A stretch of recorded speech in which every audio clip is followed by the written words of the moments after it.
Pilot will wait for your confirmation of thrust before releasing the ROV. Understood.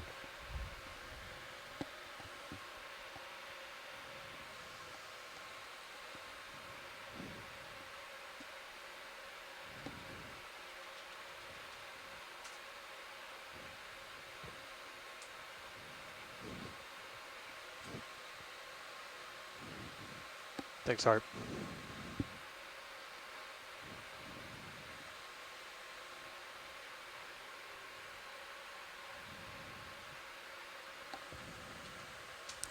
Pilot has control. Pull the pin. Stand by for line, pilot. Okay, line is clear. Let's push ahead and make your way to center line, please. Copy that. Looking good, you're clear of the transom. And that's a good heading there, looking good, pilot.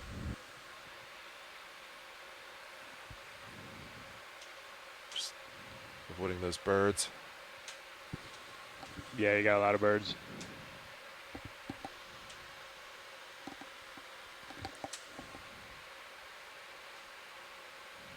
That's looking good, pilot. Almost to center line there. Just a little bit further.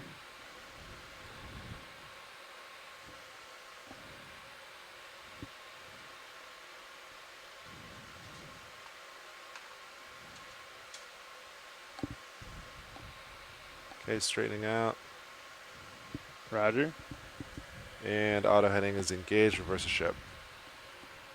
Good copy, pilot. Looks good. We'll stand by for streaming here a minute.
Okay, deck streaming looks good. Let's launch Sirius.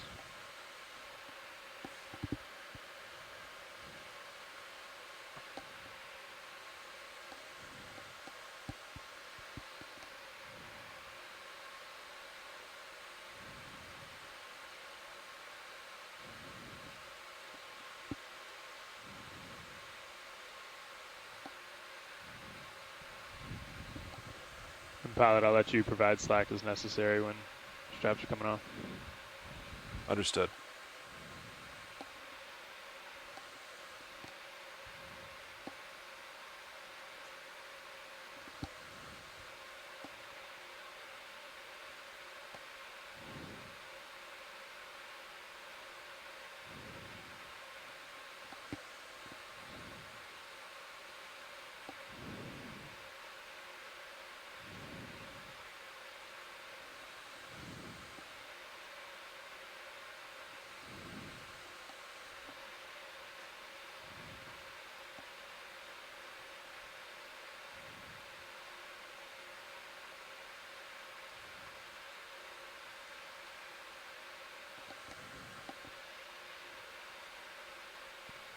That's looking great, pilot. I think just maintain what you're doing there.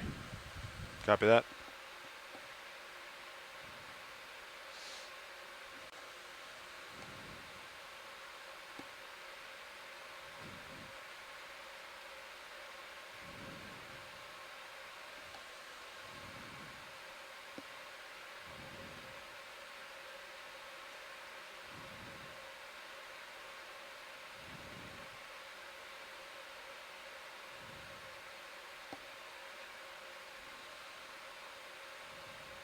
I'll stick in the moment.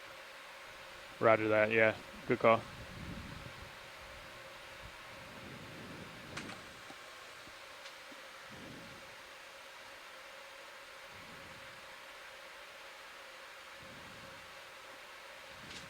push out a little. Yeah, go ahead.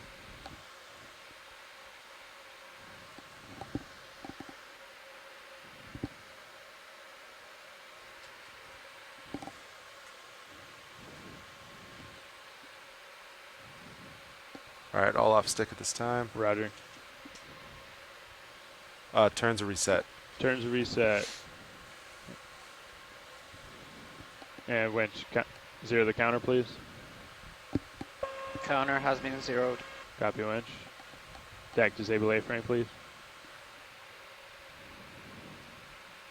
Thank you, deck.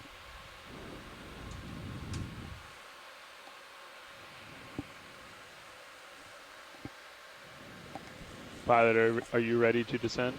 Yes, sir. Roger that. Let's go down to 50 meters and hold at 15 meters a minute. Winch to do the same. Head down.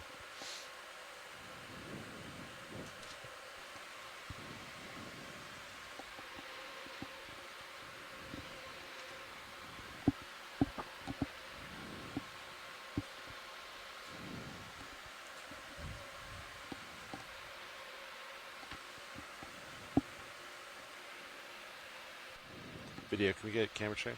Thanks.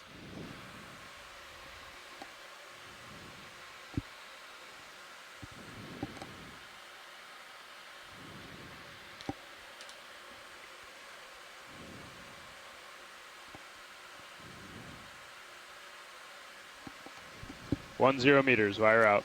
D2, 15 meters. 15, aye. Pilot, if you're okay with it, I'd like to bring Titan up on the screen.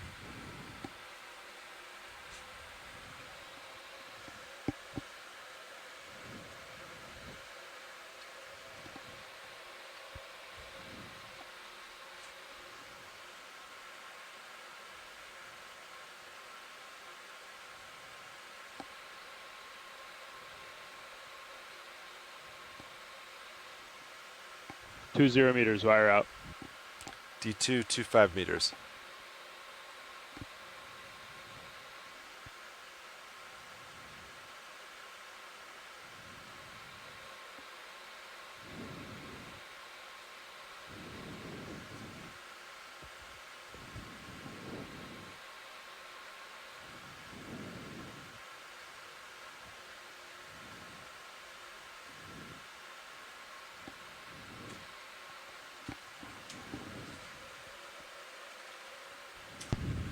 Three zero meters, wire out. D2, 35 meters.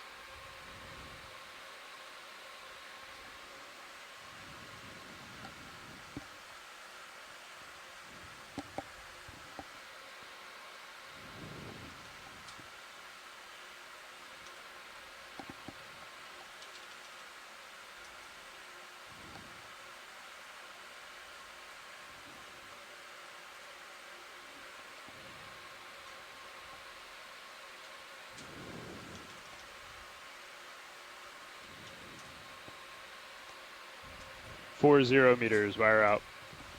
D2, 46 meters.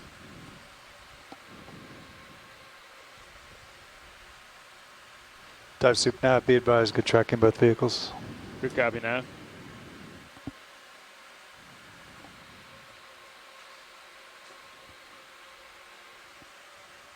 D2 stopping just below 50 meters. Copy, pilot.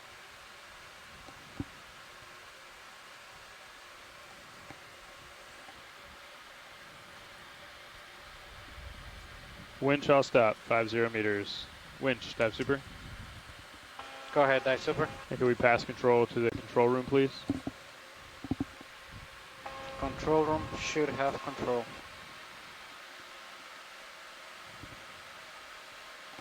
Co-pilot confirms control. Copy, co-pilot.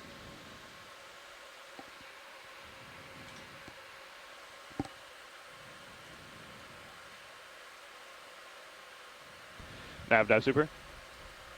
Go ahead, dive soup. Hey, we were putting in a little starboard just to counteract that southern or southeastern movement that we had. But how do you feel about us coming into auto position here as quickly as we can? Yeah, I think that would help us get to waypoint 1 faster. Okay, we'll go ahead and do that at the AFCON then. Good copy. Can I get HD2 focused on the drawer? The bio boxes. Thank you. Looks good. Tracking. Is Sirius lights on? Sirius lights are on, but my camera's still up. I'll change that in just a second. Pilot dive super. Dive super go. Hey, we're working on passing control, or excuse me, coming in auto position at this time. You guys are free to descend. I suspect we'll want to stay here until we get that move in, though. Understood. I'll talk. We'll talk it over. Copy that. Thank you. All right, gentlemen. Nav, you want to give us a quick rundown of? Yep, we're 500 meters off of waypoint 1, roughly. That's going to be about 55 minutes at decimal 3. We speed time to bottom is 25 minutes, so Okay. we're not going to make it there. Yeah, I'm kind of thinking, let's get the move going. Yeah. And then maybe halfway through, surround down. Co-pilot's shaking his head yes. I think that means good. Good. All right, gentlemen. Yeah, I think we're just going to wait till the ships all stop in full autos, and then we'll go ahead and get a position move in. Sounds good. What's the subsea current look like that we can see? Same as surface, I do believe. Okay. Through it.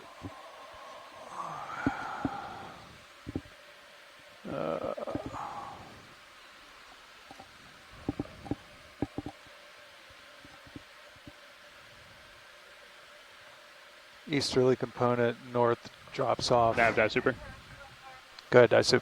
Hey, we are in auto position at this time. We're passing control as we speak. Good copy, thank you.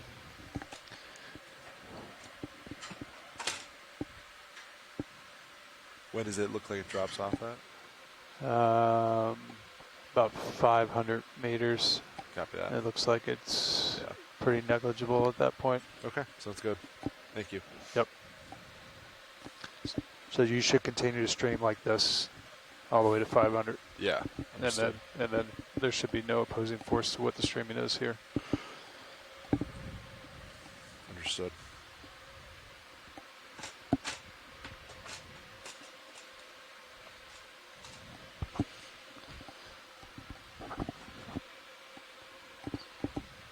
Nav dive super. Go ahead, Daisu. Hey, we have passed control back up to the bridge. Be advised, we did punch back in the port prop and rudder, so that is enabled. We are in full auto position at this time. I'd like to give comms back to you so you can work with bridge. Good copy, all. Nav will take comms. Roger, Nav has comms. I don't see. What? What?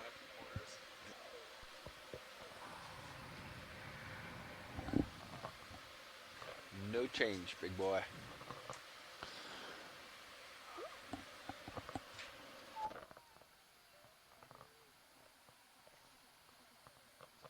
All right, pilots, I'm going to go ahead and put in a move. We're looking at 500 plus meters at a 255. 255, 500. Yep. Good copy.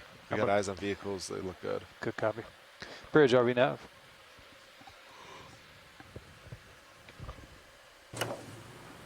Nav bridge. Hey, Bridge. Just talked to Dive Soup. Sounds like you guys have control on the bridge. Once again, we're in full autos.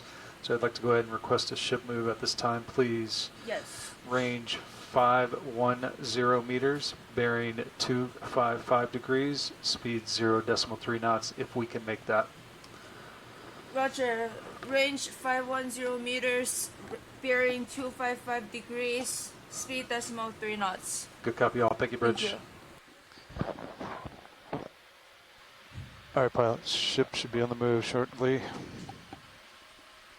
Are we streaming audio today, Roland? We are. All right. Pilots will be on EXRV It's a when appropriate. 55-minute move, Understood. Sean. Well, they might, who knows, be able to go move quicker. We'll see. Yep. I mean, they are pointing directly into the forces. I don't know if we want them to do more than 0.3. I guess that's your call. Yeah. don't see why we can't do decimal 4. We'll see how it's taking decimal 3 though. Yep.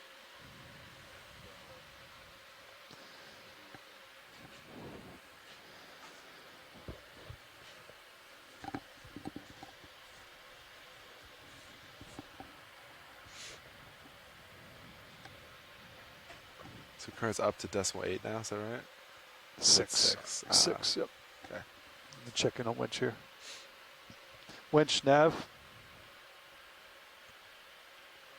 Hey, buddy. You about wrapped up down there? Oh, you're staying all, that's right. You're going to stay all the way through. Okay. I was going to see if you could check the SCS real-time display. I can't see it, obviously, from here. I've got to be out in the dry lab to see it. But disregard. I'll see if somebody else can check it.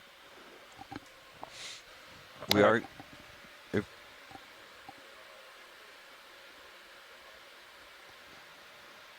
Yeah. Sean, we're going to stay here for a few minutes. Yeah. Okay. You copy that, Fernando?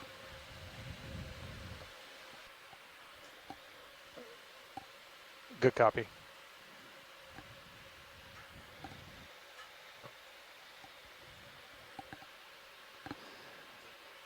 So, ship monitor rolling.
All right, pilots, be advised. We're going to take a Niskin at 180 meters depth on the way down. And we're going to take another one.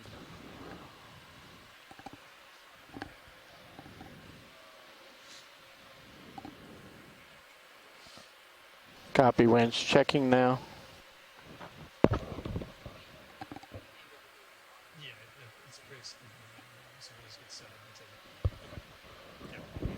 So pilots, I put 2 extra buttons on the nav panel in order to easily access that for you guys, but I can also route it over here. You guys let me know where you want it. What are the buttons? It's the unlabeled one on the lower right of each router panel.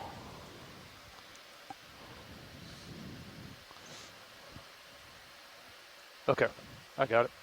And you can put that on any of the routable destinations Yeah. you got. Gotcha. It actually looks pretty good, huh? I can put it up there for you, Bobby. Stand by. Thank you, Rollo.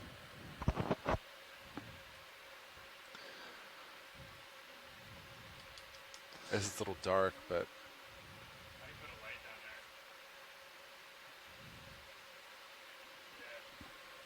like right up. Yeah, is he gonna hold it there all day? I think we have a magnetic light in the rack room.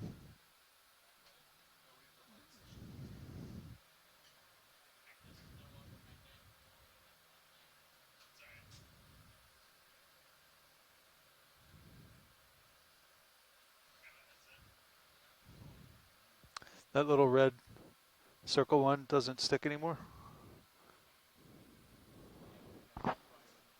Yeah. But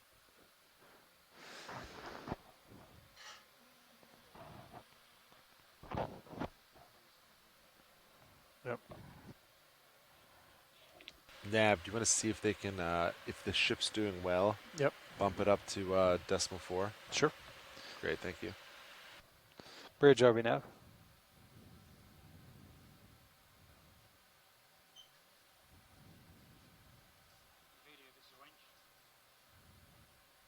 Winch's video, go ahead. Everything looks good? Yep, everything looks good. Dive Super's coming down with an extra light. Okay. Bridge RV nav.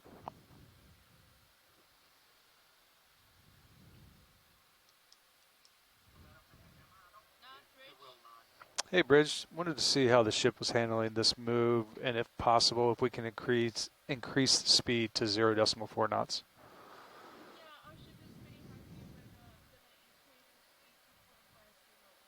Good copy. Thank you, Bridge.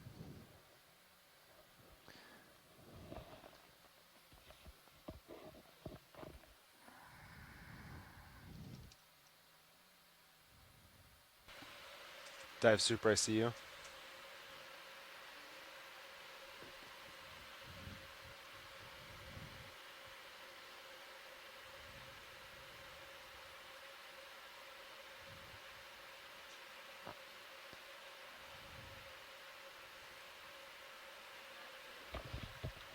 Go ahead, Bridge.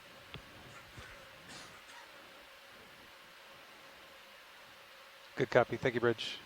Oh yeah, that's looking good. Chris.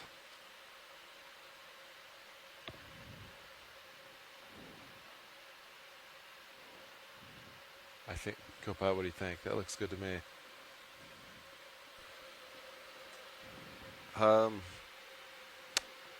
Is there any way to push the light to your left? So right now we're getting the light directly in our camera view as well. Or raise it up a little. Oh, camera's moving. Ooh, wild card. There we go, that's good. Whatever just happened, light's no longer in our way and it's lit up pretty well. That looks good, Windroom. I think between the light, you moving the light and Fernando adjusting the camera, it looks real good now.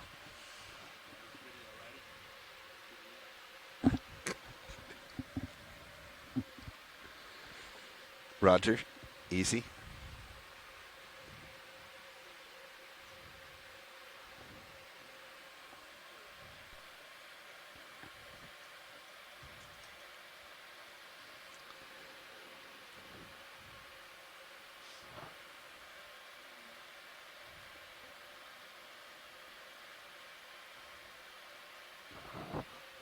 All right. About at this speed, about 30 minutes to waypoint 1, 25 minutes to get to bottom.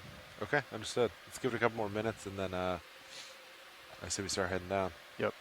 Reminder, Niskin at 180 We're going to meters. stop at 180. Understood. And we're going to take another one on bottom. Probably it's going to be at 800 meters, but that should be bottom for us. So Understood. we're pretty close. You might be setting up to get bottom. 800 meters is deeper than waypoint 1, so we're not going to make it. If the contours and bathymetry are correct, yes. Well, I mean, are they requesting specifically 800 meters or just on bottom? They said 800, so We should get clarification then. they said 800. Then we need to come We could to just- bottom before waypoint 1. Just stop Yeah. the ship a little early. Okay. Well, D2 will be laid back. Right? I'm not putting D2 over waypoint 1. I'm putting Sirius over waypoint 1. Once we Correct, set but up, we're though, also looking facing up a slope. D2 is going to come around and be upslope of.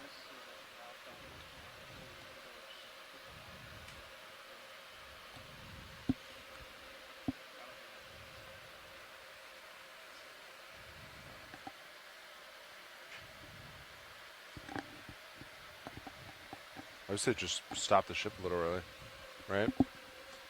Put Well, Sirius. We need to put Sirius to like contours 820. down. Yeah. I don't know what that distance is, but put it behind so when D2 swings around 180, it's just sitting at 800. Yeah. I mean, you're going to get bottom before we get there anyway. Yeah.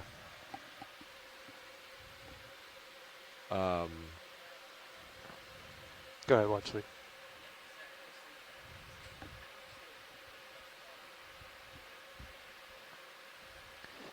$50 meters off the bottom of wherever we get bottom. Okay, sounds good. Okay, we can do that. 50 meters off bottom. Yeah, absolutely. Thank you. So we could just stop 50 meters.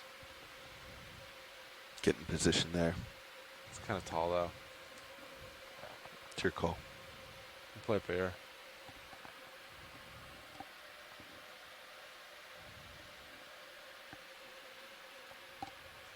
I think so.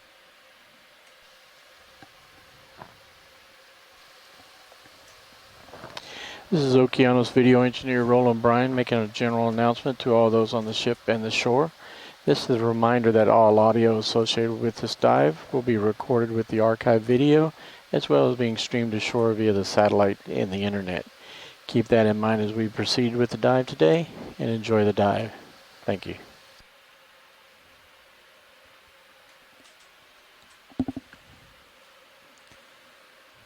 Do you have me latched video? Ah, okay.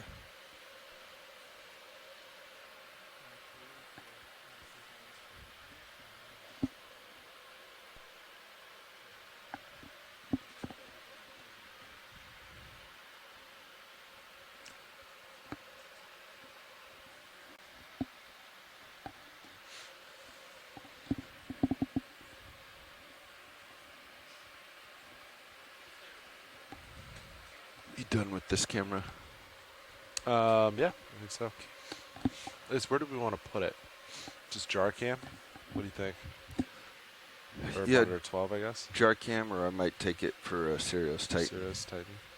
I don't think you have that. If I can manage that or get Maybe video you to do. do it. Of this quad, top left is currently Sirius Titan. Can we make that the new Go ahead, image Winch. cam?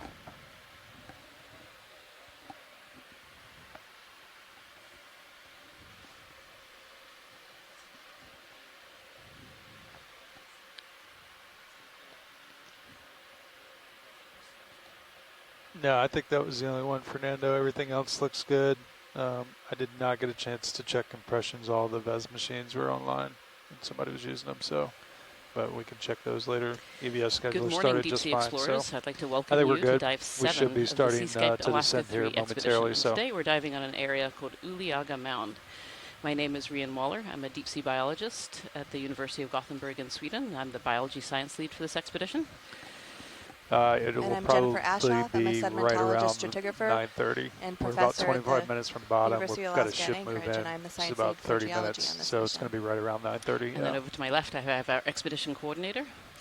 I'm Shannon Hoy. I'm the expedition coordinator from NOAA Ocean Exploration. And just Good before we copy. start our dive today, we'd like to acknowledge the area in which we are working. As we proceed to explore the deep waters of the Aleutian Islands, we respectfully acknowledge that we are working within and around the traditional Alaskan native homelands of the Sugpiaq, Alutiiq, and Unongan. We acknowledge the native homelands and honor the indigenous knowledge and heritage of these coastal communities and their relationship with the ocean. All right, pilots. We about work with care not to 25 disturb minutes Alaska native to uses of the waypoint ocean 1, about environment, 25 and we minutes look to forward bottom. to building upon this indigenous Understood. knowledge to add to our collective understanding of the oceans. So with that, I'd like to pass things over to Shannon to give us a little overview of where we are and where we're diving today.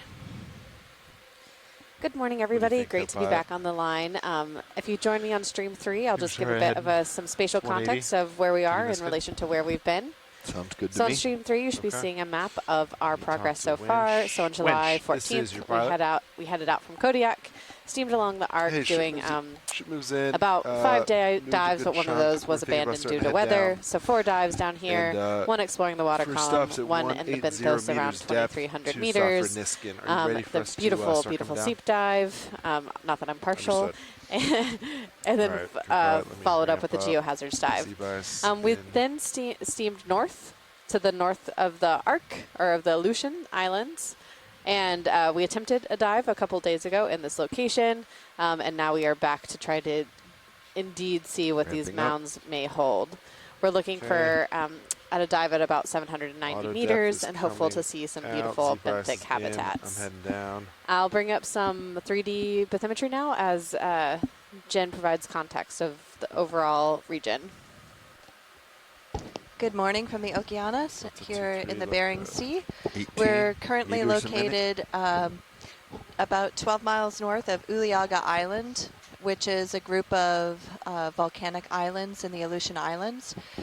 Throughout this expedition, we've been coming along the edge of 2 tectonic plates where the Pacific plate is being 30 meters subducted a minute underneath out. the North American Copy that. plate, Delta 3-4 forming one of looking good. these subduction zones. And subduction zones are very important on the planet. There's about 45,000 kilometers of subduction zones on the Earth. And this particular subduction zone spans for about 4,000 kilometers along the Aleutian Trench. Now, where the oceanic slab is subducted underneath the, what is partly continental and part oceanic, forms this very deep trench. And this trench gets up to about 25,000 feet, which is taller than the highest mountain on North America. So today we're actually, most of the cruise we've been on the southern side of the Aleutian Islands, and today we're on the northern side of the Aleutian Islands. And what's interesting about this area geologically is that we've come across the trench where we have subduction, and we've moved into the upper plate or the overriding plate at that subduction zone. And if you look at the map that Shannon has up, you'll see this really broad, shallow continental shelf that extends off of Alaska, north of the Aleutian Islands. It's very broad. And then there's a break in the shelf that comes out into deeper ocean in the Bering Sea. And so that break is approximately where we have the break between what is continental crust, so that's lighter, less dense continental crust, to oceanic crust. So one of the cool things about this spot is that we are in the overriding plate, and we're looking at an area where when you do have volcanism, your volcanism is a little bit more mafic, and so that means more iron and magnesium. And that is, again, because when you're subducting oceanic crust, beneath oceanic crust, that subducting crust, it gets dewatered as it goes into a hotter section of the Earth, and the dewatering helps to melt the overriding plate. And since you're melting what looks to be more mafic crust, you tend to get different composition lavas. So what's kind of cool about the Aleutian Arc is that in the kind of eastern part of the Aleutian Arc, you have more silicic magmas, and the style of the volcanism is very different. The volcanoes are bigger and broader. And then when you get down here, you'll see in that Islands of Four Mountains, which is just south of where we are, those islands have a little bit more mafic composition, and that's largely because the type of crust that's being melted as you go along strike changes along the Aleutian Islands. So today, I'm really excited to see what the rocks look like at this mound. 30 meters from first The Niskin. mound could indeed be volcanic in origin. there. It's not clear Copy. yet. Passing And I 150 don't think this meters one's been while you're at it. explored before. So this is a really exciting dive, and I look forward to it. Yeah, I'm really excited about this particular dive today. This mound feature, or several mound features that were discovered on the multi-beam, are Wind areas stopping of kind of high 20 meters. topography. And where we Good see that high copy. topography, we see water currents flowing around, and particularly these deep, nutrient-rich water currents that sustain a lot of life. And so these deep water currents will hit these mounds and kind of come swirling, often all the way to the surface, and bring those nutrients up into the surface waters. Where we see high nutrients in the surface waters, we get large amounts of things like plankton blooms, and those eventually die and then fall down and feed the deep sea. So this Wind dive today, slowing down. we'll dive on kind of this northeast ridge going up. We're going to start around 790-ish meters and go up to about 550 meters or so. And what we're hoping to see on today's dive is lots 52, of right at what we call 180. ecosystem engineering 2 species, meters so away. species such as corals and sponges. Delta 4 looking These good. corals and sponges like And these draw areas of stop high water flow and 175. high nutrients All right, to be able to 52 is survive. all stopped. We're just going to take a quick pause here while we take 180. a Niskin bottle.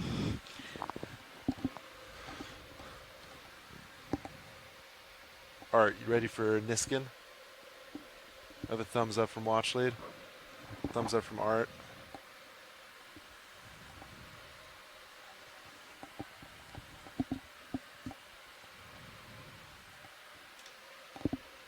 Are we all set? I think so. Roger that.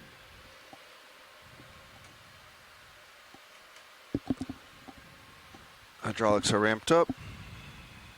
Resetting Niskin. And triggering in 5, 4, 3, 2, 1. Trigger. Fire. Nice work, Copilot.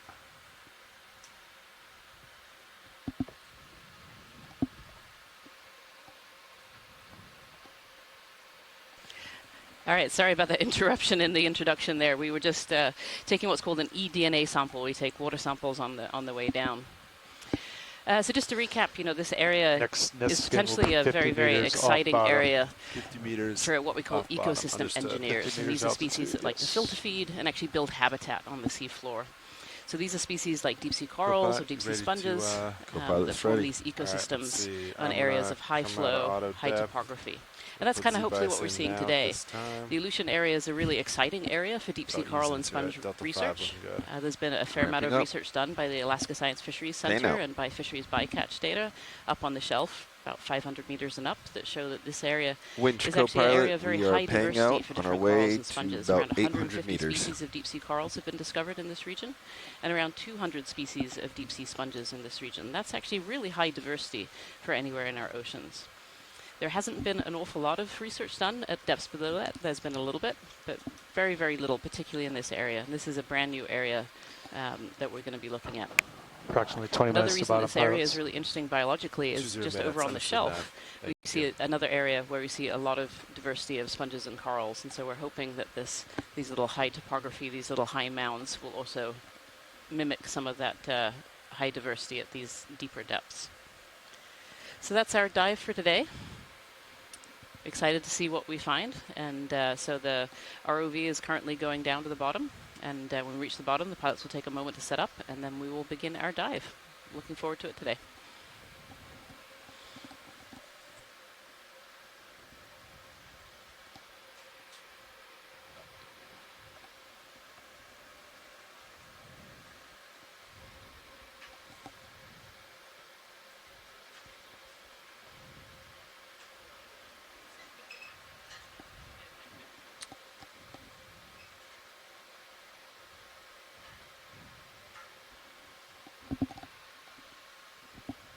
Delta 5, 6, looking good.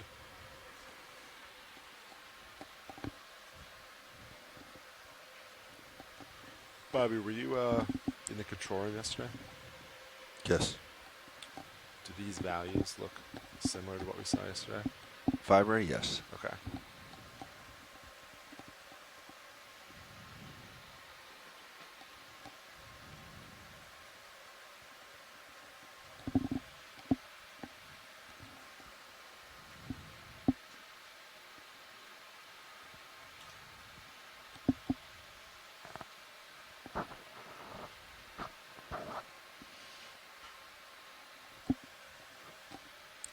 Back off Seabass a little bit. Delta 78.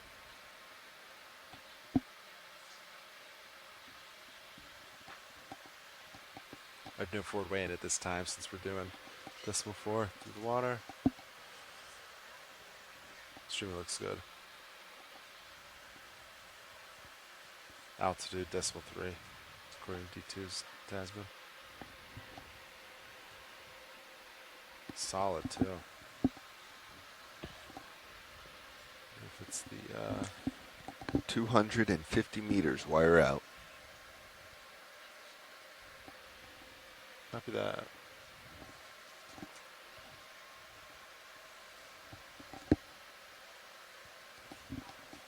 No, it's not the tether. It's behind it. Delta 6 looking good. Or not the tether, the hose. I meant suction hose.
Delta 6-7 looking good. Looking good.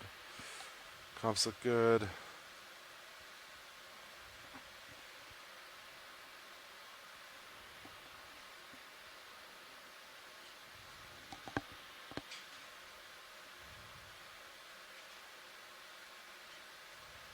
Motorist 1 meg.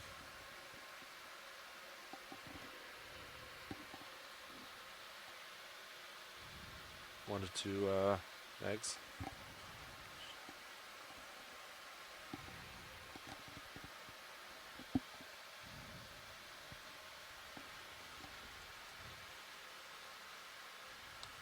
D2 about 2 megs.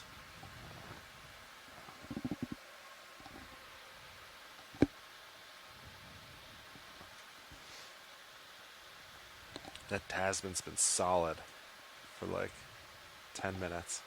Decimal 3.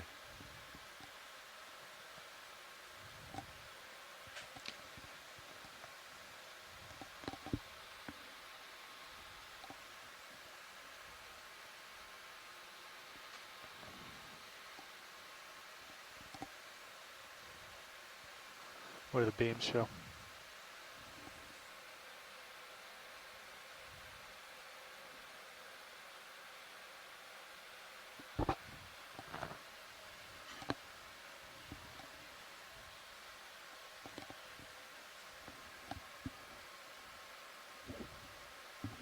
A lot of zeros and a lot of nines. Yeah, they don't even match. Decimal 1, decimal 3. I think that's, isn't there an offset put in to take into account the placement is in D2 or no? Yeah, but I would expect the value to be the same.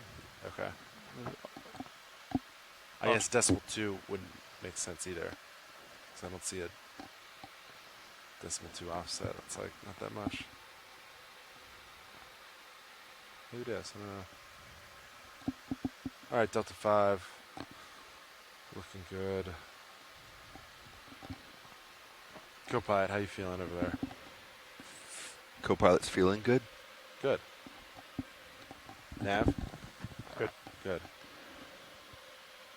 Video's always good. I don't need to ask him. Thumbs up. All right. How are you feeling, pilot? I'm good, co-pilot. I'm very good.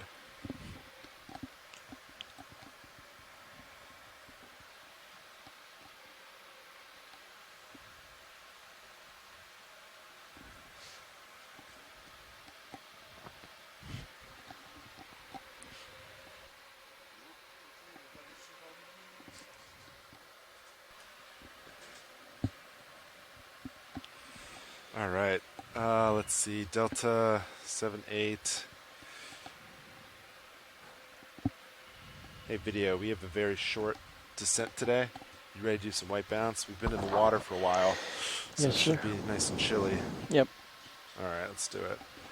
Copilot, can you watch streaming in Delta Copy. as I distract myself?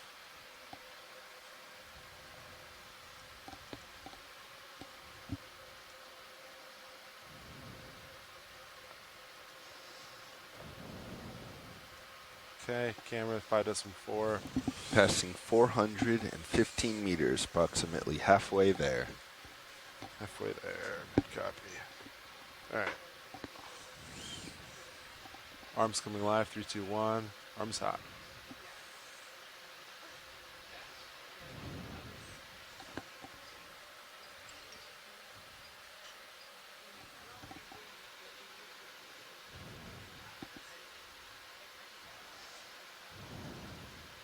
Ramping up your hydraulics.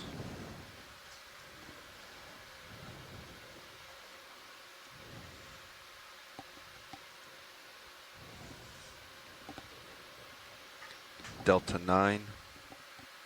Streaming looks good.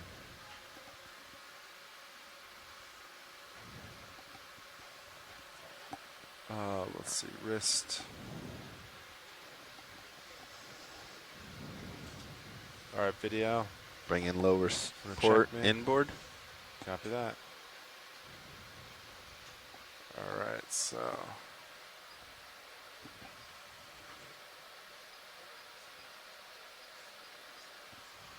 I just want to do.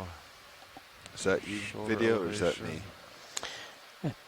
That's you. I'm sitting idle on Iris. Roger, thank you. Holding there. How's that look for light? Can work with that.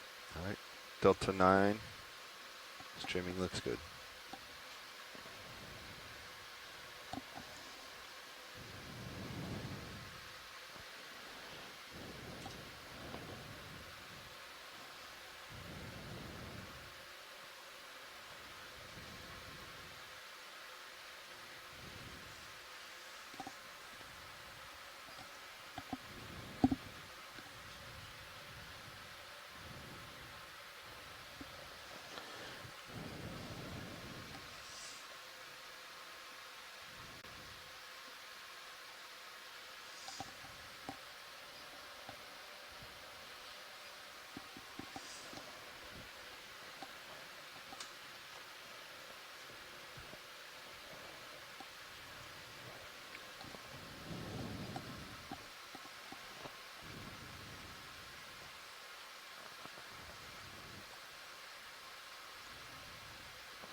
D2 Alright, passing video. 500 meters. How we looking? Perfect. All right.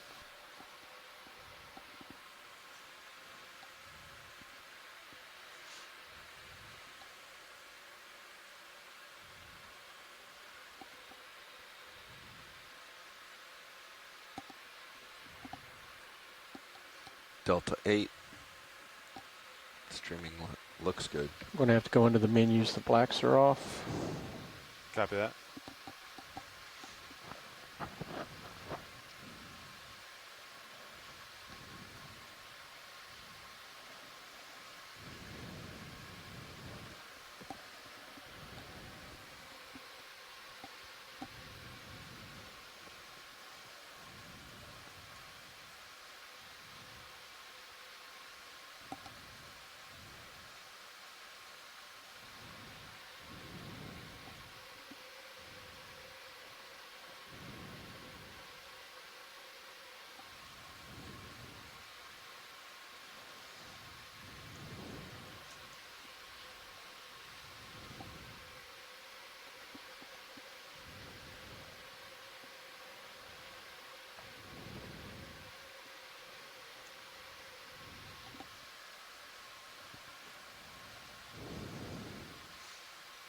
Okay, let's see. D2 depth 542. Estimated depth 830. Where to stop? 50 300 meters above. About 300 meters off bottom. 10 minutes. 10 minutes. 10. Delta 9.5. Ooh. Let me back that off, huh? Came off sea bias a little bit. Good catch, Copilot.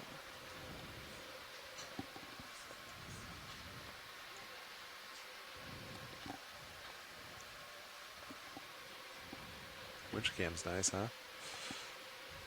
It's like getting a new camera.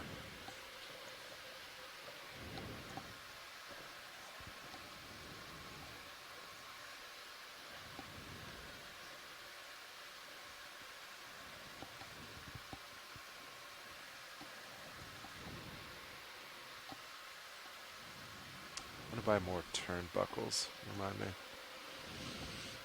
I'm not going to remember that, but I will try. That's why we have a notebook. Sean requests turnbuckles.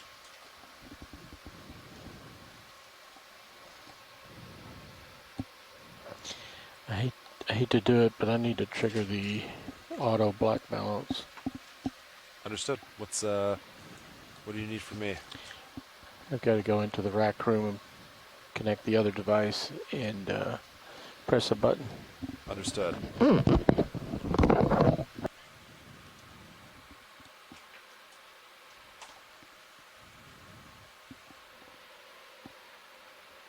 Say quantity 4.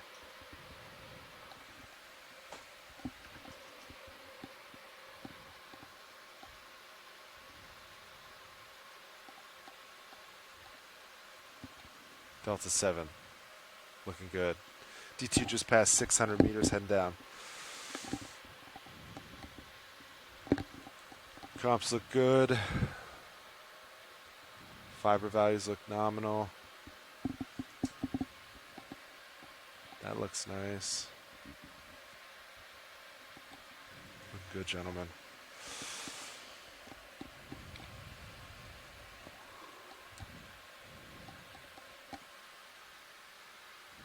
Nav, what's our layback looking like?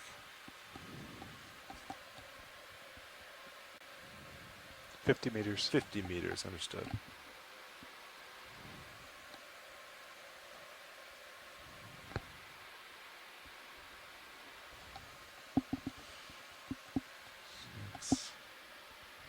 Delta 4. Ooh.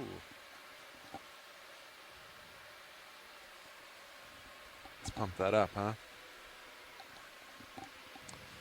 Comps look good.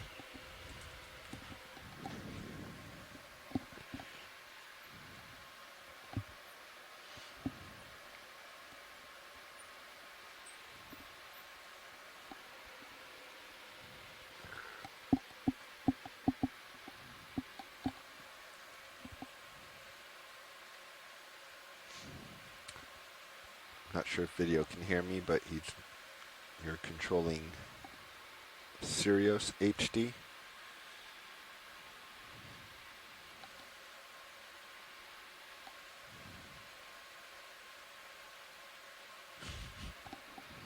I don't know if he has a headset. I don't think he does. It's alright. It'll work its way out. D2 650, approximately 650. 200 off bottom. Understood. Understood. Yeah, I guess we're in a little deeper water right now, huh? Going towards shallower.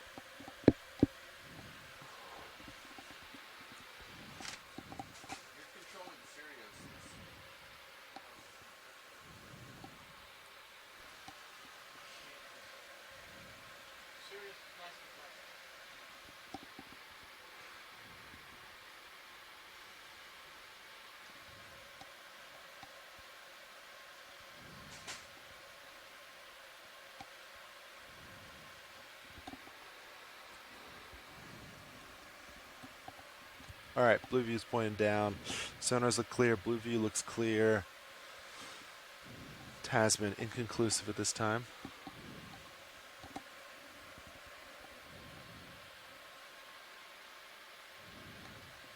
Delta 7. We're looking good.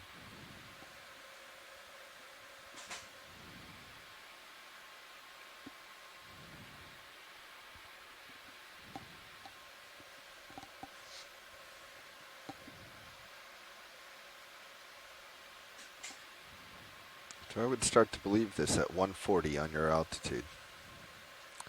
Ooh, that looks good, huh? Yeah, it's been started at 150 and it's slowly been working its way down. Understood. That looks real good.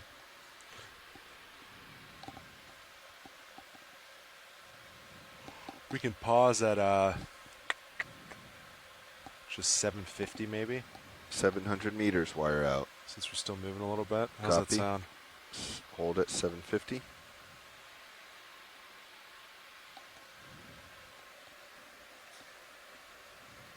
Let that layback kind of work its way out. Copilot copy. Stopping in 1 minute.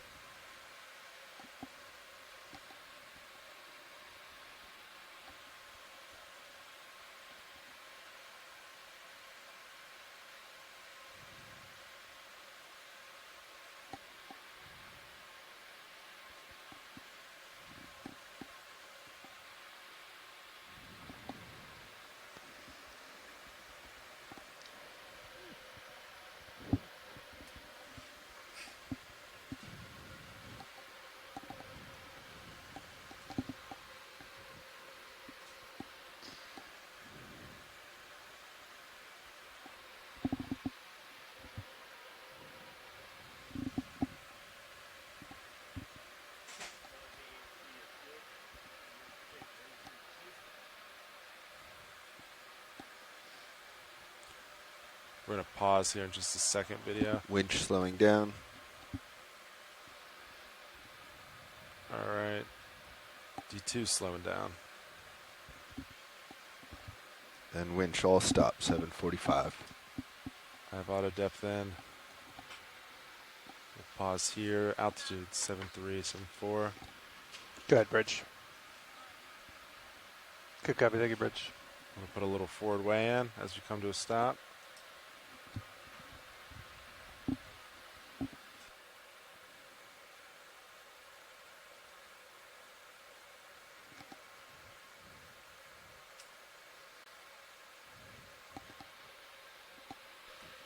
Pilot, do you wish to come down to 50 meters off bottom so we can take that Niskin? Actually, yeah, why don't we do that? Roger. So about 20 meters more. Yeah, let's do it. Roger. Ready? Paying out. Nice and slow. Gonna go 15. Yeah. Yeah. Working my way up to 20.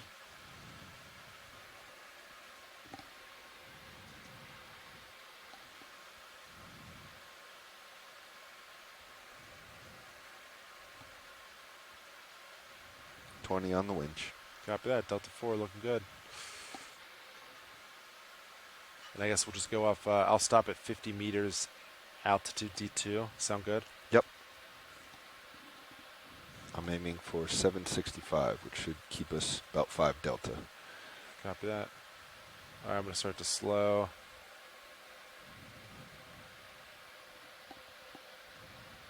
And I'll hold that there. It's about 50. I'll come up 1 meter, about 49. All right. Winch all stop. 765. Do you want to come up a hair? Yep. I'm gonna come up 5. Sounds good. Okay, let's see. I'll put a little bit of forward way in. You can work on Niskin, and I'll work with video. Video. Do you say we're ready for HD2. HD2? Winch all stop.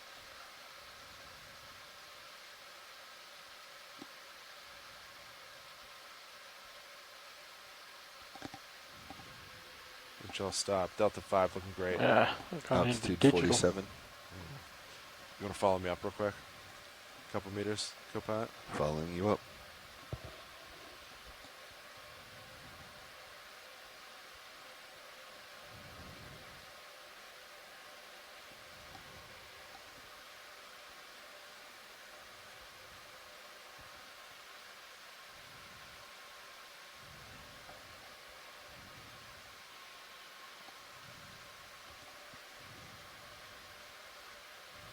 All right. You want to work? Make sure survey and everyone's ready. Roger. Once you're set, of course. Yeah, I think we'll wait here a little bit longer. Your altitude's going to keep changing as I our know. layback comes in. But that's Kinda okay. sideways a little bit. Might not be too bad. Video, what do you need from me? I'm good right there. Just give me a second Yeah, of to course. make my You adjustments. could do auto altitude 50, and then I can just follow your delta while you're doing arm. Up to you. Wanna try it? Sure. All right. So I'll come up a little bit now. Auto depth is out. Auto altitude's in.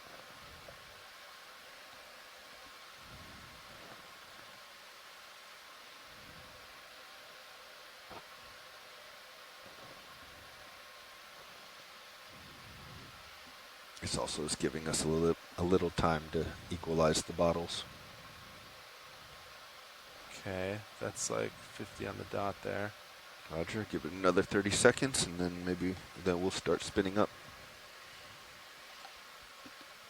Copilot has delta. HC2 is clear. Going to position it for the still camera. Copy that. I will put the R3 up.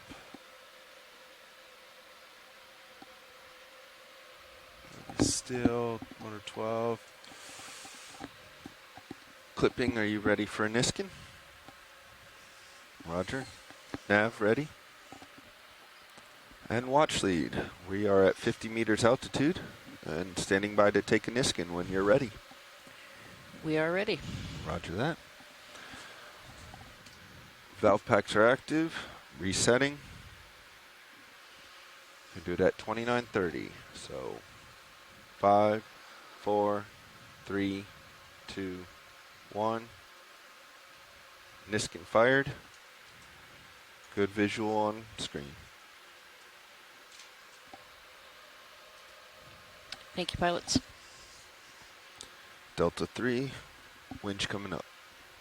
Copy that.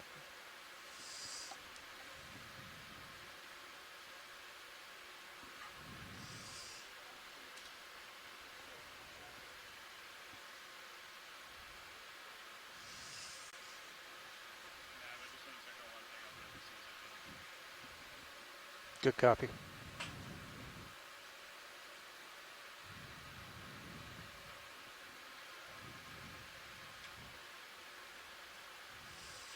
All right, how's that for still? All set? All right. Going for stowing of the craft? Yeah, of course.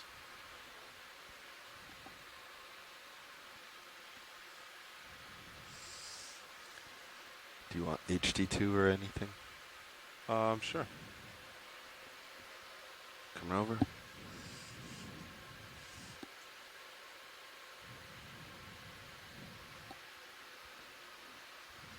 Okay. Arm is stowed. Craft is off. Ramping down hydraulics. Understood. HPU off. And ship's all stopped, right? Ship's all stopped. All right. Layback's looking good. All right. Back in auto depth. Do you want to come down another 20 meters with me? And then we'll set up. Standing by. All right. Let's come down 15 meters a minute. Roger, paying out 20.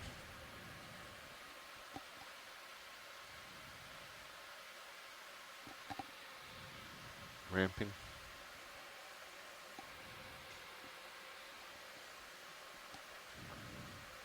Meters, winch is at 20.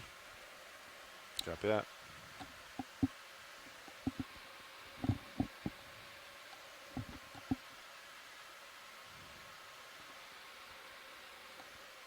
Just want to come to a stop about right there, winch. Coming to a stop. Winch all stop. Okay. Auto depth is. Let that settle for a sec. Auto depth's in. I think we're settled that way. You want to put. You ready for auto head? Yeah. Auto head's in. Auto head's in. Let me get your cameras. We're looking reverse. That's looking good. Delta 10. And D2, we want to turn right.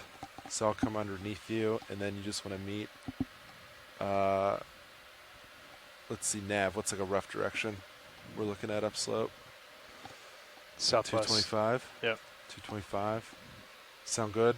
Come to port to 225 on your call. All right. Delta 10. Coming down a little.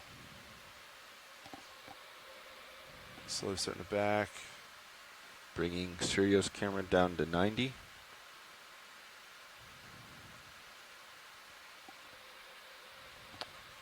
And further. Camera all the way back. Delta 16.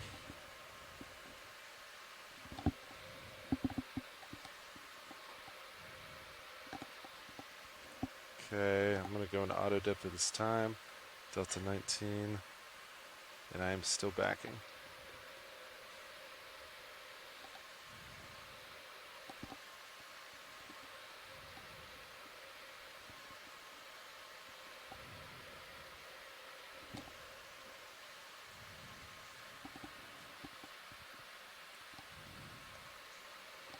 Okay, you're starting to go off on tether cam, switching to down.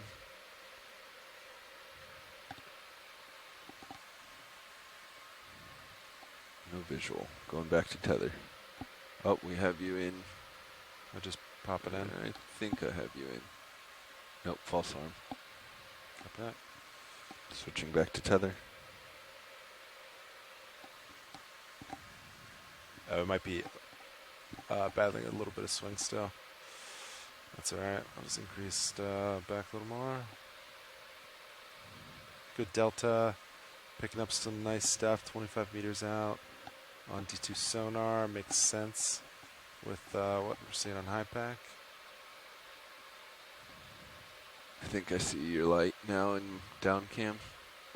Yep, there's your light center. Just coming into view. I think I can see floor with my aft cam.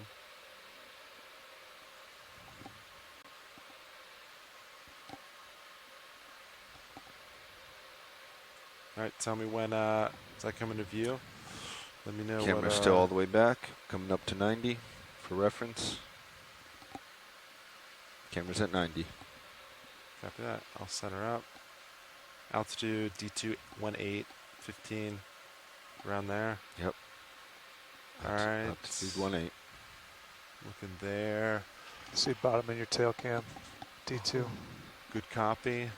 All right, you ready to line up at 225, Copilot? Roger. I'm spinning. I'm turning right.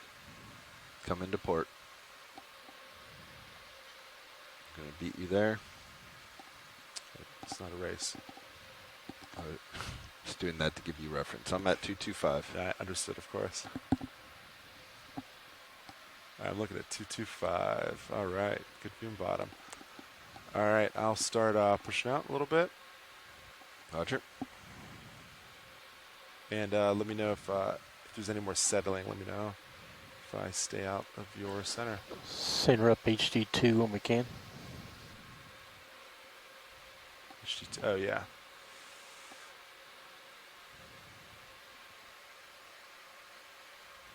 Good bit of current, huh?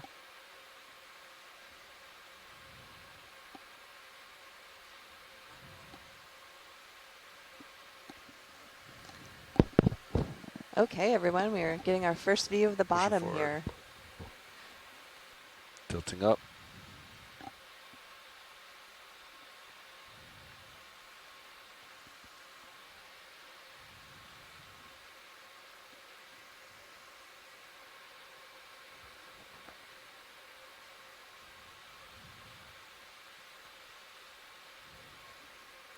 This looks pretty good as far as slope goes. I'm looking 2, 3, 5.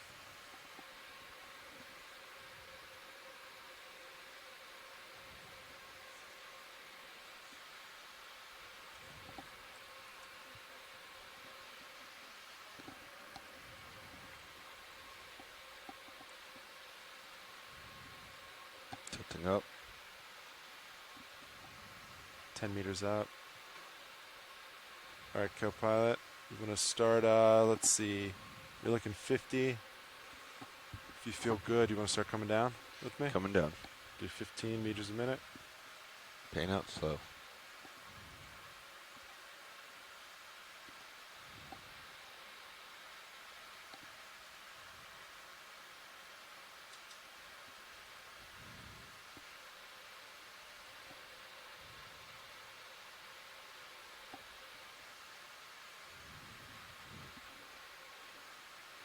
D2, 7 meters. Altitude 6. Almost there.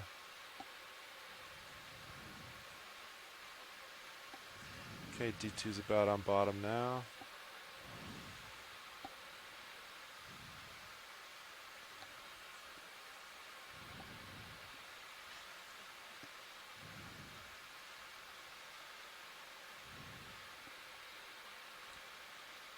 Winch coming, I'll stop.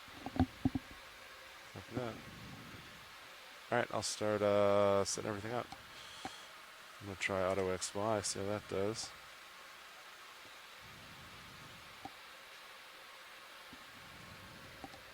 Hey, Washlights, as you can see, I'm sure, we just got to bottom. We just need a few minutes to get D2 ready and set lights up, and we'll be ready to start in just a little bit. Perfect. Thank you so much, pilot.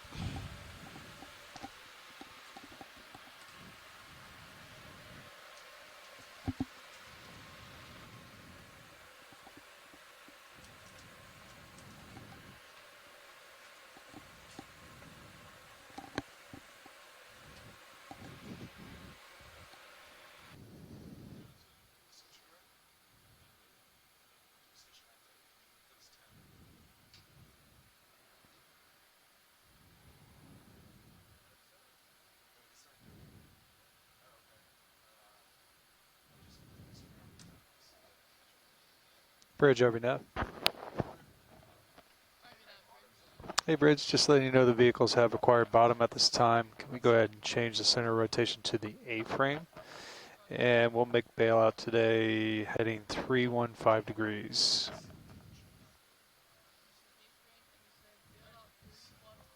Three 1-5.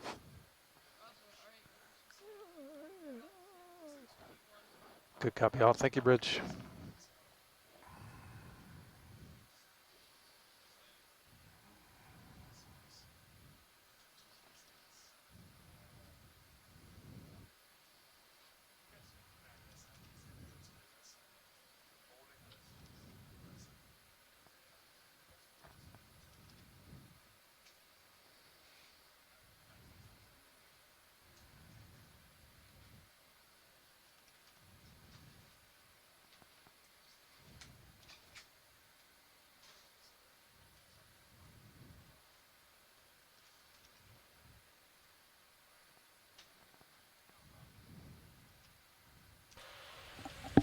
Go pilot.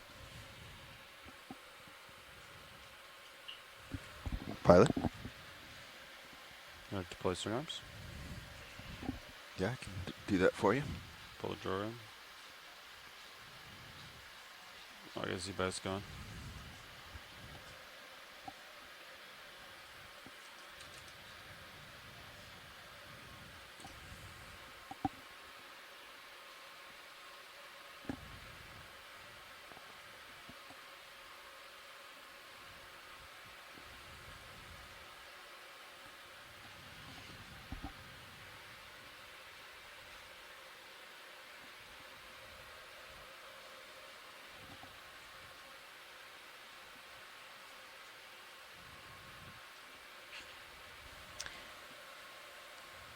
Little skate in the background there.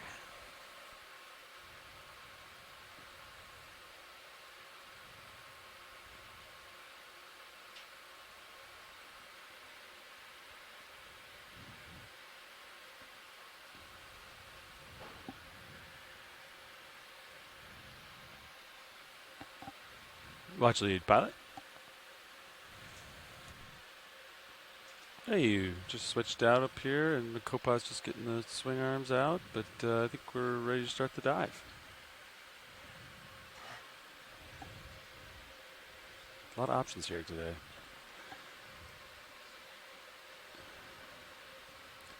There was a big one when we first came down. It was closed up. Looked like a, red ball. Yeah, there's a small one there. But I think there's a bigger one up here. Yeah, there was quite a large one in center screen for me. I haven't moved really. Oh, yeah.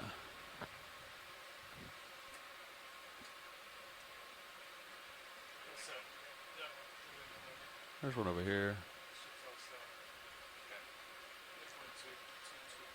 All right, I'll keep looking for bigger ones. All right, good morning, everybody, and welcome to dive number 7 of the Seascape Alaska 3 expedition. Today we're diving on a site known as Uliaga Mound. We are about 11 miles north of Uliaga Island. Are the lights fully distributed? And I have to say, here Looks in the back very row, hot we have in just the landed on center. the bottom, and we're having a little trouble trying to figure out what to zoom in on first. I think this is a very classic example of what we call a high biodiversity area. Lots and lots of corals and sponges, lots of other associated animals too. I've seen some sea stars, I've seen some crabs. This is just an amazing, an amazing first drop on the seafloor. We're in about 780 meters of water. We're over on the north side of the Aleutian Islands into the Bering Sea. And this is blowing my mind, quite honestly, this morning. This is a wonderful thing to see first thing in the morning. Starfish Center. Copy. Looking for bubblegum rolling. Yeah, here on the bottom, it's hard to even name off the species that we're seeing, but I see some black corals. I see Maybe that's what I saw, just center. Several different species When we of first came down. primnoid corals. Is that center? Bubblegum, yeah. Yeah, I think that's the one I saw. Some Before the hydrocorals, pass lots and lots of species of sponges here too. Lasers I've on. counted off at least 5 or 6 different species of sponge. They're up.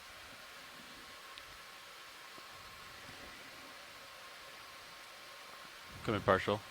Identify. We got some deployed, polyped. Oh my goodness, look at this one. I think this might be a paragorgia, a bubblegum Getting coral. you closer, rolling. Yep. You can zoom out a little bit, and I'll get you in. Bubblegum corals is on our Full high light. target for a collection, a potential collection target. There is so much to look at right now on the seafloor here. See some Thorella, All right, rolling. Come in. potential Rolling for Faniella. bubblegum, close up. I'm And steady. yeah, I think this is paragorgia, otherwise known as bubblegum coral. Oh yeah. Oh, beautiful shot. So this is a species of coral known as an octocoral. So you can see those 8 tentacles sticking out. They have these separate little pinnules there. Let's go for a bright spot.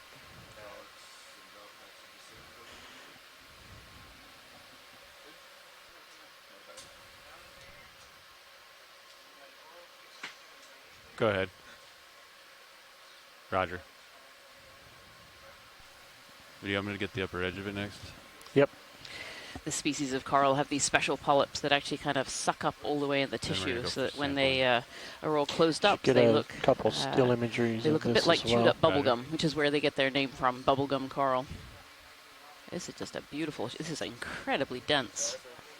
Still rocking a Incredibly lot. dense. I'm working on it. There's some current. Very often we see these bubblegum corals that are a bit more spaced out, but this one is really thick, which makes me wonder if it's a slightly different species than we might see usually.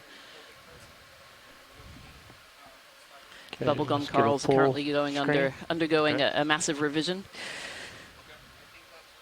It was originally thought they were just a small handful of species, but now they think they're more than that. Oh my goodness.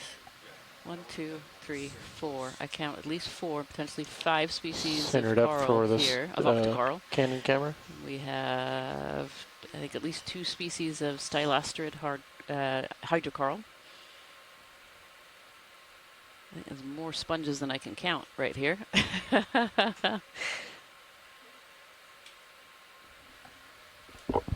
Pilot, nav. Lasers are on. It says myself and Jen here aboard the Okeanos Sorry, Art. Explorer, There you but go. we actually have a team of scientists in the background working on a science chat. And I think the side of the bottom here has left our science chat stunned. They're very, very quiet this morning.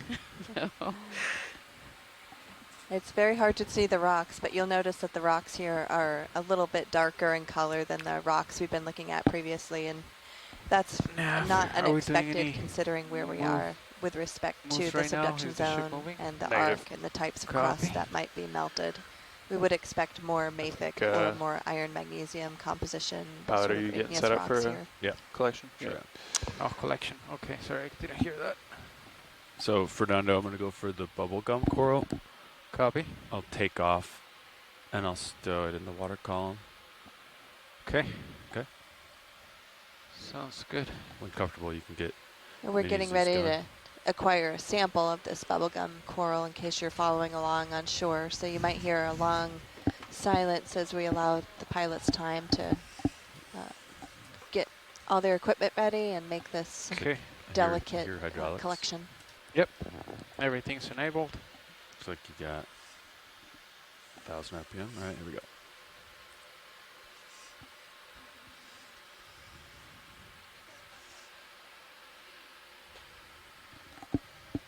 Good with still came up over here.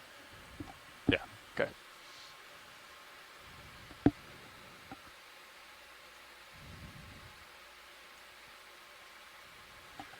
All right. Well, actually, how much do you want of this? You want to leave some left, or you want to get the whole thing? yeah, we should leave some left if we can. All right. Yeah. Video, let's zoom in on both cameras. Oh, we still don't have any samples, correct, Nav? Yeah, just Niskins. Copy. Yeah, it's good rolling on that one. Let's take mini Zeus. Let's look down on it. Fernando, you want to deploy the port manipulator for me? Get that going. You can use Titan to swing around and look at that. Copy. Auto heading's holding pretty well. Got 46% down. There's a little bit of current here. Yeah, you can see it in the tether. Yeah, when I zoomed in, it was a little wavering, but seems okay now. It's a lot of moving parts, but you could bring your uppers in and then point them down, but I don't know how much that would screw up the port manip view. Okay. You know what I mean? Yeah. I think it's good though.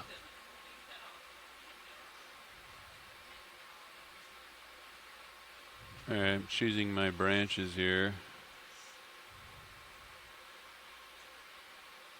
Small fish just poked its Yeah, you head out can the see here there bottom. the polyps have all kind of closed up as D2 has crept in closer. Oh, yeah, look at them. Oh, is there like a little fish in there? Yeah. Oh, look at that. You see the fish tail on this side? And one, it might be two fish in there, actually. Oh, that is pretty cool, Fernando. Rianne. Shoulder down. a little Even up. though they're covering Yeah. up the rocks, that is still pretty cool. Shoulder You know, down. biology is pretty cool. See it tight. So, You so see on can the you down explain low? why Yeah. these organisms like it here Elbow so up. much? There you go. now you're in there. Yeah. So we're And then do you have know, wrist all the way left already? diving on this little mound feature, and these mounds create a then disturbance probably in the current on shoulder- the seafloor. And shoulder so what they do azimuth is they out. Yeah. drive deep currents, which are more nutrient-rich upwards. And as those currents come upwards, they increase Yeah, the so I flow wanna see- around the yep, seamount, yep, but they also yep, take yep. these nutrients up You're into pretty the close upper to the ocean. ground there, so as And long there, as you those see that. nutrients feed the plankton in the upper ocean. So we get these big plankton the shoulder blooms, which azimuth creates big outboard a little bit. zooplankton Yeah, just blooms, and shoulder eventually left. those die and fall to the Shoulder left. seafloor. And often, because of the way that these mounds Yeah. change the currents, they're actually swirled around these get a little mounds and lower brought if you all the way wanted. back down, straight onto the down a little mounds. But, all right. And so as a consequence, Hey, these Art, mounds have a you lot see, of food, they have a lot of Port flow, manip cam. and those are just the prime conditions for Okay. corals and sponges on the seafloor. Do you think the that's rock so type helpful. plays a role since we have more basaltic type of rocks here that are harder substrates? Yeah, I mean, we definitely need the harder substrates. These corals have a larval stage that needs a hard bottom to be able to settle on. And so you don't get these in areas that are very, very sedimented. Like some of the areas that we dove on at deeper depths on the other side of the Aleutians were very, very sedimented, and we didn't see many species So I'm here. just going to try to... Yeah, that's really interesting.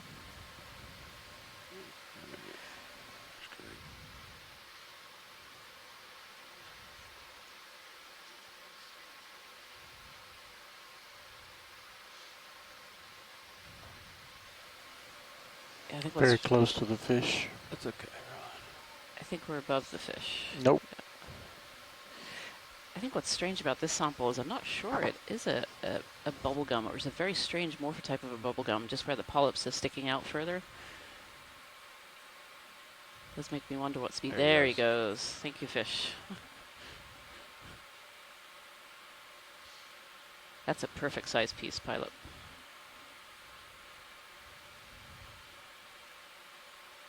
Just a little off the top. Nicely done. A beautiful bouquet. Do you want to come out on Jesus? There you go. I have here bio. So these samples are what we call a high priority port target. box We have a list of open. samples that's been developed by the scientific community that works in this region for things that might be new or rare, or things Do you that want any are still images of representative this? of the communities True or that false? live here. And obviously we have a lot of representatives of the community that we've landed in this morning. Okay. So these samples will go off to the Smithsonian Institution, where scientists from all over the world will be able to check them out and work on them. And we take just a little piece. We like to try and leave a lot of sample on the Right, seafloor. We closer. obviously don't want to take whole Obviously more colonies if light. we can For now, possibly I'm help gonna it. And try these samples fogs will be first, useful they're for easy. genetic studies, looking at population genetics, for taxonomy studies, again, looking at the genetics to look at taxonomy, but also the morphology as well. These corals have little hard parts within them called spicules that are made of calcium carbonate. Yeah, you said And it's the Copy. morphology and the arrangement and the type and the number of those spicules helps us identify what species they are and how they're all related together. We'll just leave the port manipulator out there. Is that okay? Yep. Good if you're good with that? This is a great All right, sample. here we go.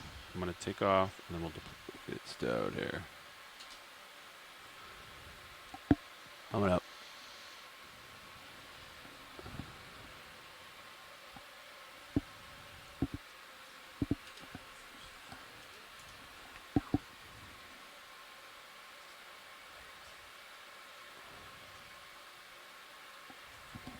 You can get that draw ready to go at your leisure, Fernando. Coming out slowly.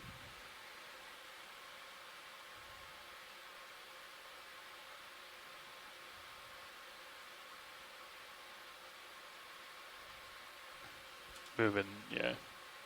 I wanted to give it a second. It doesn't look like there's all that much to your port side, but okay.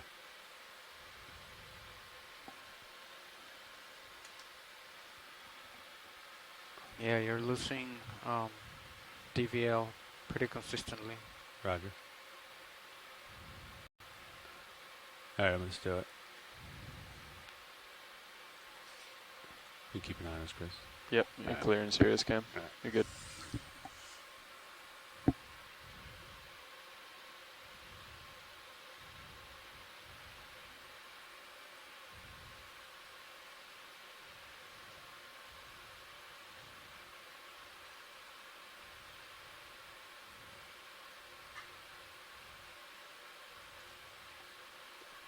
Leaving it. Yep. Yep. Nice. Okay. I think bring up your main HD, please, co-pilot. Yeah, there you go. Okay, you guys are good. All right. Kill the fog lights. It might be, yeah, you're good.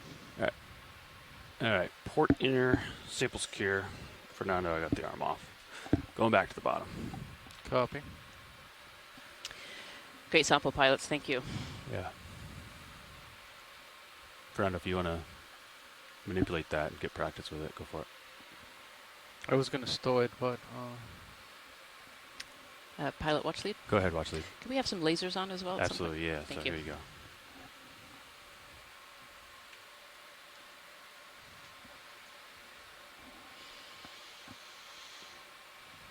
You got it up there, Fernando.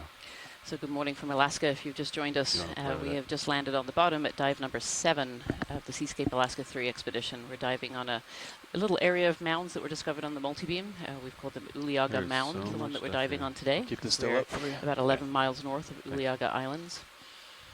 And just landing on the bottom here, we've come straight into a high biodiversity coral and sponge area, ecosystem engineering area. I'm going to take mini Zeus for, I'll give it to you, Fernando. It's hard at the moment to actually quantify how many species of coral and sponge that we're seeing today. I think this will definitely be a job for later when close the to the video box comes there. back and you can pause and you can really White look through one it to the left very of closely. the sponge, We're going left to of do our best center. today in trying to identify what we see Looking at the back of and it take looks samples interesting. that are representative and important to the scientific community.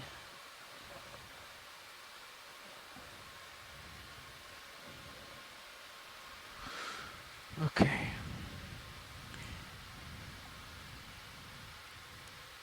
There is a lot to see here today.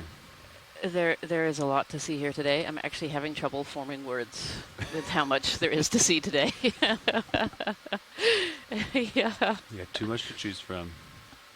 There is a lot to choose from. Yep. So somewhere in here, Christopher Ma has seen a Hippasteria sea star munching on something. Just to the lower right And, center. Yeah, I don't know if pilots Oh, up yeah. front have seen that. All right, I'm bringing lasers to it now. That one, it's a star. There it is. I think that's the one. Okay. Yep. I'll right, come in for right a between the close-up. lasers there. Looks like a Hippasteria.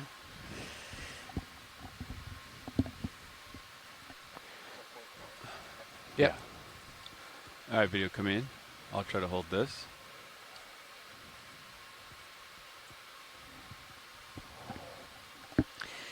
So the sea star here is sitting amongst two actually different types of corals. So on the right-hand side, we have what's called a stylasterid or hydrocoral, and on the left are a couple of species of octocoral.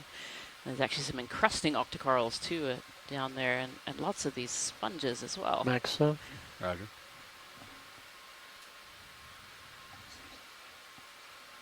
Beautiful.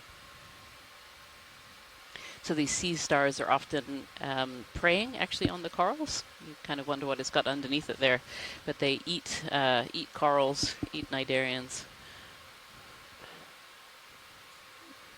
video is clear. Okay. That's great. Thank you, pilots. Yep. We got a nice view of the rock there as well. As you can see, it's a kind of a darker gray to black colored.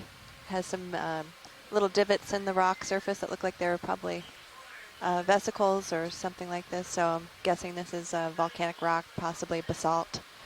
It also looks very lumpy on the surface, so these might very well be basalts that have erupted underwater. Another star to the right of lasers. It's really hard to tell these rocks until you get a sample back on board, especially in this case. There's so much biology growing on top of them. There's The a lot of white one. biology covering the rocks today. Further right. next to Yes, the my big colleague sponge. is jumping up and down here at all the Yeah, different corals. towards it. It's really Yeah. interesting, and they really like this rock Further and right. this location. Oh. This is a Right. great spot. This is a great spot. Yeah.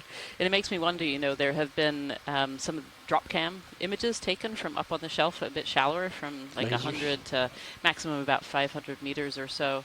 And there they see really high biodiverse areas for corals and sponges. And so it makes me wonder if this is the kind of views that they see on those cameras when they're up there.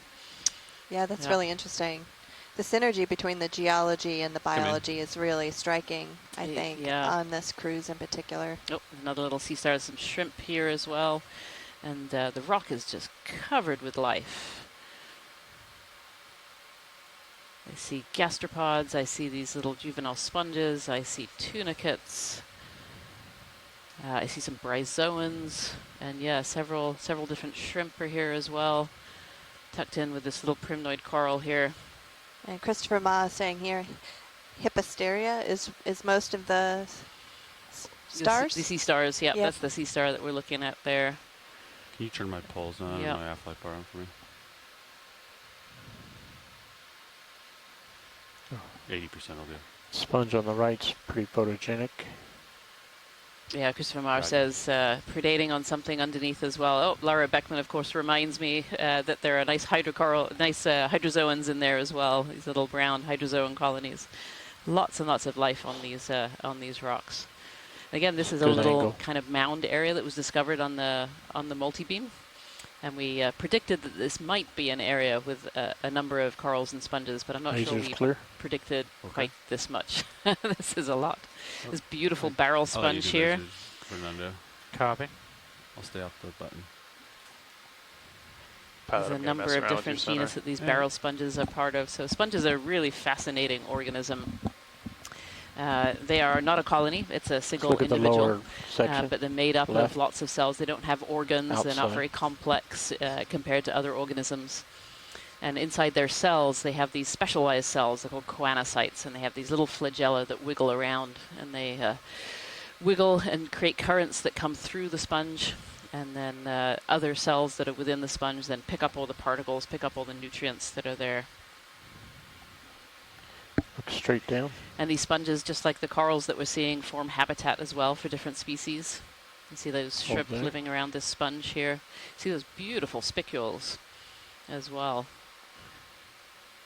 So sponges have either calcium carbonate or silica spicules that make up the structure. So they're a little bit, some of them are very soft, but some of them are really quite hard.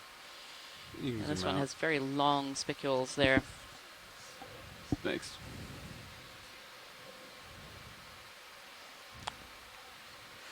Orange coral has a crab on Pilots, top if you of could it on the zoom in backside. on the coral, it is right of center, sticking up. It's kind of a darker color. Roger. Go for this one. Yep, that's the one. Lasers right on there. Yep. I'm going to pivot. So I believe this is one of my favorite corals, the red tree coral, Primnoa pacifica. Going to have a quick look to check that ID as we get in there.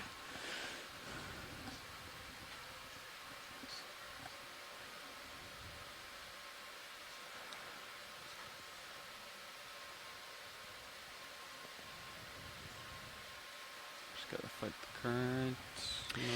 From Ken Sulak, as we were collecting that lost coral, you might have noticed a fish that was living in amongst all the branches and then escaped as we took a sample. And Ken Sulak says that's potentially a zooarcid, an eel pout. It appears to be an eel Lasers pout. clear. 1 second. I'm going to get a still shot with lasers. Okay. Sorry. I'll wait till I see the still shot rolling and then I'll... You ready, Art? I'm going to give you a R3 camera shots. Go ahead and focus. You see lots of corals in this shot as well that are, Without we have our lasers. lasers on one in the center that we're trying to get a little zoom in on. But we're also seeing several other species of octocoral as well. I'll try to get like an upper edge maybe. Yeah. I'll try to hold this. There's a little bit of current, so that's okay. It's a little bumpy today. Beautiful. You can see That is a beautiful view there. Yeah, you can see all the polyps. So these corals are colonies of lots of different what we call polyps all joined together. Slight tilt down. Roger. I'm not sure that this is a red tree coral.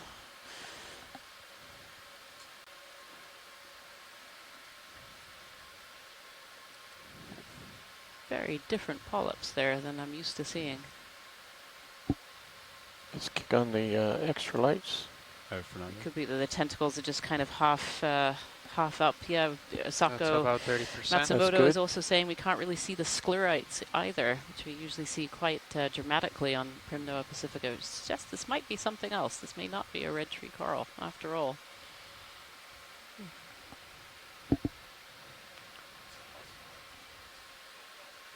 Yeah, don't think this is a Primnoa. Yep. Let me know when you're done rolling and we'll transition. Asako, it'd be interesting to hear. Do you think this Get is a a few more Primnoid of at all, or the maybe a tight different shots. group If we tilt down some more. altogether? Roger.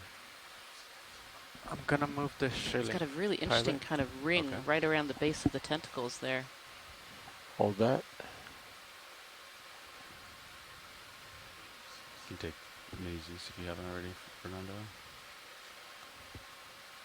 You can see these white parts on the polyp there. Those are probably sclerites. Those are the harder parts within these soft corals.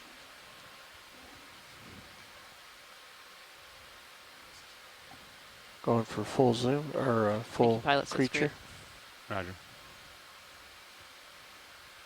Beautiful. Hold that shot.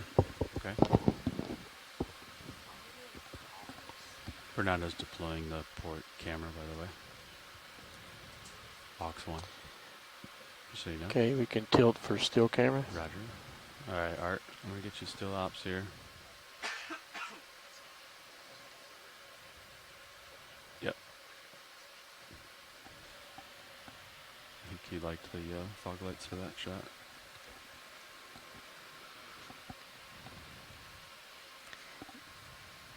If you have a look on your screens number 2 right now, you can see Sirius, which is kind of our eye in the sky, the second part of the 3-part ROV system that we have, looking down on top of D2. And you can see D2 just amongst this massive field of corals and sponges here.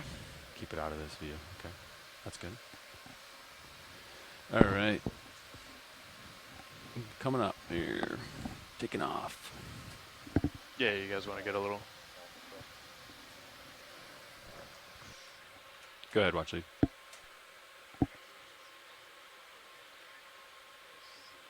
There's so much. Okay.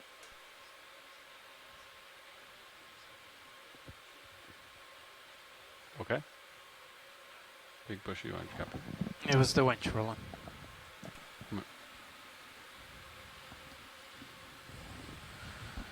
going to scan around just to cover a little more ground here.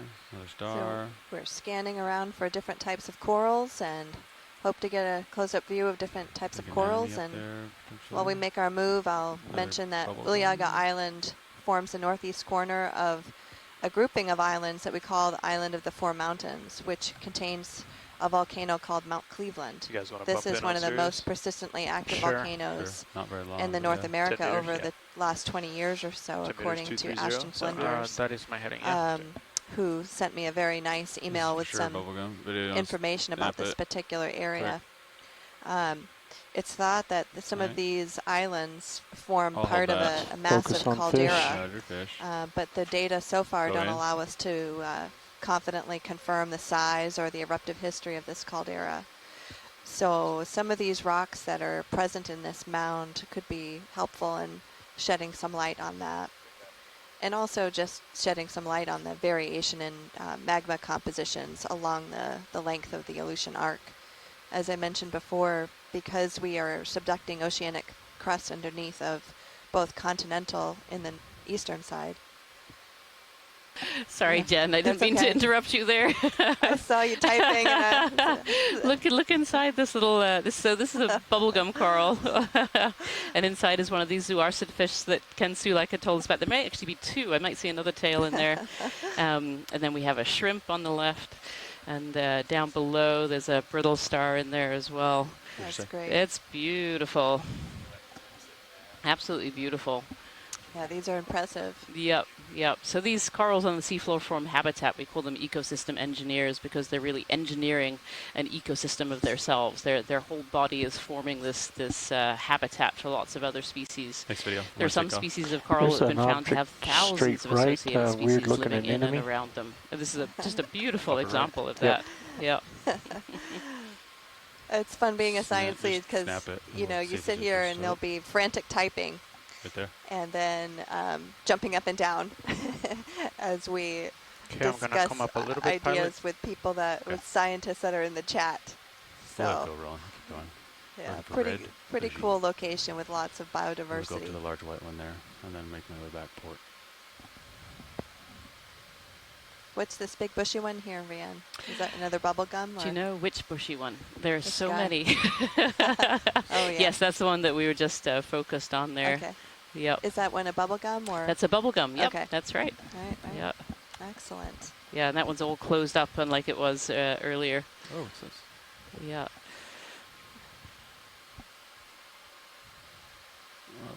And what is this purple thing that you see in the middle there? So those are Go also with the corals. There's a purple different below species center. of coral. It's probably an encrusting species.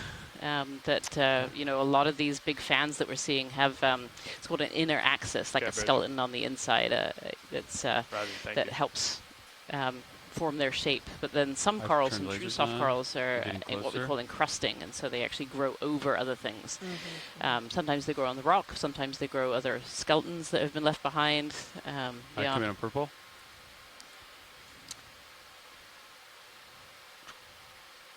Oh, beautiful! Look Yeah. at that. That is cool. Yep. Yep, so that looks like one of these soft corals that's encrusted over. It looks like an old skeleton and a bit of the Sorry about seafloor bumps there. Today, Roland. Nice view of that Do my mafic best. igneous rock too underneath it. Beautiful.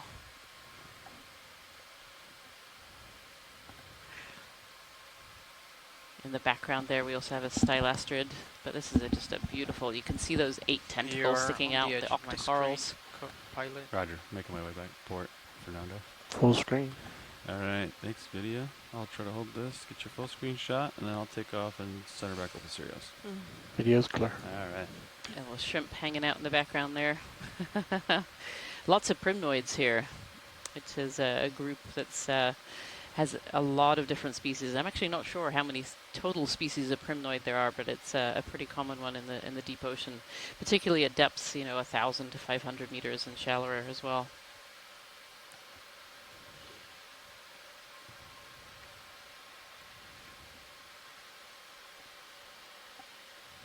Just drifting with the current here. It's moving pretty fast today. The pilots are reporting that there's a fairly fast current coming through today.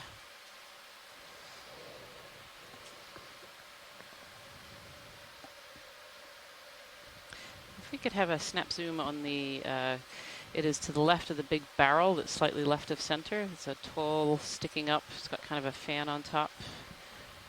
So the lasers are touching the sponge, and now they're touching the coral. That one right there.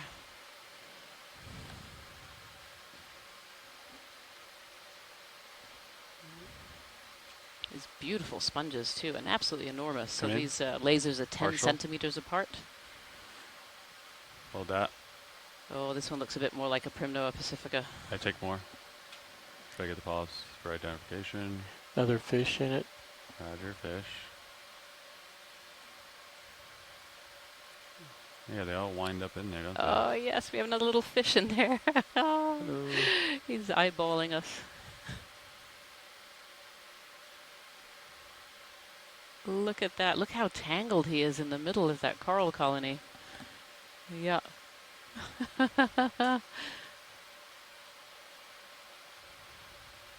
These perfect habitat providers.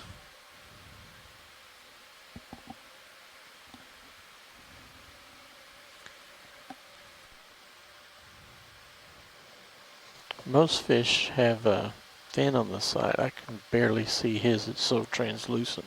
Go ahead, watch it. Okay.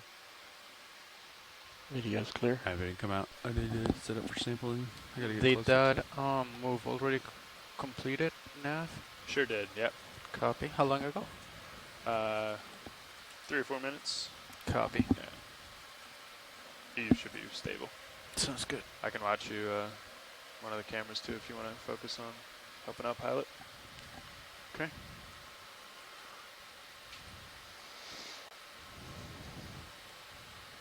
Is this sample with or without fish? That's a good question. So the pilot's setting up here. We're actually going to take a little bit of a sample of this one. Okay, hydraulics are We up. think it's Primnoa pacifica, red tree coral, which is a very common species here in Alaska. Red tree coral is actually one of the most important species in Alaska. It provides a lot of habitat for rockfish and juvenile crabs and lots of other species. You can see this one had this little zooarcid all tucked up inside it. They occur quite commonly across the Aleutians and all the way down southeast Alaska and into BC. And some of them occur, or Starbucks? Oh, and some of them can be very, very large. They can be Okay. several meters high and several meters wide in habitats, and they occur in a wide range of depths as well. Anything from kind of 800 meters, I think, is their maximum. They most commonly occur at about 300, 200 meters, and then we also get them deep water emerged in the fjords as well. See that?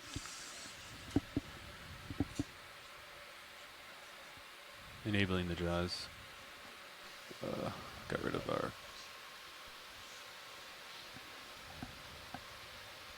video. Come in partial, and let's shoot. We got how much of this do you want? Watch lead. Zoom in on both cameras. Yeah, so another small, similar to what you took from the Paragorgia. That would be great. Thank you. Brandon, you don't deploy if you're comfortable, you can deploy that part. These red tree corals are also a coral that's dear to my heart. It's one that I've been working with since 2010 with good colleagues, formerly at the Alaska Fisheries Science Center in Juneau. Laser's clear. It's a really fascinating species. It's one of these that deep water emerges and comes up shallow in fjord systems where the environment is very, very similar to the deep sea. But my primary field is in reproductive ecology, and this is one, we went into the fjords to study the reproduction of this coral and thought it would be a nice, simple 2-year study and we'd be done. And here we are 15 years later and still studying this organism. It's been really, really fascinating. What we've discovered with this species is that up in the fjords and the shallow, they're actually not reproducing fully. Come on. They bring you with him. are impacted by the climate up in the fjords, where it's very, very changeable over a short period of time. But in the deep water, they're reproducing quite fully and easily compared to up in the shallow in the fjord area. Yeah, wrist all the way left. This helps fish is for being now. very That's what we stubborn. did. He doesn't want to leave Every his time house. wrist Trying to goes convince all the this way left. fish to Yeah. pick another Primnoa. Like, you could see if Is they he just still want in to snip there? off the top. I don't Watch know. lead. Is this a good cutting point here, or do you want to go above or below this? This is a great cutting This is point, a great cutting but we point. But what? Don't want the fish. Okay.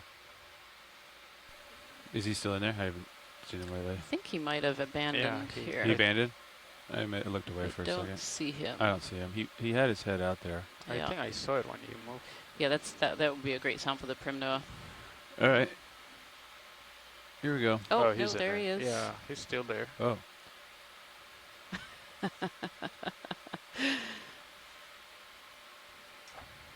He's a stubborn little There you fish, go. isn't he? There he goes. There he goes. He needed a little coaxing today.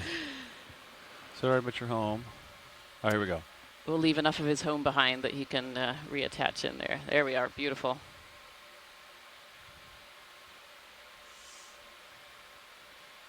Beautiful, beautiful.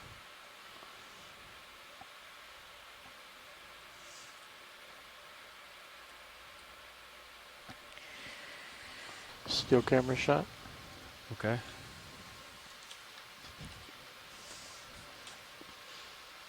Consider menus this back up. There's the still cam.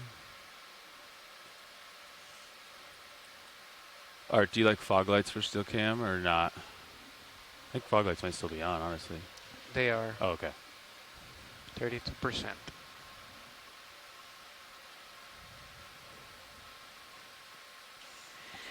So you have some agreement from the scientists in the chat room too. This Primnoa pacifica.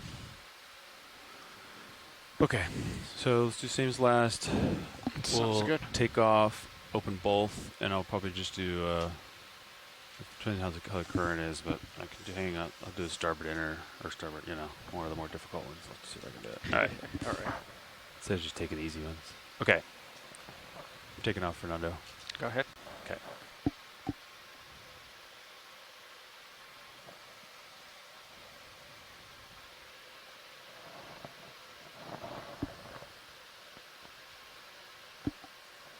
Push and draw out. Roger. Got serious view up now.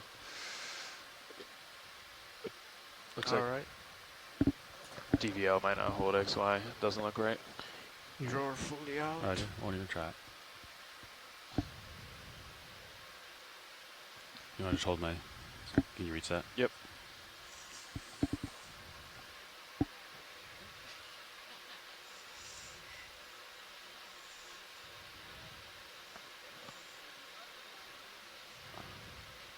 Go ahead.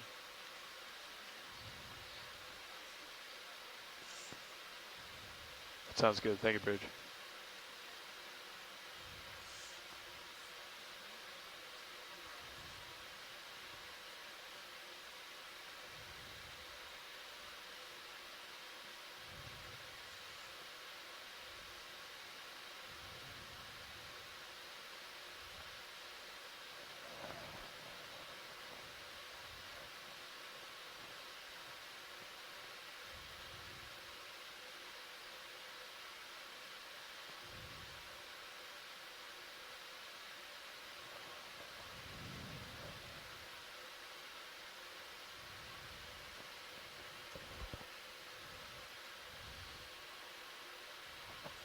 Okay, let me know when you think. Went into the other box. I see that.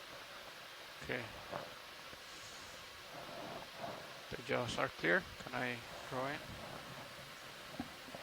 Yeah. All right. Looks like we're clear. Drawer. Yep. Says one piece in both of those. is Yeah. stowed. Yeah, it's You okay. saw the... We did. It's all good. Okay, so starboard outer has the most of it, and then starboard inner has a small bit of it. Perfect. So Thank you so maybe much, pilots. We'll put something of a different color in that box. Yeah. You know what I mean? I think we have plenty to choose from. All right. Different colors. Okay, let it go. That's a great sample. Thank you, pilots. Yep. Watchley, we're going to call this starboard inner, correct? Or sorry, starboard outer. Sorry. Yes, that's what I have it as starboard outer. Okay, understood. Yep. Yeah, maybe. See if Fernando wants it either. Okay. Okay, bridge. Great. And thanks everyone for joining. If you're just joining in, we are located at an area called Uliaga Mound. We're about 11 miles north of Uliaga Island, and we're looking at a very diverse coral and sponge community that's growing on an outcropping of what we think is some kind of basaltic volcanic rock.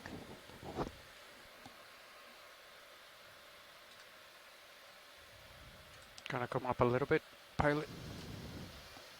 And we're going to start to move upslope a little bit to our second waypoint here in a little right bit. There, delta's about 15.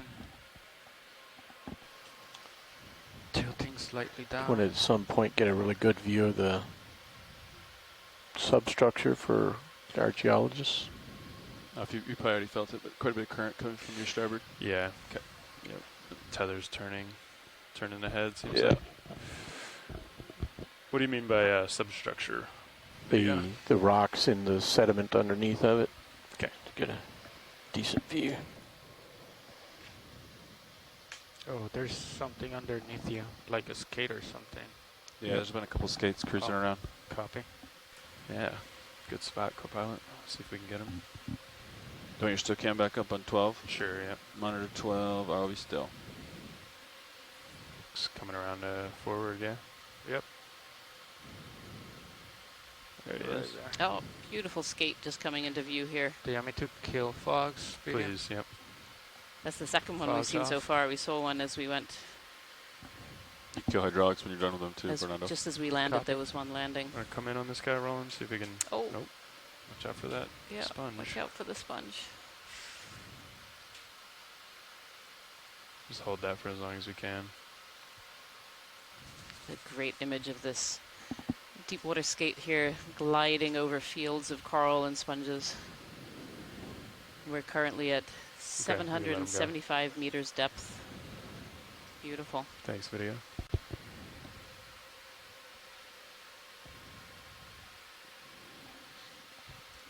There's so much to see here. We're not moving very far here. A little overwhelmed, huh? I am very overwhelmed, pilot. Quite honestly. Maybe I'll call it 10-meter move in. Yeah, I think if we can start moving towards yeah. waypoint 2, that would be great, and we'll take zooms of different 230. coral as we go. Yeah, that's fine. That works for me. Bridge, this is RV Nav. Yeah, I'd like to move 10 Another meters. one of these beautiful bearing bubblegum 230 corals on the left degrees, is speed going out of decimal 2. screen.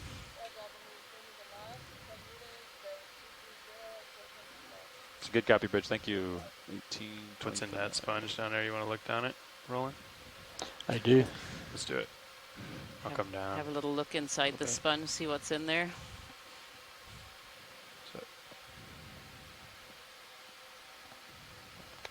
Camera control's a little glitchy since I did the Maybe a crab or a black squat balance in the rack room. Quite got a visual yet. I don't know if you noticed, but that's pretty much put my Oh, toe it's down. like a little Every decorator so- crab. There's so much current. Yeah. Oh, look at this shrimp full of It's hard eggs. to find a spot to put your toe down now. I know. There's so much still though. Left toe. Very, very gravid Yeah. shrimp here. Gravid just means that they're reproductive. Yeah. Actually, what kind of crustacean is this? In the center there, that's what we call a decorator crab, I believe. He's got so much They, business on him. They have hydroids and other organisms It's a growing on their partial backs zoom. that makes them Copy. camouflaged on the seafloor. Keep it there. Do we want a close up? Beautiful. Try for one. Still got fog lights on or not, Fernando? What's that? You have the fog lights on or not? They're completely off. They're Do off. you want them on? No, just Inside curious. this large Yeah, barrel there's zero. sponge here. Wait till he calls for him. Actually, do you big want to Go to the shrimp. close up on this guy, or is it this? Yeah, close up on the crab will help people identify it. That Okay. would not be a bad thing. Oh, another one of these Hippasteria down below as I well. think hold their Yeah. video. I'm going to try to creep in.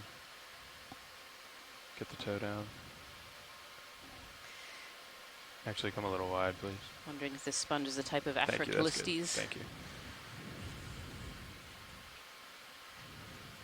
Kelly Marcello says the starfish below actually doesn't look quite spiky enough for Hippasteria. So there's probably something a little different. Or actually, there's two below it. There you go. There's one that's spiky and one that isn't.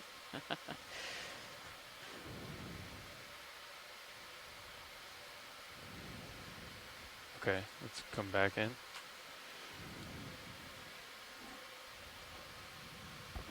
A video, if you would like fog lights, just call them out, please. Copy, we're good Just with having a this. deeper look in these sponges. So these sponges are Go ahead, another Rich. type of ecosystem engineer. So they're Complete. engineering Thanks, habitat for other species. And here inside this sponge, we have this There you go. quite large decorated crab. Ready for Usually a we good see still shot, smaller little Chris? Nice job. crustaceans living inside sponges, but this one's quite large. Excellent. You can see all Copy. over its body, it's got hydroids and sponges, all kinds of organisms it's trying to hide itself in there. I imagine this is why they call it a decorator crab. Yeah, Huh? Yeah, It's it's like- decorating It's a little itself. Likes to decorate that. itself. Yeah, I did have a little heavy. I think Yeah, that's So that way you great. can like That's go a off great stick shot. and you're Thank like you, pilots. stuck on the ground, right? Yep, I like it. I can't do much about that vibration. Sorry, Roland. That's all right. We Kinda go ahead and inside set the up for body the of still this, camera. Shrimp Okay. here. I think they're inside the body rather than on the Well, maybe I'll leave it here pleopods, so while it's the hard shrimp's to dancing see around there. Yeah, get the shot. Maybe eggs or maybe even embryos from Scott France here, suggesting they might We'll even tilt be up embryos to under center there the shrimp. rather than eggs. Tilting up high. It's beautiful shrimp here. He's going to center himself. Rotating down. The bottom here is About absolutely 48 littered with degrees. different Gonna shrimp. come up a little bit. It's a showdown. Just in this shot here, we have 3 shrimp, 4 shrimp. I can see a tail, some legs, and Let of me know course the when we're one clear dead video. I'll try center to here. set up for this still. Yeah, that's actually a really great shot right now. Okay.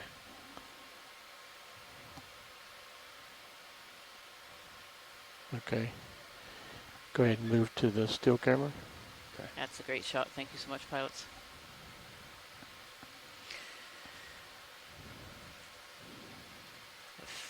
Little Faria potentially sponge in the background there as well. And we think from Christopher Ma, the spiky sea star that was down there is potentially the Hippasteria, but then the one above, Sarah Master, maybe.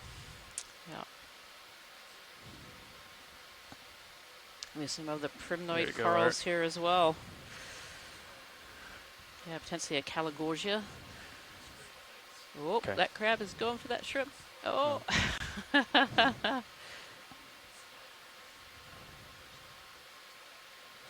Okay, you want lasers? Did we do lasers? We did. Okay. Oh.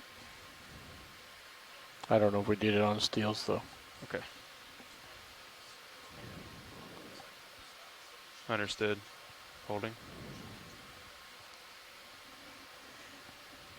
Pilot watch lead. Go ahead.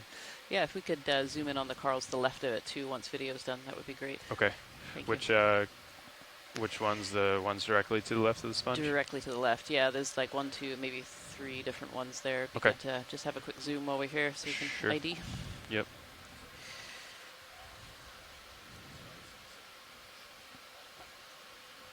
Just let me know when, Art, no rush. Okay.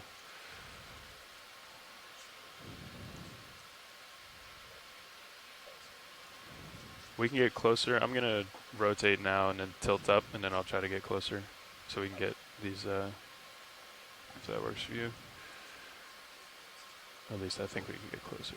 Scott France had a couple of cool comments Okay, about you the want- shrimp come on in, there. video. The eggs are produced in the gametes in the thorax, and once fertilized, the female holds them with pleopods, or they're kind of like abdominal limbs. Yeah, the Thanks- eggs are thanks, produced in the Scott. gonads. He did correct himself there as well. A little bit on. Oh yeah, he did. That's He did okay. correct himself with gonads. Which one do we want to take a look at? Watch lead. Yeah, the one on the left actually would be good. That's One already a on the good shot of left. the one on the right. Yeah, this might be a Calagorgia, potentially. Okay. It's another Try. type of primnoid. Try to rotate. I might have to You can lose see my those toe. spines actually. When you look at these individual polyps, they have these sclerites, which are these hard parts. And some of these soft corals have really tiny ones that you can barely you even want- see, and do you some want are more like light video? really armored. And this is We're good on lights. this one is very, very armored. You don't want Fogg's video? Yeah, let's go ahead and bring them up. Yeah.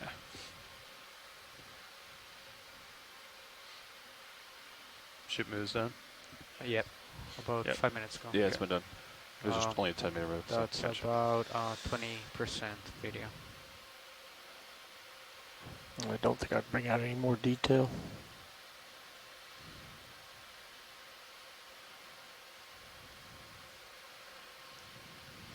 Okay, let me know. Let me know when you're clear. Oh, Video. another little shrimp there. Video's clear. Discussion in the chat room. This is probably a Primnoa potentially.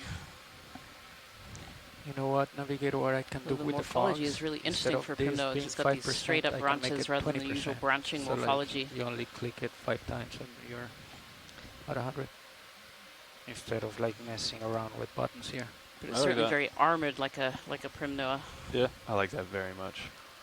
So Rian, what are the key characteristics that help you distinguish the various species? Oh, there's a lot. Okay. There's definitely a lot of different It characteristics. sounds like it. Yeah, so kind of on first glance, the first thing you can do is look at how the colony is arranged. So you'll notice some that we're looking at here are kind of one stalk straight up and then branches coming out from the middle.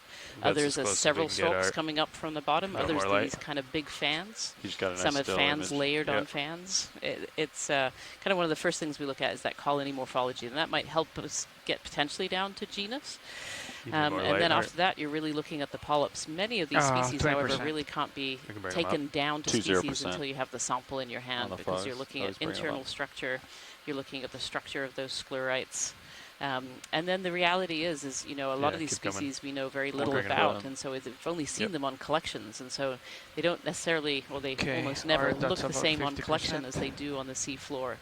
And that's part of the joy of a program like this, is part of the joy of Let me know ocean when we're clear. exploration and using D2 in these regions, is that we can zoom in and we can Okay. have a look at what these polyps, Right. what these colonies look like on the seafloor, Move forward rather here. than as samples that we've collected, which Okay. always look very, very Turning different. off fog Oh, lights. that's interesting.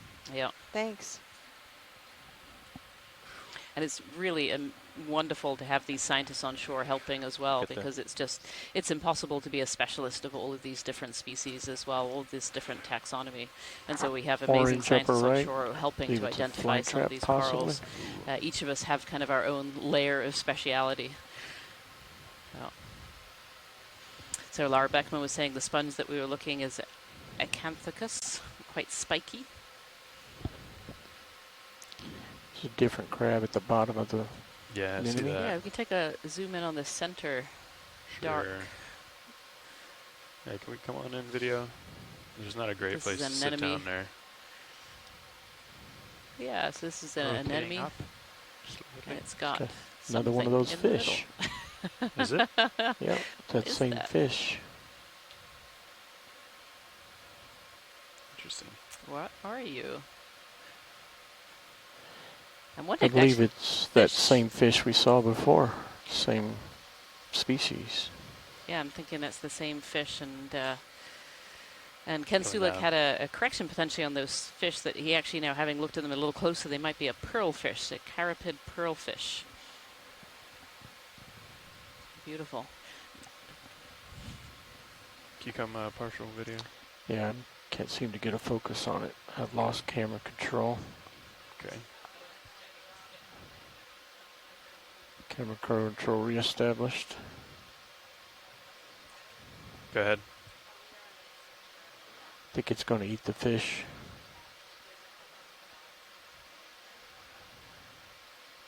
Okay. Copy that. We'll take a look here after zoom.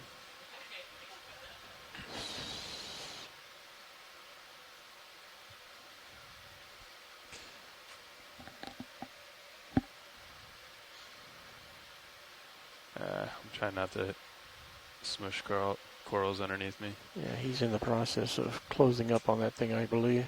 Okay. Free at your whatever you want. Yeah, I think just take whatever you can rolling up. Trying to, oh, there's a skate out there too. Oh, then you can still cam up if it's in the water column. Okay. You know what I mean? Yeah. Do it. Full Where wide. is he? Copy that. He's Off upper- the port. Off port. Yeah. Oh, port rail. It's got him easy. Watch, we're going to come back for these rocks, I think, here. Rotate it. Yeah, yeah. All right, Art, let me know if you want some light. All right, he's going for still cams fish. Oh, he might be going up. Right. Right. Yeah. Up right. Tilt up and you get him. Yeah, there he is. All right. Boom. Fly by that. Do you want more Good. light? Oh, he's going back survey down. tune? That's too bad. He was up. Once they're off the ground, that's Yeah, the shot. I got But it. once they get back down, then I got to tilt more. all right. Okay, we can come back down. Let him go. See if he comes up in the water column again. Looking for a rock. Lasers on. Lasers on. Flatfish, right corner next to orange. You see it? Right. Stand by lasers. video. Sorry, go ahead. Watch lead.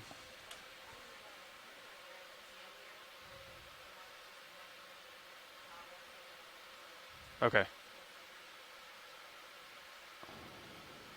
Okay, sounds good, Jen. Just call out one if you see it, and we'll keep our eyes peeled as well. Yeah, that was on that last one. I didn't want to pin the vehicle down. We would have been smushing corals. So yeah, let us know if you see a good candidate. Fish and starboard rail, just so you know. Sorry, video said flatfish. Yeah, you went past it. There's also one just lower left of lasers. It's the second one. Just above that orange on the lower left, the edge of screen. I might have to catch the next one. And You there see was it? Oh, I do see it. Yeah, you want to come in? Pretty well camouflaged, didn't he? Yeah.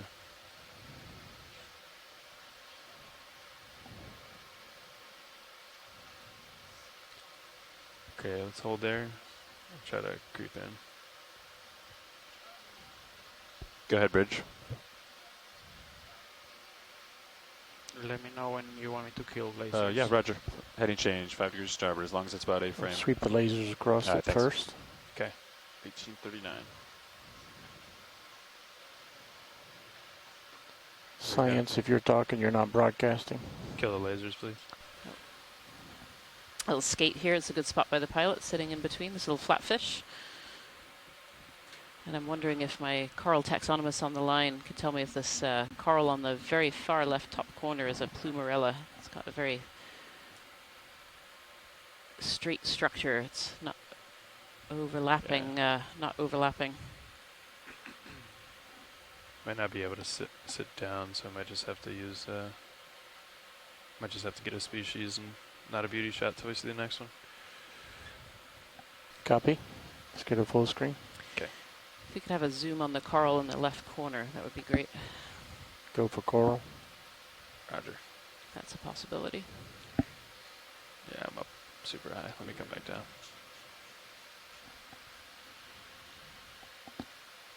Just doing skate ups.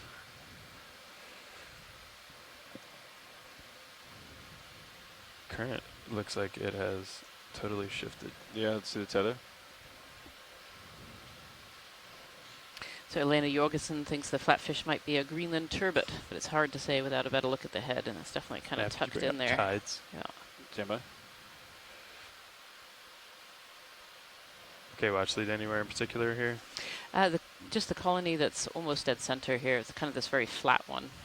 Dead center. Go, Bridge. Yeah, there you go. Copy that. Heading change complete. 235. Thank you.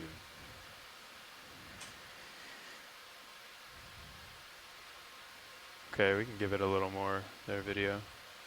I'm still not down. I'd have to set my right toe in. Yeah, there you go. I'm wondering if this is a Calagorgia. Isako might agree on this one.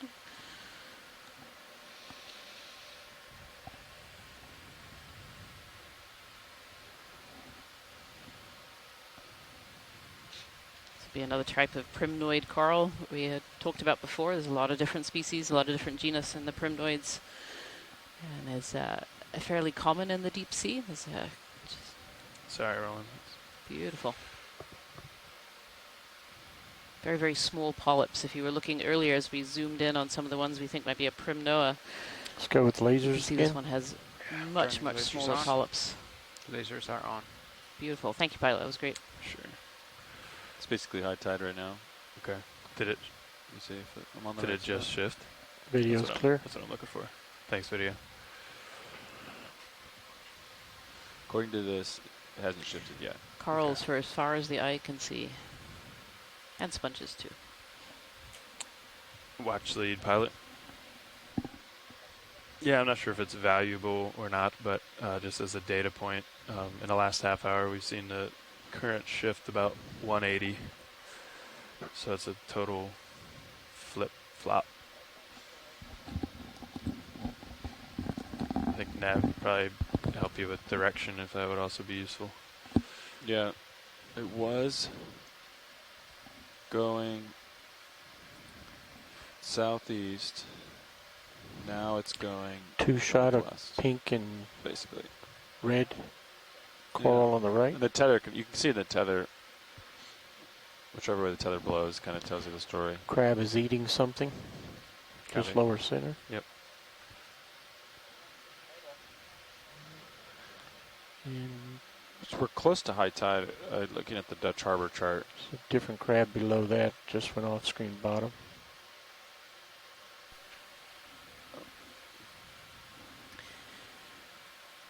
You were talking about a different one video?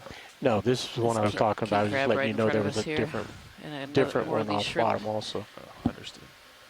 So we've landed today on this Uliaga Give Mound, this guy a go. and we're currently Ready? just around Get lasers just 770 meters or and then so we'll clear 'em. depth, water depth, and we've Yeah, landed in yeah, this come on, have a area of definitely high biodiversity of corals and sponges, but also high biodiversity of other species as well. These corals and sponges provide this habitat on the sea floor for lots of other organisms to be able to live. Oh, he's eating a shrimp. Oh, he's eating a shrimp. Look at that. One of those shrimp got caught. It's making me hungry. I have to say. It's getting close to Looks like lunch it's here. going It is for getting the close to lunch. Is that all you got? Yeah. Zoom as you wish. I was just about to say too, you know, these corals and sponges provide this habitat for other organisms. They come and hide around them to escape predators, and they also hide around them to get food as You want a well. little tilt down roll. So, Yeah. and that's exactly what we're seeing right here. Hey, navigator. Hey, co-pilot. You want to try fog lights? No, I've already got too much white on the top of it. Okay. Everything needs to Is eat. there a That's risk of difficulty. hitting the ground if you deploy Lighting the bottom. the shilling too far out? If you like bring it too low or the wrist? Wow, that was a big piece he just ate. Just don't hit the ground with it, yeah. It's got the whole tail in there. Okay. So That there is is the pretty chance. Yeah, impressive. definitely. Just don't hit the ground with it. All right. I mean, it's pretty strong, but yeah, just don't. I wouldn't. Yeah, I didn't have a good visual from here, so You can take I his didn't- Titan, your little pan and tilt zoom, ID1. You can Okay. spin around that camera and you can get a good view of it. Tilt down. Oh, and down Something. below it, you can see amphipods eating part of the carcass that's been left he's behind as pulling well. its Lots of arms other off. organisms have come Oh. around for Oh. this feeding event to see whether they can scavenge some more food. And yeah, there's a couple of amphipods sitting on there, eating the rest of that that shrimp there. You want to try him now, roll? Very opportunistic little animals. Now we're still good. Yeah, they are. It looks A little dark. ostracod too. They won't be. That's a decapitation.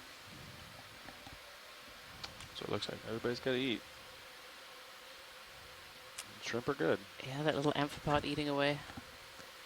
It's also a good close-up view of the sediment here, just so for those of you that might be interested in the rocks and in the sediment. You can see little bits of red flecks in there. That's probably some kind of iron oxide associated with the volcanic rock here. Probably got How big is basalt the toe? underneath this. My Hard to tell. rotator is at There's a lot of biology on top, 36. which is Kinda- a good thing. Do you want a 10-meter move, Fernando? Sure, yeah. Sorry, Sounds Roland. good. Lost the toe there. I can come back up. Bridge, this is ROV nav. Share a Different view. 3-shot here. Yeah, sure. Hey, can I do another move same as last? 10 meters, 230 degrees, speed decimal 2 knots. Yeah.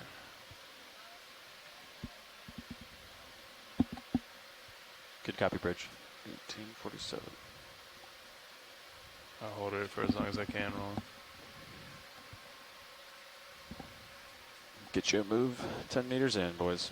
Copy. Video's clear. Roger. I think the current just shifted again. Maybe tilt down for a still camera. I see the tether changing its mind.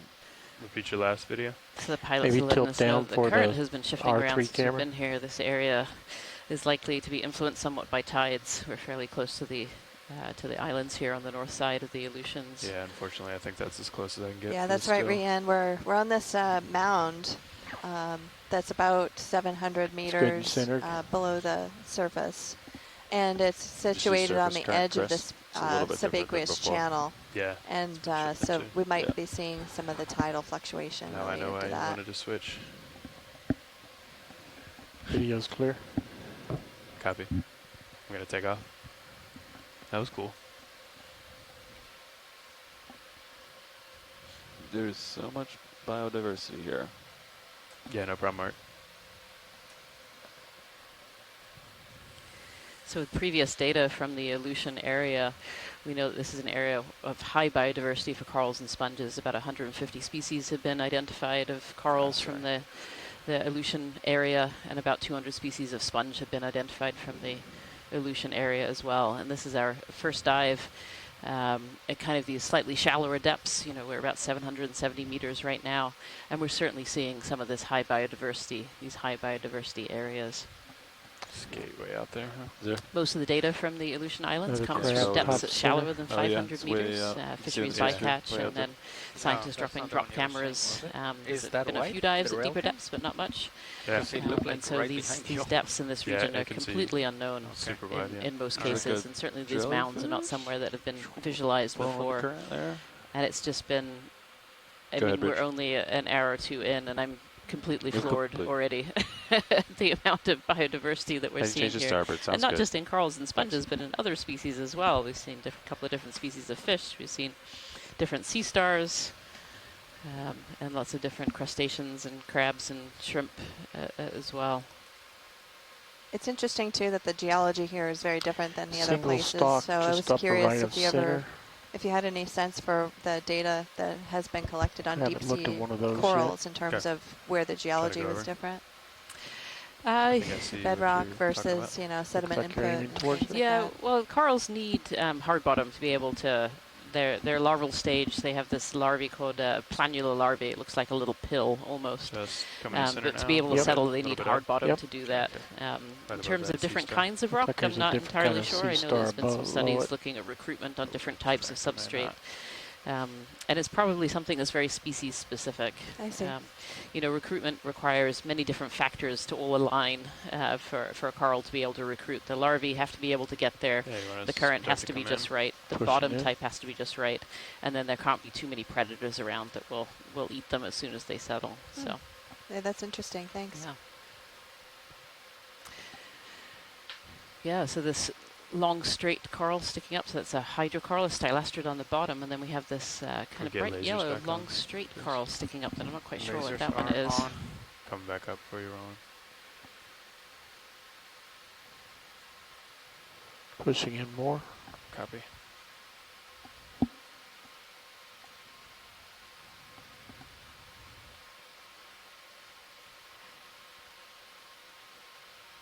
That one's got really, really interesting polyps on it. Yeah. The single branched yellow, little yellow coral that we have here kind of looks like a paragorgid of some Drifting kind. backwards. Yeah.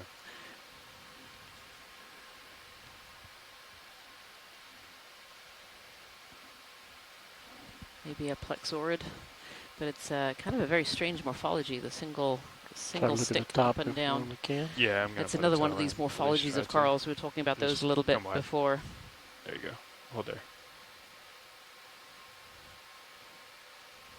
Okay. All right, we can come back in. Tilt to the top. Yeah, so maybe a plexaurid of some kind, potentially. Trying in again for another shot of the polyps here of this one. It's definitely a little bit different.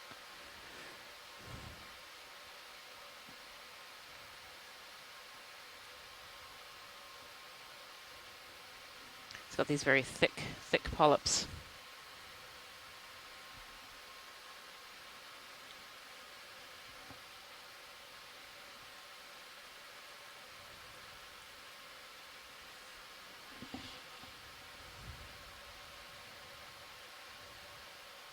And some of these hydroids growing off the top there. You can see there's been a little damage or something on the skeleton, which has freed up some space for some of these hydroids to be able to move in and grow. Push We've to the got quite an distance. extensive hydroid Okay. there.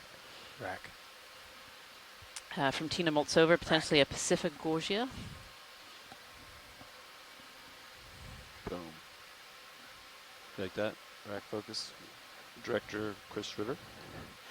Let's look at the white one directly at the bottom of this. Lower left Yeah, so of it. potentially a with Pacific the Gorgia. I think orange. that's the Hard one. better, the only idea I think we're coming up with right now for this particular coral. This one now dead center is what we call a stylasterid. This is a different kind of coral altogether. They're called hydrocorals.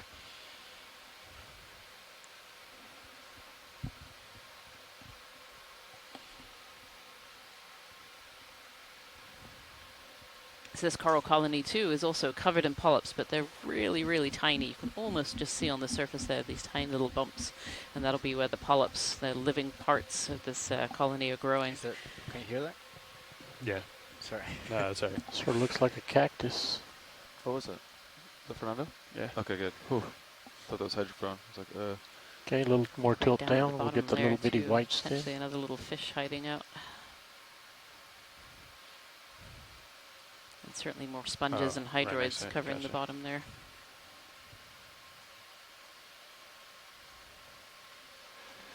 And we'll pull to the near ground. This one's kind of hard to hold. Might Yep. have to take off here soon. Video's clear. Copy. I'm just going to take off if you want to Pushing stay the in. shrimp as we Beautiful. go. Thank you, pilots.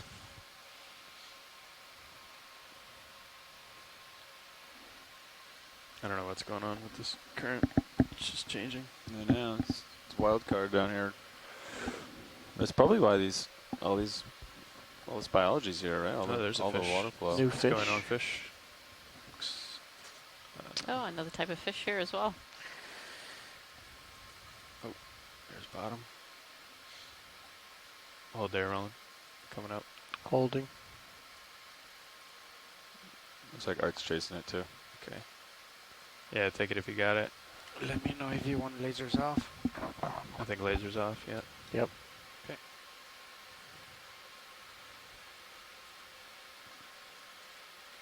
Oh, there's one right between our toes too. Come on. Full wide. Oh, that might be.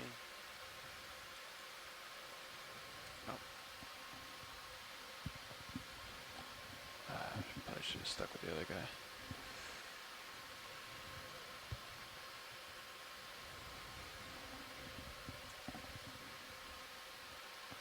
Lasers on it again. Lasers coming on.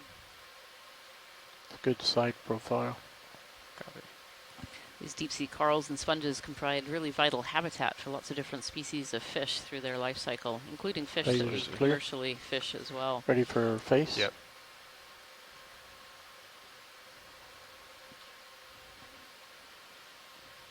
Elena Jorgensen thinks it's potentially a sablefish.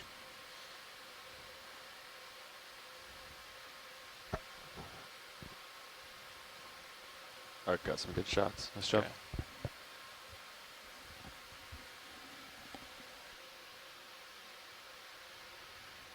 He's kind of tucked down there now. Maybe we'll look for the next one. Full wide. Copy. You guys want to do some introductions? Haven't done that yet today, I don't think. Have we, Roland? You want to drive, Chris?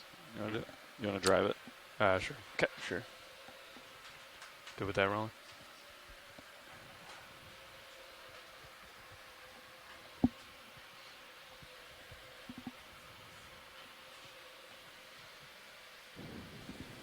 Elena Jorgensen has confirmed, yes, that's a sablefish that we were just viewing, going through the corals there. Okay. And a really good example of how these corals and sponges form habitat on the sea floor for lots and lots of different species and organisms that use them for different parts of their life cycle.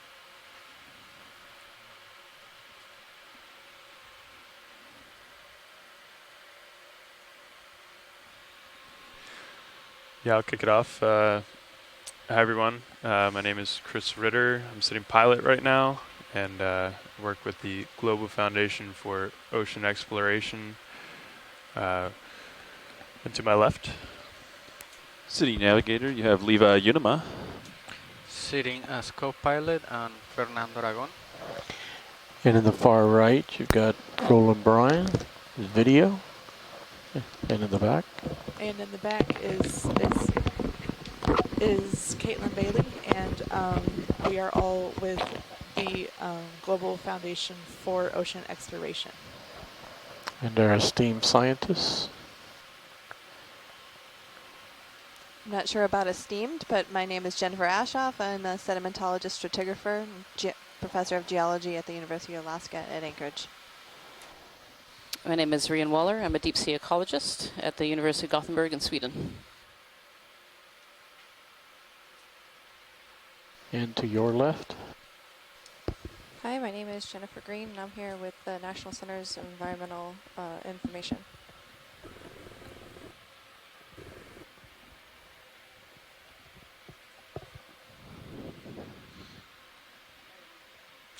I don't think we can hear.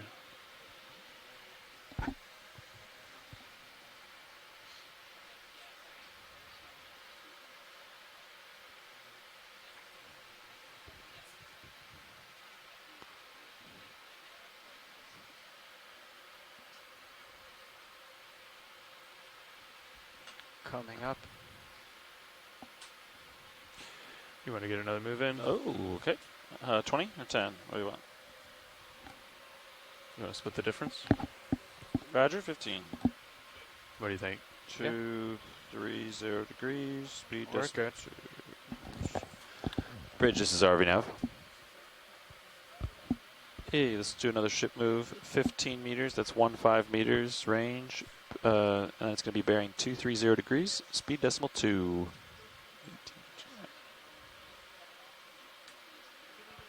Huh. It's a good copy, Bridge. Yeah, it's my fault, Rian. I should have made sure you guys were ready. Surprise intros. Wild card. Fish lower right. Probably the same species.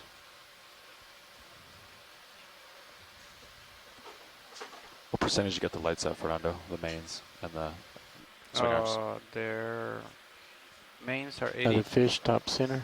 Everything's around 80. 80? Yeah. Okay. Temperature in the bottle, 23 degrees. Roger. Temperature on the lights, about 27 degrees.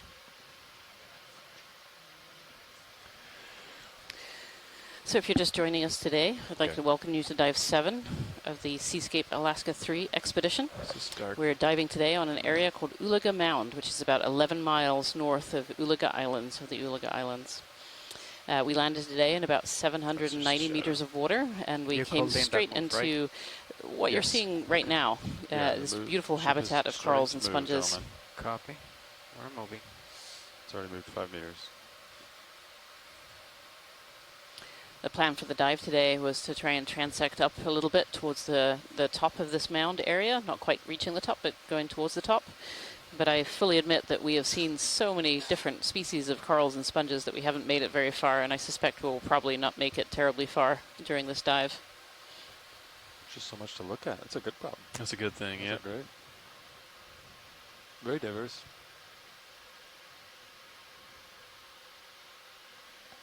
They probably love all this current flowing around. Giving them all giving them all that food.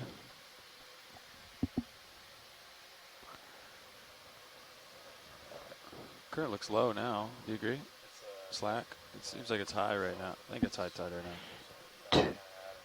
Two corals diagonal upright. Sort of reddish tint. One branchy. One less so.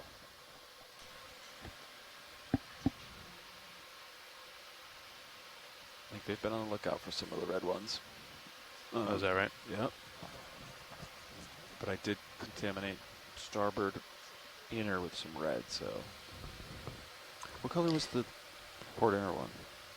They were both reddish. They're all reddish, orangish. Yeah. Okay. I think the first one was more of an orangey. I agree. Right? Okay. Must be a good 2-shot. 2-shot, aye. 3-shot if we throw that purple in the mix. 3-shot. Copy. Go ahead, Bridge.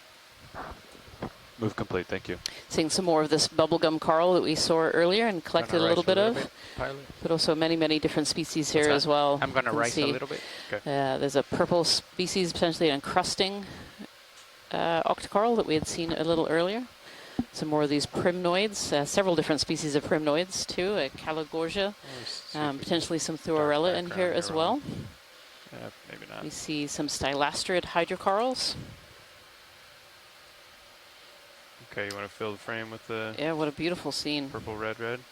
Yep.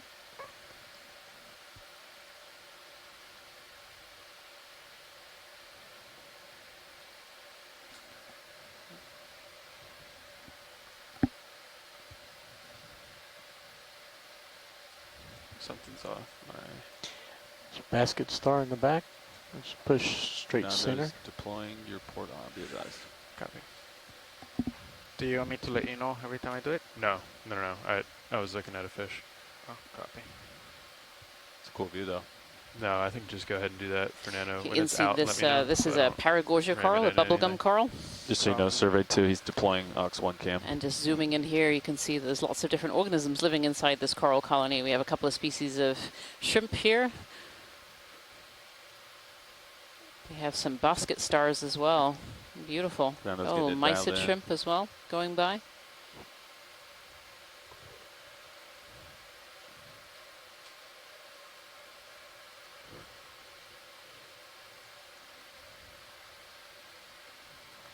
Let's rotate to the right.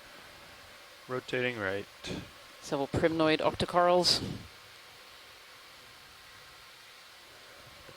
I'm going to rotate right, Fernando. If that affects your... He's got port rails. You can There are see where lots it of is, these the port striped rail. shrimp that we're seeing today. We've seen quite pretty a high, few, so including should be one fine. Yeah, I'm poor just one that was letting you know. predated upon earlier. Look at the long arms of these little brittle stars. Hold that. Holding. So the brittle stars are among several different types of organisms that use these corals to get up high into the water column so that they can feed We need more monitors in here, don't we? particles and other organisms Yeah. floating by. You can actually just kind of see those particles floating by right now, showing that slightly higher current around this area. And those brittle stars are basically just using the corals as kind of a high perch. They'll sit up in the corals and stretch out their arms and pick out still camera particles, wants. sometimes even stealing food from the corals themselves. Lasers Let's on. do it. Lasers are on. I'll try to paint that red. Or maybe I'll rotate right a little bit. That'll be... Boom. Boom. There it is. Science. So you're seeing those two lasers there. Those show us that those are 10 centimeters apart. Next question. Showing that Got all the colony shots is he needs? approximately 10 centimeters wide, but I think you said lasers and we're good. 30 or 40 centimeters high, so fairly large. I'm going to lift off.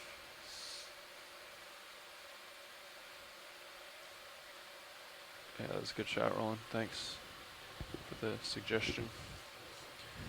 For now, you getting that camera all figured Different out? fish left. See another large it fish there in the different? background there as Yeah, well. it's got a rat tail. Okay. He's getting some interesting views with it. Look at it. He's way up there now. So Christopher Marr is here saying that those brittle stars that we were Nice and seeing easy. tucked inside the coral there, those arms that were sticking out, are called simple gorgonocephalids. And I usually think of the gorgonocephalids as these ones that have the multiple arms, the many branching arms.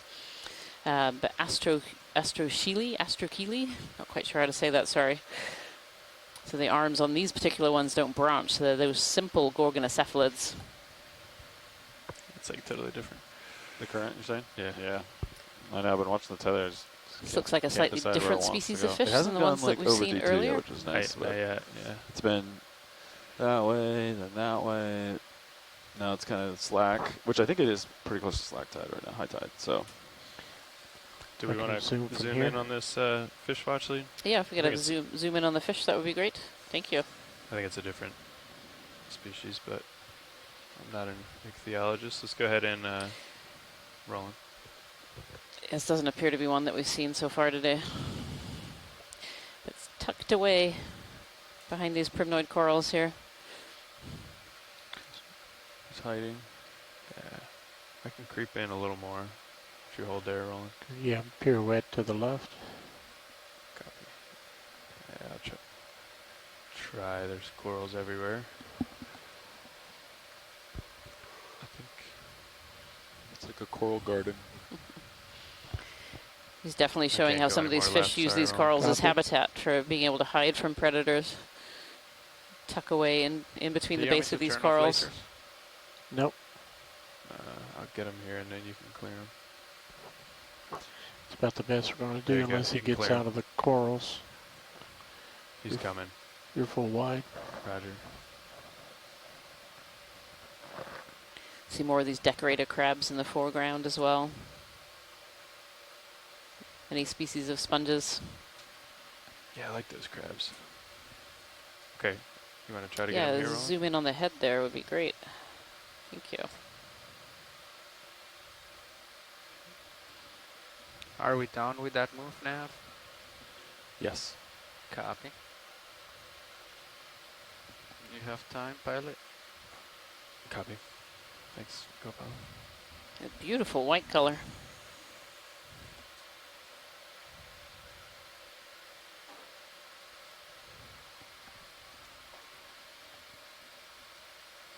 Every zoom in that we're doing on the seafloor brings up new organisms that we hadn't quite seen in the last frame.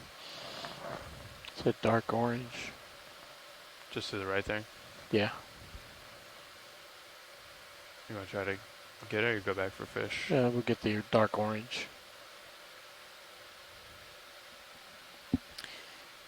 So far, we haven't had an ID on this fish from the chat room. All right, let's go for it. I think maybe we should try to get fish again if nobody's ID'd it yet. How about that fish? There's a little tiny fish sitting on this coral here. Oh, this anemone. Sorry. This anemone's all closed up and it has this little fish sitting on the side. Same type? Yeah, Elena Jorgensen says maybe the big fish is an eel pout. This looks like a baby version of the same thing.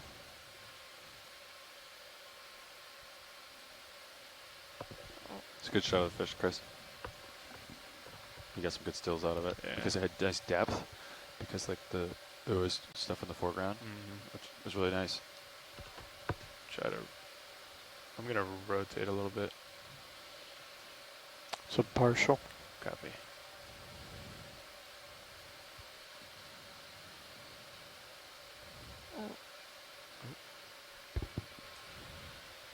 And it looks like someone ID'd the smaller fish as a snailfish on top of the anemone.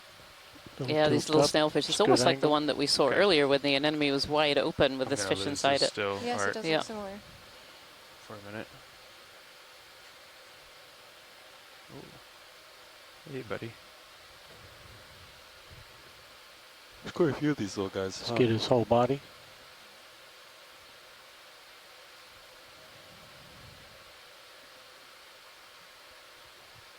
Oh, come on, coral.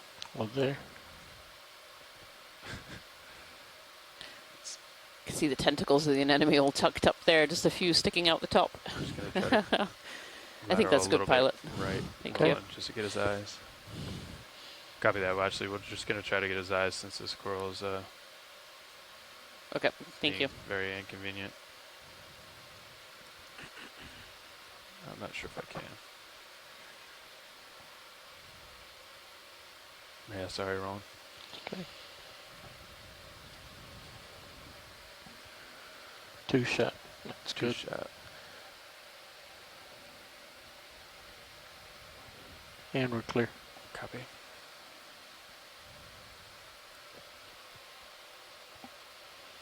Okay, onward. Thank you.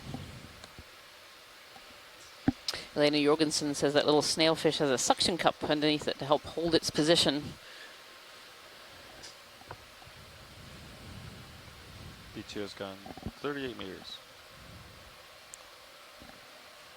Just about the length of a tether. Yep.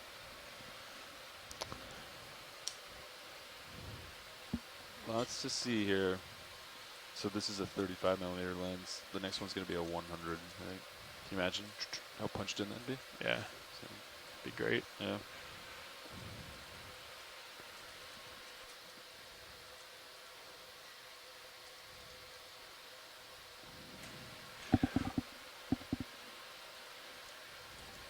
Tilting up.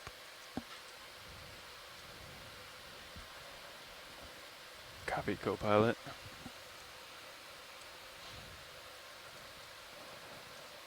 Looks like we're seeing some more of that bubblegum coral.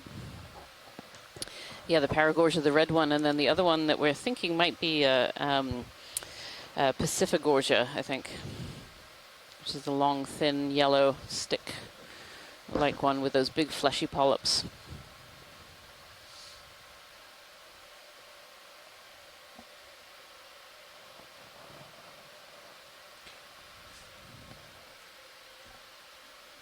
Watch that I'm just pushing out and pushing up, trying to make a little bit of a movement.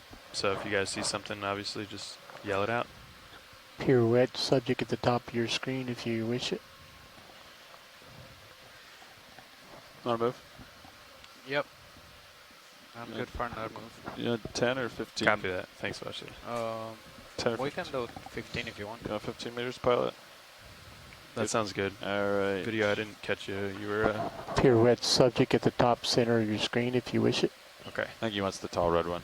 Yeah, he just responded right when I asked Rian something. Bridges is RV Got you now. rolling. Hey, Captain. Like a ship move 15 meters, bearing 230 degrees, speed decimal 2 knots. Do a partial. Yeah, go for it. I might come left a little and then go right. Good copy, Yep. bridge. 1914. Beautiful bushy colonies here of what we think is potentially a Primnoa pacifica or a Primnoa wing-eye. A red tree coral. Okay, I'm going to Partial. start right.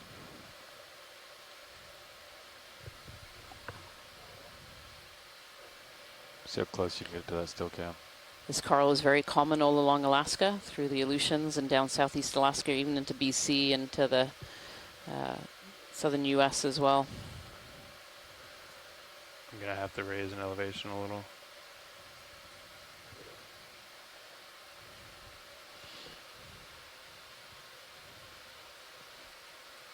Might bump my right toe soon.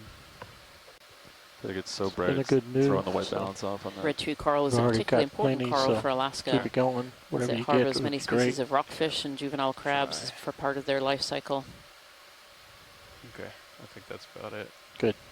Great job. That's pretty cool on it still. I can push in, clipping. You know what's cool about that is you get the depth of the other one back there too, you know what I mean? Main camera's full wide. Copy that.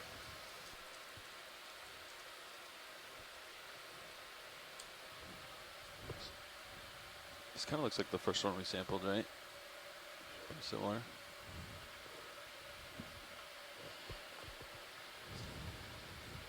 Just a little, yeah. Yeah, Cheryl Morrison also saying this one looks a little puffy. We'd zoomed in on a few earlier, and I'm used to seeing Primnoa pacifica from the fjords, where the morphology of the polyps were just a little bit different. How's that? If we could have a close-up zoom, please. You want fog lights, Sure. Thank you. Okay, we can. Lasers are on, and then fogs are around 20 right now. Okay, we can come on in on the Zeus video. I'll Do a double. yeah, Try 2 for 1 there. double ops.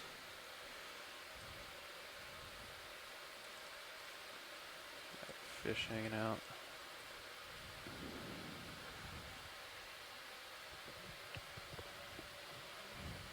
He's getting a shot at every focal length, looks Looks like. like there's a lot more of those little fish on this coral. Focus stacking, Yeah, there they copy. are, just sticking out. Little eyeballs I'm gonna coming out. tilt up, Art, if that's all right. Okay. Tilting up. Or do you think it made the background blue just because it's an auto white balance and it's just so Oh, there's another red one or in there so- too. so I see orange? another Oh, set of yes. eyes on the right. There's several. They blend in so well. Yeah. I've counted at least 5. Yeah. Let me know where you want to Our go. video Roland. says they've counted at least 5 in there. This is a good spot Okay. Do you want me These to little kill snailfish frogs? certainly like this coral, this habitat. We're good on Move lights. complete. Thank you, Bridge. Leave 'em as Okay, is. leaving frogs alone. They're at 20%. Keep tilting up. Keep tilting up. Eye. He's getting more still shots because he's got the fish in the back. Yep, which makes for a good one. Go to those bright polyps, and I'll do a tight zoom. Okay. The top center. You can really hear the verts, huh? Copy, 60%. Yeah. I know, isn't it? It's good feedback, isn't it? It Like, is. you a don't really realize good how it's close-up your of the deflection polyp. on the stick. Oh, And beautiful. it makes you shy away Yes. from pushing down So what too we're hard, seeing which is inside nice. these polyps, you can see at the very top you have those tentacles, that ring of tentacles. And you can just see these kind of hard parts that are shining back at us. Those are probably the sclerites. And then if you follow the polyp down, you can actually see the gastrovascular cavity coming down. And at the very base, you can see these kind of lighter orange kind of ball shapes. Those are probably eggs, so eggs or sperm, showing that this is a reproductive colony. That's a really beautiful shot. Look at that.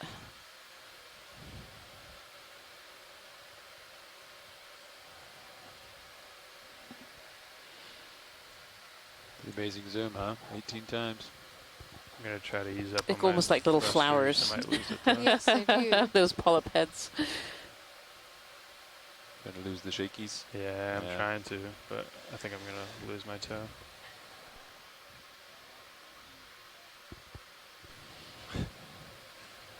Okay, video's clear. Copy that. Oh, the fish sticking out, that little head poking out from the background there. 40x. Hide back in. That might be too much. Might be a little shaky, right? I mean, if we're rock steady. Yeah. Oh, that's a great shot with that fish. That is a great shot. What do you want to do, Roland? Just hold her there for a minute. These just corals looking at the provide various really fishes vital habitat poking their heads out. for lots of different organisms that live on the deep sea floor. Let's go to that little Oh, there's fish. a little juvenile one. See the one up above? And another one on the straight left? up. Okay. I came down on thrusters. You might have a little more or less And hold there. holding. Now we got fish bottom right, we got fish upper left. Hot spots of biodiversity. Absolutely.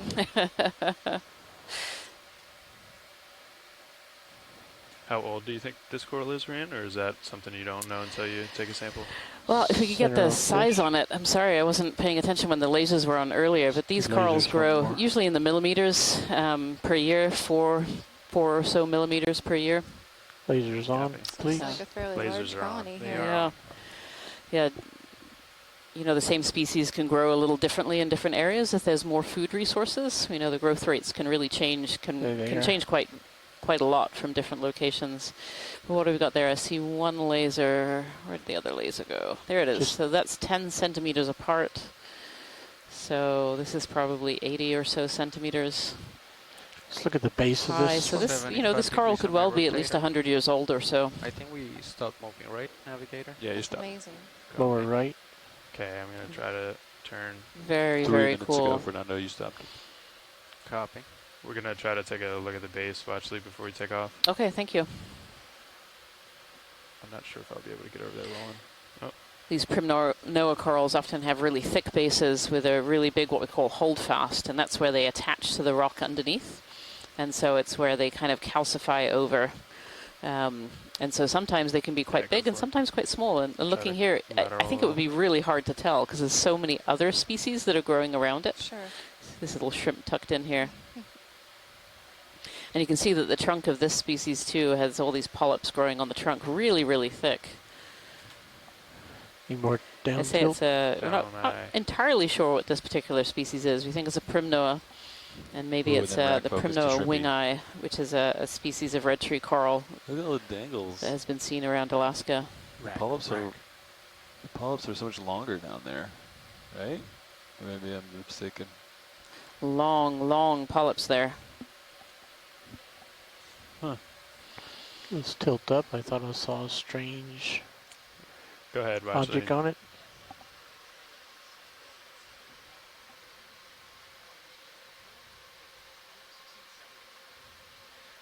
The single stock? Okay, copy that. See the fish at the top of the laser dot? Another one of those snailfish down below as well, I don't, but go ahead in. tucked in up in another Above the Primnoid. laser. In the coil up, we've seen a lot of them. Oh, okay.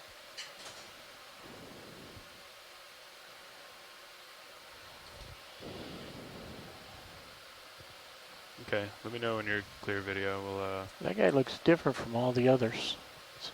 Don't know what it is though. Video's clear.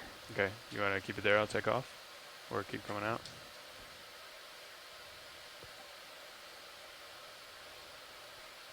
Full wide. Yeah, they're looking Roger. for a single stocked item. They sure are. Yep. Orange or reddish in color. I'll come. Thought I Come saw one on your back starboard to you. side a little bit.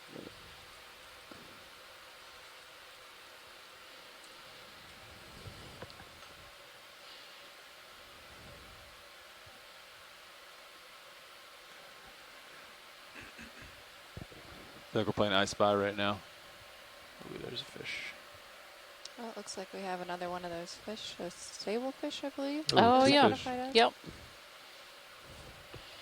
I wonder if it's the same one. 1 fish, 2 fish. 3 fish.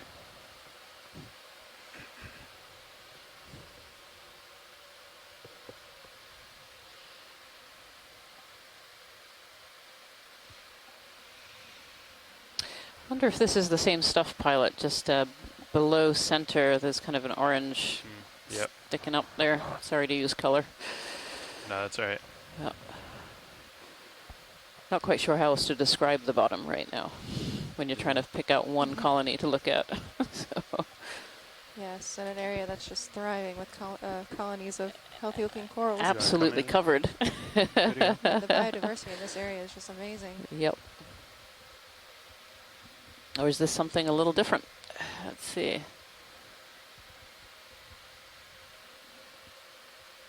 It's hard to tell. This kind of looks again like another kind of paragorgid of some kind. It's got a single stalk and then branches out. Up. Just getting that toe down. Yeah, we're thinking this is the collection target, Pilot. Oh, okay. Thank you. Sure. Yeah, can you get hydraulics up? And I'll let you do whatever you want to. Let's get a full screen. With the shilling, Copilot. Copy. You got port outer or starboard inner? I think it's a different enough color. You could do starboard inner, and we would be able to identify. You know what I mean? What's that? Why does this sound like the USBL is constantly going now? Oh, that's the HBU, yeah. Understood. Let's get some of those solid Hydraulic. center one at the top. Looks thicker. I'm not sure what you mean, Roland. At the top of the branches, there's thicker sections. Okay. Top center of the screen. Right there? Yep. Okay.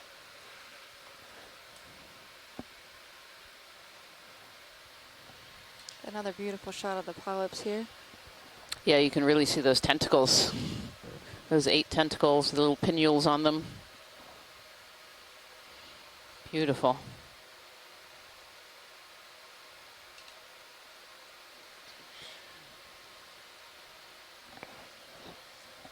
Okay. Looks like it's got a brittle star on it.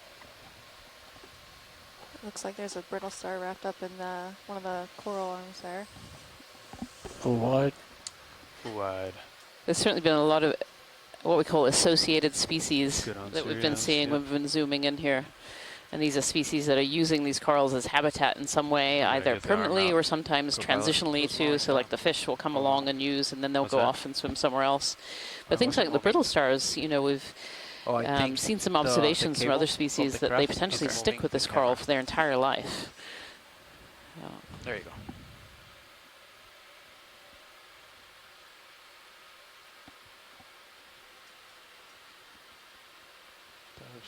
There you go. We're center right there. Did you get your last pilot? I mean, Nav. Did you get your last collection? Did you finish naming it? Yeah. Okay. Yeah, it's all sorted. All right, great. Yep. Situation has been situated. Copy.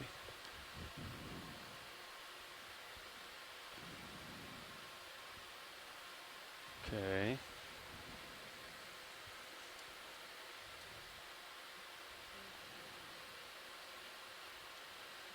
Okay, Washley, how much of this do we want? You want to start to come in, Roland? Please. Okay.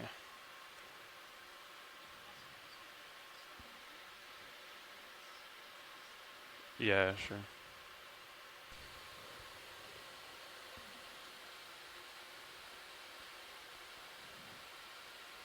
Survey 2, just letting you know, Fernando's deploying Aux 1 right now.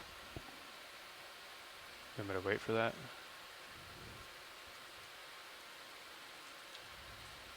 How we doing, Fernando? Well, I have you on camera, so you go ahead. Okay.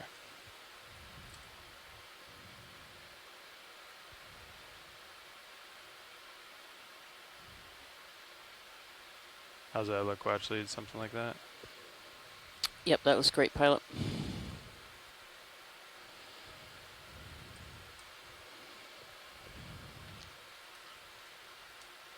The main branch might be out of the cutters. Yeah. See that? The Yeah. far left one is, I think, is the main. This camera view, you can kind of see it. Yep. I mean, I guess, well, maybe I'll just try to get these two then. What do you think? Yep. Go down in there. Down in Shrimp there. are determined to get in the way. Yep. Yep, I think you're in the cutters. The first one might be too far in the cutters, but you get at least you get the main one with the brittle.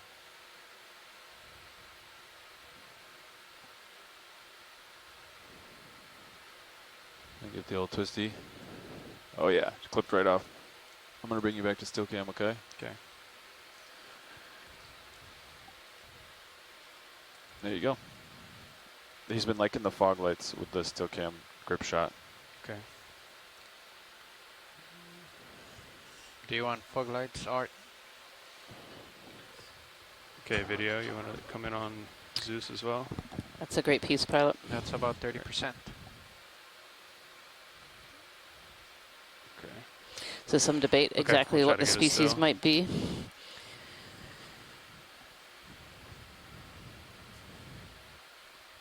It's a parameciid of some kind.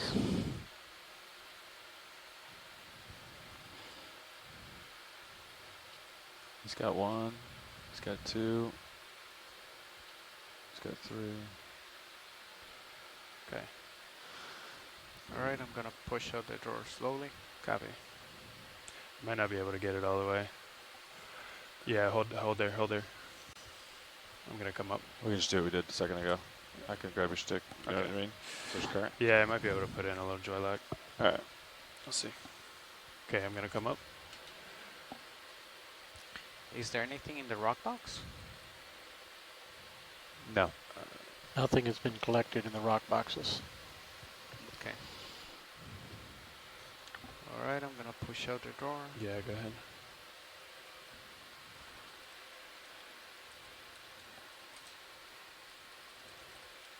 All right, it's all the way out. Copy.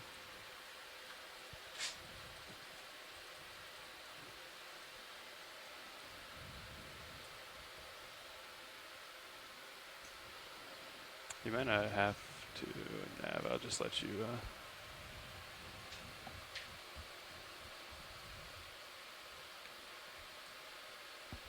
Not a lot of current right now? yeah, Roger. not too bad. Roger. But if you could watch that, that'd be good, I think. Yep. D2's looking good. Just my little contaminated branch, don't worry about that. I tried really hard to get it in the box.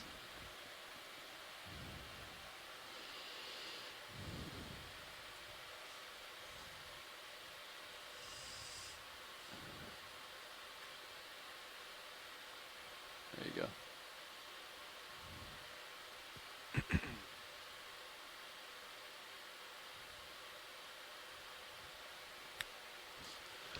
Thank you, pilots.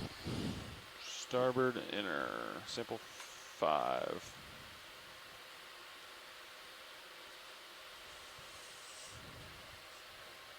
There we go. All right, arms clear. Pushing drawer in. Copy. All right.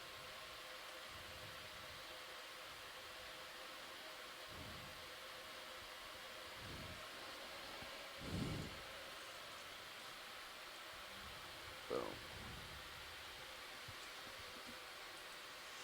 Okay, crapped off. Yeah, it's kind of parked now, huh? Not really moving all that much. Kill the fogs. It's got a good view in Ox 1, be advised.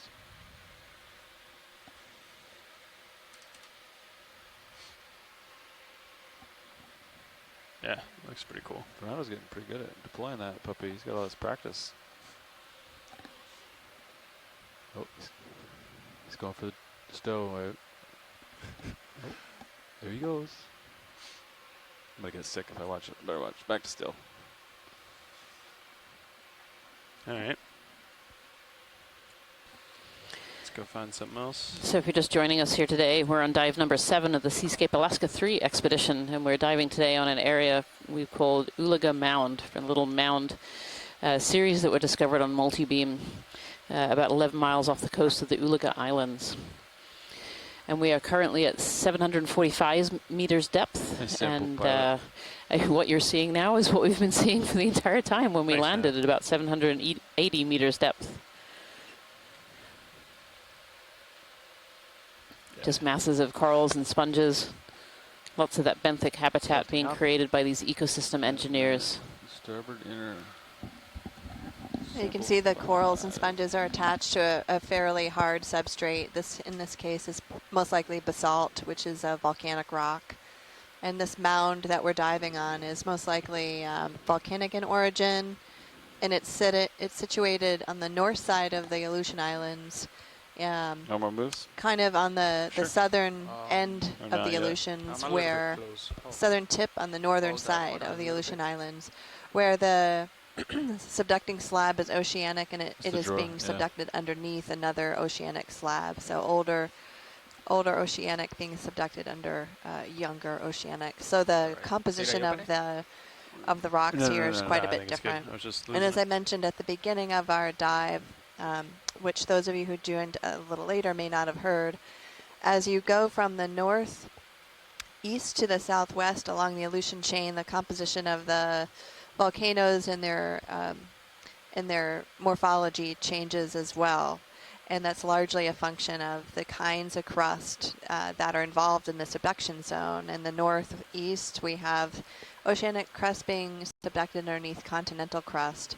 And in that case, we get larger, more silicic types of volcanoes. And in the south, we have oceanic crust being subducted underneath oceanic crust. And so we have very different volcanoes. Those are smaller, and they tend to have more mafic, which is a fancy word for composition of magnesium and iron types of compositions in the lavas. So this particular mound here is likely to be a volcanic edifice that's somehow related to that subduction zone.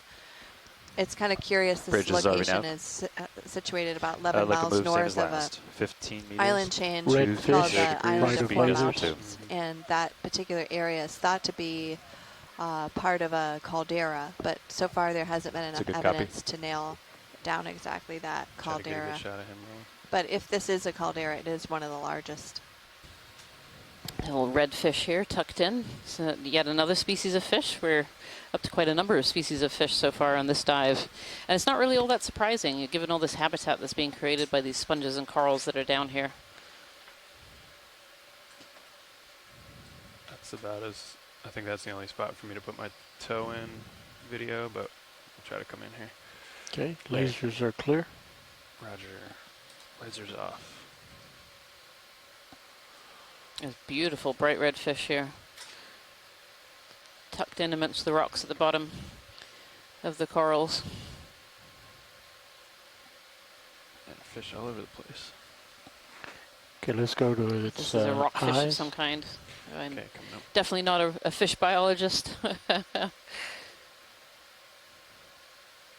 Might be photobombed here. Coming up. It's certainly staying very still for us.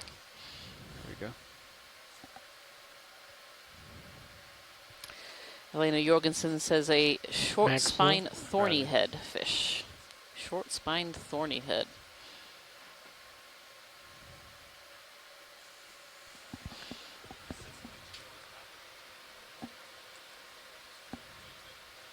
Oh, sorry. Lost my toe there, Roland. I and come back. If that wasn't sufficient for a highlight, let's come back.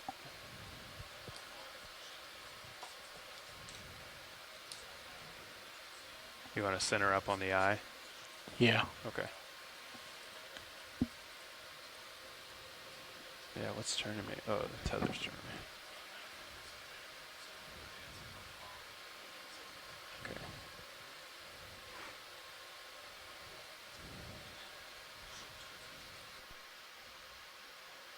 Go ahead. Sure. Video's clear. Copy.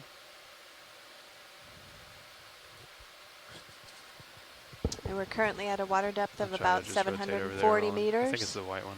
I didn't Zooming hear what out she of was this talking Hold there. about. short spine Hold there. thorny head I think it's fish. that white one just right to the right.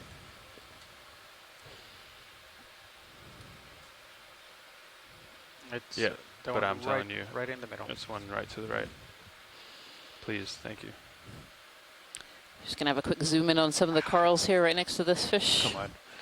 The conditions are a bit challenging. Yeah, sorry. There's Brian, just we'll come oh, back in. there's nowhere to land. Yeah. Steve Oskovich thinks that coral to the right there with the polyps pacing downwards, let's if you come back in, noticed it, is a calyptophora.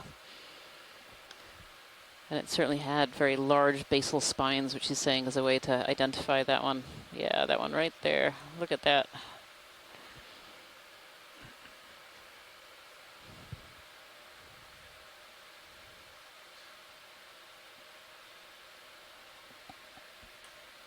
You can see this one's a little unusual because the polyps are actually facing downwards on this one.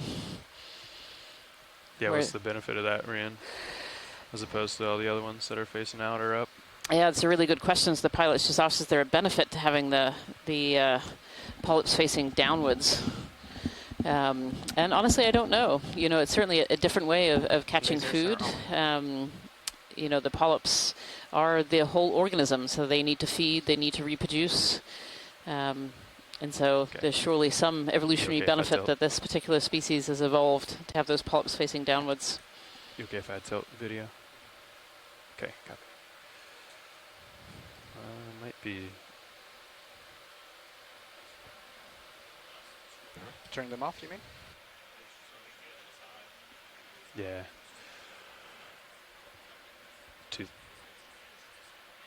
Yeah, we got them on it. I think it's too thin to get both on at the same time, but that one right to the right of it is kind of on that same plane, I think. Okay, taking off. Steve Oskovich saying this could also be a Paracalyptophora, which is known for downward polyps. But Calyptophora clade Weiveli has polyps facing downwards too. And Asako is also saying there's another genus, Arthrogorgia, also have downward polyps, and has those two spines as well. I think there's certainly going to be a lot of re-examination of this video and re-examination of some of these still photos and frame grabs to be able to have a look at some of these corals a little bit closer and see if we can identify them. Many species of coral just can't be identified down to species unless you actually have the sample in your hands. And so video like this is a great way of us assessing biodiversity, so how many species there might be, but not always for what exact species those might be. Yeah, I was trying to... But we're certainly seeing a ton of biodiversity here. This is definitely what we call, often coin the term, a hotspot of biodiversity. Nav, is the ship moving? Rotator is at 7-0. Copy that. Yeah, move was complete 3 minutes ago. Copy that now. Sablefish coming to check us out. Yeah, I got lasers. We can try for it if he comes back up. It's pretty mobile. Yeah. I'll just try to keep him center. See if he turns broad again. There he goes.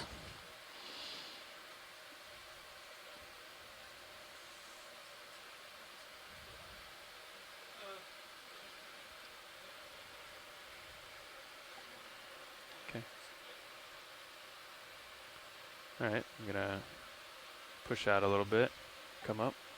Copy. Rotating up. Roger. What's that, snap zoom video? I think that might be a Oh, line. it might be a fishing line there. Okay. Yep. Yep. Okay, Nav, could you drop a target, please, that there's a line right here?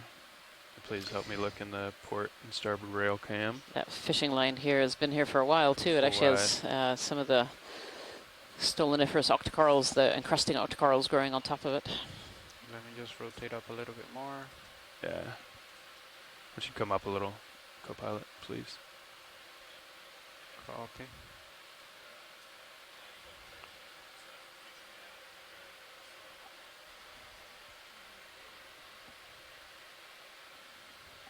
Just keep an eye on winch tension there. I'm gonna give this a wide berth and just come up and over, push out. Copy. Right now, delta is 17.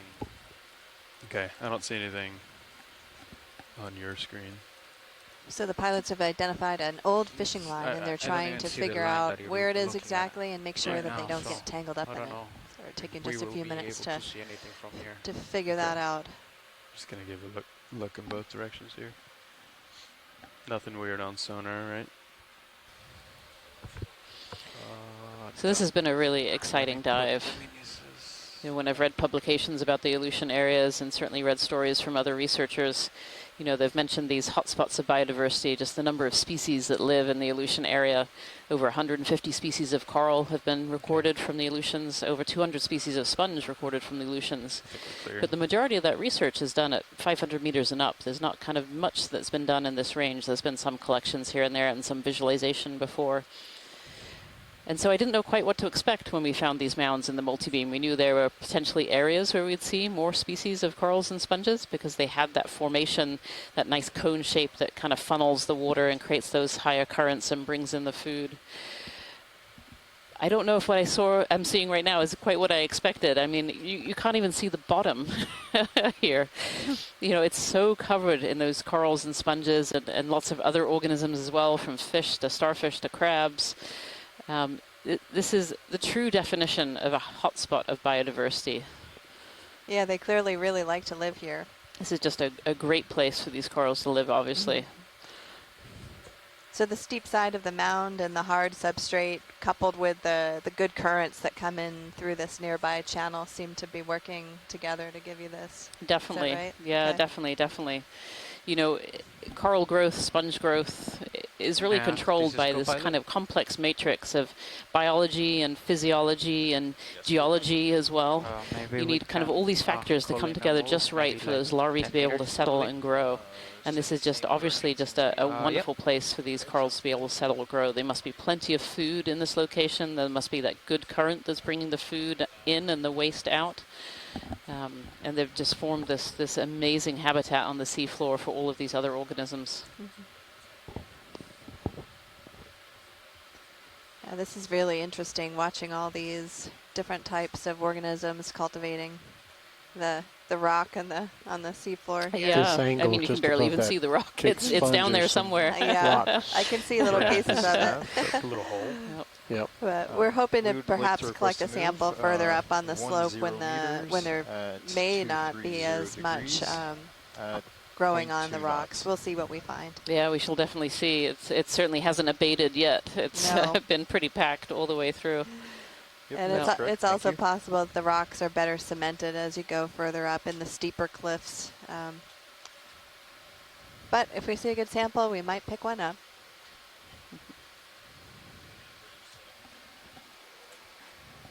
Yeah, we've been trying to keep an eye out for a good spot for a rock, and unfortunately, or fortunately, Ooh, what's that one down there? Pilot, there's kind of a circular orange, almost center Fly right at the trap bottom of the anemone? screen. Yep. Very large. I assume it's an anemone that's just way out there. Yeah, eyes on. We'll come Yeah, back. we can just do a quick snap zoom too. If that's better. Can push in when it comes center rolling.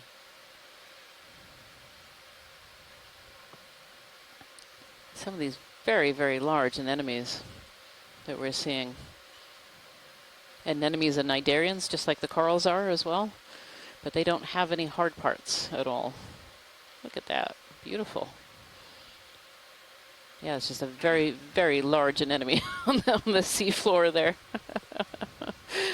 Pushing in tight. Happy? I'm going to keep pushing in You can as kind of well. see right in the center there, there's the mouth, and these are the tentacles. And each of these tentacles aligned with what we call nematocysts or nidocysts, which is where the cnidarian name comes from. That's the phyla. And these special nematocysts have little barbs inside. They almost look like little harpoons. And when they find prey comes along and they want to catch it, the barbs will shoot out into the skin of the prey and capture them. All right, that should be it for movement. Rolling. That's great. Thanks so much, pilot. Okay. You can center up, and then I'll do a slow pull out. Okay. Center up on the mouth there. Mouth, yep. Okay.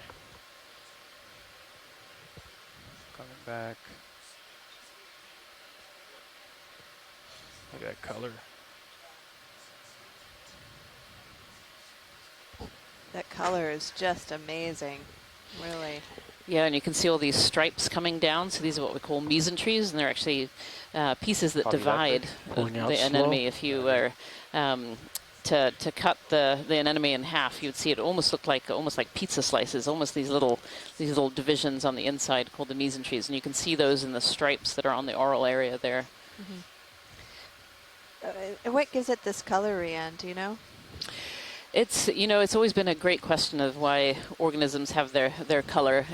Some it can be a factor of food, but anemones are really can be very morphic in their colors. You can have the same species that can be several different colors or several variations of colors, and other species are always exactly the same colors. So it's there's some evolutionary aspect to coloration. Let's get a hold this shot for a second. Understood. That was a cool zoom out. You see all the current going by too. Yep. It's another one of those fish on that white coral to the left. Every zoom in we do of the seafloor just reveals more and more. And you can give Art some beauty shots of that guy. Yeah. There's lasers. Oh. No, there's lasers.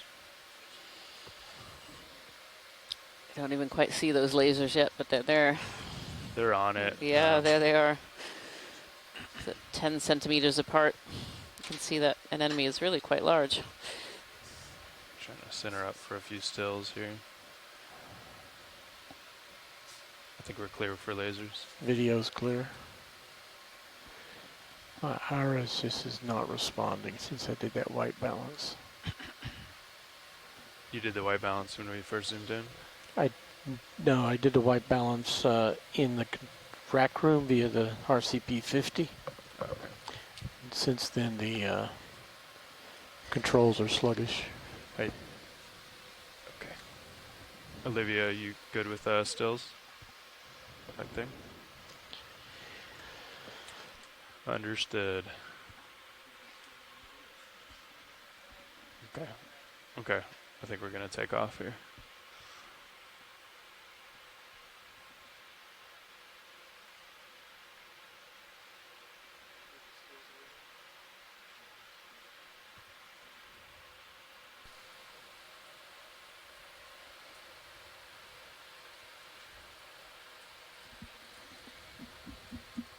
That's a flounder, right? Or halibut or something.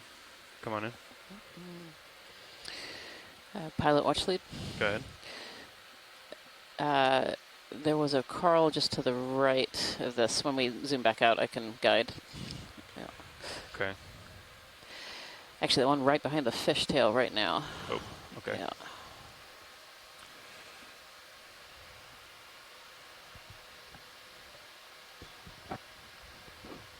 Pulling out so you can set up. Yeah, I was hoping to follow the fish, but I think I lost it. Let's see. Yeah, it's dead center right now. Okay. Thank you. We might just have to hover here. Video. Well, let me set up. Actually, might be able to get dark background. Just give me 1 second. Rolling. Yep.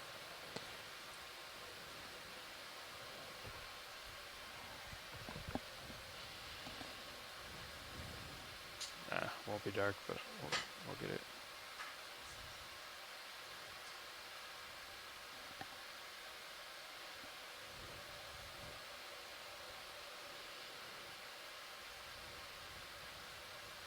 Okay.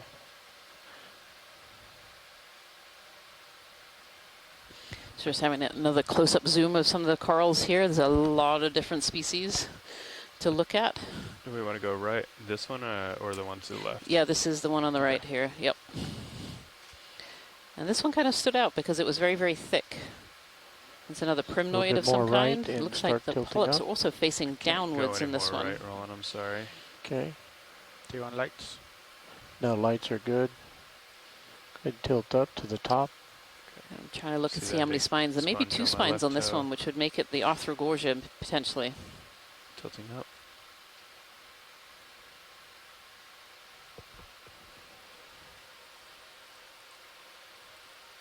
Let me know when to stop. Yep, going all the way to the tips. Roger. Right there. A little more. We'll hold this for a bit. Roger. See one of those simple Gorgonocephalus on the right-hand side in the background there too. Yeah, this one also has, so this coral has those downward-facing polyps, which can be a help for the taxonomy, to help with the ID. They're very, very thick. There's a lot of them. They have 2 very big spines there. Nav, what's our bailout direction? Okay, go ahead and tilt up more. Tilting up.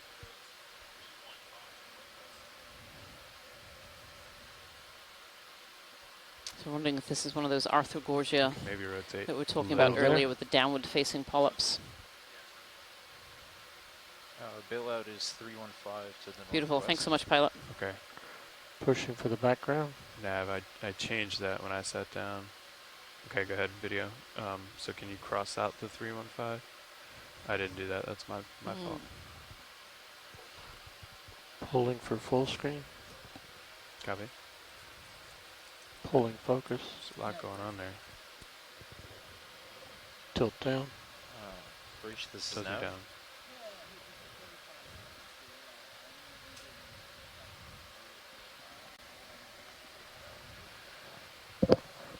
Yeah, Let's get lasers on one more time. Beautiful. Thanks so much, pilots. Okay, pilot. Wasn't tracked. Lasers. Thank you.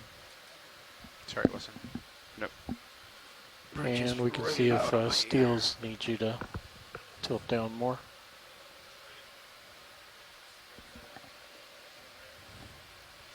And again, in this one view, there's at least half a dozen species of coral that I can see. The same with the sponges. Video, I saw something yellow between the toes here. Ah, looks like a little sponge, maybe. Is that what that is? I think so. Okay. Can you come in, Roland? Just, I can try to rotate a little bit. Yeah, a little yellow sponge here nestled among the shrimp. I didn't know if that one's a little bit different. Yeah. Coral or not. We might have to let that one go. Coming up. Yeah, sorry, Nav. I should have crossed out that previous one. Full wide. I made a note of it, but I don't think I crossed it out. Oh, sorry, video.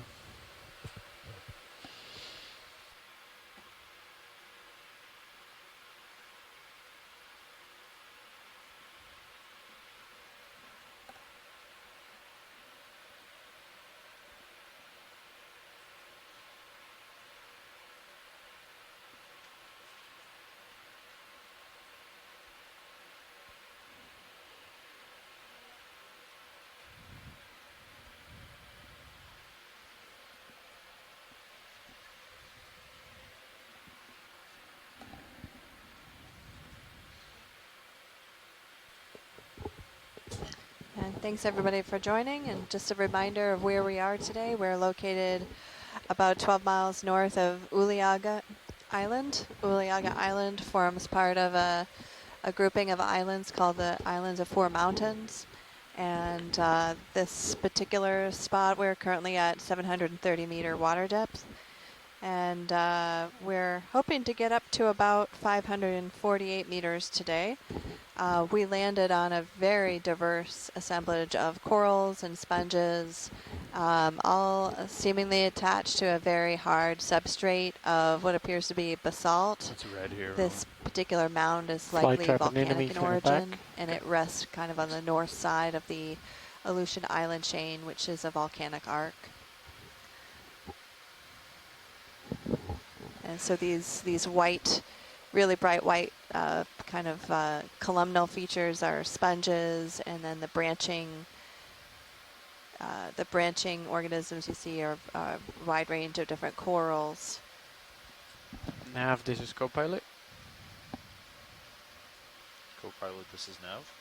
I think we might be getting ready for another 10 My meter colleague, Dr. Waller, has taken a short break for lunch, and sitting beside me is Jennifer Green, who also has a background in biology, so she's going to be helping me to identify some of these organisms. Welcome, Jen. Thanks, Jen. We've got the two Jens in the back row. All right. What could possibly go wrong? Oh, okay. Thanks for letting me know. Is this better?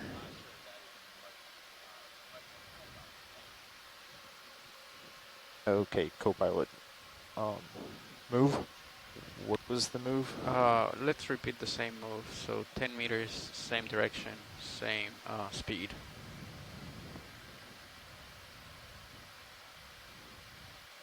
Copy. Bridge, this is Nav.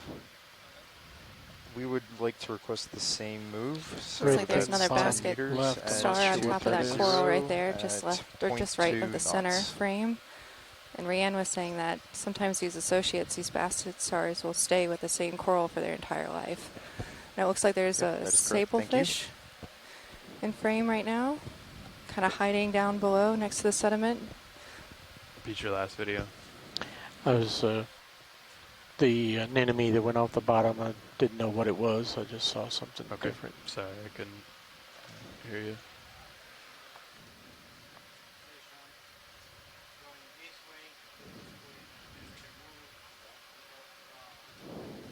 Okay, Nav, one more question for you. How much longer do we have on bottom? This is pop quiz day for Nav.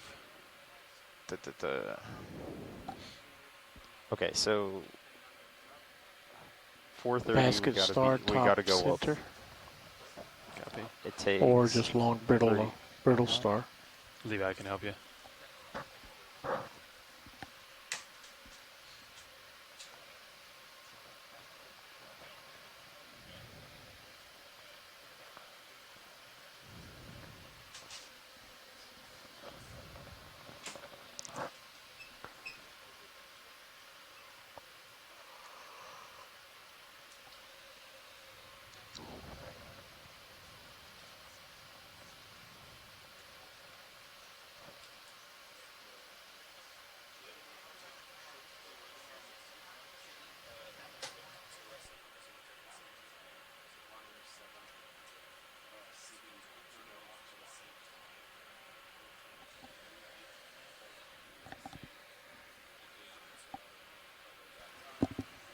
Hey, pilot.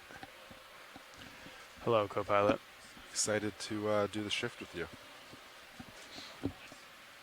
Yeah, I'm gonna leave here in a little bit, but I'm Some excited other as well. sablefish.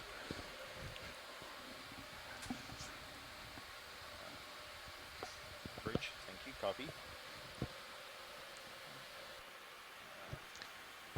I had a really good question from a colleague sitting next to me here in the back row about where are good places to sample this kind of rock. So we're looking at basaltic rock here, most likely basalt, some kind of mafic igneous rock, and likely volcanic in origin. Some of the rock here seems to have some vesicles on it, which would be little air bubbles that were once trapped in the, or water vapor trapped in the lavas. So these rocks they're very hard, and they look like they're very well attached. So some of the things we look for when we're trying to find a good rock sample are like the freshness of the rock, like how much is growing on it, how much sediment is on it, And then in this case, since the ROV is picking it up, we really look for how well that rock might be attached, because if it's too well attached, we don't have any way of breaking the rock off of the outcropping. So we look for places where the rocks are sitting on the surface and where they're unattached. So we're hoping as we go further upslope, we'll find some rocks that are less attached and less covered in biology. The Yep. typical geologist. Less biology. Yeah, Jen, as we There's a we're king about crab to do in the center a there. pass down, but I'll let the next pilot know to be on the lookout for a rock. So we will perpetuate that for the rest of the dive, I think.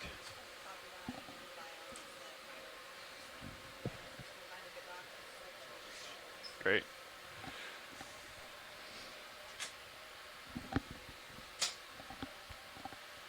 Watch lead, what did you call out on bio? I think it was Jen Green.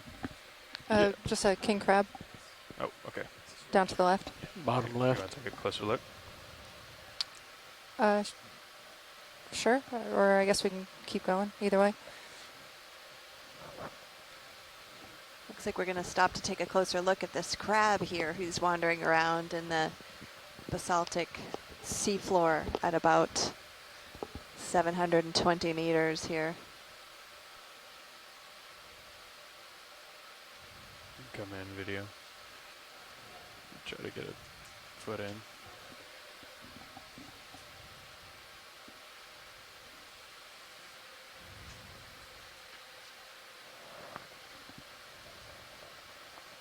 Oh, there he goes. Oh, it's starting to run away. I guess it didn't want its close up today. You're full wide. Okay. A beautiful anemone down there on the lower right of the screen. And lots of corals and sponges, which you can see on the right and kind of on the upper right as well, with the white color.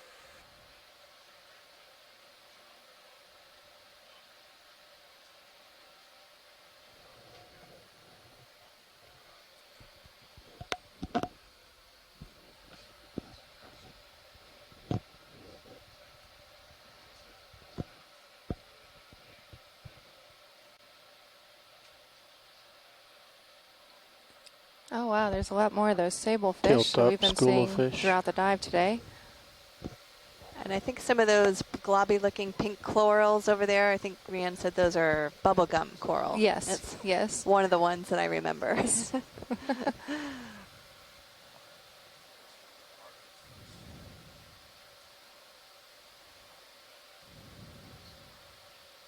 The biodiversity down here has just been really amazing. And that purple thing that the lasers Go ahead, just Bridge. passed earlier, Rianne was saying these purple corals can be encrusting types of corals, or they just encrust over an existing one. Yeah, I think that'd be fine. Lots Just more fish just in the got on upper the shift, left. so just confirming center rotation is the A-frame. Just keep tilting up. Okay, sounds good. Thank you, Bridge.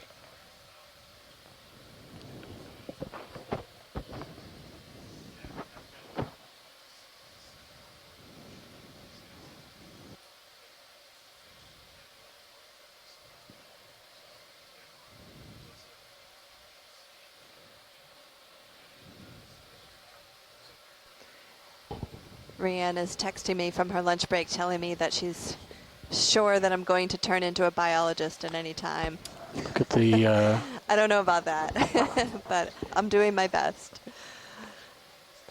This is interesting from a basket star geologic inside the perspective as well, sponge because we do have just went many off of these screen same right with the organisms crab. or similar organisms preserved in the rock record. For corals, for example, we have quite a few examples of fossil corals and even fossil sponges in places. And there's an interesting sponge up here, a barrel sponge on the top right with something in it. I'm not sure what it is. And Rihanna said that in the barrel sponge we have a Gorgonocephalus type of sea star, I believe. And a crab right next to it. try to That get part set I- up really I know that I can stable on this identify shot if we those. can, Bobby. And another bubblegum coral. Copy rolling.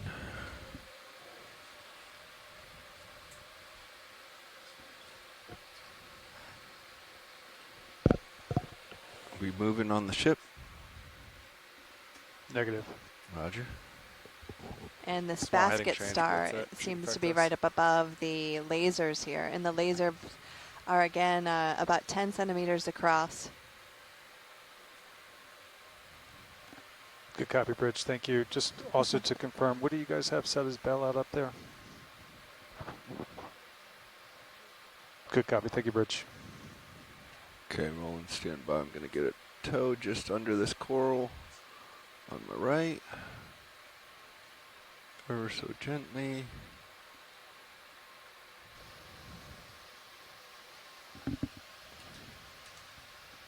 All right, video. Let's tilt up the lasers a little bit, and then lasers are clear. I'll zoom in. Losing it, standby 1. Holding. We're getting a zoom in now of the sponge that has a basket star inside it and a crab that is slowly creeping up on top of that basket star. And those lasers, Ready? again, are 10 Yeah, centimeters ready apart. now. So Little it's a tilt pretty good up. size crab and basket star sitting inside that sponge. Lasers clear. Lasers clear. All right, now my toes firmly set. Gonna look at the arms in the darkness of the sponge. All right, I'm not going to have a lot of adjustment room here, but I'll try. Wow, that is a beautiful close-up of the basket star. I don't Yeah. know that we've ever seen one Truly this an amazing shot. active. I don't think so. This one is quite active. This is a really cool basket star. Arms are moving around and looking for food. Looking for food.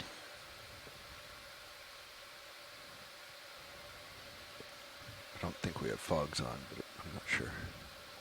That's an amazing shot. Good job. Fogs are off, be advised. Just tilt straight up to the crab. Coming up real slow. Get the arms of the basket with the crab. A little bit faster. It's giving me bounce. That does a little bit better. Eh. It looks like that crab is just kind of pinching off little branches of this basket star.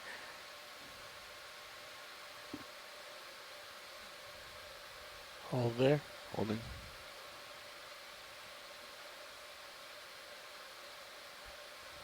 Who's grabbing who? What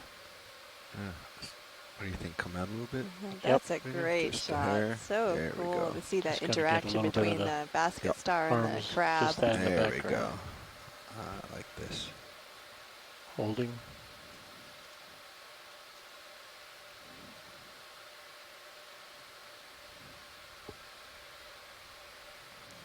A little wider, a little more tilt down. Okay, trying to match it, but it's going to be wobbly.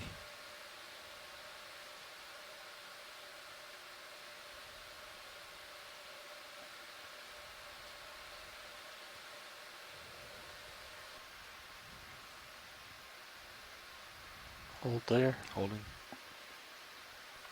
So we started our dive today at about And 790 when you're clear, I'm meters. going to do a quick tilt and down right for now stills we've in the come back. up to about Continue on. Let's 715 make some meters. tracks. We're currently looking at a big barrel sponge with a basket star and a All crab right, I hear just survey above 2 it. is good. Yeah, I guess you got it when we were looking at the dark section earlier. Perfect. Do you Okay. want fog lights or anything? Video's clear. Roger that. Then we're moving on. Let that fish come in to us Holding first. that shot. If he There's insists. this sablefish coming up, inspecting D2. How about that? Look at that display. Wow, he's milking it. Going to try to follow him a little bit on both cams, and he's gone. All right, let's carry on. A bubblegum coral down in the lower left of the screen here with those Backing out slow. pink blobs.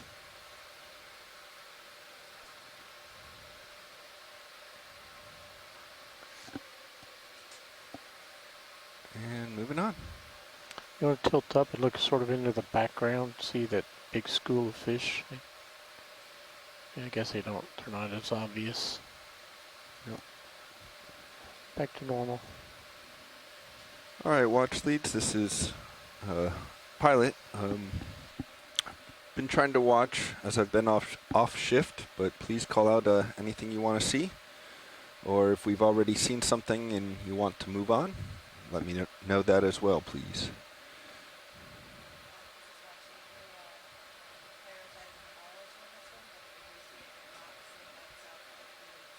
Roger that. Eye out for a rock.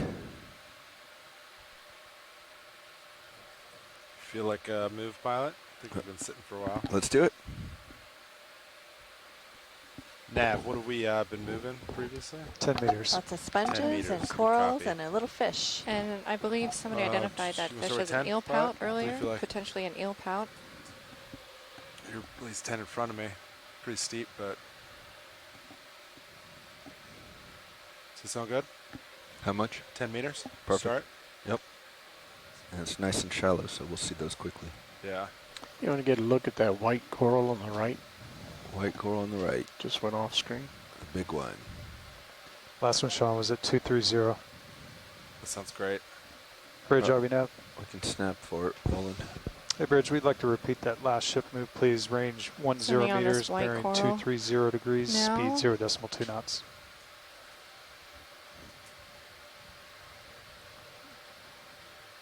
Good copy. Thank you, Bridge.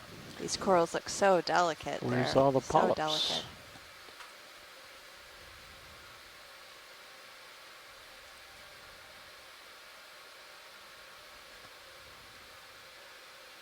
I think we'll leave it go. And carry on.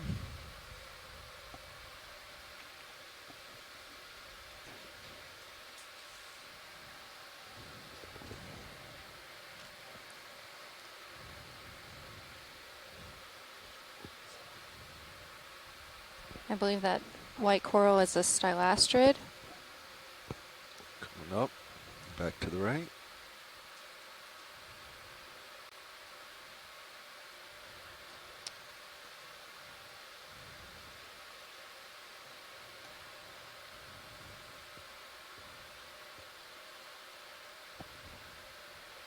And we've got a barrel sponge there in the middle there, that white sponge. And it looks like there's some big, more open looking sponges just to the side of it. Lots of hydrocoral here.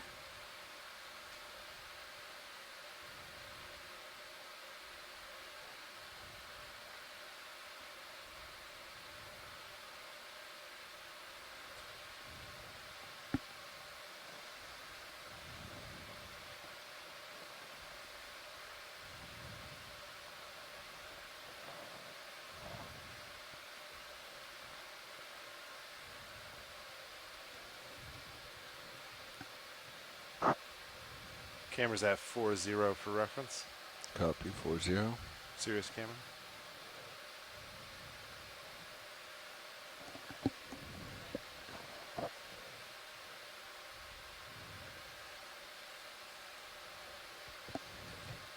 Let's run with lasers on.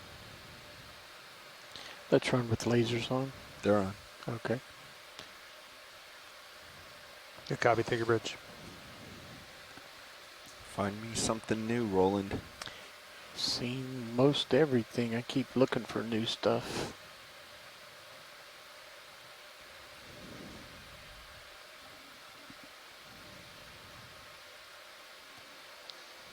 Just passing over some more barrel sponges. That white thing hanging off that fuzzy coral above lasers is different. Snap. And that yellow. Let's see. Say yellow. Yep. Starfish to the right. It's different. First one. Yeah. And those tubes to the right of that is different. See the tubes? So we have a sea star Let's here. go on sea star. Look for ID. I'm not going to spend a lot of time.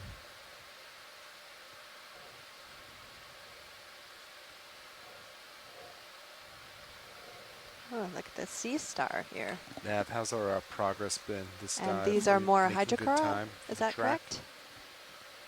Hold this. Yes. We have not Holding gone far. focus, tracking focus. Has some shrimp as well. Let's come. Oh, there it is. Top screen. 100 meters. 100 meters. What's the total track? These look a bit like worm tubes. I'm not sure what those are. And another little striped shrimp under there, tucked away under these Pulling coral. out for a medium shot. Another 250 meters to go. Understood.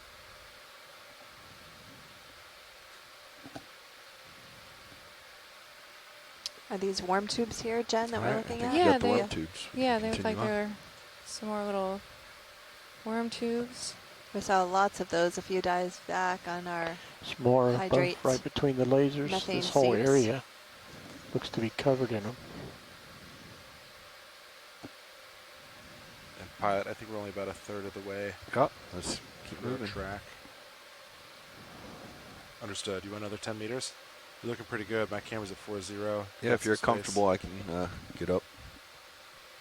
No We're rush, moving but right the, along, climbing our way up this mound sonars, I think that we we're call looking good for Uliaga 10. Mound. Let's do it.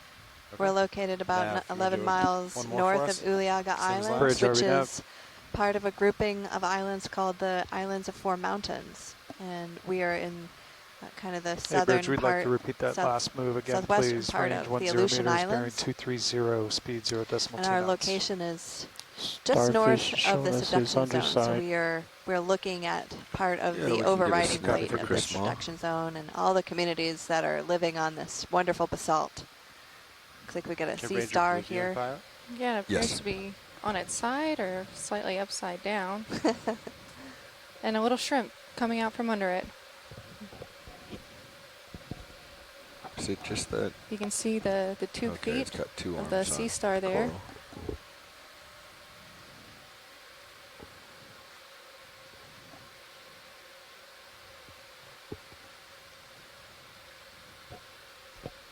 Wow, that's a great view of that sea star. You happy with that, Roland? Let's get lasers on it. Okay, lasers on. Sorry, lasers now on. Yeah, and you can see that star is about 10 centimeters across based on the Clear. lasers that Okay. are pointing at it now. And it's surrounded by lots of pink corals. That bright pink one on the right is bubblegum. That's a new one for me. And a barrel sponge there down in kind of in the center lower part of the view. Kind of And a lots of nice view hydrocorals, from the which are side those here. kind of whitish Starboard bird. corals. Where Port was bird. the bird? Oh, Yeah, you might want to. So this is Move an forward a amazing little Yep, going biodiversity for you, Nav. 705 meters below the seafloor. No or faults. below the surface of good. the sea, I should say. pushing forward.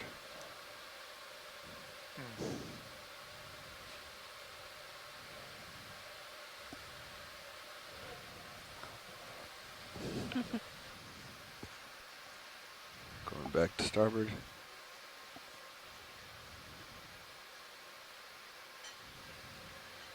There's a lot of excitement here in the control room watching all these corals and sponges. So we've gained Rianne Waller back here, who's one of our deep sea coral experts. And she's very excited about all these corals here Tether looks good. on Uliaga Mound. Good copy. Thank you, Bridge. Ships all stop pilots. Copy that.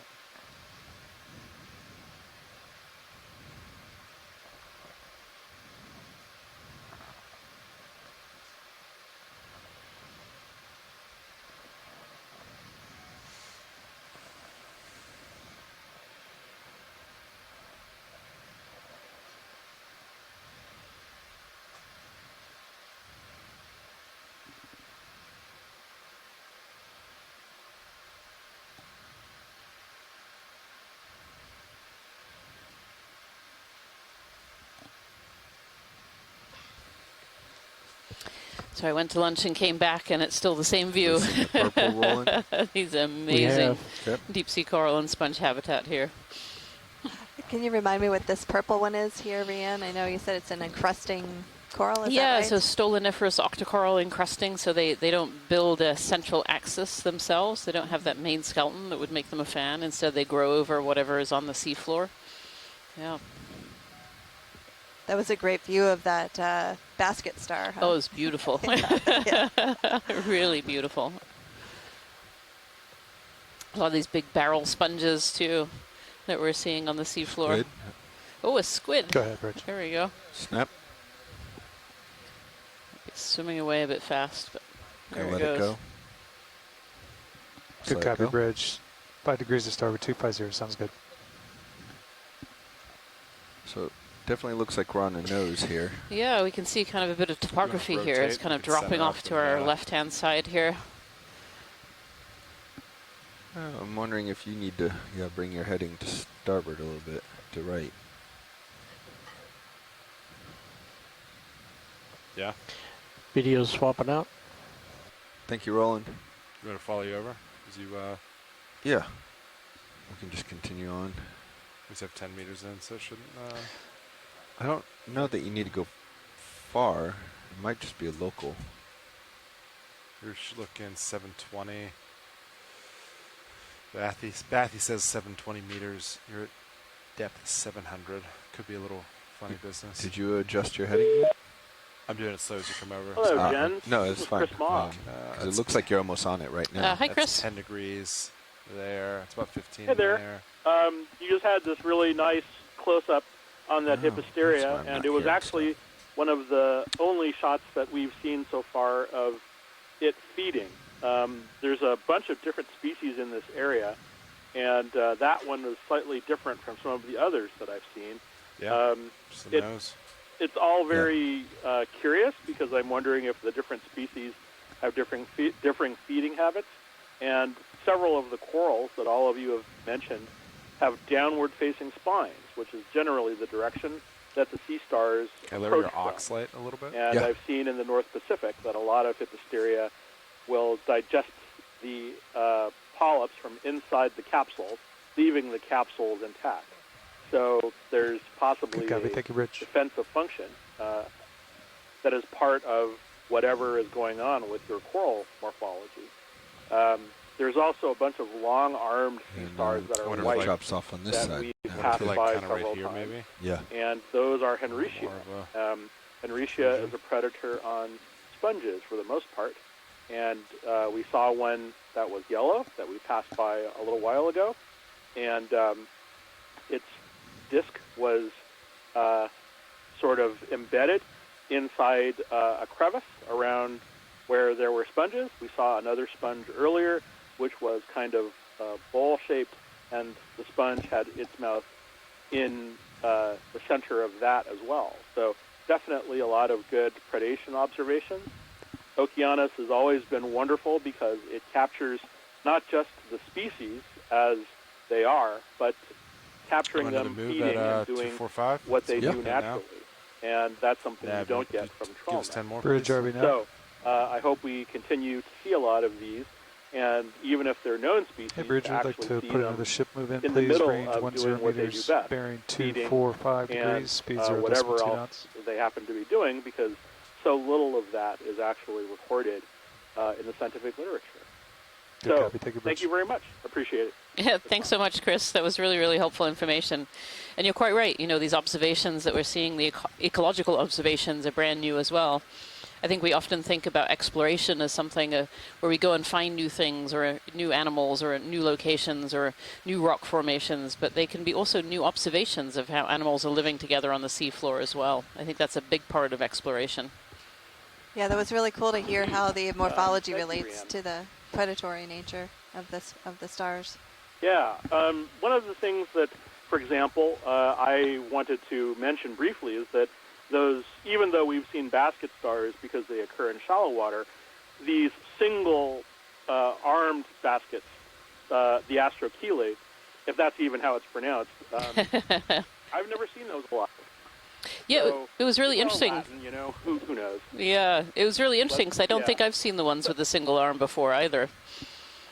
They were very neat. Well, they're only found in this area. Yeah, there are others in different parts of the world, but that particular genus and species occurs only in the Aleutian Islands. As far as I know.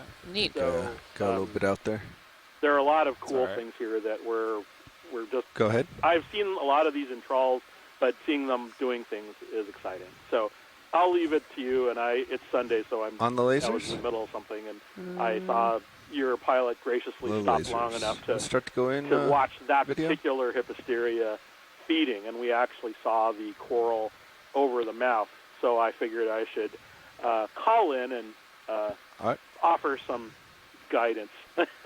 Oh, we Anyway, love thanks, Rhiannon. As soon as we you're love clear it, video. Chris. Thanks so much. Have a great Yeah, dive. you Thank you. too. Bye. Bye-bye. All right. Continue on.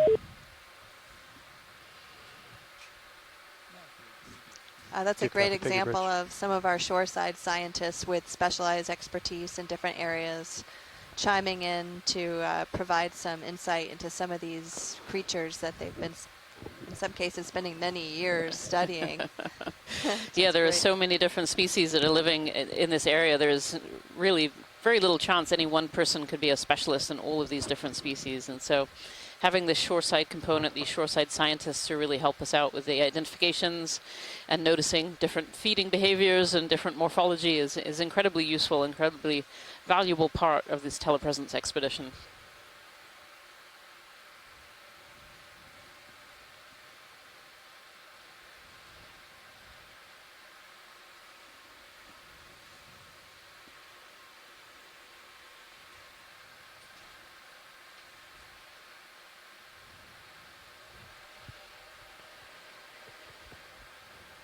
So if you're just joining us today, I'd like to say welcome, Deep Sea Explorers. We have a really great dive for you today. We're diving number 7 of the Seascape Alaska 3 expedition on Uliaga Mound. And Uliaga Mound is called such because we're about 11 miles from the north of the Uliaga Islands. We started our dive today at a depth of 790 meters, and we're currently at 695 meters, kind of making our way up a steep slope here. Pilot, watch lead. Go ahead, watch lead. Could we zoom in on the large orange colony on the left? Left of lasers? You got it. Thank you.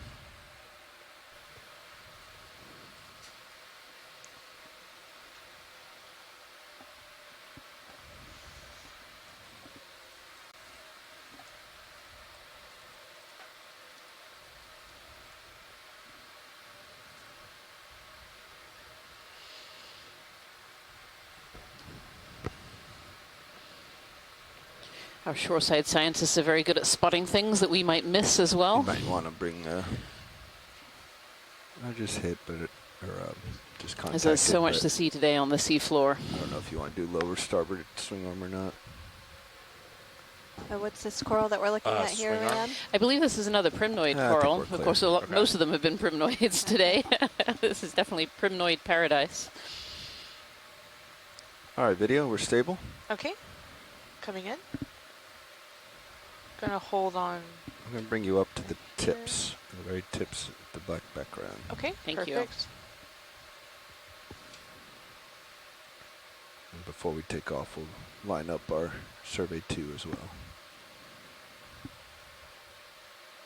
This one looks very red tree coral-like, the Primnoa pacifica that we've been talking about a little bit Gonna today. hold here for a few seconds and then zoom in.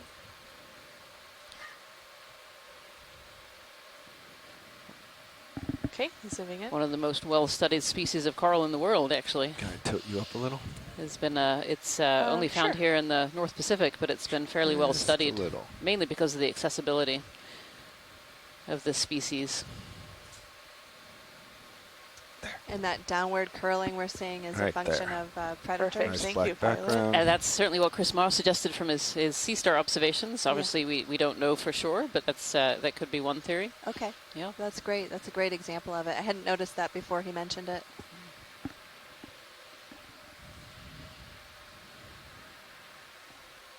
Yeah, Asako Matsumoto too, confirming see if I likely a want to Primnoa. zoom.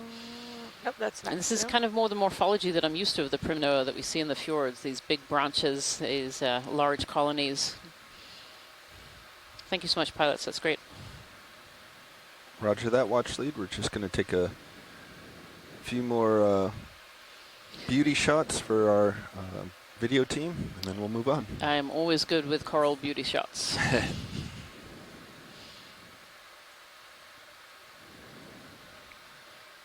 Okay. So the polyps And are all video's closed clear. up on this particular coral. You'll see, well, you won't see any tentacles tilt sticking down out like for we've seen in still. some of the others.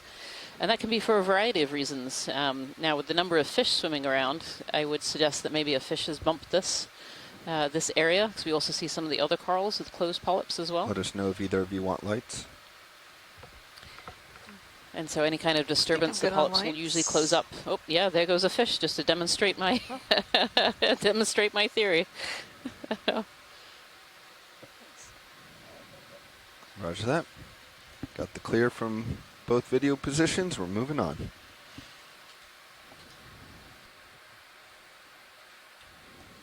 Okay, our water depth now is about 695 meters. Do a little pirouette on our way out. Slowly moving our way up from our initial starting depth of 790 meters. We're hoping to make it up to 550 meters or so.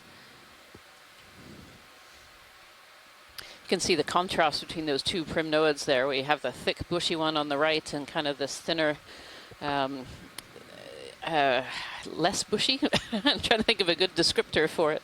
But this less bushy colony here on the left, both of them have closed up polyps right now. All right. Gonna let it But these go primnoids off come with an screen right. amazing variety of morphologies. Thank you, Sometimes the pilot. same species will look quite different in different locations. Are we full wide video? All right, thank you. I feel like we're starting to Pilot, see even how more do of you those feel about bubblegum another corals. You know, we were seeing just a few Let's here keep and there moving. further down the slope, but now we're seeing quite a I few. think our pace is really good. Could we Yeah, do 250 yeah, this those time, Nav? I agree with Just you. 5 There seems like degrees there's quite a lined few of up. them. Bridge, Lined up RV on it. nav. Nice. Hey, Bridge, I'd like to request another ship move, please. Range 10 Still meters, not seeing any bearing rocks. 250 degrees, speed 0.2 knots. Yeah, no, there haven't been very many rocks that look like they're not attached firmly, so Good copy, all. Thank you, Bridge. we'll just keep on looking. Roger. It certainly looks like the bottom topography here it's not flat like in No. other areas that we've seen. There's lots of divots. There's Now, a what do you redfish think in that's the rock? What do you upper think that's left. biological? Redfish, yep, that's new, I think. Oh, it's quite likely a combination of both, but yeah, this is Just really start to zoom. common in Okay, coming volcanic in. rocks Should've got just a hair because out there, but you're fine they if you tend to stay there. form Okay, at the gonna hold seafloor here. as Holding. mounds. Sorry, that was me So you holding. see this can very continue. mounded Gotcha. topography Holding. and lots of pits in the Turning rock. my tail back So towards even when you co-pilot. zoom into the rock, you'll probably see vesicles and things like this. That But makes as it's me erupting at the seafloor, my understanding is that co-pilot. you tend to get lots of this kind of micro topography as well. that As see you wish, here. video. Interesting. Okay. Yeah. We have a I'm gonna red zoom fish, in and a there's little another bit little right here. baby fish down to the left as Trying to well, get his facing face. it. This is one of the rockfishes. This here? is a rockfish, this one. Yeah. Or a redfish. Redfish. Redfish, rockfish. I'm going to go in and on the face. Got it? Oh, it's a great shot. Yeah. Hiding in amongst the corals. Yeah, that's a great Back one. up. Good job, guys. A lot of these corals have been shown to be really important habitat for these redfish. Over a dozen species of redfish have been found to use these corals for some point in their life cycle. Hey, you're just looking at the Okay, coming seafloor out. here. It is Sorry about absolutely that video. covered. I'm floating here, so it's a All good. little hard to maintain, but So, Rian, what are The these little little fish is cool, round too. white specks that you see? yeah, it looks sitting? like eel. I think they're mostly sponges, but Are you know, they? some of them could be sea squirts and Let me tunicates know as when you're well. clear. Okay. Clear. I saw All some right. more brittle star arms sticking out That's from the full life. seafloor there. Moving on. Okay. Yeah. And you mentioned some ostracods earlier. Mhm. Wouldn't they be about that Going up same and then size back to range? They Yeah. would, To but right. mobile. Yeah. Yeah, okay. Yep. Yeah. Good copy. Thank you, Yeah, Bridge. up in the water column, we are seeing like a lot of particles as well. Mm-hmm. As we're zooming in, we're seeing a lot of those particles in the seafloor. And here actually is a really good shot. You can see the particles in the water column above the corals. Coming back to right. And There's this a- is probably a combination of food fall, that marine snow that we've been talking about, and then other organisms like ostracods and copepods and planktonic organisms.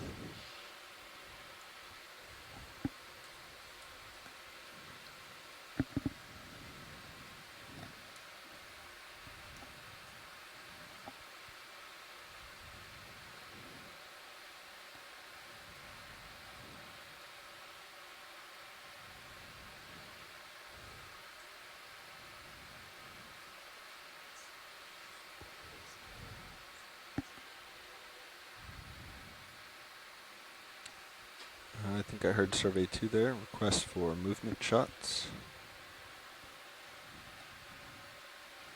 We'll find another big coral. Looks like a big sponge above me. Might be enough.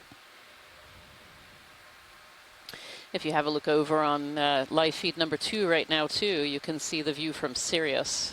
So what we're diving with today is a 3-part ROV system, where D2 is what you're seeing out of camera number 1. D2 is bringing you these beautiful pictures close to the seafloor. And then camera feed number 2 shows you the picture from Sirius, which is kind of the eye in the sky looking down upon D2. And then Sirius is directly connected to the ship, which is that 3rd part of the ROV system. And what you can see right now, looking down on top of D2, is it just looking at this wall of life. Corals and sponges, lots of fish, lots of other associated species, lots of different organisms here on the seafloor. Right, and that ROV that Rian pointed out is about 7 feet wide, so you can get a sense of the scale of some of these sponges, for example. It looks to be about a foot, maybe 2 feet wide, that guy. Yeah, some of these sponges are just enormous. Yeah. They can grow to massive, massive sizes in the deep sea, where they don't have a lot of disturbance. You want another move? All right, Nav, 10 more meters. I think the same direction still looks good, please. Bridge, RV Nav.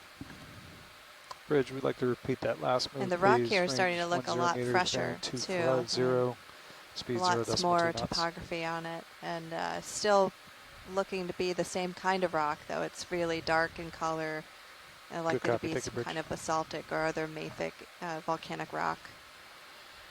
So one of the things that we often see when we work with coral larvae is they like kind of these little nooks and crannies to be able to live in. And so I wonder if this habitat is just perfect for larval recruitment, where they can kind of get out of the current a little bit to be able to grow and maybe get away from predators. Yeah. Yeah, this is very different rock than what we have been looking at so far. I mean, so far on our other dives, we've had primarily sedimentary rock that has been exposed. It's very friable. So friable, we had a hard time getting samples even. And I can imagine corals wouldn't want to attach to that very much. Right. But this is very hard volcanic rock with lots of pits and other vesicles in it, with lots of microbe topography, if you will, on the surface. Yeah. And this is a really interesting spot because it's on this mound. Tilt my camera up just a hair. It's a volcanic mound on the seafloor that sits pretty close to a nearby channel, which could be bringing in some more currents that maybe bring more nutrients. Yeah, for sure. It certainly seems like a very, very productive area of the seafloor. With all these different species that we're seeing.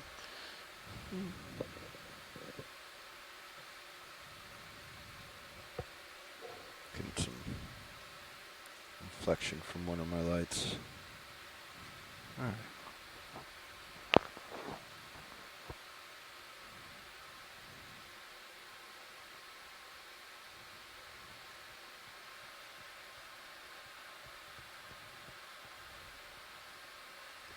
So this is another primnoid here, right? This orange one? That's right. Yep. Okay. Yeah, on top of the darker red, these bubblegum corals, they're all kind of closed up. You can see why they get their name, kind of like chewed up pieces of bubblegum all stuck together.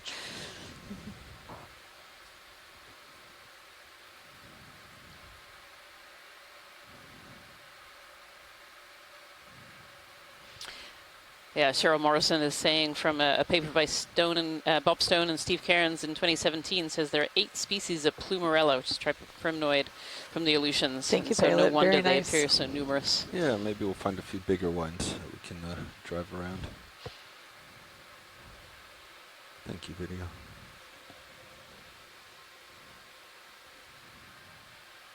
I'll look over this nose or edge here. Oh, that's a really cool view of the seafloor topography there. Look how steep it is. Very steep. Yeah, it's like we're kind of crossing over a ridge a little bit. Mm-hmm.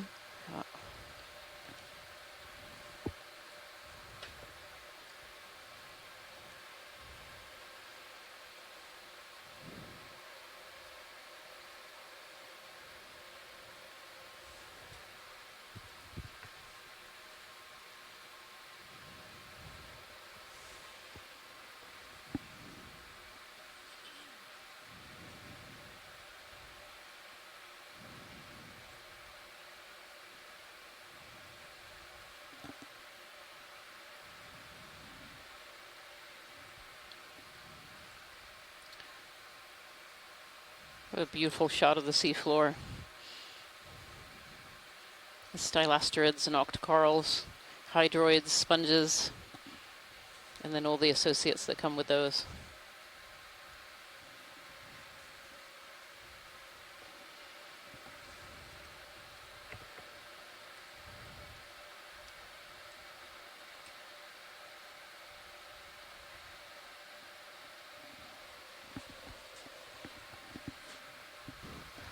Very cool. What's that in front of us? I think that's Holding. an octopus in front Holding. of us. Lasers are on. Oh, right in front of us. Yes, let's go. Actually, Okay. let me stand Oh, by let me- one. Let me see if I can't sneak a toe in, get a real Closed up. nice, pretty view. Good spot video. I figured we'd see one Oh, eventually. there's an octopus. It took me a minute to see that too.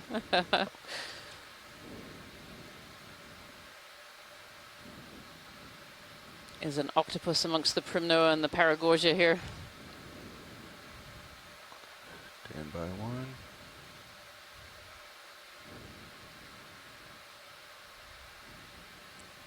Right toe is almost down. We have Caitlin Bailey here who's on the video. She has a keen eye for the biology as well.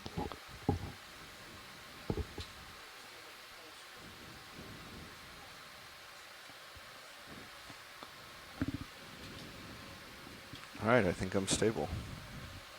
Okay. Tilting up for you. Thank you. This is his eye winking at us right now, or what is It's that? actually, that's his siphon. Oh, it's a siphon. Yes, Okay. these octopus are actually Right, I'm gonna mollusks, so zoom they're in just a related little to bit. snails.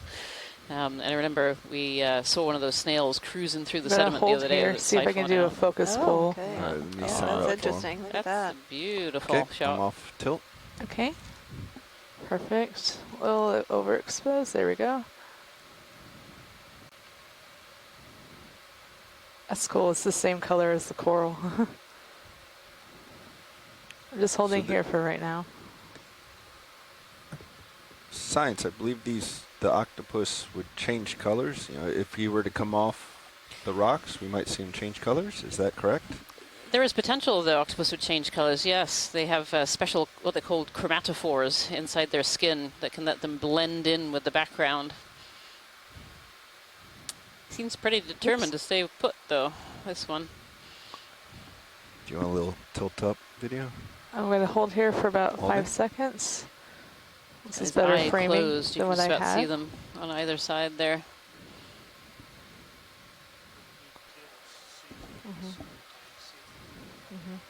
Yeah, I'm going to zoom in a little bit more before we tilt up. Roger. Just to see Off stick. what we can get with those chromatophores.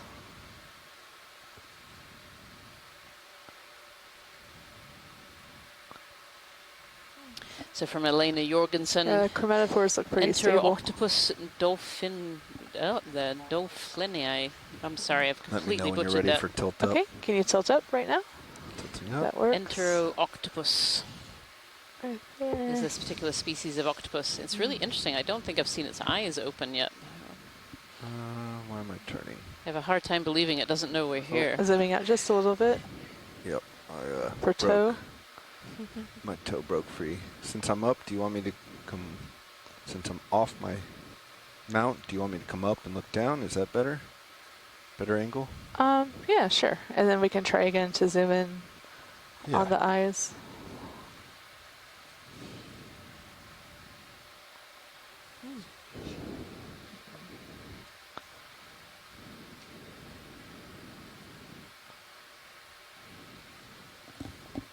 All right. All right. Come there, centering them up as you go in. Oh, sorry. Sorry, Pilot. All right. Oh. Stand by one, please. Would you like me to come back out? Nope, you're fine.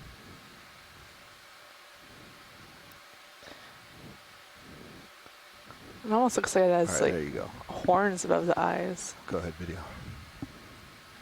Tilting up a little. Right there. Holding. Elena Jorgensen has given me an easier name for me to say, and this is the Pacific giant octopus, or the giant Pacific octopus. Oh, it is. Oh, Cool. cool. I don't think we've actually seen one of these, See believe it those or at not. the aquariums. But Yeah. That's right. This is a species you often get in an aquarium. Yep. in the big aquariums. You're driving video, so whatever you want. All right, coming in on the eyes a little bit. Let me know if you want up or down. We're gonna hold there, get that, the osculum, right? Another good close-up of this octopus here, nestled amongst the primnoids. So Elena Jorgensen is saying the eyes are likely closed in response to light, so it knows we're here, but it just doesn't care. The horns are a key characteristic on how to tell what species this is of octopi. Thank you, Elena. Cool. Can we get the suckers? On the left? Yes, please. Yeah, I'll try. Coming left slow. So Scott France was trying to take a look and see if we could see any brooded embryos underneath this octopus. Very often when we see octopi that refuse to move, they might have eggs or embryos underneath them. But we haven't seen any of those right now. Okay, I'm going to zoom in just a little bit, see what I can get. Oops. That was my toe moving See slightly. the suckers of this octopus. That was me with the focus. Oh, was it? Yeah. Trail all the way down. It's 8 arms. I thought I dropped a little. That helps them to catch food, break apart food, then also to hold onto the substrate sometimes as well. So although octopi can swim, they're really a benthic group. They spend all of their lives around the sea floor, swimming around and sitting.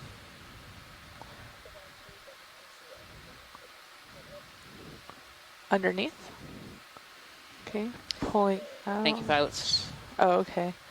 Oh yeah, that. can we tilt down? Tilting down. Maybe I can brighten that up just a little bit. I don't. So Elena Jorgensen is saying that we know quite a lot about their reproductive habits, which is really neat.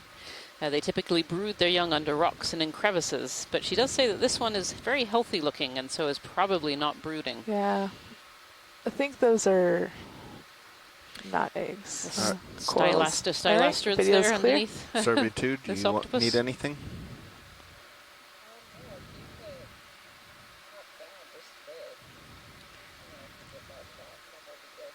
Roger, holding here.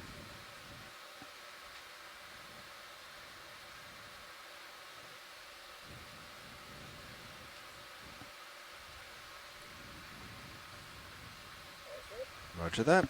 Okay, and video's clear? Pilot's taking off. That's full wide? Thank you. Thank you, pilot. What a great seafloor observation. Good. Thank you so much. Good find there, video. Tilting back up.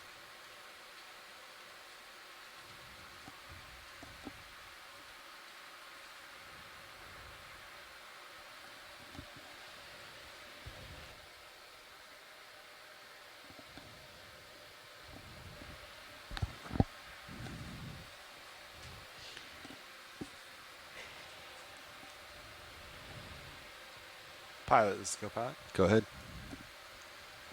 You want to move? Yeah. Nav, same move as last, please. Bridge RV nav. I would like to repeat that last move, please. Range 10 meters, bearing 250 degrees, speed 0.2 knots. Another basket star. We get the center disc of this one, so we'll snap in. Okay, snapping in. Oh yeah, actually, we got some time. We'll set up a little bit nicer for this. Okay, I'll come wide. Oops, that's the wrong way. Oh, quite all right. That way.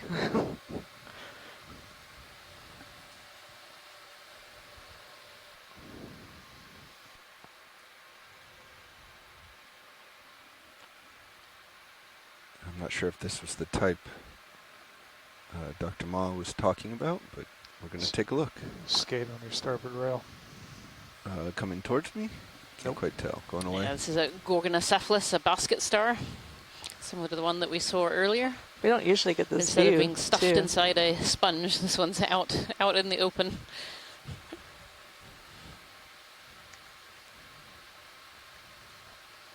All right, video.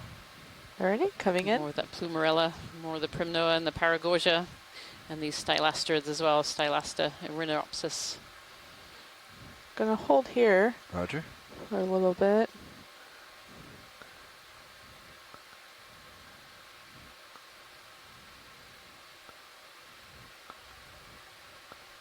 Already gonna come in.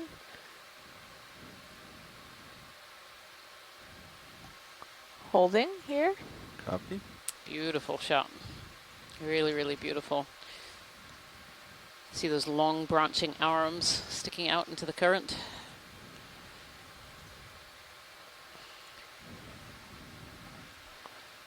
The mouth of this basket star is actually underneath, so it's on the bottom. Ah. That's why. I don't think we've seen this side of it before. It's cool. I want to come in just a little bit more.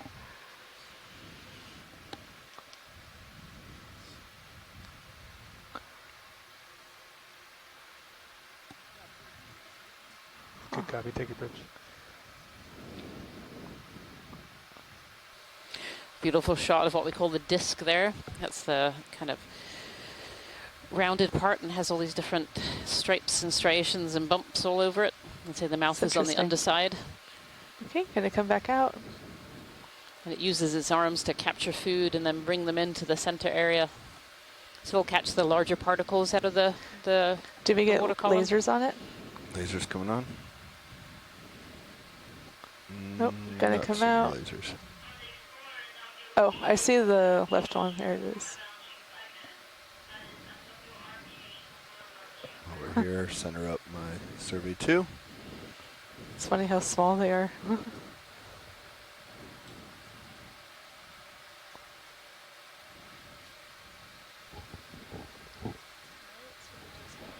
Roger. Okay. And video's clear. It's a good view of the Moving rock on. here too. That's You full can see wide. some of these deep pits and really black-looking matrix in this volcanic rock. It's very nodular surface texture. This rock, I'm not 100% sure just from the images here, but I would guess this is volcanic and that it probably erupted underwater. And as the lava is extruded at the seafloor, it kind of makes these nodules or pipe-like structures. You can see some of the divots on the surface of this volcanic rock are pretty deep. And Rian was saying earlier that might be favorable for some of the coral larvae to find shelter from some of the current in order to turn into some of these really beautiful corals that we see. The corals really like to have hard substrate, and this basaltic rock is providing perfect substrate for it to attach to. This beautiful bubblegum coral. It's one of the biggest that we've seen so far. That's a good one. Big, thick base there. All closed up, though. I know I ask you this every dive, Rian, but how old do you think these corals are? Every dive. Sorry. And I'm still unwilling to give you a number. I'm sorry. I know, every dive, but I keep thinking I'm getting closer to getting the answer I'm looking for. Yeah. I mean, it's a really, really good question, but, it's very, very species specific. Yeah. Every species grows a little differently. What we do know is the growth rates of these deep sea corals is significantly less than the growth rates that we see of tropicals that live, of corals that live up in the tropical ocean. Mm-hmm. And that's primarily because they rely on these food sources Roger, falling move out. from above, That's 45 primarily, there. or How's it 40? that live around these coral reef ecosystems, these coral garden ecosystems. Mm-hmm. Yeah, that's really interesting.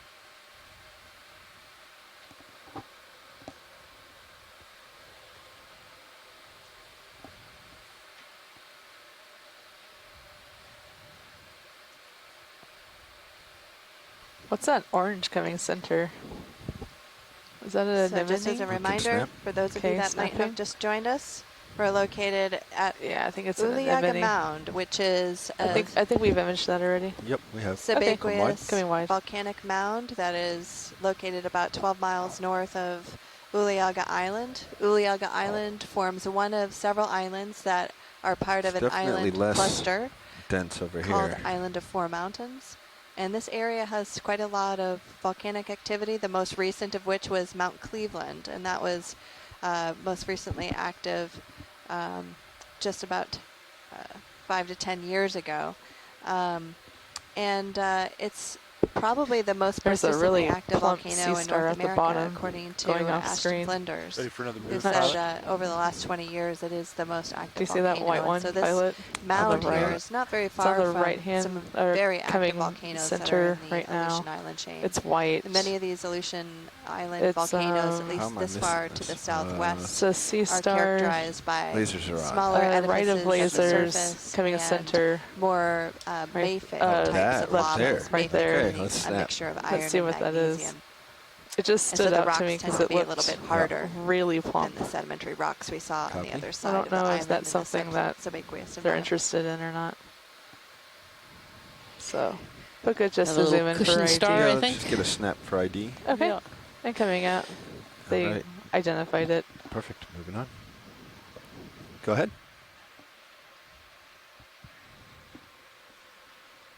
No problem. Co-pilot's spinning up hydraulics right now. All right. Survey 2, you ready for Niskin?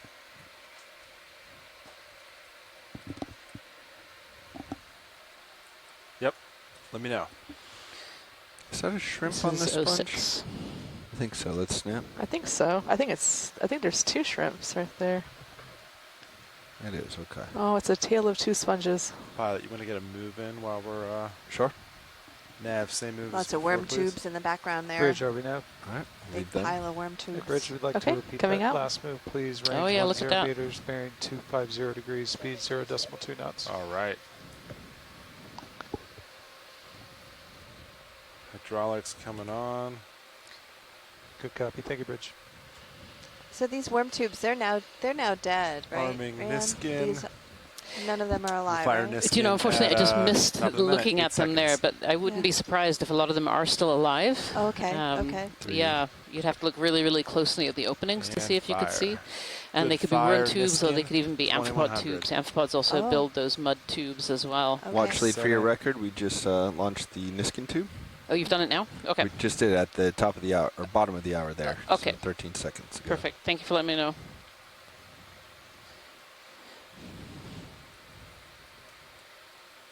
Valve packs off. HPO off.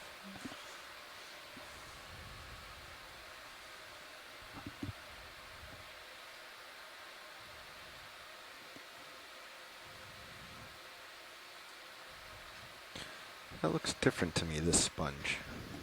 Almost looks like an eyeball with the veins on the side. I don't remember seeing sponges with quite that structure on the side.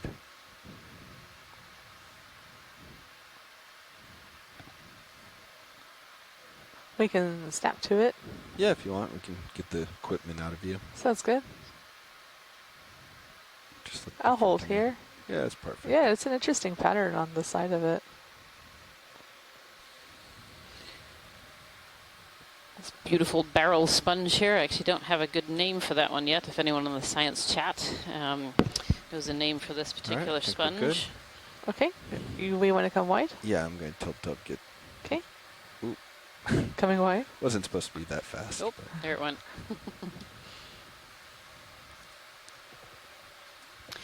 Yes, that if you full were wide? just Yes, it listening is. to us just now, we were taking what's called a eDNA sample or environmental DNA, and that's where there are what we call round, Niskin bottles mounted on the back of D2, pinkish, which collect water, top and they center. can collect water at different depths. Has, You know, like, wherever little we choose to holes fire in them, it. we can collect a sample of water.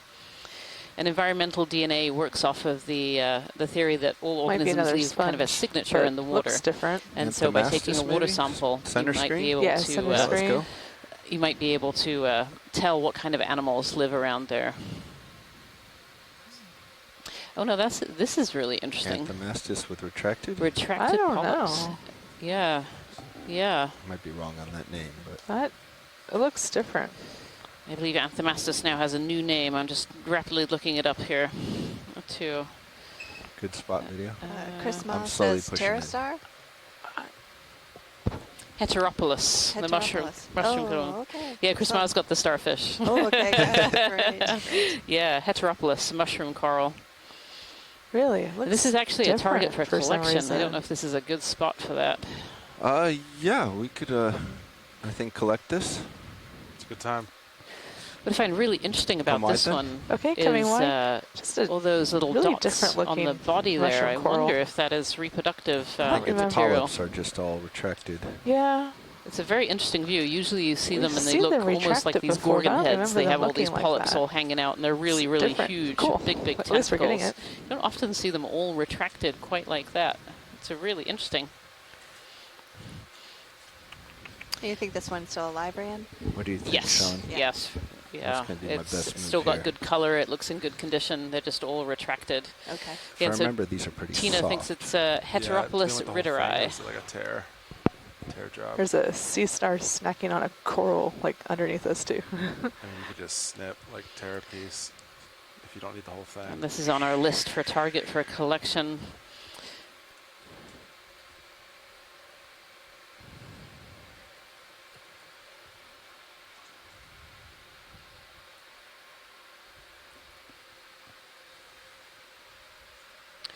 Heteropolypus.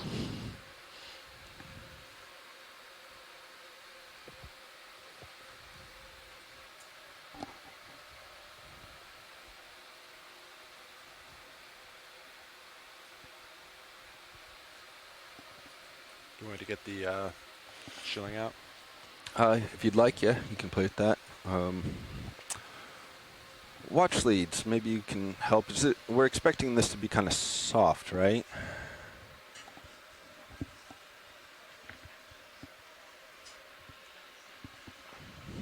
Okay, so probably a candidate for the claw as opposed to suction. Roger that. Hydraulics spun up. Yeah, arm coming live. If you want to follow me on HD2, You want if to you're put it up comfortable. big? Yes, yes, please. Monitor right. Arm is live. 2.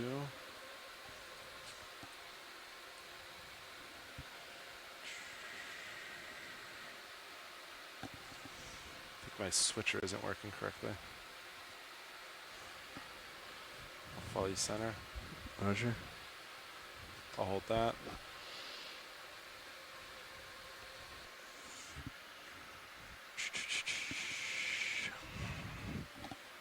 That shrimp is going to fight you for it.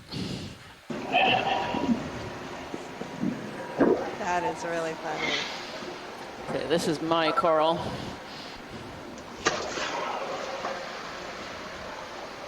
So, yeah, I'm going to. Should be in my head only.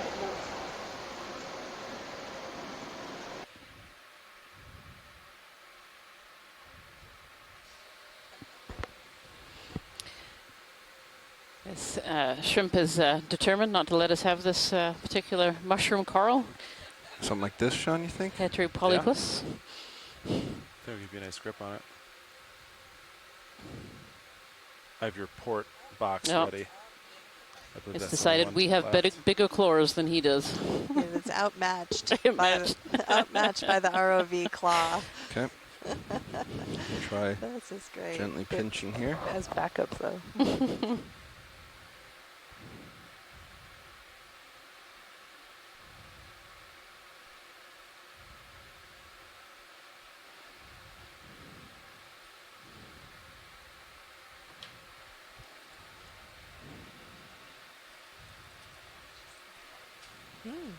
Oh, yeah, squeezed one of the polyps. You give it a little squeeze. Out it came. Great catch, pilot. That was good. Where are we going with this? Port co-pilot? box. You want it ready to open, or? Yeah, can you get it open here? Not sure. I can try. Or do I need to come up and float? I'll start slow. Looks like you're going to hit right side. Yeah, and left. All right, let me come up. Okay, drawer locks out. Coming up.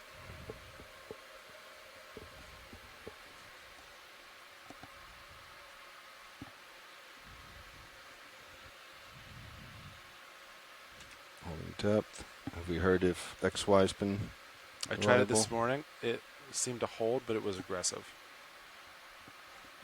Roger. So it'd be like jittery, but it would keep you put. At least for me, it did. Seems to be, yeah, kind of jittery right now.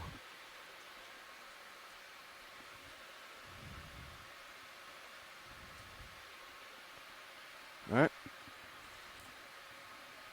things settling out. If you want to bring bios out.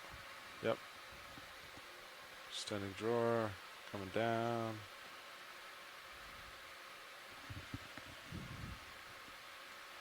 So you're going port outer.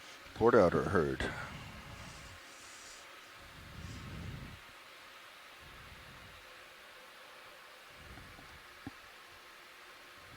Looks like I'm drifting back.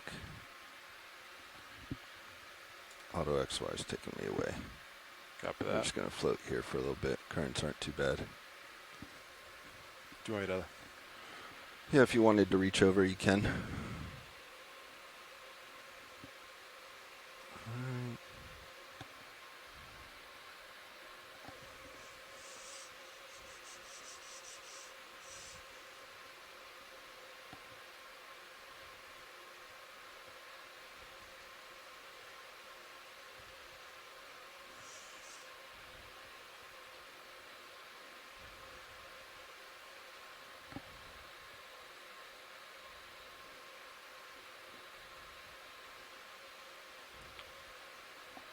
I feel like I'm not all the way reaching to my capability.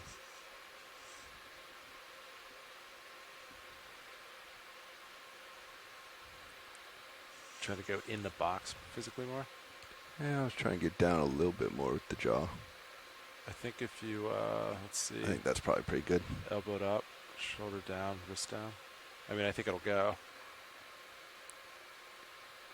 But just stretch out. I can't quite get it. All right, we're going to release. Copy that. Stand by, going to turn my jaws so I don't open into the box. Okay, releasing.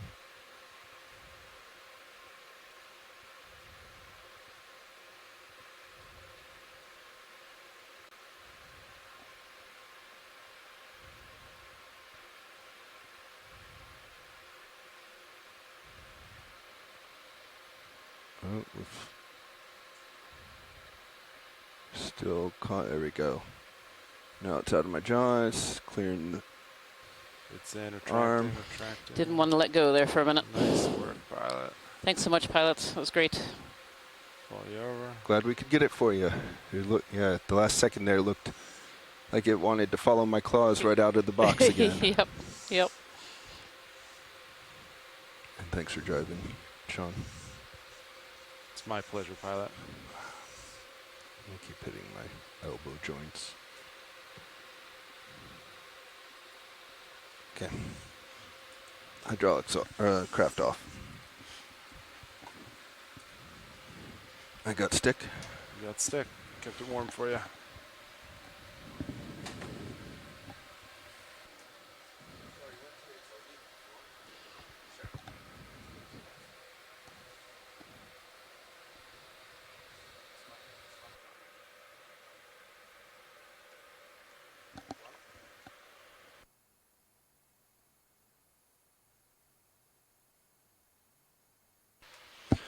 All right, we'll continue on then.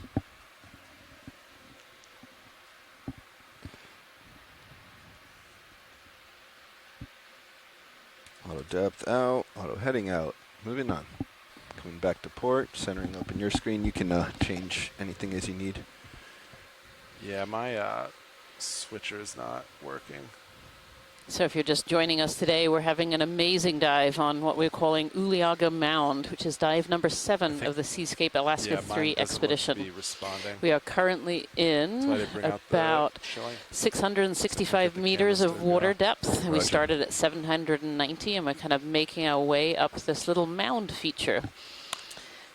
These mounds were discovered by Multibeam just a few days ago. That's not going to change our views, right? Each mound is about 500 meters or so high. It sits in about 800 meters water depth. There's a series of 3 or 4 of them, and we chose one on the more eastern side to dive on today. Yeah, if you could do that, then you can and so far, this entire dive has been totally dominated by ecosystem engineering species. This is truly a coral garden area.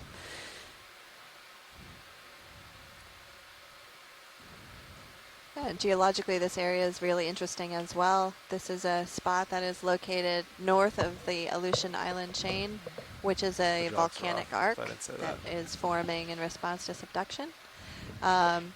This particular area is considered to be a mound morphologically, but in terms of how it forms very much in the same way as a seamount. But morphologically, the definition is stipulating about 1,000 meters of height for it to count as a seamount. So we technically call this area a mound. And Do you feel comfortable putting in a terms ribbon of the like this? geology, it forms in a similar way with Okay. lavas erupting Nav, at you wanna the, give us, at the 10 more seafloor. meters, same That's why you're direction, seeing please? such a knobby-looking Bridge surface over of now. the rock. But in some Hey, places we'd you like can to repeat see that last move bits again, of please. fresher Range rock 10 that meters, are bearing dark 250 degrees, speed gray 0 or decimal 2 black, knots. and they have lots of little Understood. pits on them, and those are Do probably you want us to vesicles send a runner for Roland, or are you in okay? that basalt. Good copy. Take Yeah, I know you have a let's lot of send a different runner for things happening Roland. over there. See if rebooting that software is the right way to go. Roger that. Copy that. What?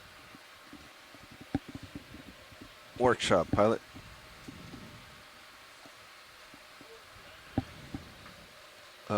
Disregard.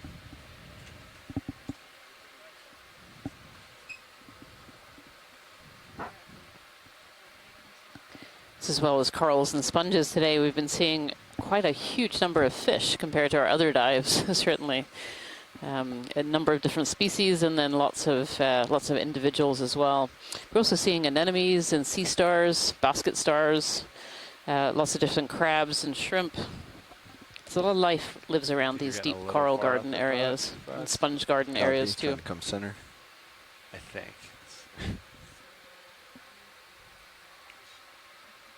Or, can't be sure on those 9-inch monitors.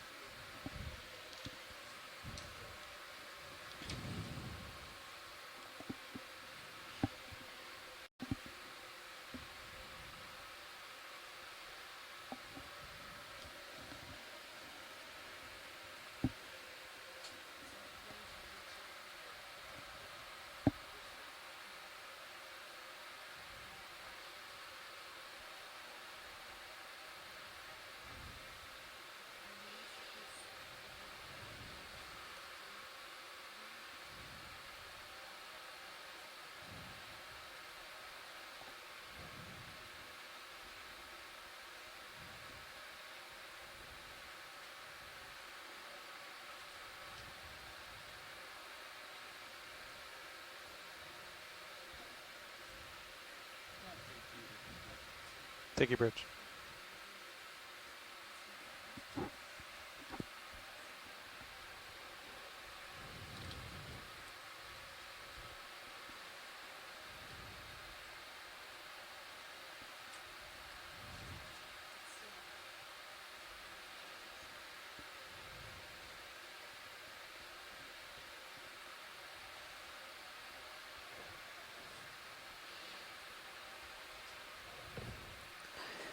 Been sitting here in the back row trying to write a list of all the corals that we've seen. The list is getting a bit long. Not that I'm complaining, ever. That's a really good problem to have, lots of different organisms. Yep, yep. So far we've seen at least several different species of Plumarella, Thuorella as well, a couple of species of Primnoa. Co-pilot? Paragorgia, the bubblegum coral, Alaska gorgia as well. We think we might have a sample of that as well, because we're not quite sure what species that is. We have Heteropolypus, which we just collected one of earlier. It's a high target for us. Maybe some other plexaurids as well, Clavularia, the encrusting coral.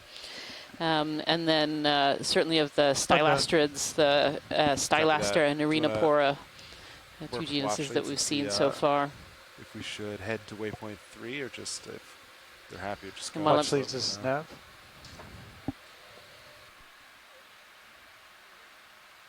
Yeah, just some discussion here. Are the waypoints hard targets or general guidelines for us to hit this today?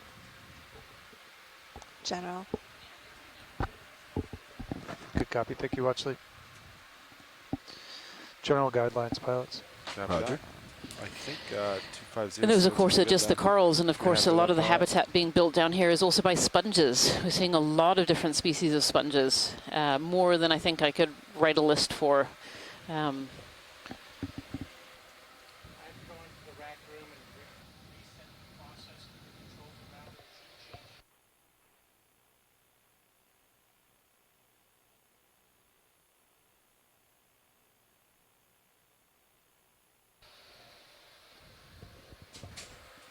This is a bubblegum coral that we're seeing. We've mentioned this name a few times so far on this dive. It seems to be relatively common here.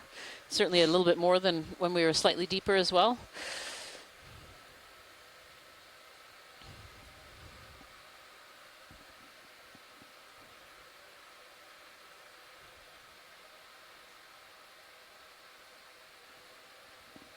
Some of these plumarella coral colonies below, and other primnoids as well. Yeah, that monitor is nice now. You can see the shelling again from here.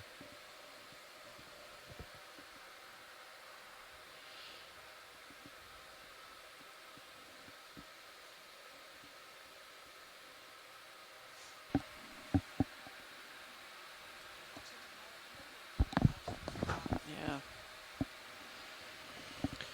Copy. Yeah.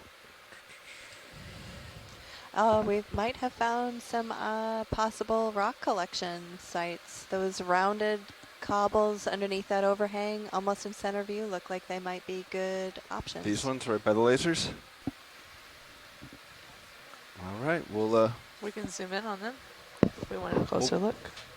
I think we'll just reach out and poke them. Okay. Probably going to be the best way.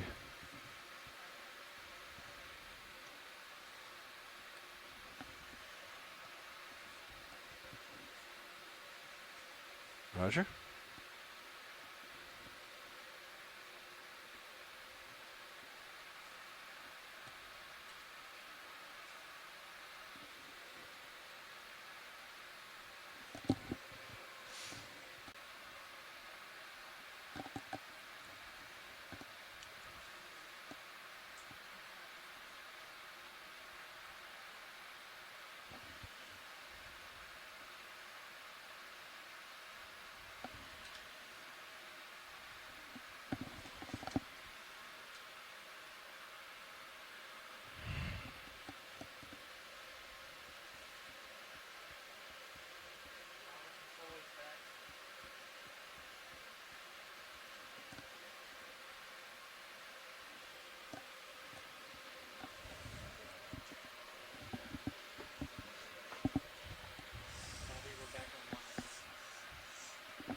All right, pilot. I will put HG2 up for you.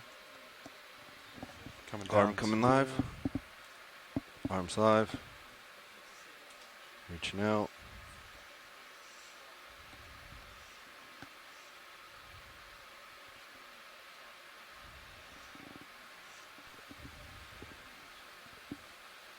Our pilot is going to try to collect one of these rocks, and first we're going to tap it just to see how well attached it is. No, not that one. That one is pretty well attached. So let's check some of these others that don't look so attached. Yep, got some movement there. Maybe one of those, maybe that guy. Big one in the middle. Does that work? Yeah. All right. Big one in the middle, sounds What great. box are you interested in?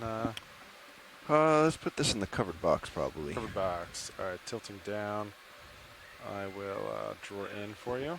Okay. Looks like it might have some associates on inboard top of now. I think you'd be hard pushed to find a Camera on rock without standby. something on it here, this particular dive. Yeah, that's a fair point. There's a lot of stuff on these rocks. It's really hard to see the rocks. We'll Winging see how well I inboard did now. identifying these rocks with all this stuff on there. The good news is we'll spend some time tonight pulling all those animals off and making sure they all get categorized properly Yeah. and sent off to the Smithsonian Institution, where people will be able to check them out and take a look. Yeah, and most often with these rocks, for those of you that are wondering, we end up taking them back to the lab, and we break them open, and we will probably make thin sections of it to verify the type of rock we have here. So on a fresh surface, we can see the relative abundance of various minerals that constitute that rock. And it's the proportion of these different minerals that help us to really narrow down the type of rock we've got, then classify it accurately. And then we can go a level deeper and we can make a thin section of it, which we look under the microscope with. A thin section is a 30 micron thick slice of the rock that we can use a petrographic microscope to identify mineralogy in.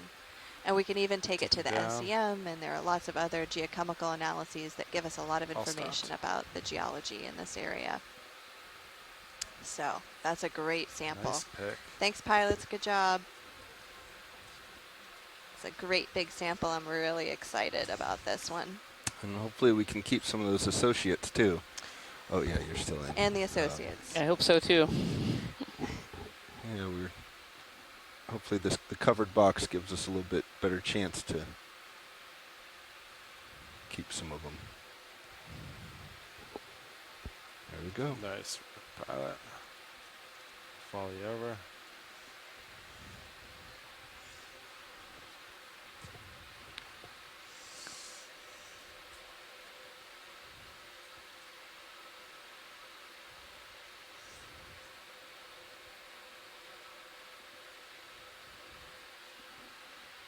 And arm off.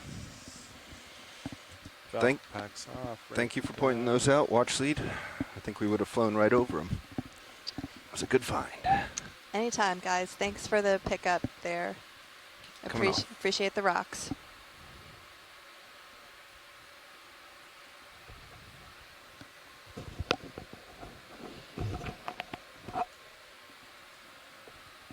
Yeah, so I noticed when I was Mini Zeus, as I was tilting, I went into sample boxes. So I've been having a little chat with Scott France, who's a researcher from the University of Louisiana at Lafayette.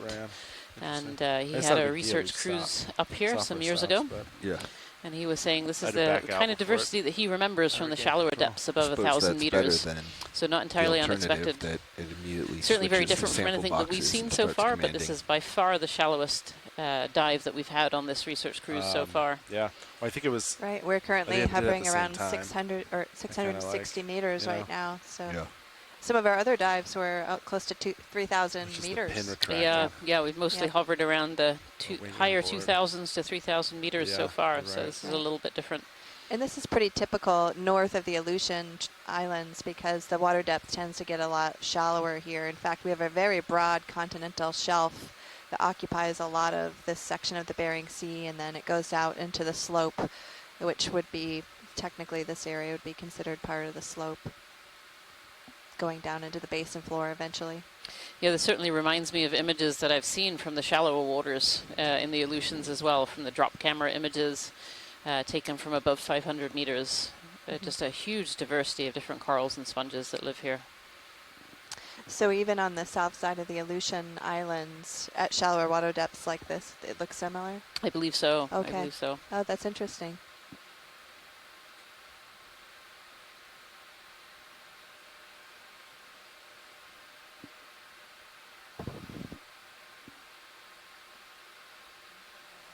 Of course, potentially a different diversity of species. Not all species live in the same place. Each species has its own requirements for the different biology and physical conditions and chemistry of the water and the different rocks and habitat type. Could you please give us the same move as before? This looks interesting. Bridge over now. That's different. Here? Hey, Bridge, would like to repeat the same ship move Snapping as on the before, red. please. Range 10 meters, bearing 250 degrees, speed 0.2 knots. Oh, what is that one? I actually don't know. Go ahead, video. We can snap. Okay, coming in. We're going to get a little bit closer here. Oh, it's an anemone. Okay. Interesting looking. Yeah, its base is kind of all growing along the branches of this, whatever this coral was is now covered in hydroids. Yeah, the base is all stretched out. Made it look a little bit like a sea star there for a minute. Yeah, that's okay, a great one. Coming Good wide. find, pilot. Full wide. I just remembered I didn't point down to look at that sea star on the coral video. Sorry about that. That's okay. When we were taking the sample. Oh, all good. It was like a larger boulder in front of us too. There's something long and red center, close to the Below the center boulder? top. Yeah. Yeah, it's interesting that you say that, Ryan, because it Go does ahead. look like some Coming of in? these rocks are more like clasts. Some of them are a little Long rounded, red sitting fish? on the Oh, surface. it's a fish. Oh, there's a great fish, little pink Oh, fish. You're what different. if this is another snailfish? Huh. We saw a kind of lighter pink one earlier, but Okay. I was just curious. Yep. Cool. Coming out. That's full white.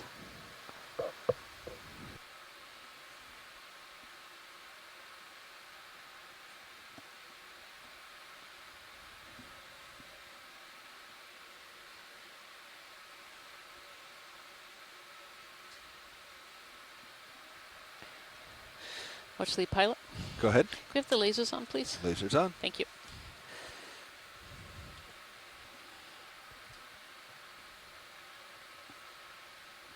So in the center of the image there, you might be able to see two little red dots. Those are what we call scaling lasers. They're 10 centimeters apart, and they help us tell the scale of things that are on the seafloor, whether it's biology or geology.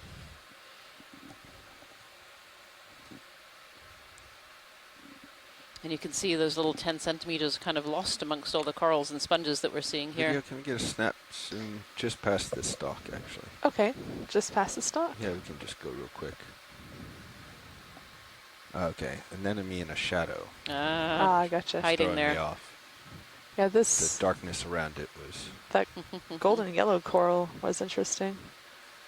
I think we sampled something similar. Oh, okay. We did. We sampled one of those orange corals near the beginning of this dive.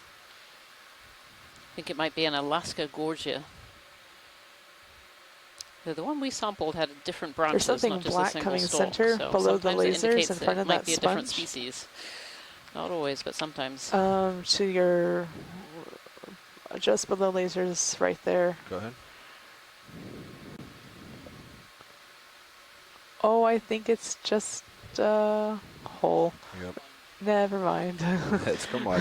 Hole in a sponge. Full wide.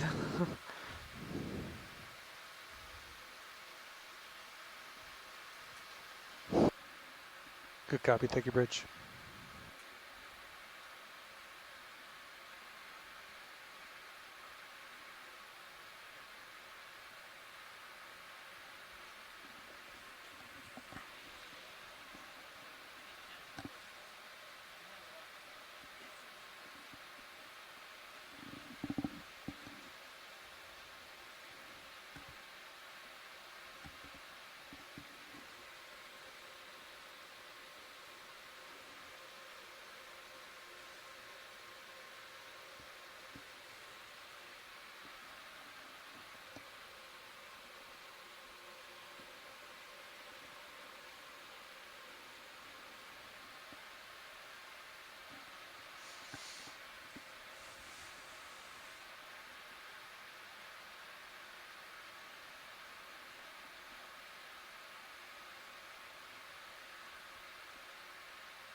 So sitting here trying to write my list, I wonder if it's easier to talk about the types of corals that we haven't seen today rather than the ones that we have.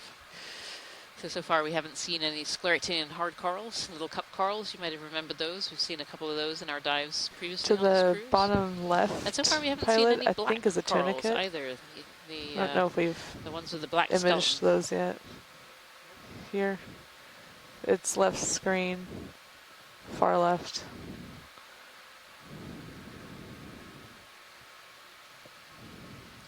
It's actually really interesting on the seafloor there. We have a lot of these mud tubes that could be made by either worms It looks like or there's little two of them, too. crustaceans. Go ahead. Okay, coming in. This is the one you had in mind, right? Yes. This clear guy.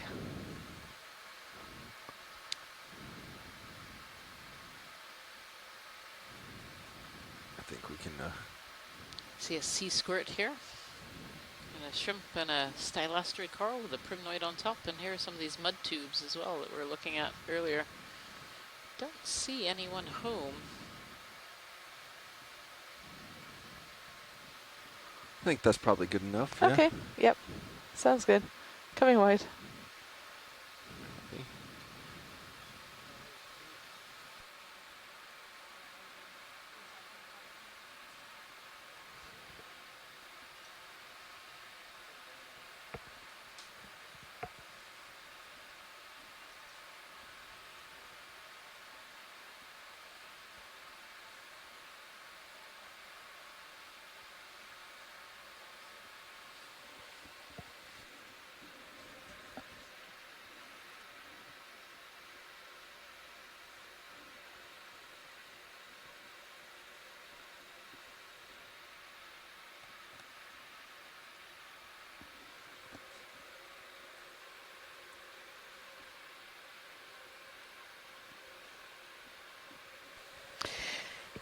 In the chat room here, Steve Oskovich just made the observation that we could almost play this whole dive on loop and you would never know.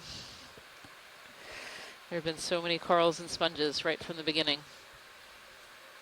Lots and lots of different species here. I might swing heading, just a hair port. Copy. If that works. Works for me. Jelly coming through the water column there. So this purple one looks more like it has a stalk. That one does. Could we zoom in on that one? Yeah. Let's get a snap here. Okay. Snapping in. Old lasers. Yeah, encrusting so on an old one, it looks like. Is it encrusting or is it its own shape? Okay, I have more zoom. It looks almost like it's its own, yeah.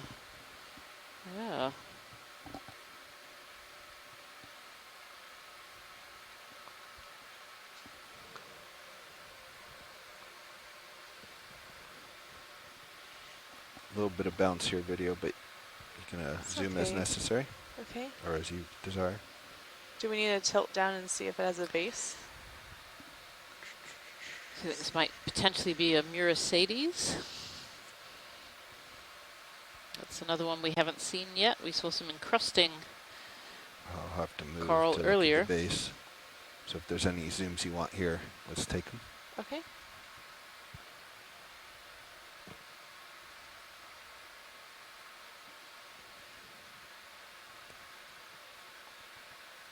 I'm zooming in. That's max These very zoom bright purple right there. tentacles. All right.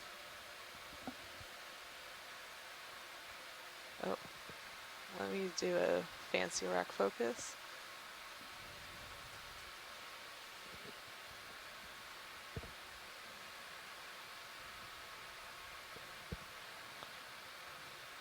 Okay, I think video is clear to zoom out, and we can All right. go see if Let's just come a little bit partial.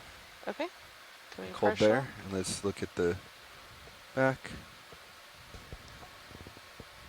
Because they're curious if it's encrusting or not, right? Yeah, trying to look. Oh yeah, I think in I see back the there. holdfast back there behind the shrimp.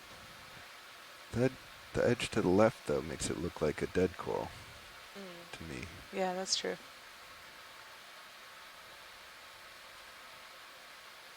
All right, we can zoom in. Okay, zooming in. So like that back there. There's been some excitement about this purple coral in the in the chat room.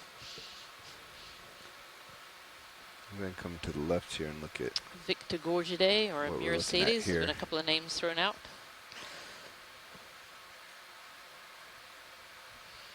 Let's come out. Okay, coming out. See if I can't get them more to the There's side another here. one to the bottom left. I don't know if it's the same thing. Yeah, But it seems to be in a better access point. Yeah, good spot. Let's take a look at it. Let me come down, get some light on.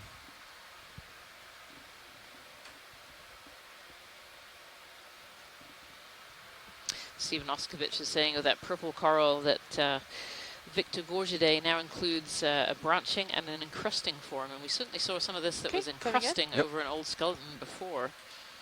And so you wonder if this could be it. This Gonna one's definitely a hold branching. It's got here. its own skeleton, so it's a little bit different. Yeah, I think that right center is And then we also have a Muricades, which is kind of a similar color bottom and Tilting up. formation. Oh yeah. Do you want terms of the fogs polyps. for this? Get some light on. Yeah, let's get some fogs for science. I like the shrimp that's looking at us. Bogs. Medium. It's got kind of this goldish color skeleton. Beautiful. Some polyps here are open, some are closed. We have these big shrimp that have really, we've seen a lot of these shrimp throughout this dive so far.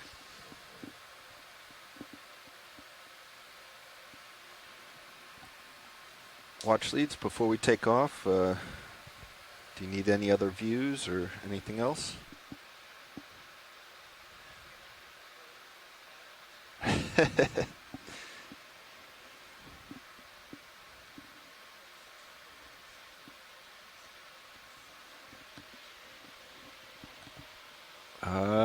Small.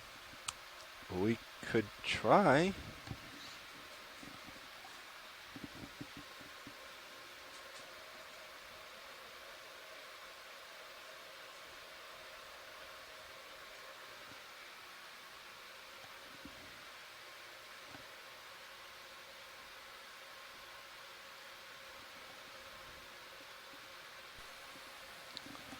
Video is clear. Suction samples? All right, let's come on. Okay.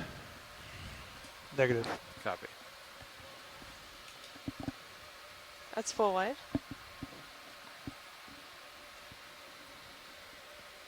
Maybe if you just got like a little sliver, I think that would work.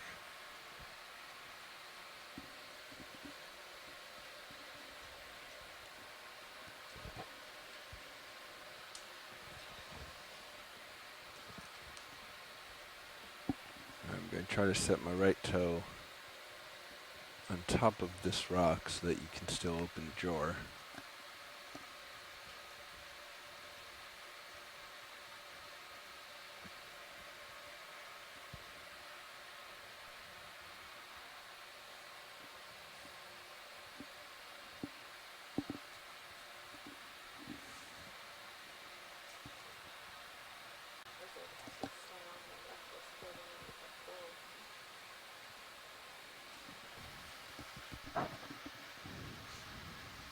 Do you want me to put HD2 up? I don't know if you're going to have enough to open the drawer.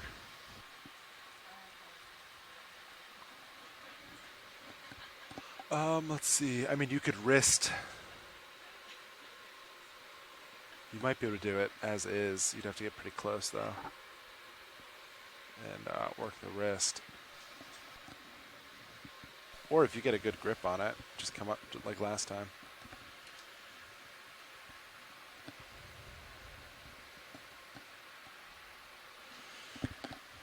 Okay. Hydraulics drop. Are you interested in other camera view? HD2, yes, please. Arm live. Arm coming out.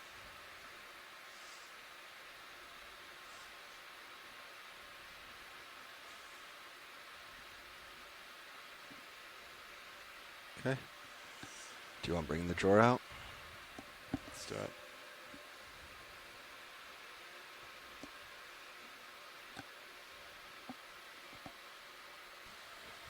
I think I left you enough room on the right side.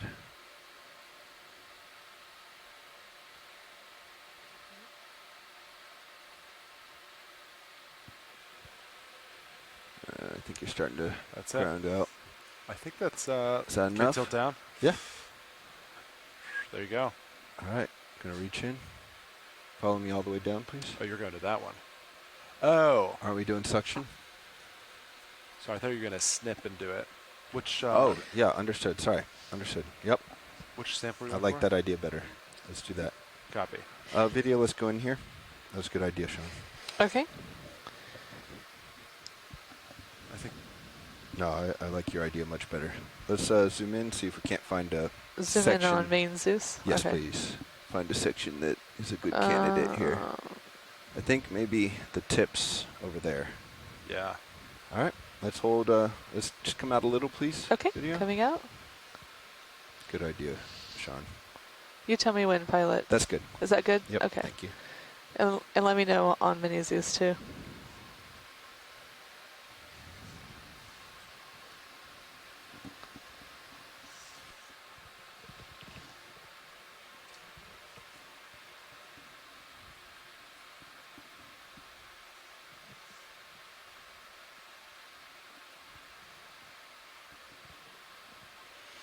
Now that my claw's there, I'm not so sure. You could Let's tilt up. Let's look at that other specimen. could risk 90 and trim off the top.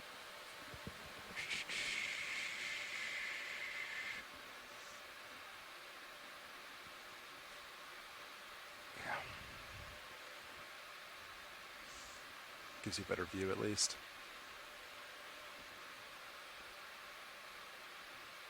Watch lead pilot.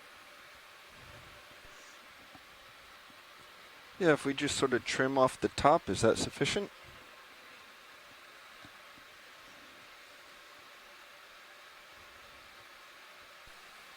How does that look, Sean? That looks great, I think. All right, backing out a little. And here we go.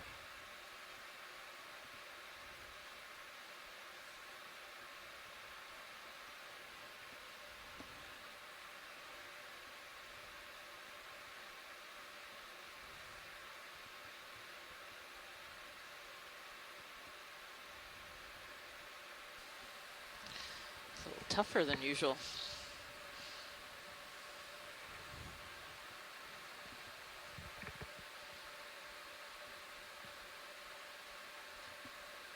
There we go. Nice. Nice. That's All right. Perfect piece. And the rest stayed intact. Great. It's not enabled yet, but I will as you get close. I will hold that camera view. Okay, tilt down. We're on jar 1. Main Zeus. There we go.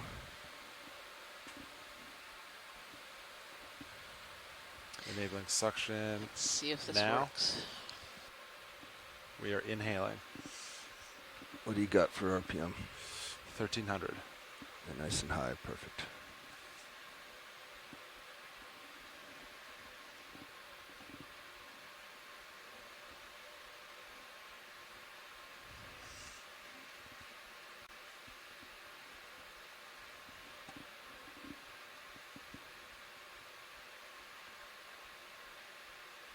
Okay, I'm going to open my jaws here.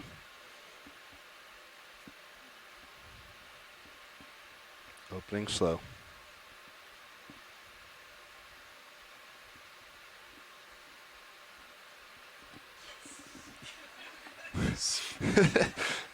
No one was holding their breath back there, were they? All right. Sample confirmed, pilots. We're all holding our breath back here. Quite the audible. Sorry, I love it. Sorry, there's some noise from the back row here. No, that was great.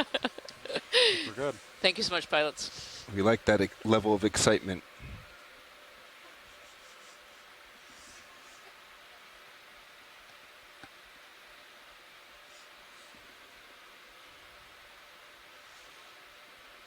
Arm off.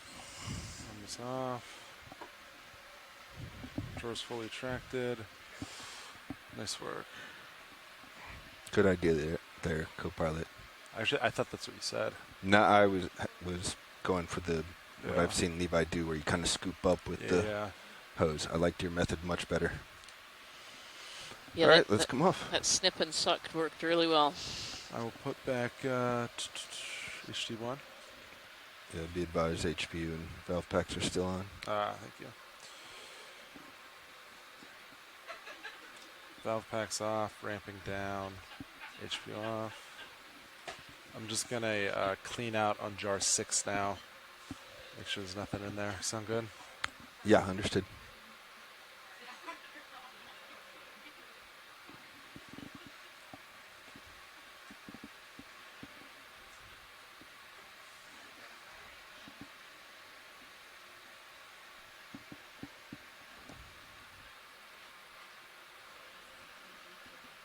Looks good to me.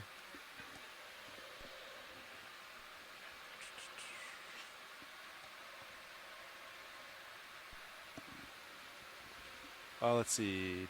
You ready for a move, pilot? Pilot's ready. All right, Nav, you want to do the same as last, please? Bridge over nav.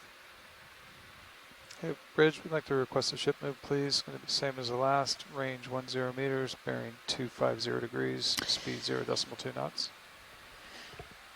So right before we saw that purple coral and zoomed in for a collection, we were talking about Good the types copy, of thank you, corals Bridge. that we haven't seen, because that would be a shorter list than the ones that we have. And so we haven't seen the stylastrids, the hard corals yet, the cup corals. If you remember, we've seen a few of those on other other dives. We haven't seen black corals. We haven't seen any sea pens either, or rock pens on this one. It's really been dominated by these Some more of that stylastrids, purple. the sponges for sure. Let's just snap. And of course Get these another view primnoids. Okay. And of one. the Snapping in. Paragorgia, the bubblegum corals. Yeah, just good This for looks like another one of records. these purple corals here. That looks like another And these stocked version. there's some debate as to what these might be. Potentially a Murasades. Yep, it looks like it's a stock. It's cool. A little bit better health than the last couple. And potentially a Victorgorgiidae. Great. Cool. All right, when you're All clear. No Coming wide. Chrysogorgids. Thank you, Scott France. Yep, there's been no Quite a bit Chrysogorgids so heavier far. after We that did see rock. one of those on one of our dives. What was yours? Oh, Oh, skate. it was another We're gonna skate. Follow the skate. Yes, a this is little the bit around, third but not skate much, that but I we've seen. am coming to you. Roger. We'll lead it. Nope. Oh, oh, Turn to the right. Turn to the right. coming in.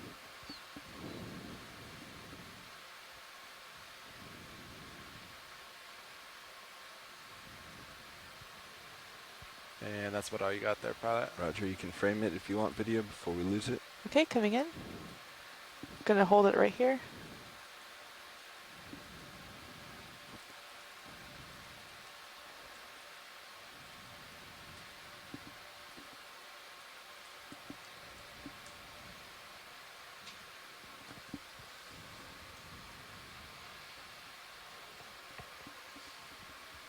Get lasers on.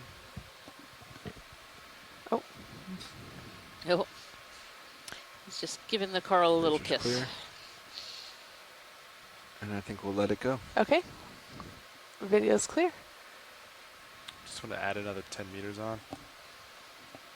Nav, where that move finishes, do you just want to do the same thing again? We'll just keep moving.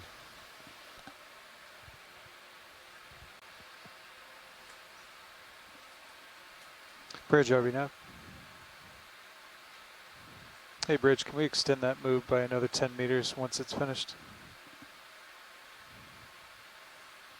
Good copy. Thank you, Bridge. Thank you, Nav.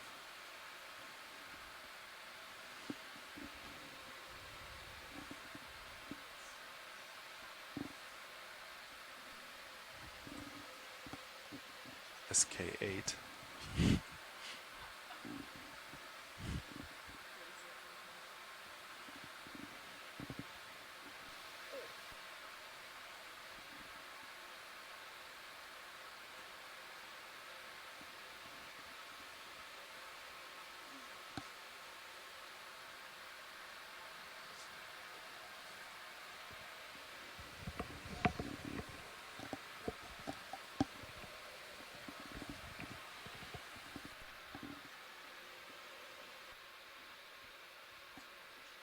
Go ahead.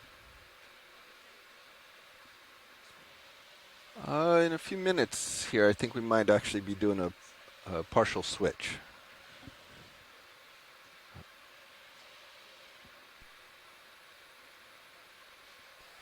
So if you're just joining us today, we're on dive number 7 of the Seascape Alaska 3 expedition. And we're diving today on an area called Uliaga Mound, which is about 11 miles north of Uliaga Islands. We're diving on this mound feature today. We started at about 790 meters, and we're currently at just a little bit under 650 meters right now. And it's just been this spectacular dive of corals and sponges so far. Lots and lots of different species, really, really high biodiversity. And lots of associated species as well. We've seen quite a number of the echinoderms, the sea stars and basket stars. We've seen a lot of crabs and crustaceans. Certainly a lot of life on this little mound. Yeah, and the rocks have been interesting today too, something different compared to the other dives we've been at so far. We're diving on the north side of the Aleutian Islands in the Bering Sea at the moment. And the geology is quite different here. So Go ahead. Because of this position, we Lasers on, are all right. we are sitting in the upper plate at the subduction zone, and much of the volcanism down in this particular area as you go towards the south and west in the Aleutian chain becomes much more mafic. So here we have what look to be some basalts with a very knobby or undulating texture to them. And these are probably erupted at the seafloor at some point in time and created lots of nooks and crannies for the biologic activity to flourish here. This is Still an some, interesting morphology for one of these 72, I'm gonna bubblegum set you corals, up a little bit since we got a different from pretty what we good saw angle before. on This one this has much guy. more of a stalk. There's a lot of species that can really change their morphology a little bit, and others it's very, very, very distinct. It doesn't change at all. This one's polyps are all closed up. All right, moving on.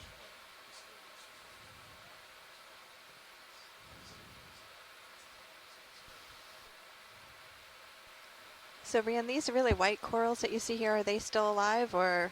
They are, Okay. yeah. Those are stylastrid corals, and there's at least 2 or 3 different species that we've seen, and I'm sure actually quite a few more than that.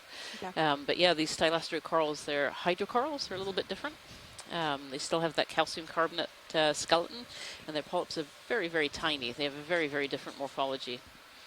And yeah, they're white, pink, red, orange. You get a number of different colors, but these particular ones are kind of this white or this kind of off-whitey pink that we're seeing. And these other corals, are they made up of calcium carbonate as well, or different materials? So the soft corals, they have calcium carbonate inside, but they're in these tiny little forms called spicules. They're like little pieces of calcium carbonate. Okay. And then the main axis, it can be a number of different materials. Sometimes it's proteinaceous, sometimes it's more carbonate-based as well. It's very different depending on the different species, the different genus. Okay. Yeah. But they have this kind of central axis, we call it, and then they have the calcium carbonate spicules within their tissues. I'm going to come up a little, pilot. Roger. Watch lead, pilot. Yeah, we made our switch over to my right at co-pilot, so if it's still a good time to do introductions. Fantastic. All right, I'll jump on OKEX. Yeah, so down on here on the back row, you've been hearing a lot from myself and from Jen, but there are a whole host of other people here in the control room as well. And so we'd like to do a little round of introductions. I'm going to pass it over to Pilot here. Well, thank you very much. This is Bobby Moore, sitting pilot, part of the Global Foundation for Ocean Exploration.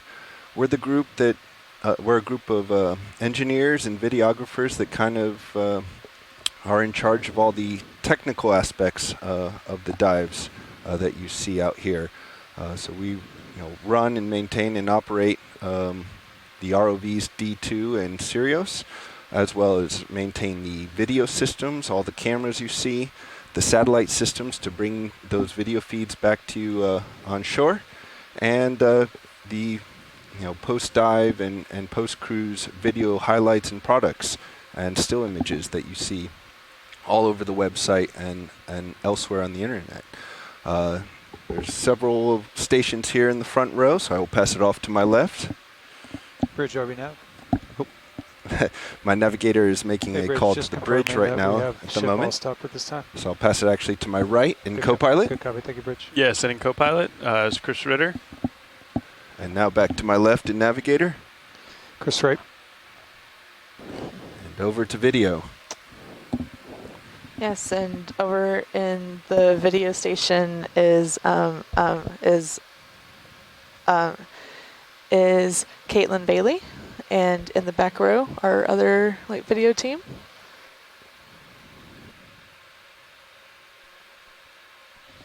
Yeah, I'm Olivia Andrus in the Clipper chair. And again, we're all from the Global Foundation for Ocean Exploration. I'm excited to be out here on this beautiful site today. Thank you so much for introducing yourself. And we actually have over on my left here another member of the team up here on the Okeanos Explorer, and this time from our Sample Data Manager team. Hi, I'm Jennifer Green from the National Centers of Environmental Information.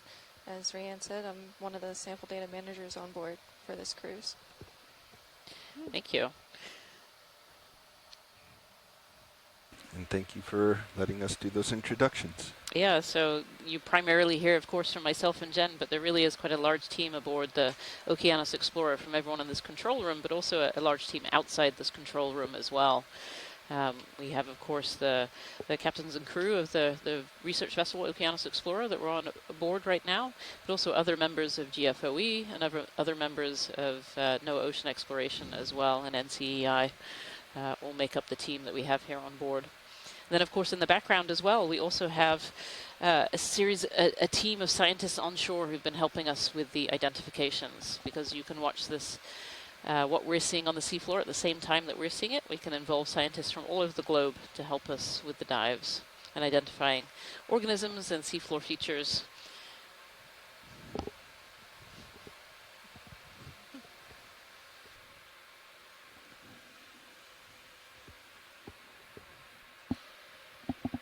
You can really hear those farts.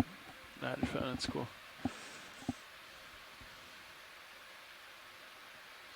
Yeah, it's super helpful to get instant feedback on how hard you're pushing. Yep, between that and the HPU, like it's pretty obvious to tell when that's on. Yep. It looks like there's a star on that, like, anemone pilot that's coming center almost.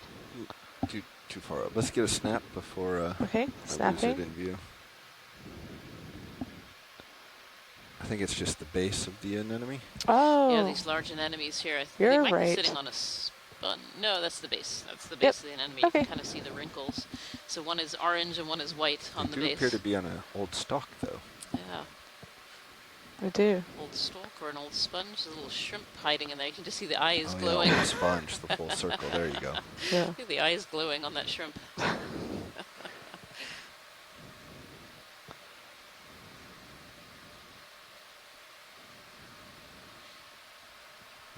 All right, let's come wide. Okay, coming wide.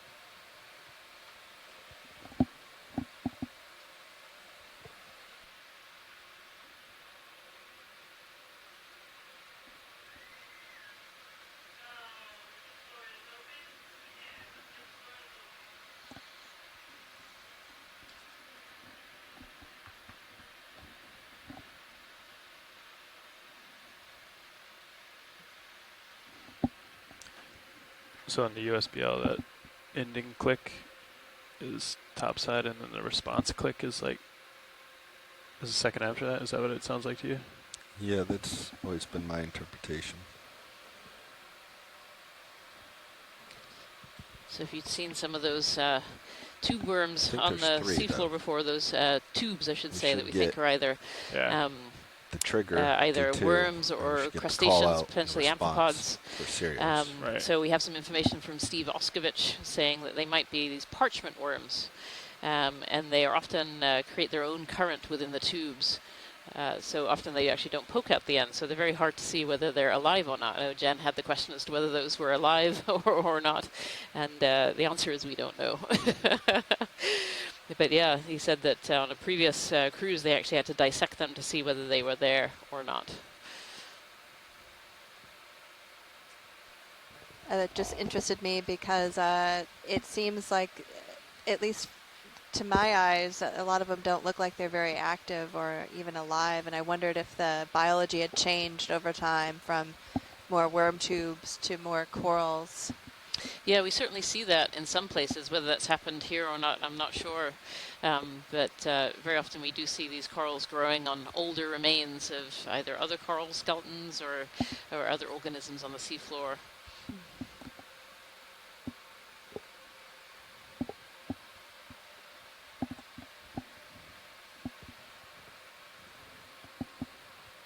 Yeah, I think you hear the interrogation and then the two clicks.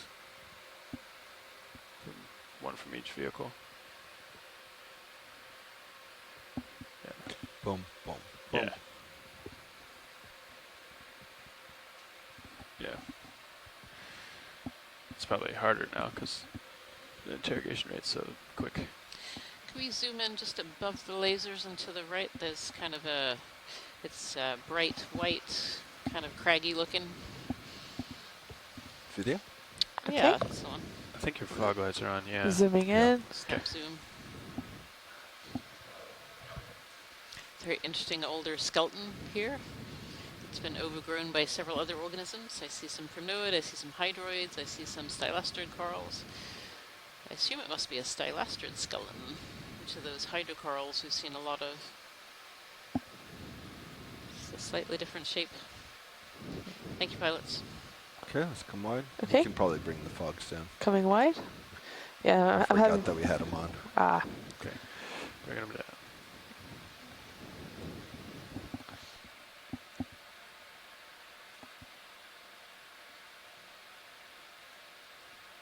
Yeah, you can hear one very faint in between, which I think is the call out.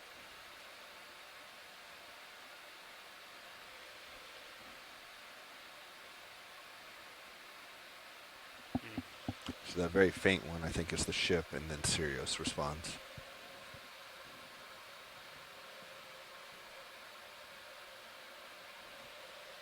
Gotcha.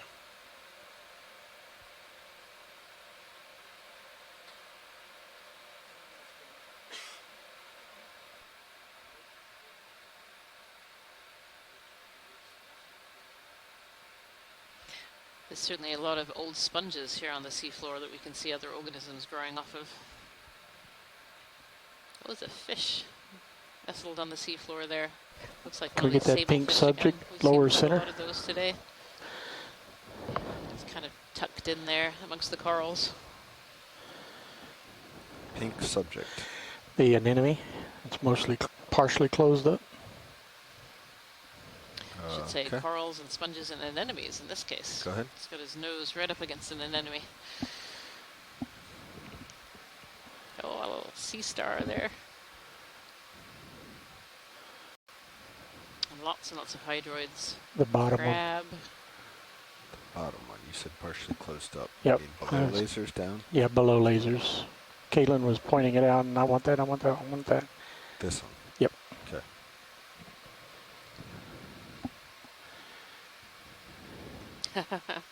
This bright orange anemone here, kind of all curled up.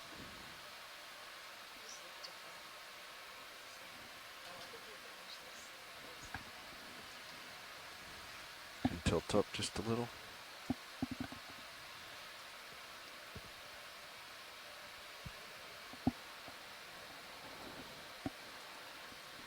A little bit more. There.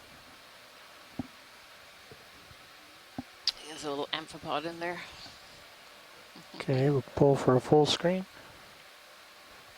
Those colors are just spectacular. It's really, really beautiful. Yeah. We'll include that white more of this coral purple with the encrusting pink coral on the backbone. right as well. There's some more stylastrids, those hydrocorals we were talking Slight about. tilt up. Those ones I believe are stylaster, a species of stylaster. Hold that. Whereas there's another stylastrid on the left, kind of poking up, looks like a little hand almost. I We'll think pull that's and a include the rhinophora fish. species.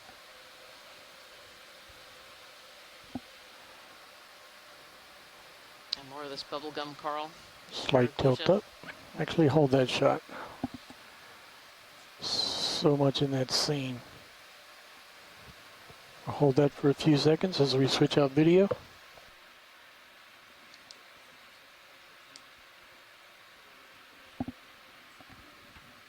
Hold it. Go ahead, watch lead.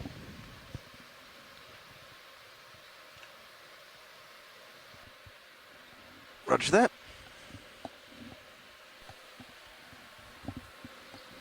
Okay, and video is clear. All right, let's come wide. We're Coming looking for wide. some coral debris.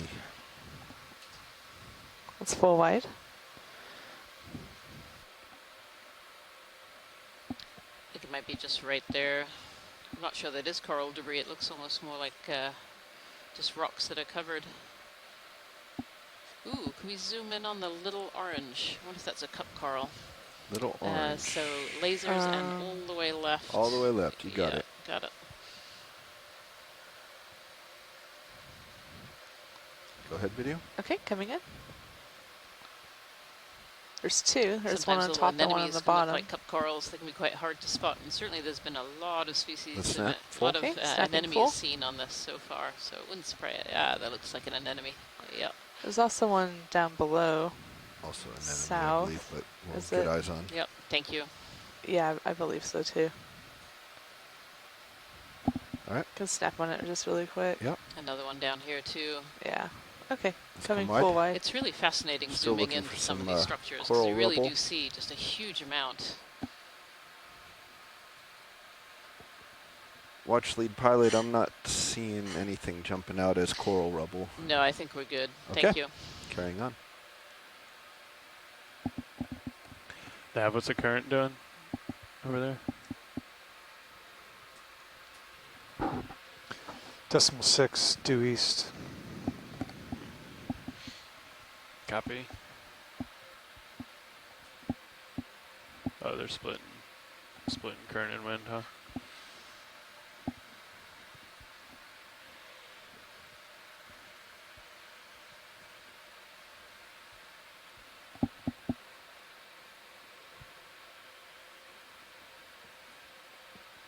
So the research cruise that we're on right now is not only telepresence, so you can watch at the same time that we are, but it's also kind of community-based, where all samples and all video and all media are open access to all of the community. And so what I can see happening with a lot of the images coming from this particular dive is that researchers will go through the images kind of one by one, taking a scale of the lasers and just zooming into different parts of the image and trying to figure out what is there. There's just so much life on the seafloor. It's impossible during this transect to be able to identify everything that's there. And so scientists will take these images and zoom right in and be able to see the different species that are here, at least the different morphotypes of corals and sponges that we see. On the lasers, some beautiful plumarella.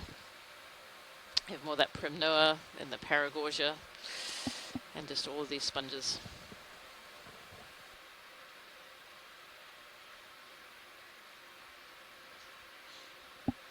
Want to get another move? Yeah, I was just about to say that. Yeah, we've been doing 10s, I think. That's 10 fine with meters. me at 240. And I'll just add a little bit to what Ryan was saying about the biology. From the geology side, it's really Bridge, over now. hard to identify these rocks looking Bridge, we'd at like to them request a ship from the move, ROV. please. Range 10 because meters, clearly a bearing lot of the rocks are 240 covered degrees, with speed 0.2 biologicals. knots. And so we really don't know exactly how to classify that rock in detail until we get it up onto the surface. Good copy, And thank you, sometimes Bridge. we need to even break it open and even make a thin section. So in this particular area, we expect to see rocks that are a little more mafic, more rich in iron and magnesium. And basalt is one rock type that has that. However, could be other types of rock as well. So you might see some more andesites or rocks of that particular nature.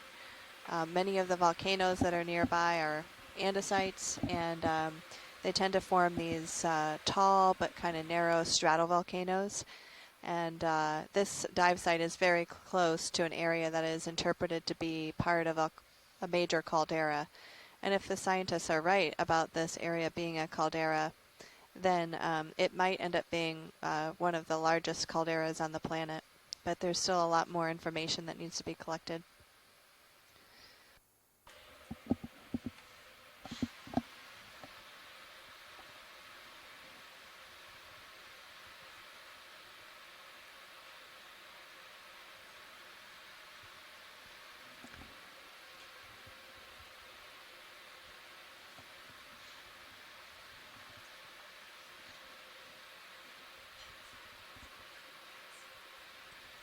So all we have in the tether right now is a half turn, like normal. That's still not like perfectly happy.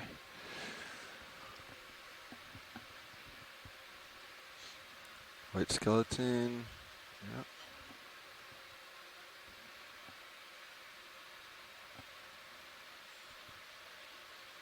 Go ahead, video.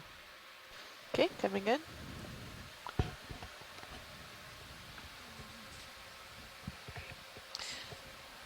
I always get a bit excited when I see shapes like this because I think it might be a hard coral scleractinian, but I think this is another stylasterid where it's actually mostly dyed. There's a little bit alive kind of on the right-hand corner there, but I think this one has mostly died and has been overgrown by what look like hydroids.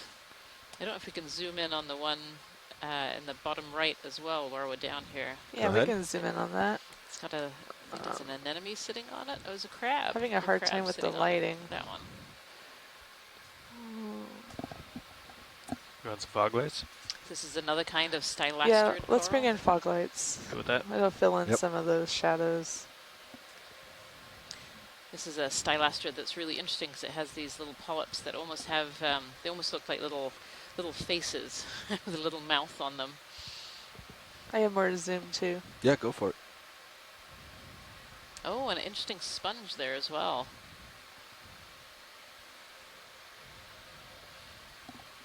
You see this kind of dark purplish sponge. Very often where we see sponges with these dark colors, particularly a dark purple or a dark green, they contain pharmaceutical products that are really just being discovered. There have been sponges from Alaska that have been important for cancer drugs and cancer cures. It's beautiful stylasterid.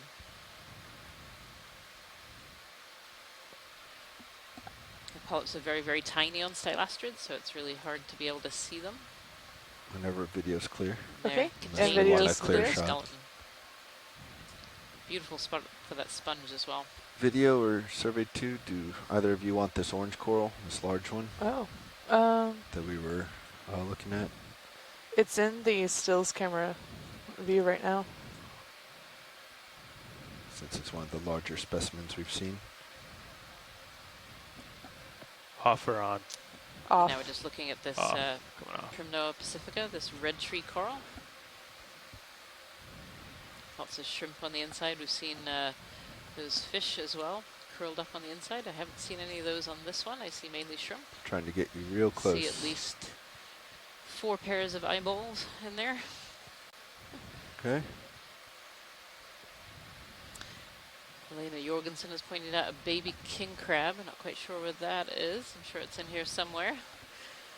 And same color as the coral, so they're perfectly hidden. A lot of these species are using these corals to hide from predators. They'll hide either themselves or the young will hide. Is that all right, providing survey some 2? protection. Good to go. All right. That's full wide on main camera. Roger that. Full wide. Great shot. I like that on the still camera. It's neat. Okay, moving on. I think I'm done moving. Yeah, if you want to keep it going. I don't see anything in sonar. You got a little bit, I have a little bit more out here farther, but I still think we could keep it going. Thin fine coral in front of, to the left. Go ahead. Okay, coming in. Get ID. Zoom in on another coral here that we might This one not right have here? seen Yep. before. I was wondering if this is a black coral, but I may not be. Okay, I have more zoom. Yep, Might go be for it. another primnoid. No, this is another primnoid coral. Yeah. Roger. Sounds like we can Thank you, pilot. continue. Okay, Yep. coming wide. So many shrimp. Yep, we still have not seen any black corals on this dive yet. That's full wide. We'll find one.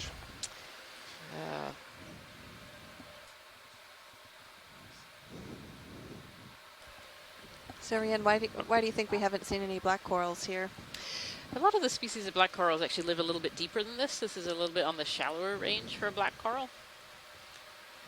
I know we have a couple of black coral experts who are either listening in or on the chat, and maybe they can chime in as well. But my thoughts is that maybe we're just a little bit shallow. There's also just a lot of species here, and maybe they're not able to come in and grow when there's so many other things growing on the seafloor here. I'm thinking back to like our dive number 2, where we were seeing these black corals growing on those boulders, and it was one black coral on a boulder and one on another boulder, rather than kind of all crammed together like we're seeing right now. Does the competition play a role at all for the corals? Definitely, yes, definitely. Yeah, if there's no space on the I'd like to seafloor, the repeat coral that last larvae are ship not move, able to please. come in and Range grow, 10 so meters, competition bearing is fairly 240 huge. degrees, speed 0 You know, decimal these 2 knots. corals, they don't have the photosynthetic algae, which means they need to live in the upper ocean, but a Good lot copy, of them thank you, Bridge. can potentially Coming up live a in the little upper bit. ocean. They're just often outcompeted by faster growing things like algae or tropical corals.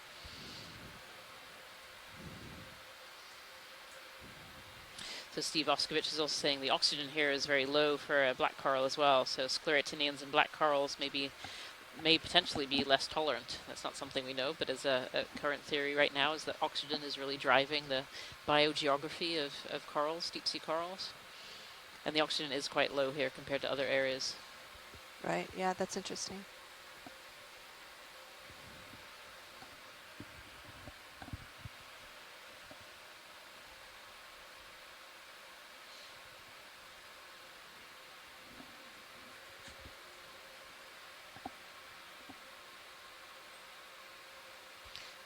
Beautiful, huge anemones.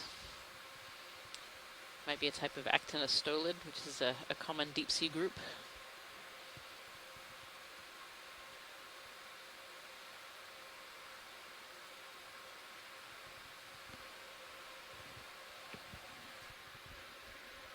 Seems like we found whatever hump this is the way up. Yeah. At one point, we were in a very narrow section that from one edge to the other were kind of the two sides. On the Have a drop off. Another big bubble gum down below. Yeah. Guessing that's what you were going to point out. The Yeah. two here. Oh, there's another one of the heteropolypus. It'd actually be great to zoom in on this one because the polyps were not out on the last one. There's actually two of them right there. Let me come a little bit closer. This is the heteropolypus. Many polyps. All right, let's go in. Okay, coming in. Polypus. We'll try to get some images before I sit down in case they decide to close. They used to be called anthomastus. Okay, That's always gonna what I think hold of first, here. but now they're heteropolypus. Ooh, might have had a cup coral to the left as well. So we'll have a zoom in on this one and then we'll take a look left. Yes. Roger. Okay, I have more to zoom. So these are the type of corals that are, these It are a looks type like of we're getting corals that are closer. really Yeah, interesting I am- because they actually I'm have two slowly kinds drifting of in. polyps. They have these big droopy ones that are sticking out and they actually have little tiny ones all over their surface and they're for different purposes. They have feeding polyps and they have polyps that reproduce as well. We'll hold here. Okay. And I'm going to just touch down in now.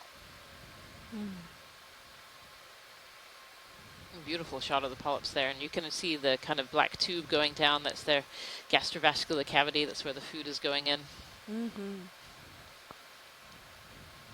Good copy, thank you, Bridge. It's neat to see where all the arms. Okay, I am more on this to zoom in, particular pilot. It was very funky looking Okay. with all the arms Starting all at the toe. retracted gotcha. inside. Yep, this is usually what they look like. Okay. Yep. Coming in. And I am getting a bit excited because I think up. we did definitely see some cup corals there on the left as well. A beautiful shot of their 8 tentacles with these pinnules on them. And they're what they use to catch food, so they have these stinging cells, these nematocysts with these barbs on the inside that capture prey.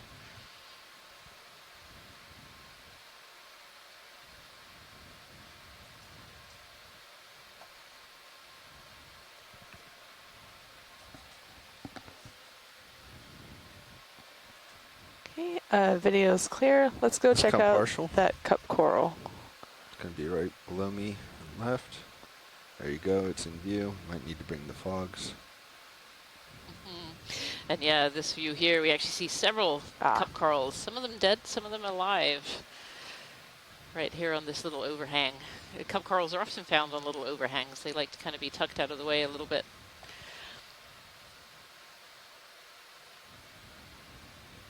Go ahead. Okay, coming in. I'm looking at that reddish There one. they are. Well, there we are. Now we've seen scleractinians. We can tick that off of my not seen list. So.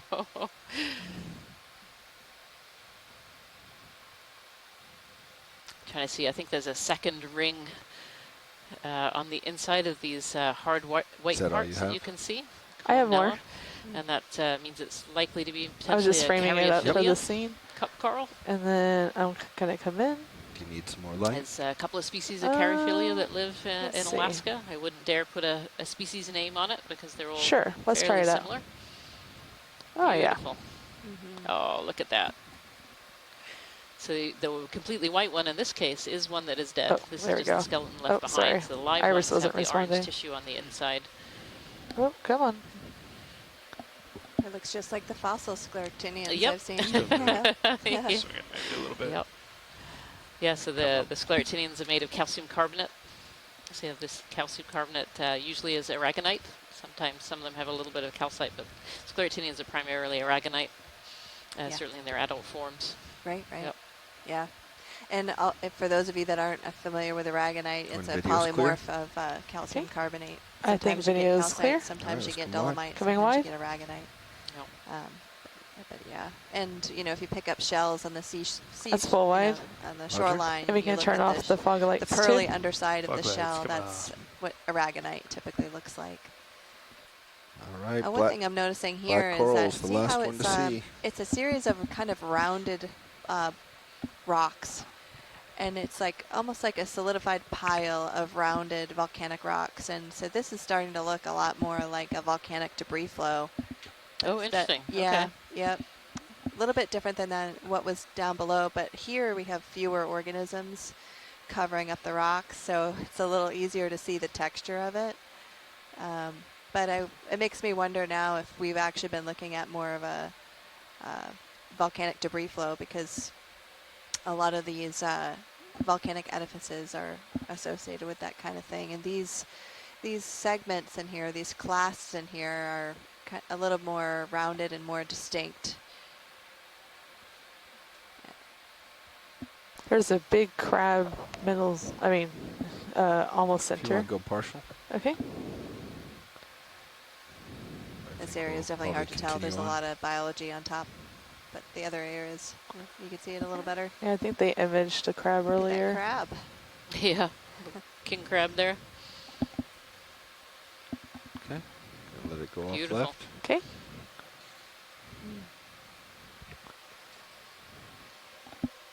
Coming wide. What did you say we're looking for? Black coral? Black coral. Although reports are it may not be in the area. Yeah, black corals and sea pens. That was what we're missing. But I don't think fine. we're going to find sea pens here. Is We that might a find closed up rock anemone pens, many. in front of us? That snap here? Yeah, I think this is a Snapping? closed up anemone here.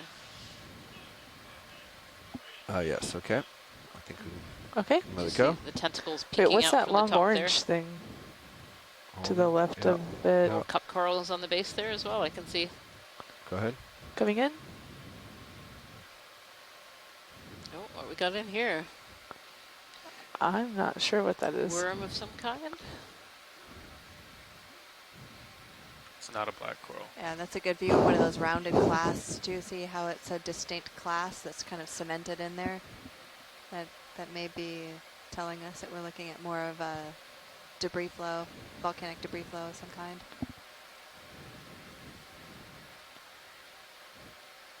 I think I have more zoom. So I hard do. to tell with all this stuff on top. So Biology hard. gets in the way. It's so hard. Yeah, I'm not sure whether this is a polychaete or a peanut worm.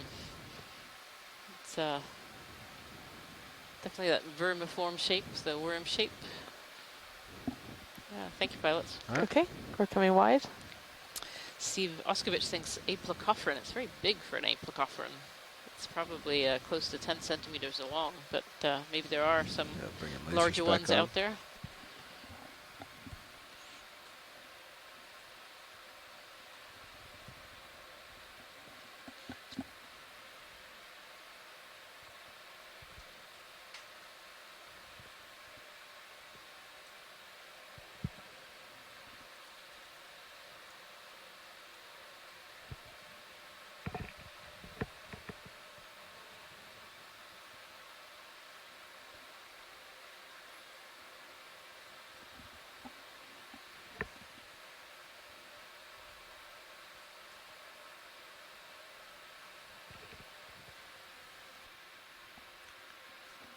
I think we could probably get another move going. Pilot's good with that. Pilot's Bridge good. Orby nav. Oh, we got a fishing line. Hey, Bridge, we'd like to repeat our last move, please. Range 10 meters, bearing 240 degrees, speed 0.2 knots. If you're just joining us, I wanted to give you an overview of where we're located. We're currently Good copy. on Take the it, Bridge. 7th dive of the 3rd Seascape Alaska expedition. Back away. We're at an area we call Uliaga Mound. We're currently at a water depth of about 625 meters. We started out the dive today at 790 meters, and we're hoping to get to about 550 meters by the end of our dive. We are currently positioned within the upper plate of a subduction zone. The Aleutian Trench is located to our south and east at this point in time. And in this location, we have subduction of the oceanic slab underneath of another oceanic plate. The Pacific plate is being subducted underneath the North American plate. And this gives rise to some pretty interesting geology here. And we're looking at an outcrop of volcanic rock. Kind of hard to tell if this is some kind of volcanic debris flow or perhaps some kind of basaltic rock, but in general, the lavas from the northeast to the southwest in the Aleutian chain tend to get more mafic as you go down towards the southwest, and so we would expect that, and these rocks are very dark in color. This is very different from other dives we've done, and in a number of respects. And the first respect is that there's a very high degree of biodiversity at this location. You can see tons of sponges and corals and many different kinds of corals throughout this area.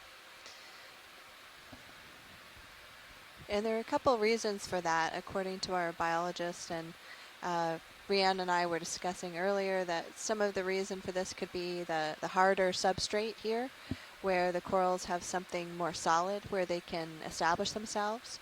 And then, of course, all of the nutrients that come up to this particular area. We're perched on a subaqueous mound that might get some upwelling, and also is situated right next to a nearby channel where it experience currents that bring nutrients in and out.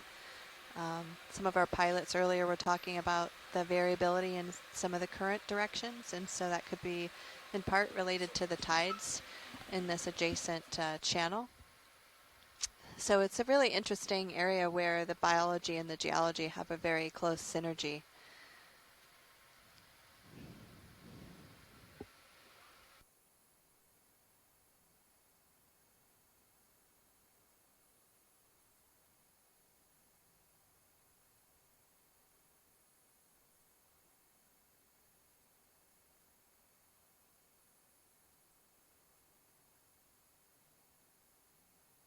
And joining me here in the back row is Jen Green, and she has a biology background, and she'll be helping to narrate some of the biology as well. But you can see these sponges in the background. They're barrel sponges, and we have, is that one of the in the lower left, Jen? Do you remember what this? We collected one of these earlier.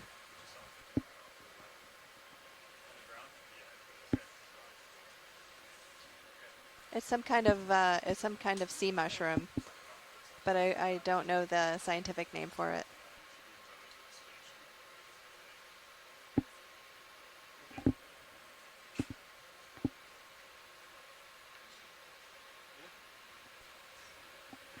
Nav, what's our ship status? I can't hear you. I'll stop. I'll stop. Oh, one of our Copy biologists that. online saves the day with I just checked the winch. Heteropilus. Hauling in on the winch. Easy. Good copy. Take your bridge. On an easy copy. New camera is quite the. Is that nice? Yeah, it's real nice. It's a pretty good view here of some of the chunks that are in this volcanic rock. It's very different looking than some of the rock that we looked at earlier today. You can actually see some, it appeared to be more rounded cobbles that are cemented together. And this could be an indicator that what we're looking at is more of some kind of debris flow, like a volcanic debris flow. Certainly all the clasts are appearing to be volcanic. The composition of them is really hard to gauge. from You ROV can get it out if you want. Just don't put it too low. imagery. Well, I'm at this Typically, angle, we but collect these yeah. rocks and bring them back on the ship and have to take a really close look at them to determine if we're looking at an andesite, a basalt, or some other This igneous rock stock type. and And many lasers times we'll make pilot big has a lot of sections stuff on those it. and look at them under the microscope Might to be make interesting. that determination. So a lot of the rock types it's that we below assign lasers. them during these dives Right ends there, up right in being front of us. revised once we get the It just has a lot of samples stuff on it. board. And in this particular case, Yeah, we have a copy lot that. of biology growing get a on little top closer. of the Okay, quick just of the snap zoom. rocks. Really quick. Okay. Oh, okay. I think they're all ophiuroids. Okay. Yep, Coming copy back that. out.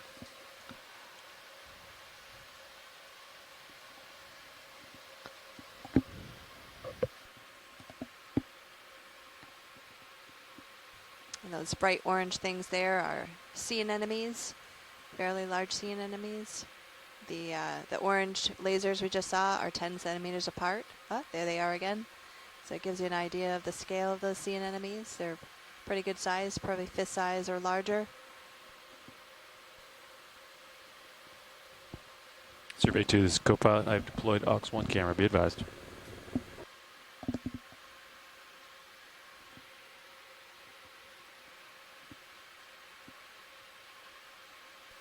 There's more of that bubblegum coral in the background there.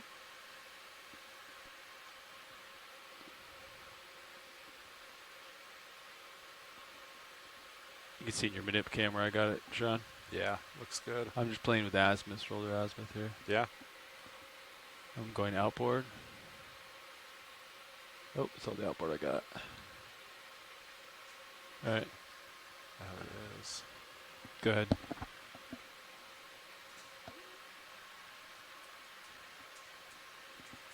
Okay. Yeah, will do.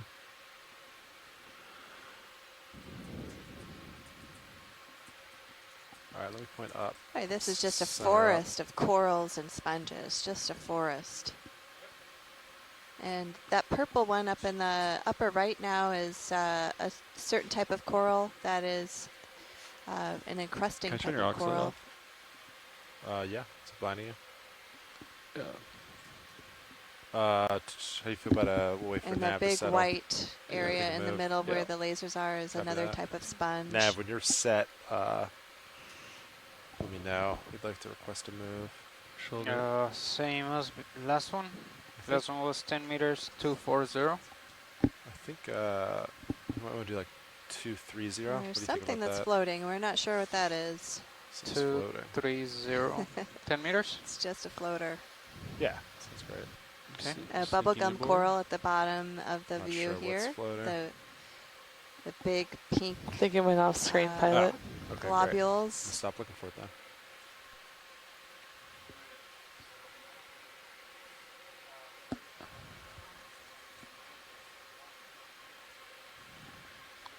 Some big, beautiful barrel sponges there in the middle and at the bottom. Yeah. Bubblegum corals around them.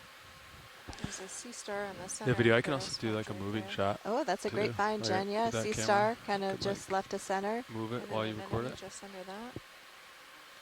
Yeah, that bright Anemone. orange sea anemone. We had a lot of I could do close-ups slow of that, move. of those sea anemones. They have such a beautiful color. And we have a little fish off on the left. Not sure what kind of fish that is. I think that might be another sablefish. Sablefish, okay. It is a beautiful garden. Okay. Coral and sponge garden.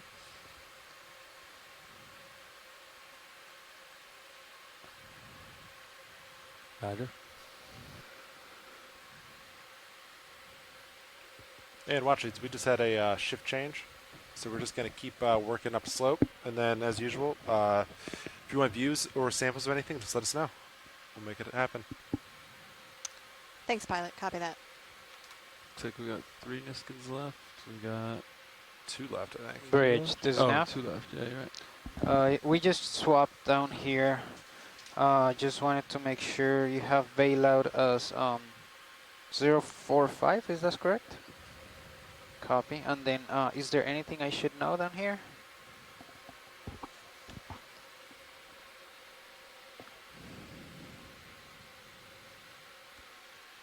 Earlier we were talking about these white corals that are in the view, and they're bright white off on the right-hand side There's a of line, the screen now, and there's another one coming up underneath you, kind of pilot. center right.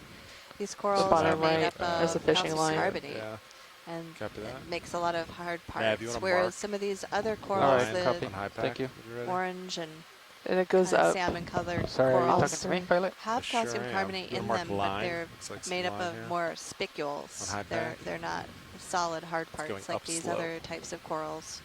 You just want to see the bearing Many upslope? of these I just want you to drop a many high pack relatives of target these corals so are we have it represented in listed the rock record as well. on screen for us. For example, we were It's looking running at a upslope. scleractinian coral a few minutes ago, and we do see plenty of those in the rock record.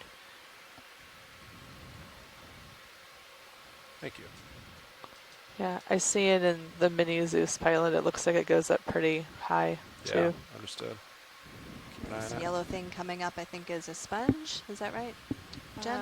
I believe so. Looks like some sort of sponge. Rounded sponge.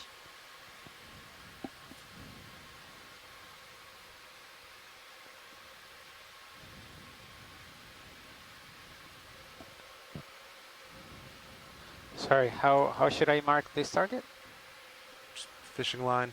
Oh, fishing line. Okay, sorry. And then just or line, just something This is that just a indicate. really beautiful, diverse all right, mosaic sorry. of corals and Yeah, sponges you're that good. we've been seeing all day. It's really beautiful.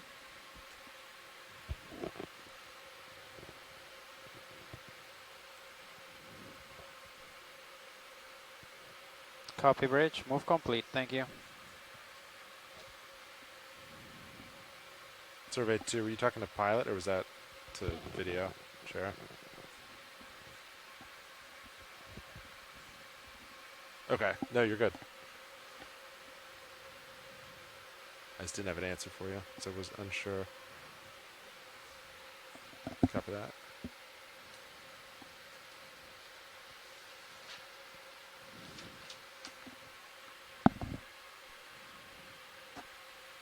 And you'll see that dark gray to brown colored mass just to the left of the laser beams. A Cogs are lot off of at that the has moment.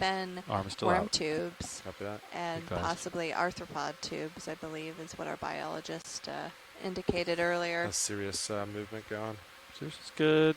Moves happen The pretty pilots fast. are making a move now, so Keeping that Delta you might 12. hear a little bit of silence on our end. Another big anemone going out of frame just now. And then some more of that I think that move purple, just ended, right? looks like that purple stalked or encrusted That is coral correct. Yeah, so probably next to still a that little barrel bit. sponge. And there's something floating And then by. terminator, go. Jellyfish, maybe? A red jelly. Yeah. Where did he come from?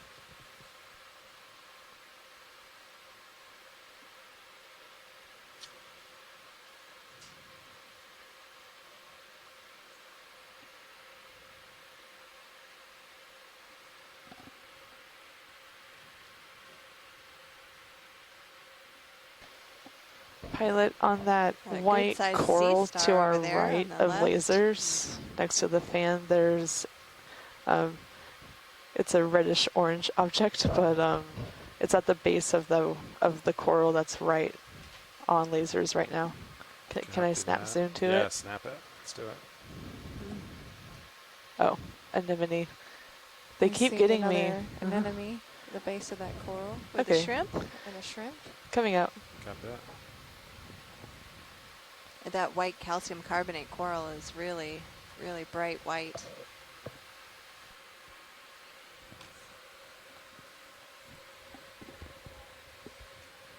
Would you like another move, Copilot?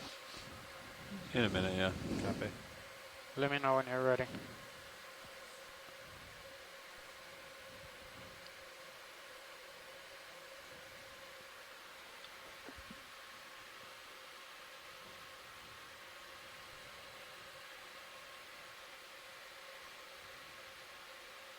Looks like a primnoa.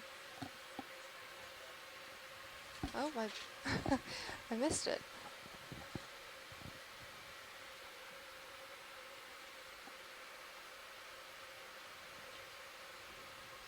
What was the bearing of the last move? 230, I think. Yeah, I think so. Yes, 230.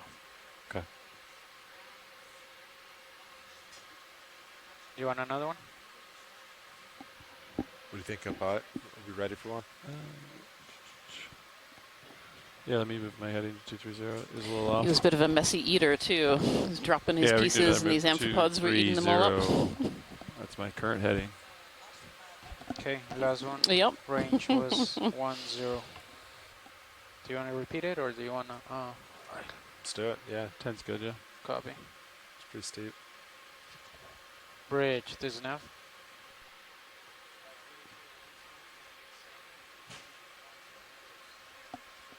It's a cool picture on that Ox one.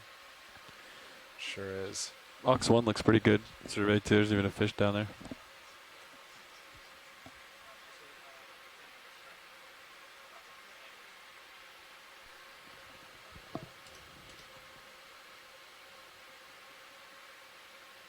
Set line again.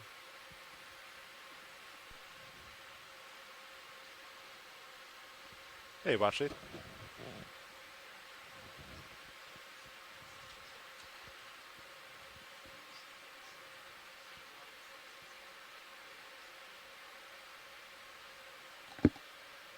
Understood. Yeah, we've just been putting moves in. We're just going to keep moving up slope.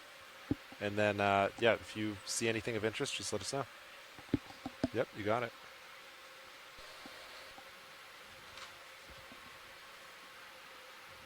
Nice. Copy.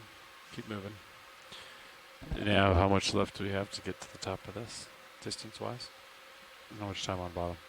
Got what?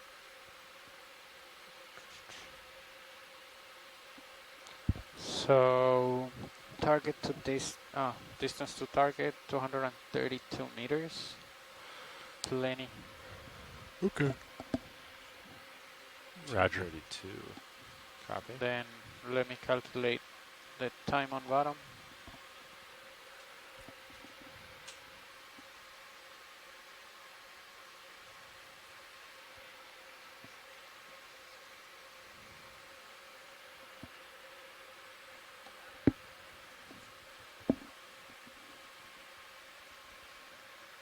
"86 minutes, 1 hour and 26 minutes.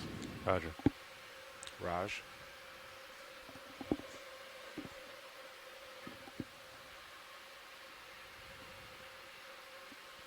Well, up we go. This is a great view showing kind of that ridge and the topography that we're moving up. It's kind of sloping off into the distance there, and we're kind of going uphill. So we're kind of transecting this mound feature right now. And we started our dive today at about 790 meters, and we've come up to 620 meters right now. And the top of this feature, I believe, was just around 500 meters or so. And though we probably will not get to the very top today, it would be nice to see a little bit more. It's been an absolutely spectacular dive.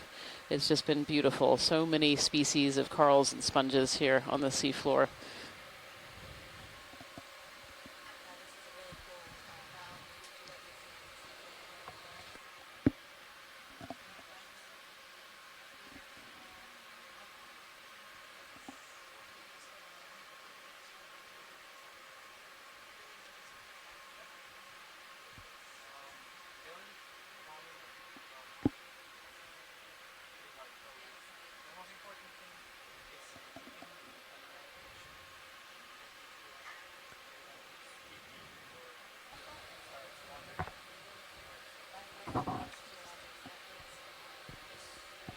Oh, you're not talking to Okeanos. Yeah. By the way, you can access all those geologic samples on our website, and all of our geologic samples are at Oregon State University, and there's a link to request those samples. So if you're doing research on those samples, you can certainly get access to them. I know this area is of geologic interest just because it's so close to a series of islands called the Islands of Four Mountains that may or may not be part of a caldera. Mount Cleveland is extremely active. It's one of the most active volcanoes in the last 20 years or so. And in part because it is so active so frequently. It's thought to be part of this caldera, perhaps. There's a ring of islands that seem to be forming the edge of what could be a caldera. Although that is that idea hasn't been proven yet. It's just something that is a possibility, and there are several researchers that are interested in studying that. And here it looks like you can see a little like fishing dead center line now. Roger. coming down. Lines up Yeah, with another the target. fishing line on the seafloor there, pilots. Yeah, copy that. Thank you. This one looks very grown over. It's been there for a long time.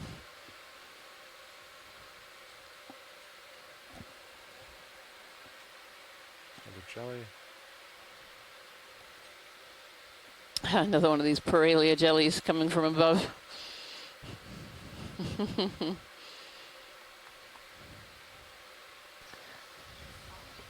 It's a small fish Yeah. center. Little fish swimming through the water column there as well. Yep. Jellyfish and fish photobombing our beautiful photos of coral. Everyone wants a piece of the action.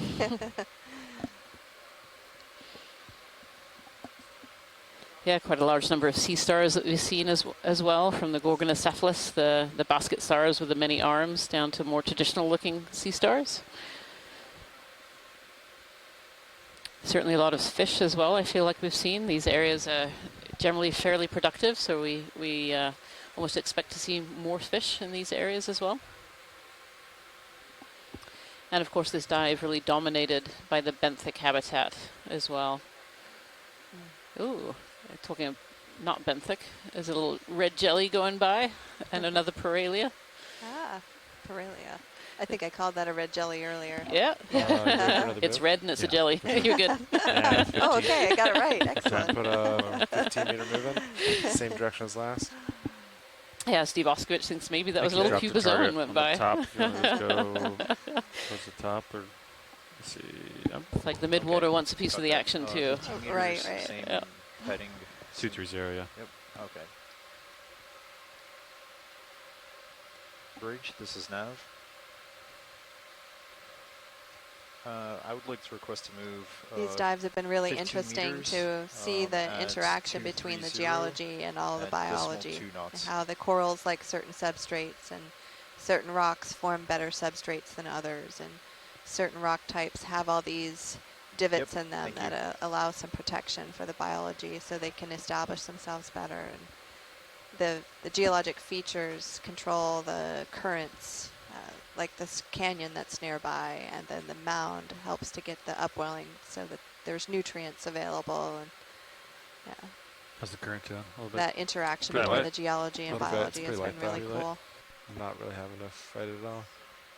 We landed. It seemed pretty. Do you want to see the sea stars? Yeah, Sea yeah, star? yeah. I was about to point out there's like 3 sea stars to the left.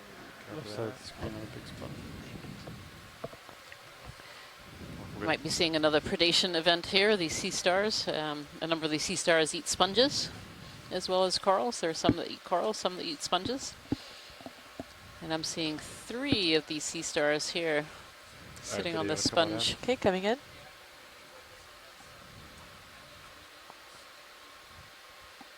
Gonna hold here. Lasers off. Almost looks like one of these Can we sponges tilt is up kind of just a little fallen bit? over, Sure can. tipped into the other one. There we go. Right there's And it's good. now got these 3 sea Gonna stars. come in just a little. These sea stars are echinoderms, so they're related to sea cucumbers and sea urchins. They I'm have what's gonna called zoom in on that one pentaradial that's symmetry, which means underneath, symmetry or in fives. on the bottom. They have the 5 arms. This one's got a little shrimp friend. And these sea stars have what we call a water vascular system, meaning that it's water that's flowing around the body in special tubes that helps control all the tube feet and the movement of the arms, and even digestion. It's all controlled by water. Okay, video's clear.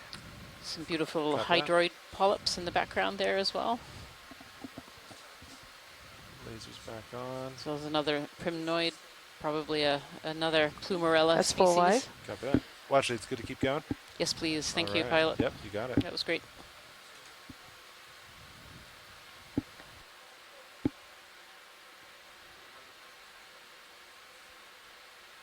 I think Asako Matsumoto says it very nicely when she says, "What a beautiful garden." This truly is a beautiful garden of corals and sponges. Line again. Pass it over it.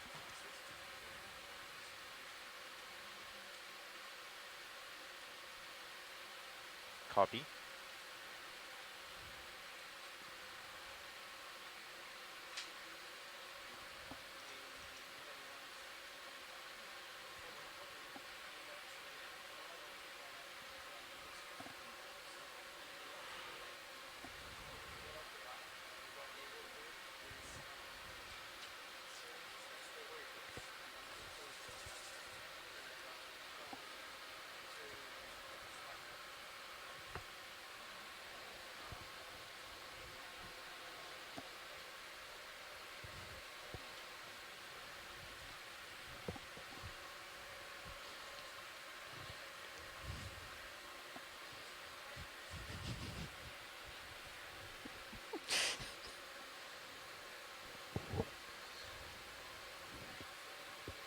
Well, for those of you who might just be popping in for a quick look at the seafloor, this is a reminder that we are at Uliaga Mound, which is I think that's a different fish. A seafloor pilot. feature Like north of let's Uliaga zoom in on Island. it. And we are just north of Uliaga Gonna hold Island, here. which is part of this Copy that. cluster of islands called the Islands of Four Mountains. We are currently at a water depth of 610 meters, and we're moving upward. Taking a look at this rockfish, Rockfish right? here, yeah, maybe a slightly different species from the one we saw earlier. I feel like the one we saw earlier was much more red. It was more red, yeah. This is a different coloring on him. Yeah. There's many species, many species of these rockfish live around deep sea corals in Alaska and use them as habitat for breeding, sometimes laying eggs and raising the young, but also for feeding and protection. This rockfish is here hanging out amongst the primnoids, lying right on top of one by the look of it. Yeah, it does look like that. Yeah, copy that. Just setting them So up. I'm Jennifer Ashoff. I'm Get a a little professor of closer. geology at the Going in for head. University of Alaska Okay, at going in for Anchorage. head. And my background is in sedimentology stratigraphy. And I'm joined here with Rhiann Waller. Yes, my name is Rhiann Waller, and I'm a Holding here. professor of marine sciences at the University of Gothenburg in Sweden. And Oh, it my looks like background there's is a in deep sea parasite ecology. on the I eye. primarily work with reproduction and development in the deep ocean, mostly with deep sea corals, sometimes some other species as well. Can we zoom in on eye? Sure, go for it. I've been working in the Alaska area since about 2010, but in southeast Alaska. So this is actually my first time in the Aleutian area. It's been really That's gross. exciting to see these different species of coral. This little guy has a funny eyebrow. Look at that. We have some oohs and ahs and That- giggling coming from the Is that back a row parasite? Yeah, so Kelly Markello says maybe an eye leech. Here. Oh, wow, interesting. That's We unfortunate. have confirmation from Poor Jennifer thing. Green, maybe, that this is a parasite as well. He's swimming down. No, parasite on the Yes, eyeball. yes, it appears to be an let eye him go. parasite. Alrighty, coming out. Yeah. Great shot on that. That's full wide. Copy that. Good pickup on that video. Are those parasites pretty common in fish? I mean, I've seen them on coastal fish before. I don't know if they're the same type of parasite, but I have seen them. Yeah. Yes. Neat. Copy that. It blended in so well. It did.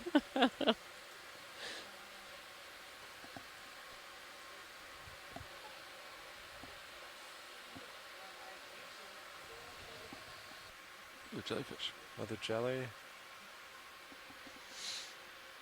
It's another one of those red jellyfish floating by. Red jellyfish. There's a yeah. fish sticking its head out next to that sponge to our right.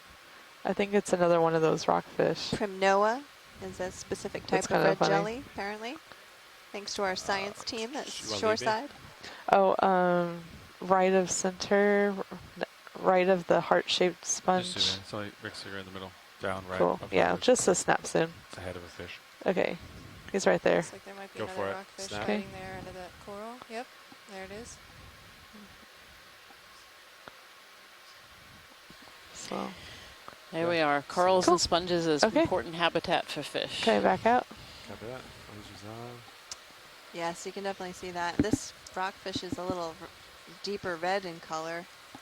And a crab up there. Train looks a little different there, Lots huh? of these brownish colored I think worm that's from, tubes. Big field of worm tubes. I don't know. Some drag fishing or something. Not clear if these are alive or not. Something rolled down. Something rolled Some down, yeah. really large barrel sponges. Oh yeah, look at the size of those sponges too. Yeah. Oh, there was like something there that died. Yeah, and all these kind of tube worms underneath here as well. These Another move? Yeah. potential parchment same worms. as last. That sound good? 15 meters, 230. Nav, same move as last, please. Understood. Breach, this is Nav. You're a little quiet. Breach, this is Nav. I would like to request to move at 15230 and decimal 2 knots, same as last.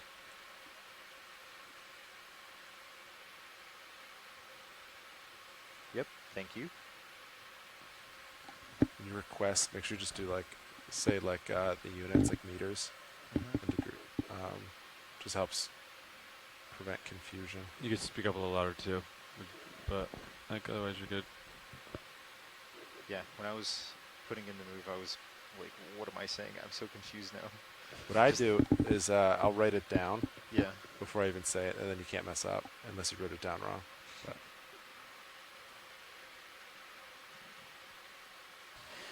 Another one of those heteropolypus. Heteropolypus. No, I've totally lost it. Where is it? Heteropolypus. Heteropolypus. I tried to pronounce that earlier, and I really butchered it, and I apologize for that. I should be better at it as a biologist, but boy, there are some, Anthomastus was nice and easy. Heteropolypus. That is a tough one. It's a mouthful.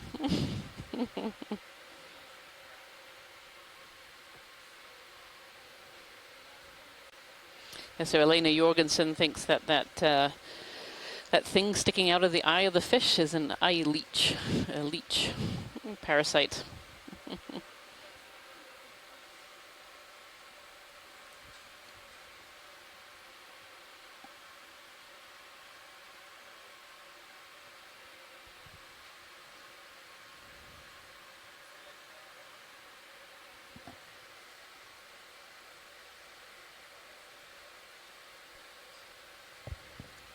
Another red jelly there. It's amazing how many of those are coming down. Yeah, we really started seeing them when we got closer to the 600-meter mark. Yeah. I don't know if that's normal or not. It seems very close to the bottom, but these mounds can create all kinds of different flows.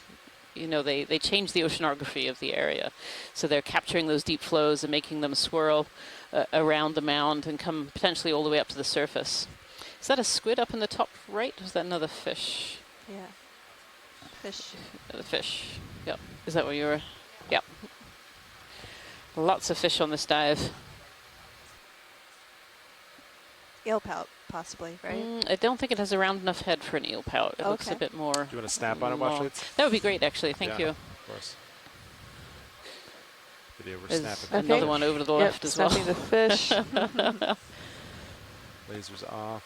Yeah, that one seems to have too pointy a head for an eel pout. At least the eel pouts that I think of are very rounded on the front.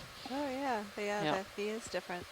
But I know Elena Jorgensen is in the science chat room. She's a scientist from the Alaska Fisheries Science Center. Copy that, thank and you. is an expert on a lot of organisms up here in the Aleutians.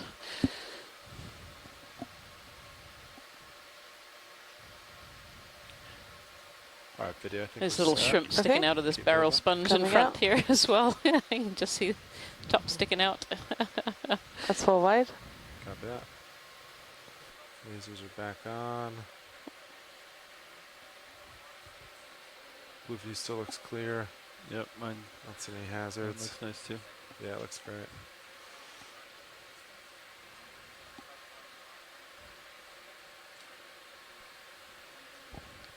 Brianne, as we move up here, I've noticed that we've been seeing fewer of those bubblegum corals. Yes, maybe. That's a really good observation, Jen. That the bubblegum corals seem to be petered out a little bit.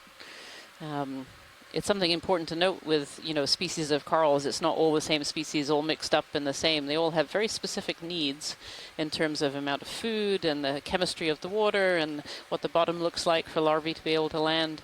And so a lot of them have these depth ranges that we find them in that are very, very specific to species. And you're right, I actually haven't seen a bubblegum coral a little bit here. So at some point in this transect, they started to peter out a little bit. Yeah, so actually Elena Jorgensen was saying that is an eel pout, which is really interesting. It has kind of the longer snout than I'm used to with eel pouts, or like the ones that we saw amongst the seeps, which were much more rounded. And saying there's many, many species in Alaskan waters of eel pouts. Yep. Look at all these fish.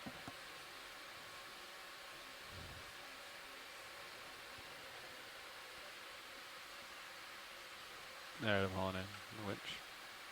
Yeah, copy that.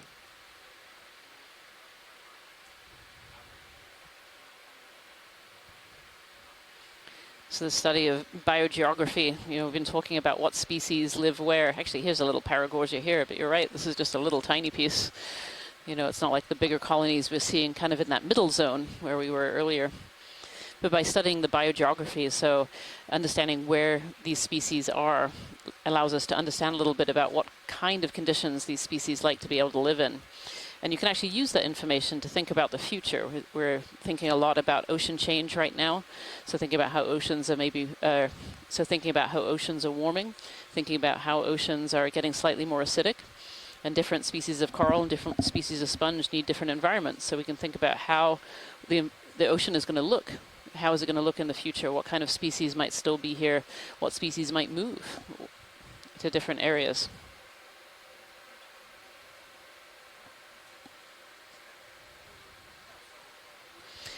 And talking about the chemistry of the water, a good observation from Steve Oskovich here is that oxygen was quite low a little bit earlier. It got down to 0.6 or so milligrams per liter, whereas as we're starting to come up this rise, it's actually coming up a little bit as well. We're now at 1.07 milligrams per liter. Yeah, I do. Same move, please. And this is just one of those pieces of the chemistry that might be the puzzle in understanding where these corals like to settle and where they like to live. Bridge, this is Nav. We would like to request the same move, 15 meters at 230 degrees at 0.2 knots.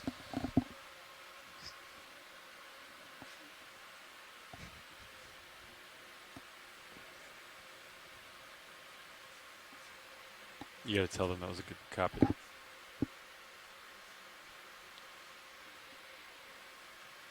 Yep, thank you. It's your new copy. Or Raj. I would say like good copy bridge or thank you bridge. They know you're talking to them. But I think that's your new nickname. I'll call you Bridge from now on. Hey, Watchley, how's it going? Sure is. Ooh. Yeah, we can do it right now. We will talk to our clipper and we'll get it going. Survey 2 is go for Niskin. Oh, Nav, are you go for Niskin?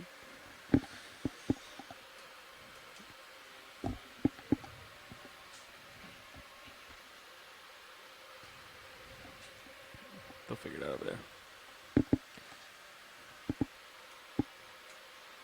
Okay. Video, you ready for Niskin? Or do you need to be ready? Let's see. Here we go. I'll do it at the top of the minute here. I got top of the minute for Niskin. 10.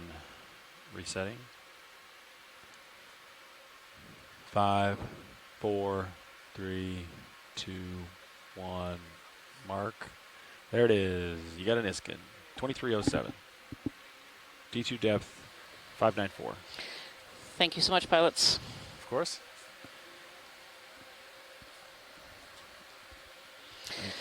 So we were just taking what's called an eDNA or environmental DNA sample. And this is a set of water bottles that are mounted on the back of D2. We call them Niskins. and they have the ability to be closed at any point in time during our dive. And with this water, what we can do is we bring it back and we filter it, and then scientists on shore will be extracting the DNA from those filters, and it will give us a little bit of an idea of what kind of organisms live in the seawater around it. eDNA is really based off the idea that every animal leaves a little signature behind in the water column that it either moves through or lives in. And so by taking water samples, we're able to have an idea about biodiversity. And it's a really neat tool that is, currently evolving. It's relatively new. And the theory is at some point we'll be able to take a little water sample from different parts of the ocean without having to bring down larger equipment like D2 and be able to tell what kind of animals might live there. And so be able to identify areas like the one we're looking at right now, which are high biodiversity sites, in an easy and relatively cheap way before we bring larger equipment here. Well, actually, how much water do you prefer to take from a Niskin bottle? Or do you just take as much as it has in it?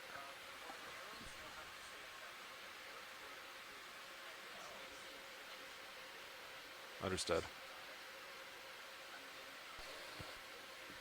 They make much bigger so bottles. if they were twice as big, would you still take the whole sample? Or would there be a point where there's too much? Yes, it's a good question from the pilots. They're asking how much water do we need to do this analysis? And the answer is it's actually quite variable. So the Niskins that are mounted on the back of D2, we take all of the water and we filter it down. There are larger Niskins on something called a CTD, which is conductivity, temperature, and depth sensor, which is a piece of equipment we put over the side to collect water and also oceanographic measurements. And those are quite a bit larger bottles, several liters, and usually we'd filter all of those down as well. But it really depends. It's quite variable how much water you can take for this eDNA analysis. Understood. Thank you. It's a good question.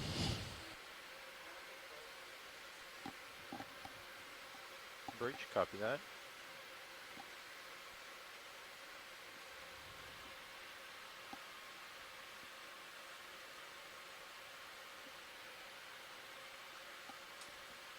Well, actually, this is your co-pilot speaking. I have a question about the samples. Do you sequence the DNA of every sample? Or not you personally, obviously, but is it? Yeah, so another great question from up in the pilots. Do we sequence the DNA of all the animals? And actually the answer for this expedition is yes. Cool. So every animal that comes up, whether it's a primary sample or what we call an associate, like all those animals that were living on the rock that we collected earlier, they will have a DNA sample taken, and those will go to the Smithsonian for their DNA square repository. on the left, pilot. And It's so just we'll be went able off to screen. get DNA from any of the I think it's samples a and all of the sponge, but it samples that are looks- taken It's a weird shape. on this cruise and on any It's cruise of the artificial, Ocean huh? Do you see that Exploration square? Program. Yeah. That's cool. Yeah, Look at it's her a really neat shapes. Yeah, neat Yeah. way to Can we to work. just Snap it. snap Yeah, it? Go for it. A beautiful sponge there. Yeah. That's cool. It's Little strange. shrimp sitting on a sponge. You usually see the square shape. Yeah. It's definitely different. Okay. Coming out. Copy that. Keep moving. It's full wide. Copy. Oh, here we go. We have an even better response to the volume of water question from Cheryl Morrison, who is a geneticist and works with some of these eDNA samples, unlike myself. But she says, so there are some protocols that use 250 mils, but in deeper water, we're finding that more volume is better. So 2 liters or more is much better for detecting corals. Understood. How many liters I are think bottles? these bottles are 2.5. Yep. Well, you don't sample the very bottom of them, right? You only So you go to the go nozzle, to the I valve, guess. Yeah. Yeah. I think it takes that into account, though. I think it's like usable volume. Nice. We have larger ones, just not here. Really? At Quonset we do, yeah. Like the big ones they use for the mega bottle. CTD array, yeah. Really? I didn't know we had them. It would take up space, obviously, but. So I was wondering, because if they just needed a little bit, we could put. Micro bottles? Yeah. Or you do like put like 100 on. Do a DNA, put the whole system on there, and then you don't have to,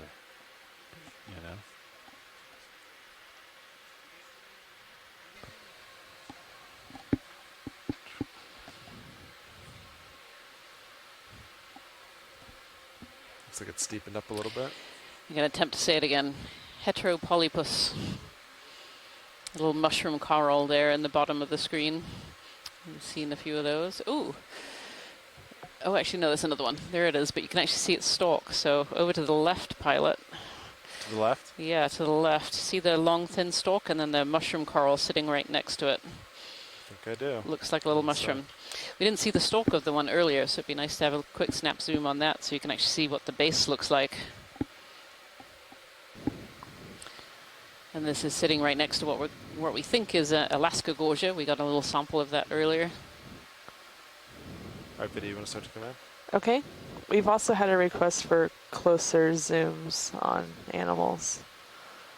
Animals? From videotape. Oh, a little cup coral in there too. Look at that. To the top at this time, but if we Okay. find one, Gotcha. let's go for it. Close-up zoom on that sitting in shrimp there. would be great. The smallest animal ever. The one that's on And the another coral. The one in frame, got it. A little tiny one. Go for it right after this. So you can see they kind of have this fleshy base and they're stuck to the rock there.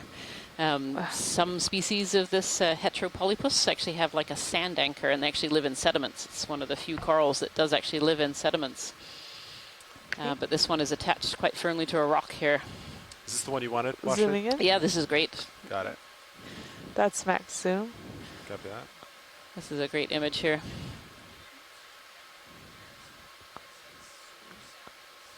It definitely Gonna looks a lot hold more like here, a okay. mushroom in this Yep. particular Can we now you tilt up? now you can see why it's called a mushroom coral. Right. So imagine all the polyps all sucked up like we saw earlier. Then hold it here? truly looks like one of those, cartoon mushrooms with the dots all over it. So Oh, yeah, these are really cool. A little up and down for your video. Probably not what you want, but.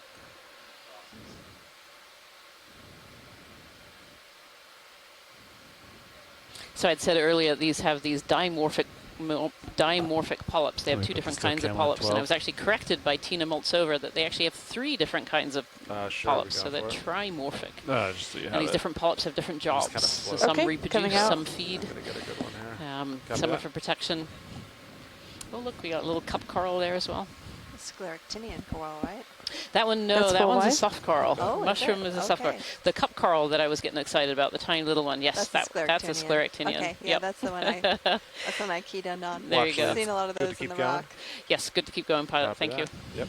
That was actually one of these Paralia jellyfish that's stuck on the side of a coral here. 15 meters sounds good at 230. Sounds really good. Nav, can you put that in for us? Same move. Yeah. Is that a sponge here? That one's a sponge, yeah, that one's a sponge. Bridge, I this think is that Nav. one's a type of Uretidae, We would like to put in the which same there's many, move, many different 15 species. meters at And barrel sponge down to the right of A it. little barrel at sponge over to the decimal right, 2 and then there's more of these flat sponges. Sponges have lots of different shapes. And these are the more, traditional. coral there? That's Yep. right, that's your Thank you. mushroom. Getting the hang of it. Yeah.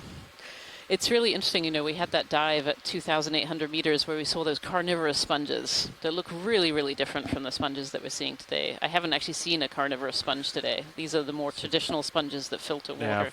Yeah, At that's what really cool. time So the carnivorous do we need sponges to were come off the the long, So stocky it is your duty ones, to right? tell That's us right. when And that most is of and these are make sure pretty we're low not to the late. ground, except for the Mhm. barrel sponges. Yeah, like the an barrel hour. sponges are But fan I'll shapes. right now. Again, trying to enhance that water flow, trying to get that water flow Time through we to need be able to built bring in into, food. it's not just the ascent time. Whereas those So there's a long little bit sticks, needs those built into, like, carnivorous setup sponges, as well. they You had can those talk to special Fernando barbs or the sticky substance to if, try and you haven't trap already discussed other that. organisms and then grow over them and digest them on the outside. So different a lot of way, math. totally different way of Little- feeding. little superhero, huh? And that's a function of the water depth Yeah, and sure is. You the can see on nutrient Blue View. input, or Potentially. That's another great question. We don't understand a huge amount about the carnivorous sponges yet. That was quite a find the other day when we saw that whole forest of the carnivorous It sponges. should steepen up, right? Yep. yeah, that's very It's interesting. matching the We're, contours. nicely. yeah, it's looking pretty good.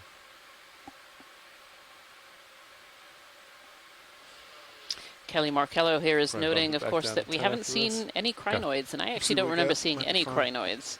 Now, there's a lot Search out. going on the bottom, so maybe when we take this video and take these images and have a look a little closer, kind of in more slow-mo, we might be able to see some tucked in there. But I certainly haven't seen any obvious like we did the other day when we saw so many crinoids during one dive.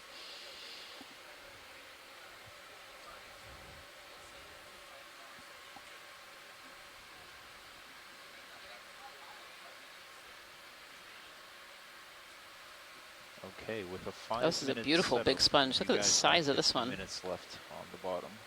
5-0, you said? Hmm? How many minutes left? 50. 5-0. Roger. Understood. It's got to be at least 50 or so centimeters wide, maybe a little bit longer even. Wow, that's about a half a meter there. Beautiful. These sponges are really interesting. You can see all the little holes and crevices that they create. Very often inside those are where we'll see an amphipod or another little crustacean kind of living deep inside. Sponge? And so they're using it as protection, again, as that habitat that's so important on the deep sea floor. Just really quick. Are these snap zooms? What? Yeah. Yeah, go for it. Beautiful texture of this sponge. So these sponges filter water, so they actually pull water from the outside into that central big opening and then squirt it out. There have been some experiments with dye where they'll release dye on the outside of a sponge and look at how fast they're actually filtering the water all the way through. And some of them reach really great speeds. It'll come squirting out really, really fast. And these are made of silica, right? These are silica. Yep, some of them have carbonate in them. This one is probably a glass sponge, a silica sponge. And are these growth rings that we're seeing, these very faint curvilinear features that go around the margins? I don't think so. I think those are mainly the spicules. So, yeah, the glass. spicules, Okay. which give the sponge some structure, some stiffness to it. Oh, it's not, so it doesn't indicate how the sponge grew? I don't believe so, but if there's someone in the chat room who knows a little more, please do let us know. Oh, yeah, So- that's interesting. Reminds me of silicone spray.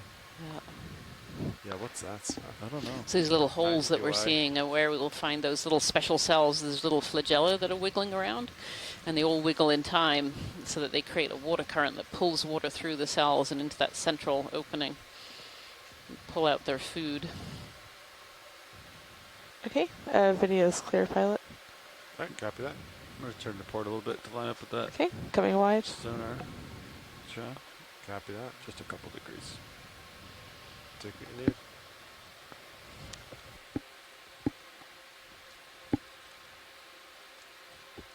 Boom.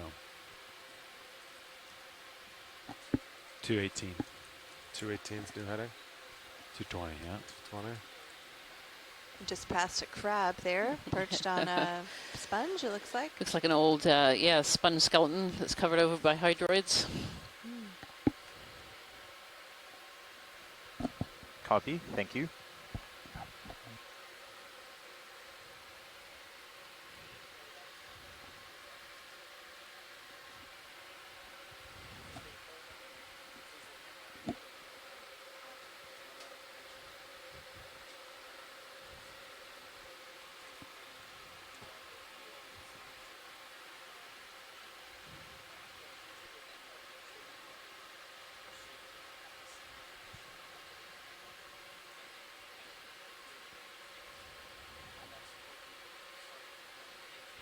Let's see if we can characterize this side. So if you're just joining us today, That looks like maybe what? 30? we are on dive number 7 jelly. of the Seascape Alaska 3 expedition. Beautiful. Look at that red jelly. An upside down Paralia. Look at that. That's red jelly. It's all kind of folded up. There he goes. We saw a lot of these in our water column exploration that we did. Dive number 1 of this expedition, which feels like it was eons ago now, but really was not that long ago. Right. Sean's going for still cam on that. So yes, jelly. this is dive number 7 No of the fox? Seascape Alaska 3 expedition. lights. And we're currently Fox. diving on an area called Uliaga Mound. And this is, we're about 11 miles north of Uliaga Islands.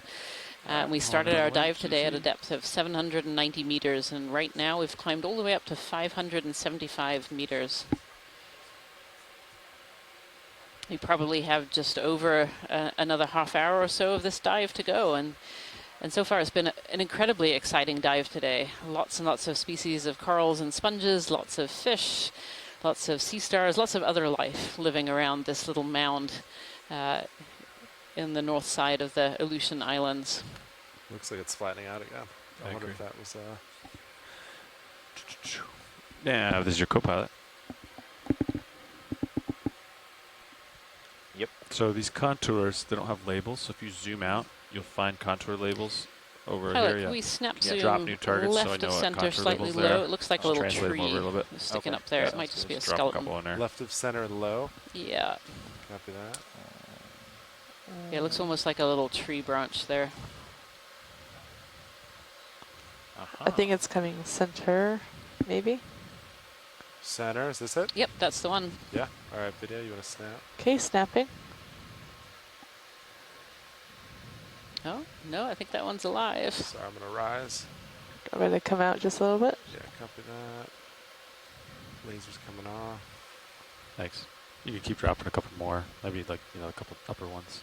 The ones in front of I us. think this might be another primnoid. Yeah. I'm going to wait Right, until videos, we I get a come little center. closer with the polyps. Okay, coming, zooming in. Seen lots of primnoids today. This one's very droopy. Look at this. Long, long polyps. These fish really like... That's yeah, those little they're fish all wound all around. wound up in there, huh? Beautiful. Been like that today, these little guys. It almost looks like armored steel cable. So Scott France actually thinks this might be a bamboo coral. Hey, Watchley, how's it going? Nav, what's ship status? Ship currently moving? Or we stopped? Move was complete. So Do you know when it's ended? it ended 4 minutes ago. Copy that. Watchley, we could probably, I think we're in a good spot for this. Yeah, so I could do a little snip on the top and inhale it in. Sounds good. Video. Okay. Take what you need. I'll set up, and then if you need more, we can. Yeah, which pick jars better. are... Do you want me to come wide for setup first? Please, yeah. Just a sec. There's a PDF in. So drawers. You have to go suction sample or jars. Okay, jar number 1 is the only one that's used. So Roger. yeah. Jar one's got some stuff in it. Yeah, of course. I'll get in nice and close, and we'll go for it.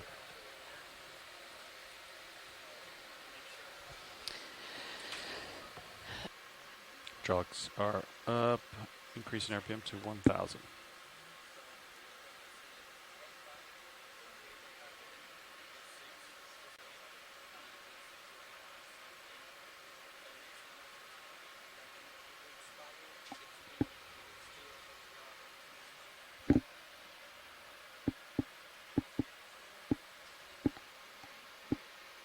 Video. We're coming on base.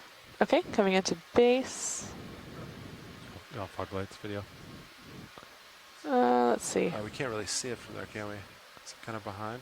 Oh yeah, it's kind of behind. I can, Watchley, do you want me to, it kind of looks like that's not quite the base we're seeing. Do you want me to maneuver a little bit, see if we can get it before we sample? I think what we're seeing on the bottom there are these things called sweeper tentacles, so it looks fairly like the base. Let me see if Scott France in the chat room here was asking. It might be the best view you're going to get because of all those hydroids. Understood. Yeah. Okay. Are you good for us to proceed with sample then? Yeah, I think that's good. Yeah, you can definitely see the two different kinds of tentacles here. We have these long, thin ones on the bottom and slightly fatter ones up top. And there is a beautiful node. It is a bamboo. Look at that. A beautiful node sticking through. You have to get some pretty small chunks. Otherwise, they're not going to fit down the tube, right? See if it's too big. Thank you, pilots. That's great. It's the tube. Okay. It wouldn't fit. So yeah. I think it's going to be, those bamboo are typically stiff. They're not very compliant. Not compliant? No. All right, let's see. You'll put mini-zoos up? Yep. Might edge a little closer, actually.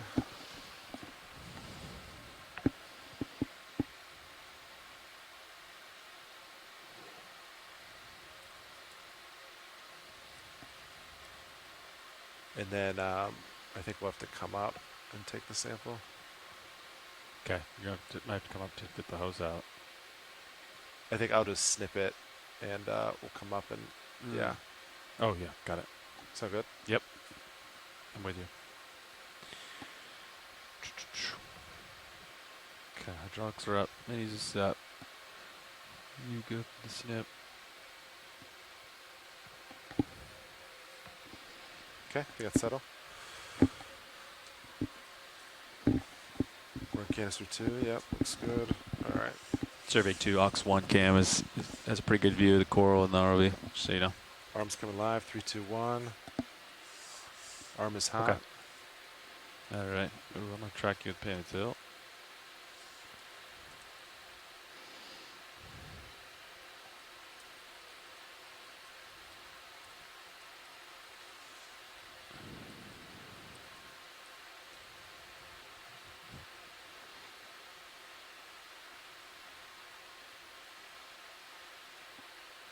Can you zoom on mini-zips? Yes. And then video, can you kind of... Please pardon the interruption. Your conference contains less than 3 participants at this time and will be disconnected in 2 Is that good, pilot? minutes. If you would like to continue, press Okay. star 1 And then now, you want or on the main Zeus conference too? will be terminated. Let's see. Yeah. Okay. For me.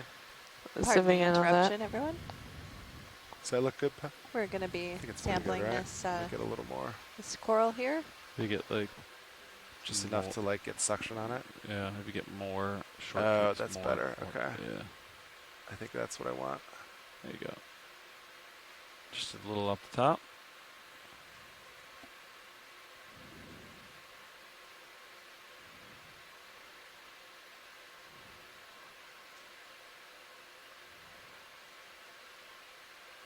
Nice. I think it's all right. Keep it wide on main. Please HD. pardon the interruption. Your conference contains less than 3 participants at this time and will be disconnected in 1 minute. If you would like to continue, press star 1 now, or the conference will be terminated. And let's see. Do you want to zoom out a little on HD2? Yeah, hold that. Do you want any zooms on this video before you go for sample? Sure. Let's zoom on it.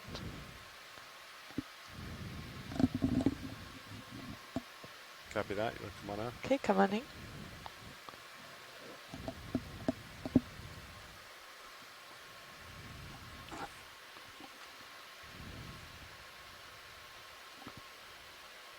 Watch it. Is that enough to Yep. take very small? That is actually perfect for a Great. DNA sample. That's All great. right. Thank you. Okay, perfect. We're zooming out. All right. That's full wide. Sounds good.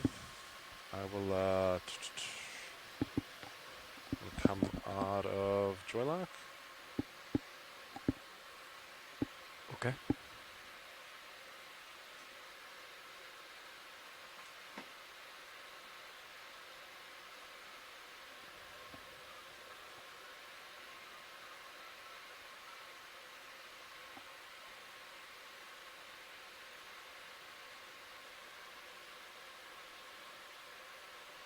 Just kind of center up on you real quick.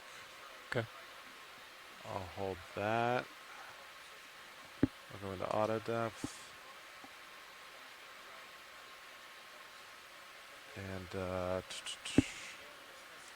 see what auto XY does, huh? It's a little jerky. I can hear it. Can you, with the hydrophone? You know, just. Yeah, I'm not gonna use that. All right. I can just grab the stick if it drifts. If that helps you. Quite a bit of fish up there, huh? Let's come up 1 more meter. Yeah, good bit. All right. You want to extend drawer some? Okay.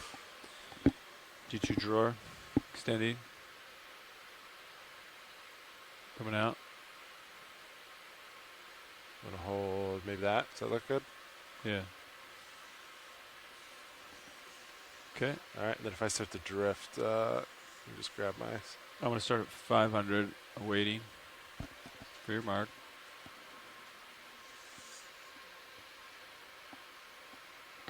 It's not going to go anywhere. I'll do 1,000.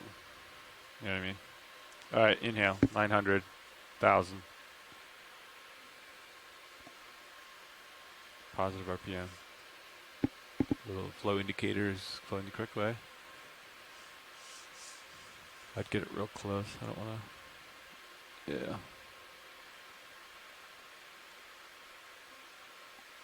All right, ready? Yep, should go in. Boom. And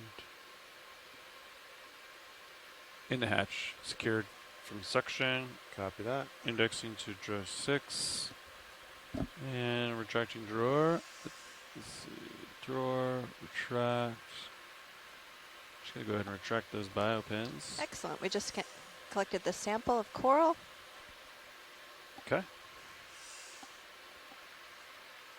This is a type of bamboo coral. There you go. What's going on Yeah, there? this has been ID'd by Scott France as an Isidella tentaculum. All right, thank you, Copilot.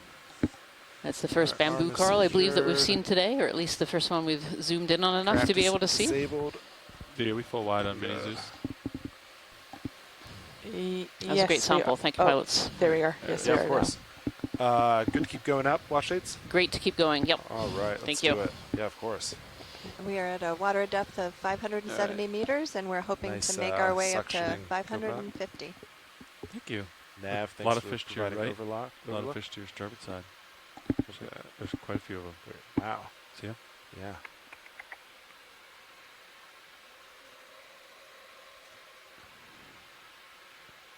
Look at them all. There they go. Yeah. Huh. That's cool. I'll keep this camera up. Oh, watch your thrusters.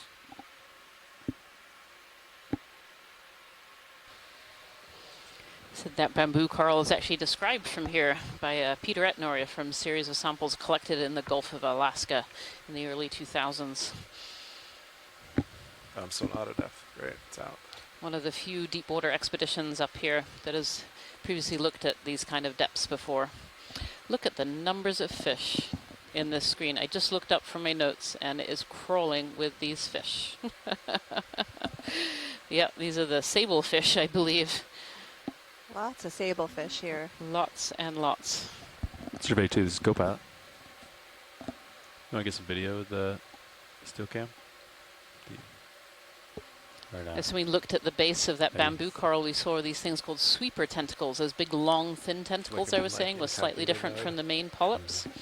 And Scott France is saying that those were modified sweeper tentacles, modified defensive elongated polyps. So not really tentacles at all, although they're called sweeper tentacles. They're all over on your port But side? used for defense of the Lots organism. on your port side. Wow. Look at them all. That's a lot.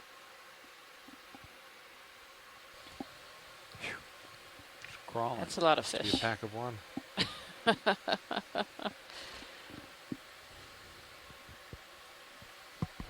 And that one looked like he just took a big chunk of the coral out of there. What Oh, are they- really? Yeah, what are they eating down here? Are they munching on organisms that the coral catches, or? Yeah, you know, I don't know for sure what sablefish eat. Maybe someone in the chat room Yeah, can 15, help us with that one. But usually these fish will 20, eat 220. smaller crustaceans. I don't think there's So, fish that eat yeah. corals. So Okay, yeah, okay. Yeah. Interesting. Degrees at Maybe he just 0.2 knots. gave it a little 220 kiss and degrees. then swam away. a little nudge. 200. Of course, there are all kinds of crustaceans that live in these corals. So maybe they're picking off crustaceans from within the corals. Oh, that's interesting. Yeah. So the flatfish as well going off to the right. Bridge, this is Nav. Yes, Who so would something like has to make a definitely move? changed a little bit. We weren't seeing this numbers of fish. 1.5 Further meters downslope, at we were seeing a lot of fish, 220 several degrees different species, at but we certainly weren't 0.2 seeing knots. this numbers. Oh yeah, these fish showed up around 570 meters. Yeah. And yeah, they're Yep, pretty that is thick correct. now. Thank you. Might be some sea stars predating on a coral there on the bottom, almost in the middle, slightly to the right. You can see a red coral with 2 sea stars on it. Do you see him? Oh, I'm sorry. Down right. Down right. Copy that. Yeah, down right. Actually, there's 3 sea stars I see. And potentially a bubblegum Lasers up. coral underneath them. Let's, you know, if the fish will let us Lasers take a on. look. All right, down, right. Down. Yeah, copy Lasers that are right there. Yeah, right there. Bob. Yeah, that one. I'm gonna snap one in. Okay, come on in.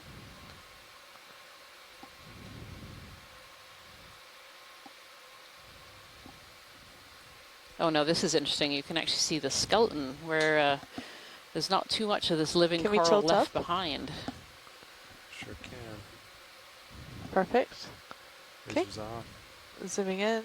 Yeah, I see all that skeleton left behind, the really pearly gold. Tilt down.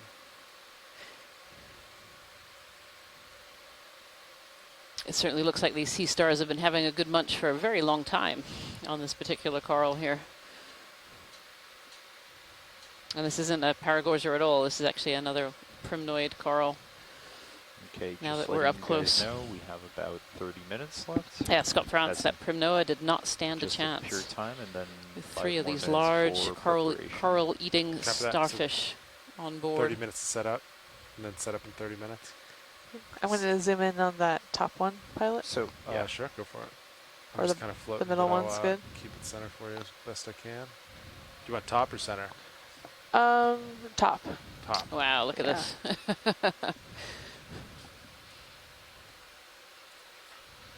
I'll bring it back. Just give me a sec. I think those sea stars got their breakfast, lunch, and dinner from this coral. Sean, I think you said 30 minutes left on bottom.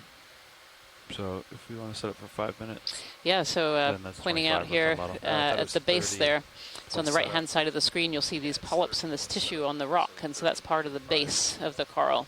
So the base, they start to calcify onto the got it. rock to be able to Let us settle, know when, we and then can there set are up. some polyps on that base Okay. part as well, Video's coming out. which will no doubt also be eaten by the end of this event there. Thank you, pilots. That was great. That's of 4 course. wide. Copy that. So the skeleton of the primnoid, Scott France tells us in the chat room, is protein embedded with amorphous calcium carbonate.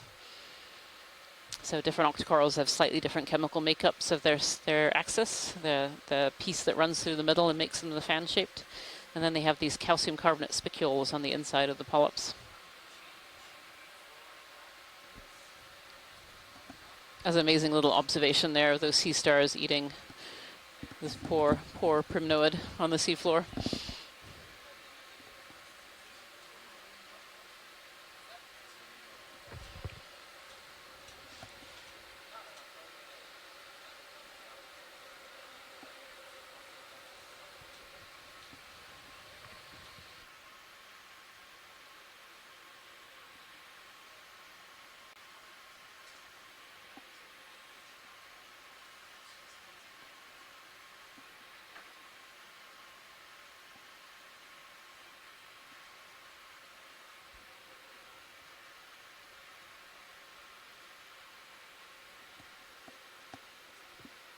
Bridge, this is Nav.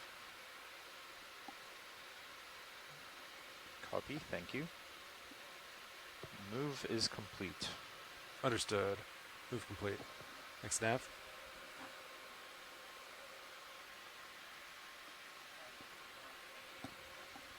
Sure. I can hear you. I don't know if you can hear me. All right. Yeah, Auto XY is, so I did altitude and Auto XY. They're both, they seem to try to hold around a set point, but they're very aggressive, so it comes off very jittery. So I typically just kick it out. This morning there was. Right now there's not. Correct, but this morning I did the same thing. And we're seeing one of these sablefish Acted the swimming same across even the with screen current. now. We saw lots of them earlier. We can try it right now if you want. Do you want to see? Swimming amongst the coral. We're currently at a water depth of 560 meters. Slowly making our way up to our target depth of 548 meters. We've seen a lot of Copy that. diversity today. If we get to the top, in it might be corals, flat. A sponges, little flatter, we can different, play with it. a couple of different types of fish, octopus, squid, shrimp, sea stars, anemones, all kinds of things living out here. And the rock underneath this is a mafic volcanic rock, most likely. We took a sample of it earlier, so we'll have a look at it when we get it back on board. And you've been tuning into the 7th dive of Alaska Seascape Expedition number 3, and we're at a location we call Uliaga Mound. And this area is about 11 miles north of Uliaga Island. which is part of an island cluster called the Island of Four Mountains. And we are in the kind of south central or southwestern part of the Aleutian Islands on the Bering Sea side. And this mound is an interesting feature because it does rise up from the seafloor kind of by itself. Little red jelly over there. Same move as before. On the right. Or actually, what was the last direction? 220. Anyway, you still go with that? The height of this mound can focus some of the currents, which provides nutrients to these ecosystems. And also the mound sits on the margin of a submarine channel, which can also provide input for flows and nutrients for these organisms. This mound has been quite steep, and we've seen a whole wide range of organisms that are just flourishing on this steep slope and this harder substrate. Meters at 2 ton. Here's a big group of sablefish coming in again into the screen. Yep.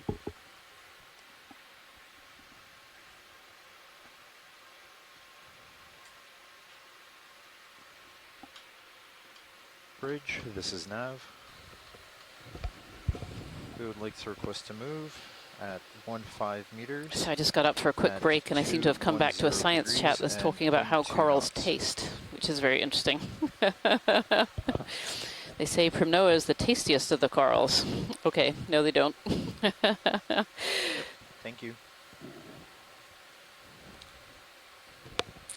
Yes, Steve Oskovich is said an observation that I've noticed myself a lot too, and that when you actually collect Primnoa, they ooze a lot of mucus, but that mucus actually smells just like cucumbers. No good reason for that, but it does smell just like cucumbers, fresh cut cucumbers. I didn't know But that. does it taste like cucumber? I have never tasted it. That's probably at least best. not on purpose. That's probably best. We could collect some. You do like a blind taste test. Yeah. Morale event.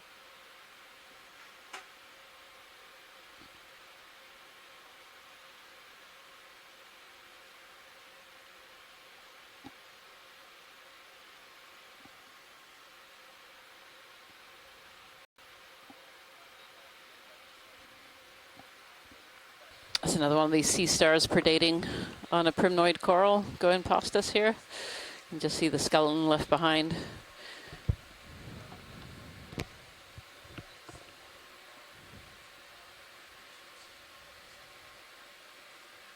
And yeah, we've definitely hit some zone where these fish are suddenly very, very abundant.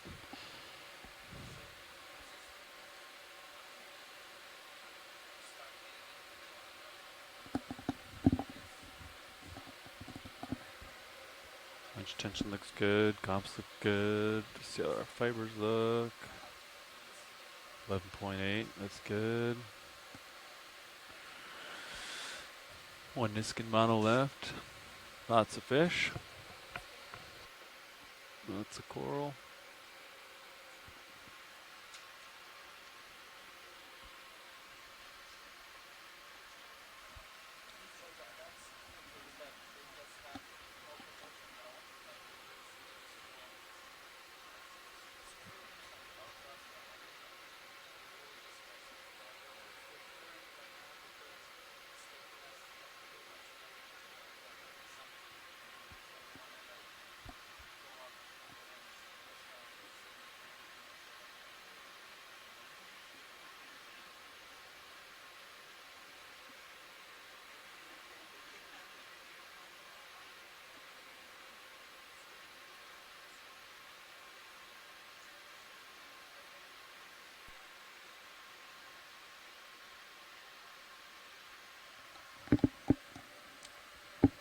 So they're calling you now, so you can say. Did you hear watch lead hail you?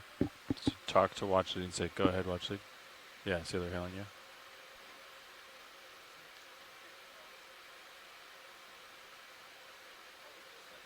you. Yes, watch lead. This is Nav.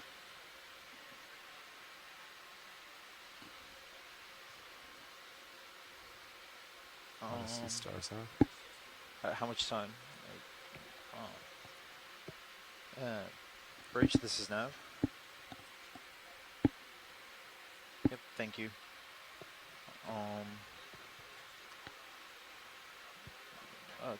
What's the Yeah, let's sea stars. Actually, so we ate that thing up. we have about 20 minutes left on the bottom.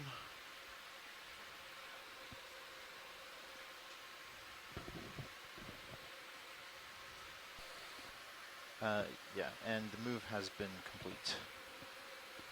Roger. More of these sea stars predating on this primnoid coral. You can see the axis again, the skeleton sticking through. In fact, there's 2 lots. Look at that, 2 in a row. Fish behind you. Lots of fish behind you. Lots of fish. Ooh, there sure are. It's a sea star feast.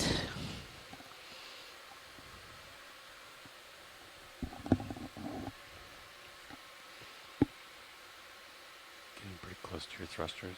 Advise. Copy. Just kind of floating right now. Okay.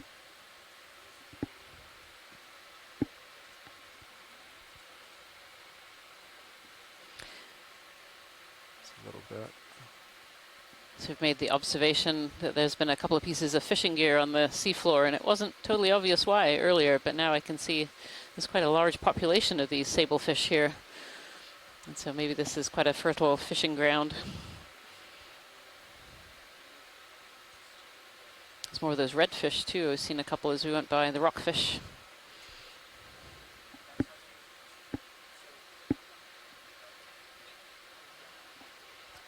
These fish are probably attracted to this mound area for the same reason that the corals and sponges are, and that these mounds are bringing up that cold, nutrient-dense water from the deep up into the shallows, which in turn creates these large blooms of plankton and zooplankton that then fall down and feed the deep ocean. And of course, fish are attracted to food in the same way that the sponges and corals are as well.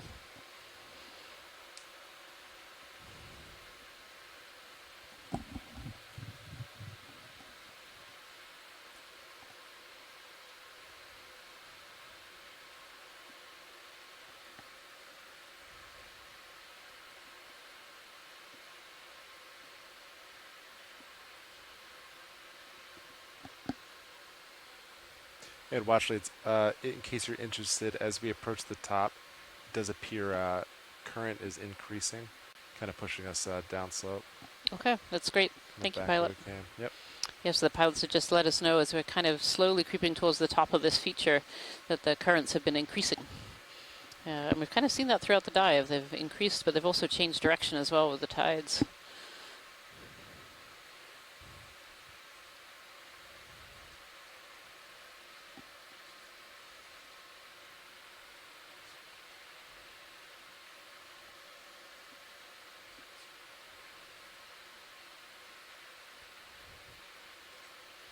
Got all these red jellies going by.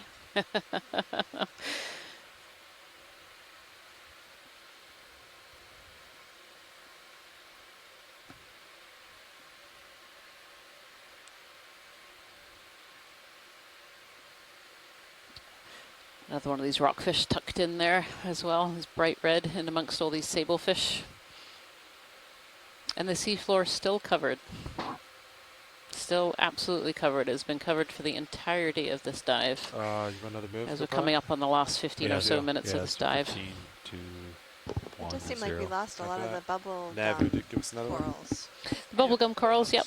Yep. And then these seem a little smaller to me. I don't know what you think. Yeah, I was thinking the same, 210 though. We're also a degrees. little bit higher up right 210. now, so it's a little hard to get the perspective. But that's where the lasers come in. You know, we're able to scale things on the seafloor. Oh. Another heteropolypus. Now I can say that word. I'm going to say it again and again. You'll be saying heteropolypus in your sleep. I will. Those are really interesting looking corals. They are. They are. They're really beautiful. Beautiful corals.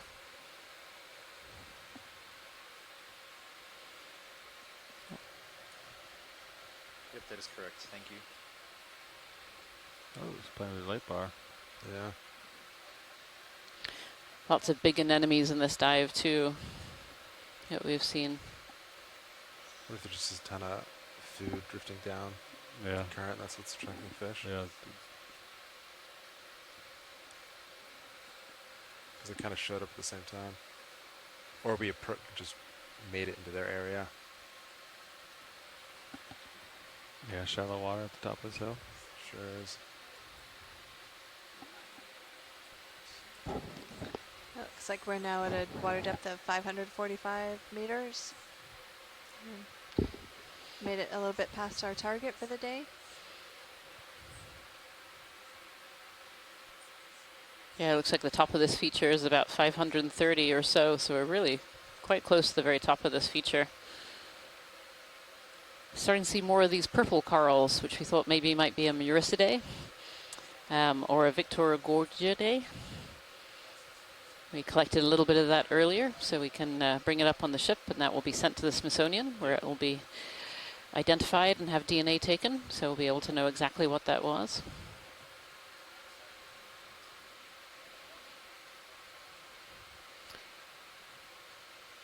During these expeditions, we don't take a lot of samples. We take very selected samples for exploration targets, we call them. And so we're looking for species that we either are not quite sure what they are representative of the area, or are species that we know of, but we hadn't really known of before from this location.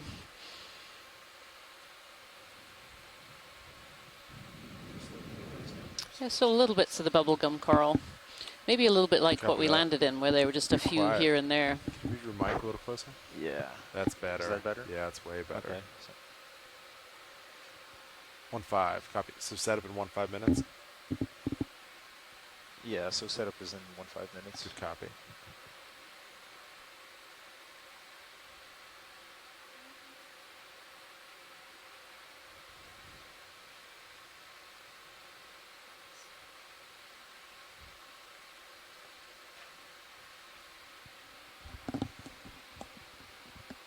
I feel like as we've got close to the top here, maybe it's also because we're flying a little bit off, but there's a lot of particles in the water here.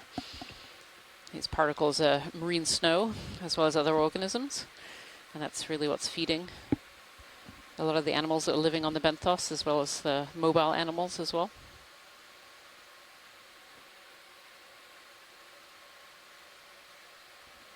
And little prominences like this mound, or larger ones like seamounts, are known for collecting a lot of this marine snow, collecting a lot of this food falling to the seafloor.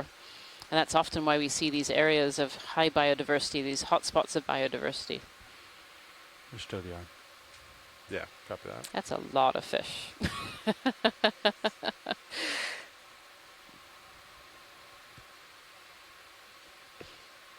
It's interesting too, where I've seen on other ROV dives a lot of fish like this. Very often we think of them as being brought in by the light. They come right up to the ROV and they're using the light to be able to feed.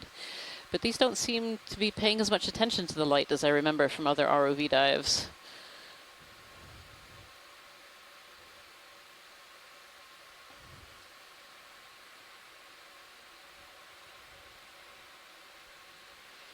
We had some ROV dives once in the Gulf of Maine where we couldn't see the bottom for all the fish, but they were right underneath our lights, right under the ROV, feeding. Pull that monitor out so you see. And so they were completely in the way. It was a carpet of fish, and they were obviously attracted by the lights that were there. But these just don't seem necessarily to be attracted to the lights. Yeah, pull it out. Nice. Good work. It's not super secure, so in heavy seas, I think it might rock back. Does that make sense? Yeah. Yeah. It does. Because we can see off even quite far in the distance, there's a lot of fish there along the bottom as well. Secure. Arm is stowed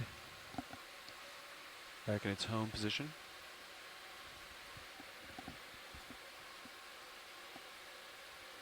.530. We're only 10 meters depth away from Bingo.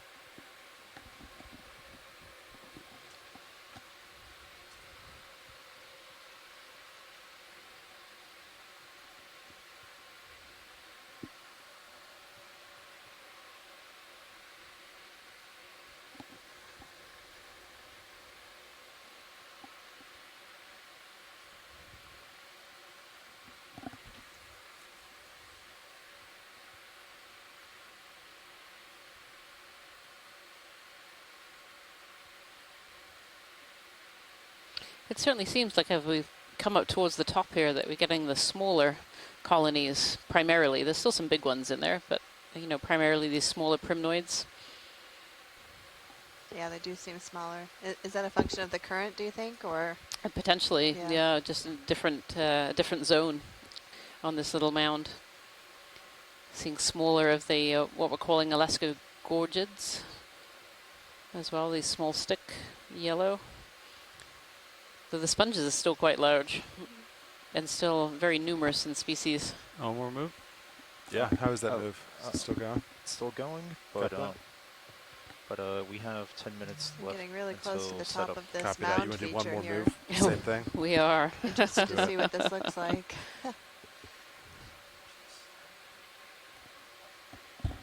You're mute, yeah. Lots of comments on the chat about the number of fish in this area. Same one? Yeah. We definitely have Thank not had a boring dive Bridge today. this We've now. been lots of things to see on the dive We today. would like to make a move. Kind Same of one difficult as to last see the time, rocks so today with all this 15 meters biology at in the way. 210 No, it's not been a great one for 0.2 seeing what the underlying bedrock looks like. Yeah, but I'm okay with that. I learned a lot that is in correct. Thank terms you. of what See the fish behind the you? different types of Still corals moving. there It's are wild. and the sponges and the sablefish. It's good eating, My huh? identification Must is getting a little It better as well. is. It is. We'll make a biologist of you. You're all trying very hard. I appreciate it.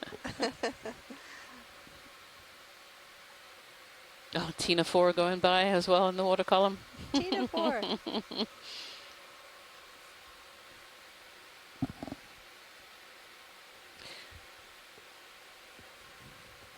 Pilot, if we could just snap zoom on the bottom, it'd be great to just take a closer look and see what's down there. Yeah, of course. No particular direction. Every time we Go to zoom hell. into the Maybe I'll get a seafloor, we little see lots and closer lots of and different we'll things. snap. We haven't done that in a little while on this track yet. Going right here. There's a lot of currents that might move. I definitely feel that the even more than last time. species composition has changed a little bit as we've come up. We're seeing many more of these purple potential Maricidae corals. Not seeing quite so many of those big primnoas. Let's do it. Seeing Yeah. some of these smaller ones instead. Just general overview. I like those purple ones. Maybe a few different species of sponges too from earlier. And certainly the stylastrids seem to be a little bit smaller as well.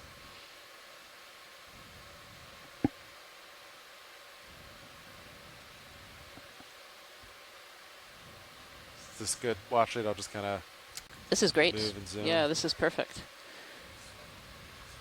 So maybe some Paragorgia polyps, or maybe the beginning of a little mushroom coral there. We got these purple Muricidae, some more primnoids, some beautiful sponges.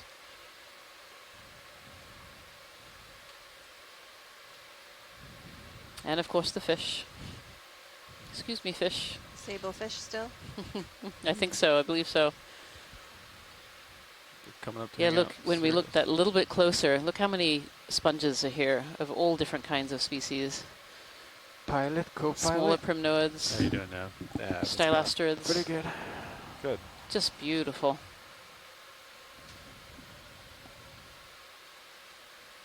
You got two different kinds of stylastrid there as well. Stylaster. Okay, so we only have 14 minutes to More primnoids. to the surface. I imagine our recovery heading is going to be into A the little wind, shrimp tucked in maybe there as well. 30 or so degrees to port. And anemones and sponges. So Beautiful. I was going to give you guys like 5 minutes to set up, and then we start. Yeah, that zoom moving really up. shows the Sounds good. diversity, We should especially in the start coming smaller up sized at, community. And definitely, yeah, so those lasers are at 10 centimeters Roger. apart, so 13. we've been using them to scale the big things, and now you can see the scale of the little things as well. This is a beautiful transect. It's great. Oh, some smaller mushroom corals, some little juveniles, as well as juveniles of the Paragorgia, the bubblegum coral. Go ahead, Rich. Copy. Lots of hydroids down here as well.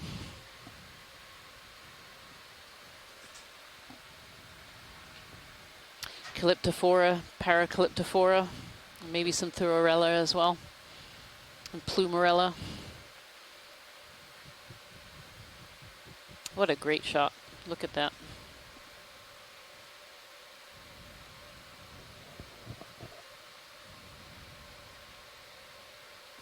It's so packed with life, we can barely see the bottom.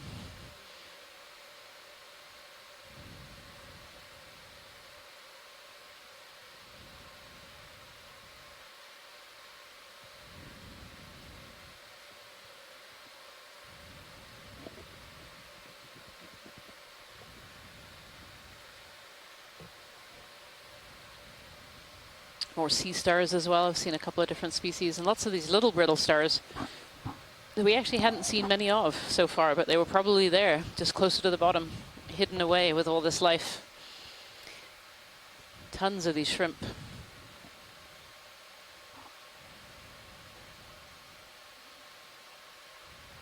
More encrusting type sponges as well, just kind of encrusting on the top of the rock. Stylasterids, hydrozoans. That's great. Thank you so much, Pilot. It was a great little zoom in. Okay, coming wide. Maybe an Arthrogogia in there as well. Alaska Gorgia. Wonderful. That's full wide. Good copy. Video, you want to zoom in on Cirrus a little bit? Probably a few fish, but Sure. Let's zoom in on the Sirius. it's pretty calm. Last couple minutes of the dive. Yeah. Look at them all. And you can see from the view in Sirius, we're coming right up on top of this mound. It's starting to flatten out a little bit. Yeah, if you actually go to screen 3, live stream number 3, you'll be able to see what we call the quad screen. And in the top right-hand side, you can see our map. Coming out. And you can see where the vessel is and this little white square. That's D2. That's and full the wide on elongated Sirius. rectangle there is Sirius. when do we And you set can up? see that we're coming up very close to the 13 top is here fine on the wind. as we Yep. So get really it's towards about the end of 4 our end of our minutes. dive here. Copy that. There's a lot of fish to your starboard. Oof, sure are. Off stick for a sec.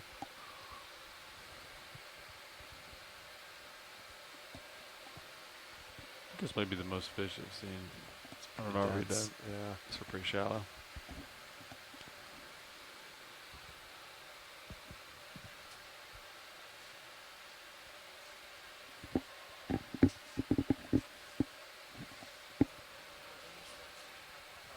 Some really big sponges here. As we're getting more towards the top of this feature, I feel like it's definitely starting to flatten out. Jen noticed this a little bit earlier, but it's starting to flatten out on us a little bit. Yeah, our sonar also indicates that it's much more flat than it has been the past few hours. Yeah, the pilots are confirming that their sonar is also showing that it's much more flat than it's been the last few hours. There's really not a lot of change in the biology here, but I do see some more sand, more it mixed in between the corals versus a lot of what we've seen so far is more rocks in between. Do the top of these features tend to be more sandy? Would that be expected? Yeah, probably. Yeah. Anything with more wave action, more current action, any kind of currents that can break apart and move the sediment, certainly be a little sandier. A little too deep for waves to really impact it, but the currents definitely could.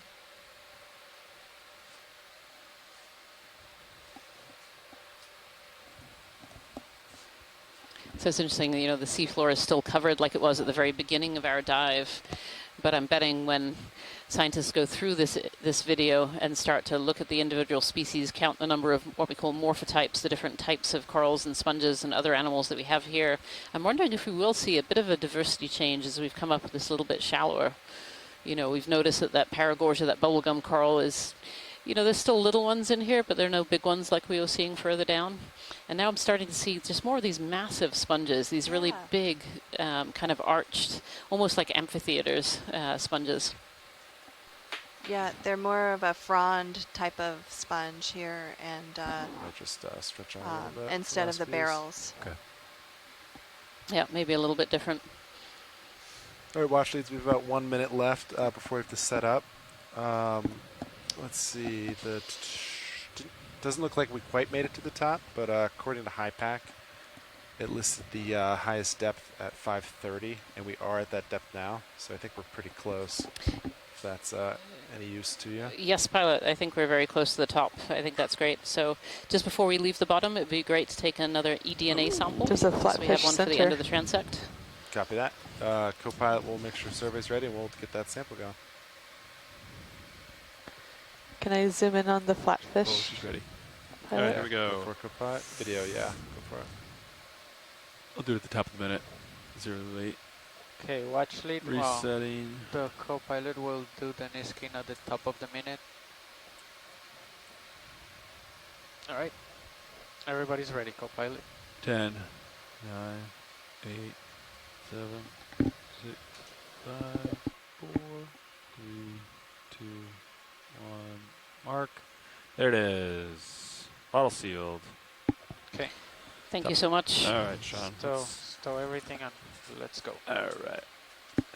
Copy that. I'll, if you want to rise a little bit, I can back up to you.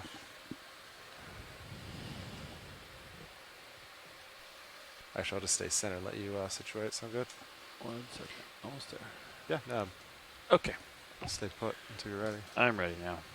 So these are the last views today of our dive number 7, Uliaga Mound, which is where we've been diving today, about 11 miles north of Uliaga Islands. We've been diving on this mound. We started at 790 meters, and we're ending now at 530 meters. So we've come up quite a ways today in today's dive. And it's been an absolutely spectacular dive in terms of biology.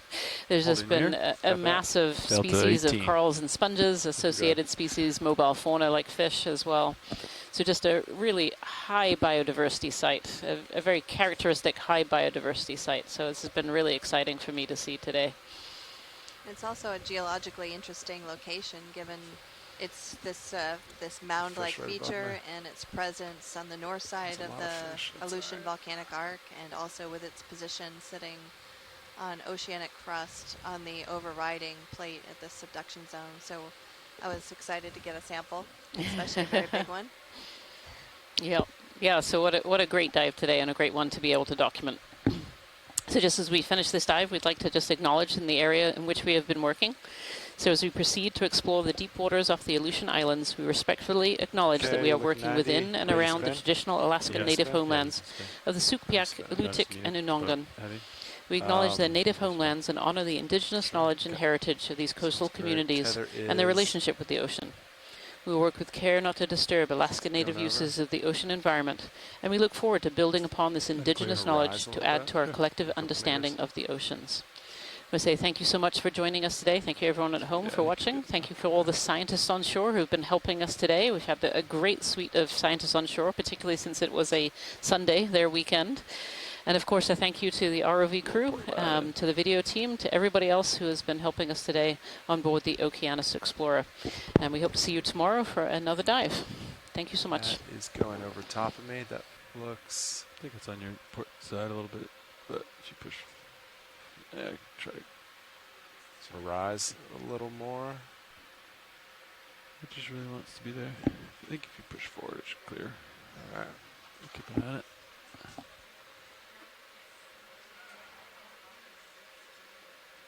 There it goes.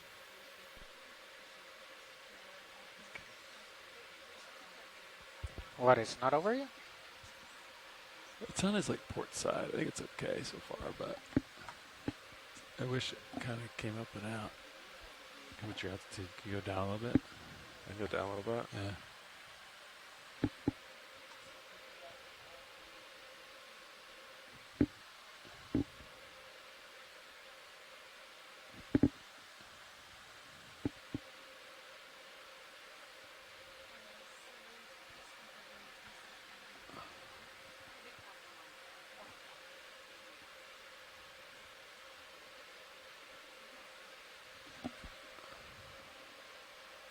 I maxed out on the rotator.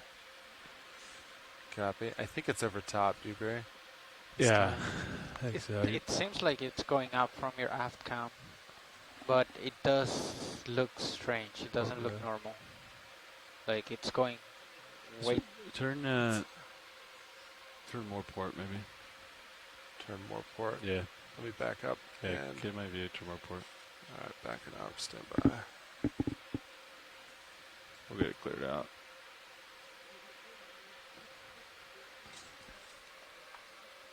I think it's fine. All right, trim more port. I think there it goes. It's definitely on top. I just yeah. wish it was not caught on a light or something. Does that look good? I don't see it in any of the rail cams. I can clearly see it's going on top from your aft cam, but... I'd push out. Alright. I think it's going like that. You're good. Okay. Pushing out. And a little port lat. Yeah. Yeah, right there. It's going straight up. Oh, that looks good. Okay, great. Yep. There you go. You got you tighten there. See that? It's a little port lat. Yeah.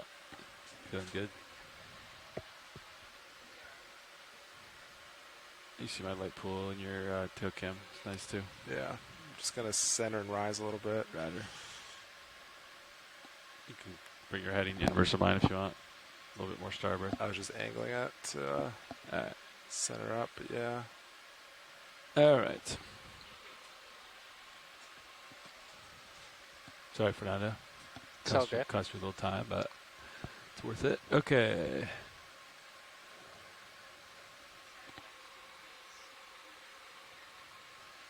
Delta 15. Want me to looking punch good. out headings?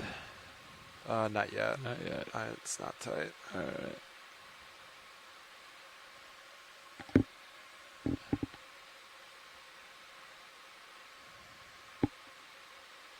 All right. I'm going to rise a couple meters.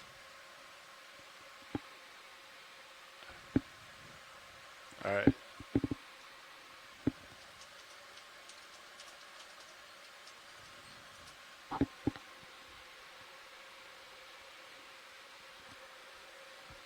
Okay, you ready to punch out heading? Yep, ready. 3, 2, 1, go. All right. I'm ready to haul in when you are. Bridge, this is nav. I just wanted to let you know that we just left bottom. Delta 9. Get my Z-bias up. Alright, pilot and co-pilot. I'm gonna call the 15-minute short. Look normal. Like it's going way... Turn more port, maybe. Turn more port. Yeah. Let me back up. Okay, And get my view, turn more port. Alright, backing up, stand by.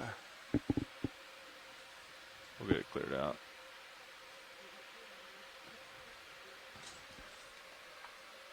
I think it's fine. Alright, trim more port. I think there it goes. It's definitely like on top. I just yeah. wish it was not caught on a light or something. Does that look good? Shortly. Okay. And I'm also gonna ask the ship to come ahead. Wait. On that? Just keep it here. 0.5 over water whenever you guys feel comfortable. Yeah. I'll wait. All right. Ready? Yeah. Z-bias is in, auto depth is out, and coming out. Let me know when you're holding up at 30. Okay, 13, 14, 16. I'm hauling in on the winch. 20, 21, 23, Delta 7, 25. There we go. Overshot a little bit. Ease back. Delta 8 looking good.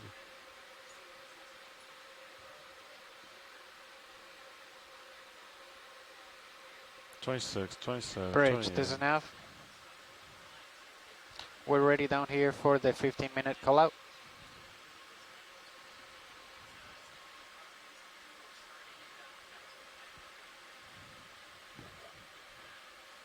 All right, 29:30. There it is. Took me a while to get it, but I got it. Our new camera's nice. Sure is. It is very nice. All right, I'm going to increase Z-bias a little bit. Delta 8 looking good.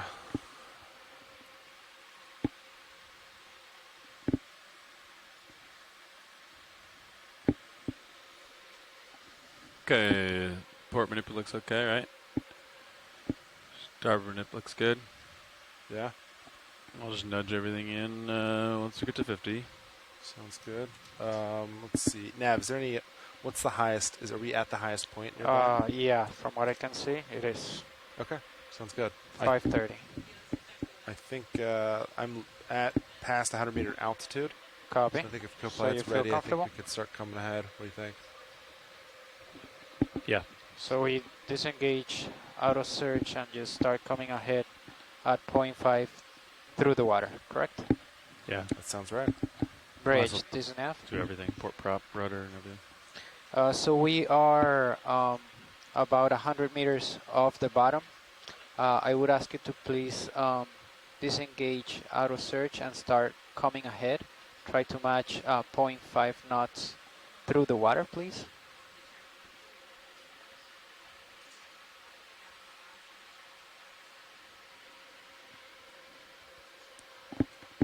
Lines up well. 0.5 through the water. And then when you're comfortable, you can disengage prop and rudder.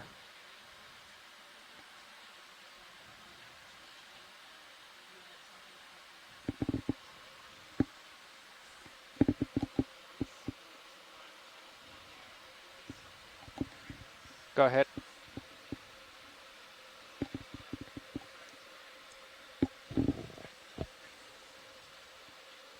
Yep, go ahead. You can change the center of rotation to midship. Delta 6, good. Coming up. Roger. Might do some ground fault hunting on the surface. Yeah, understood. Yeah, it must be all that, like, almost downwelling. It's probably just like, I wonder what it, almost Yeah, current. caught on like a little light or something. I think if I just pushed, it would have went anyway, but it's kind of not super fun, like, not seeing a nice, yeah. like, It just wanted rollover. to be, yeah, it Wanted just to be wanted right to there. be right on that side.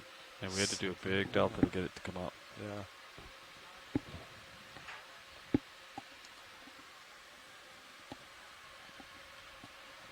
I think, yeah, a combination of just the current wanted to push it that way. Yeah.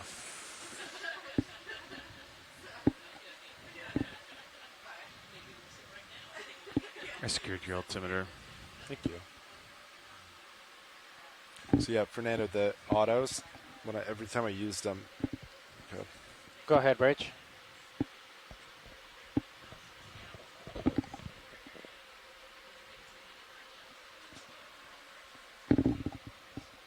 Copy. 0.5 knots through the water, and you disengage port prop and rudder, and then you also told me before that you change the center of rotation to midship. Copy all that. Thank you. Yeah, so like I saw when you engaged it, it started oscillating quite a bit, right? Yeah, like it was trying to maintain center. Like the average probably was center, but it was so aggressive, and you could hear the. Yeah, like you could even see it just like rocking back and forth. Was not happy. Same with altitude lock. Oh, it did the same? Same thing, real aggressive, like up, down, up, down. Oh, really? When we had good lock. Okay, I should have. So I took that out as well. Should have written down the times, but I'll look. So it was on your shift, both of them. This morning and then like an hour ago we just did it, yeah. An hour ago, did you do auto alt as well? I just saw you engage auto XY. I didn't do auto out the second time. I just did auto out this morning. Okay. I was in auto depth. Yeah. Okay. I started auto XY. It was gonna put in auto altitude if it worked well, but it just scared me instead. So yeah. I kicked it out. Has ever happened? Okay, so that's rocking oscillation. Has ever happened that you engage it and it just ramp up the thrusters? Ramps up the thrusters? That hasn't happened to me this cruise, but I honestly, we haven't had many dives, so I really haven't, used it much. But it hasn't happened. It's true. It has not happened. Copy that. For me. All right. But it didn't. What happened? It didn't kick out one time. So, Fernando, I feel like it was losing bottom lock today, and it probably shouldn't have. Or do you think it was steep enough where that was acceptable. I agree. Like it Okay. probably shouldn't have. Yeah. Like it wasn't as sandy. Spent a lot of money on a thing that doesn't seem to work too well. Yeah. What company makes that? I'll try to look at the data when it was oscillating so much, because if it's oscillating so much, maybe, yeah, maybe the data that's coming out of the DVL is not the cleanest, or it's changing, it's jumping too much or something like that. That's what I imagine, because it's the same control system that we're using, the same gains. So that's a good data point. Great. Glad we did something.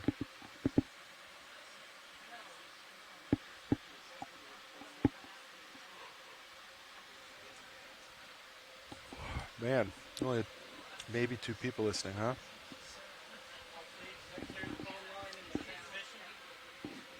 Yeah, did you hear that? It's too bad we don't have more engagement.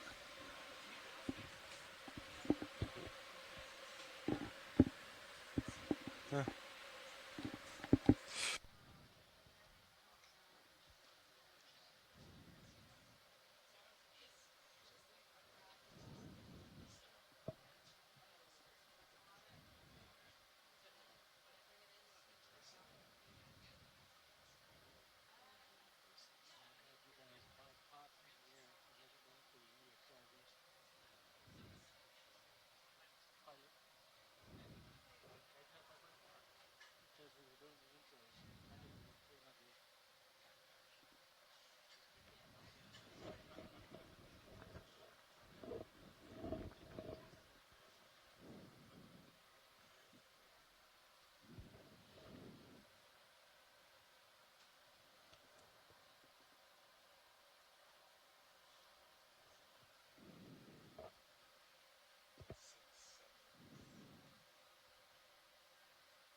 Loud and clear.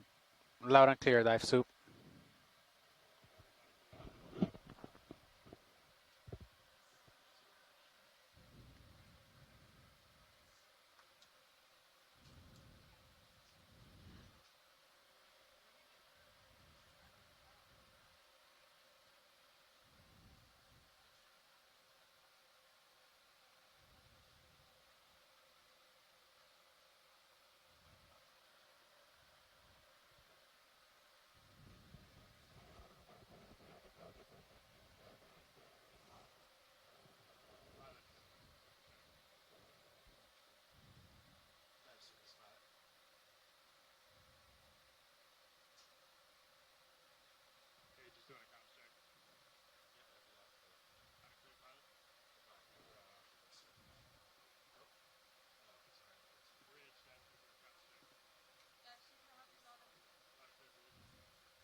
Go ahead, dive soup.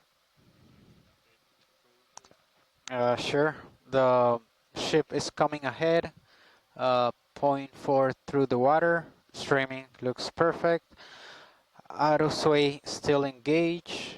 Auto search is not engaged. Port prop and rudder are disengaged. Center of rotation is midship. The wind is about 35 degrees to port bow. And the surface current, it says only 0.1 knots, and it's rotating all over the place, so negligible, I would say.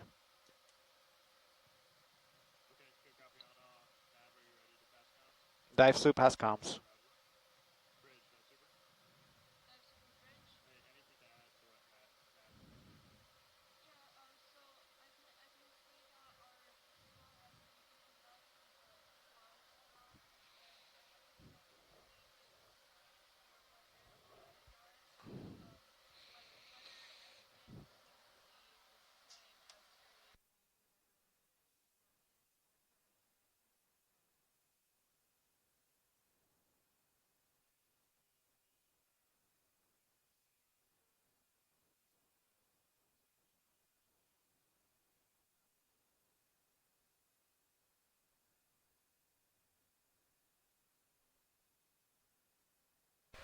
Good copy.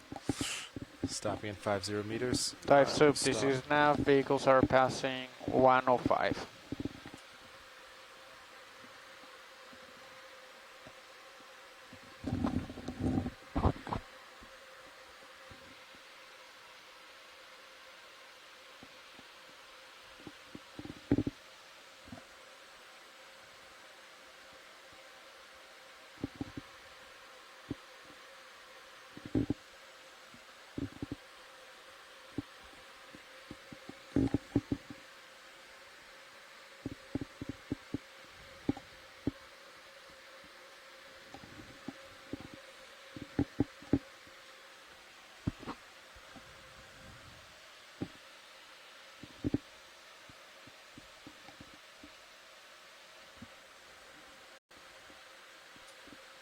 Exactly 1 minute late.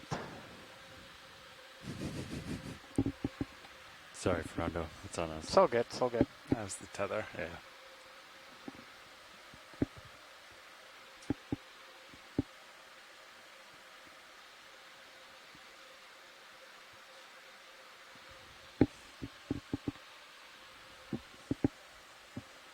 Did you turn off the altimeter just because you wanted to see the DVL, or? Ground fall hunting. Okay. You can hear the thrusters start cavitating. Isn't that interesting? Once you get shallower water, the props are designed for deep water. 3, 2, 1. You can tell them. Let's try. We're at 50. Once you're ready.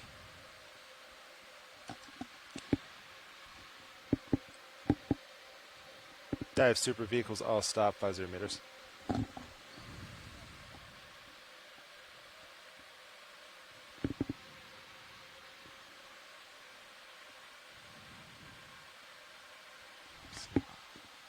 Some oxide, yeah.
know Sean's answer.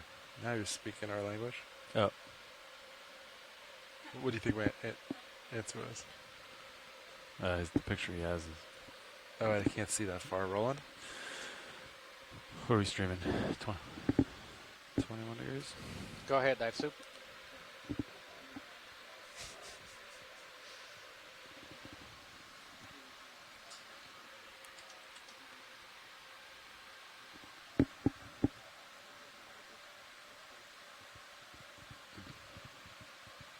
Copy all.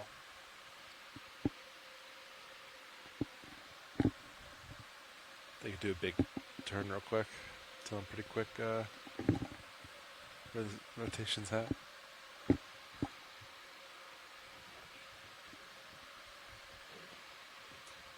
Alright, I'll just start everything.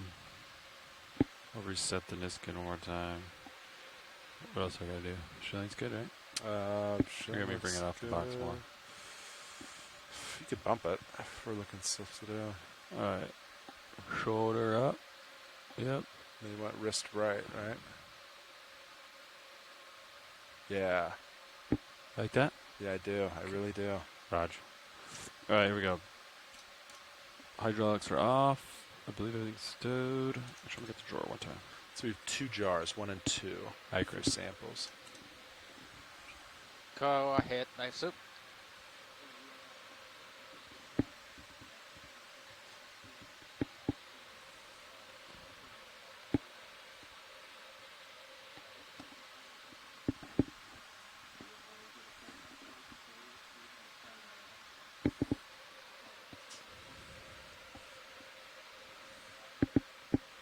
Copy all.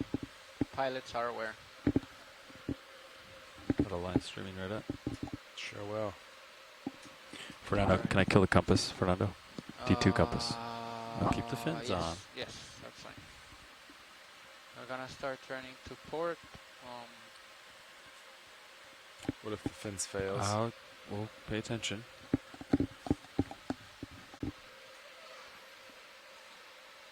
Alright, I'm gonna bring your aux light up. There it is. There I am.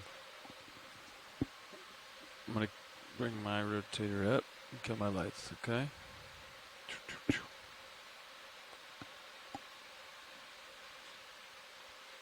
My thrusters are already disabled.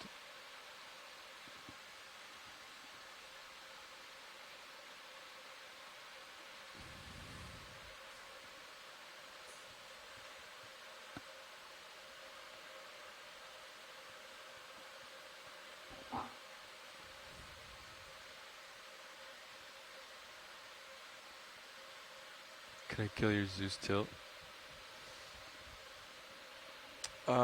If we kill the Zeus, yeah. Are you turning it back on?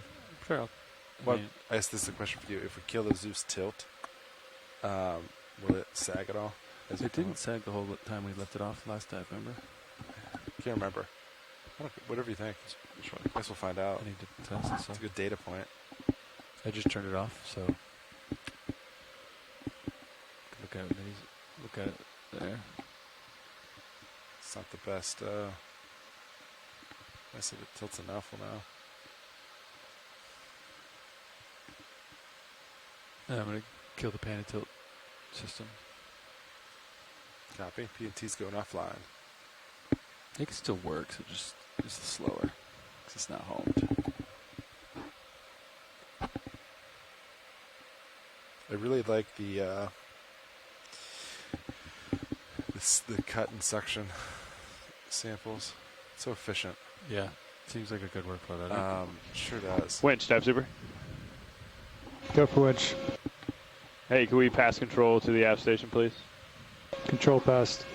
Cut in suction samples. What do you mean? Take a little snip and then just bring it to the hose and release. Yeah. App station confirms control of the winch.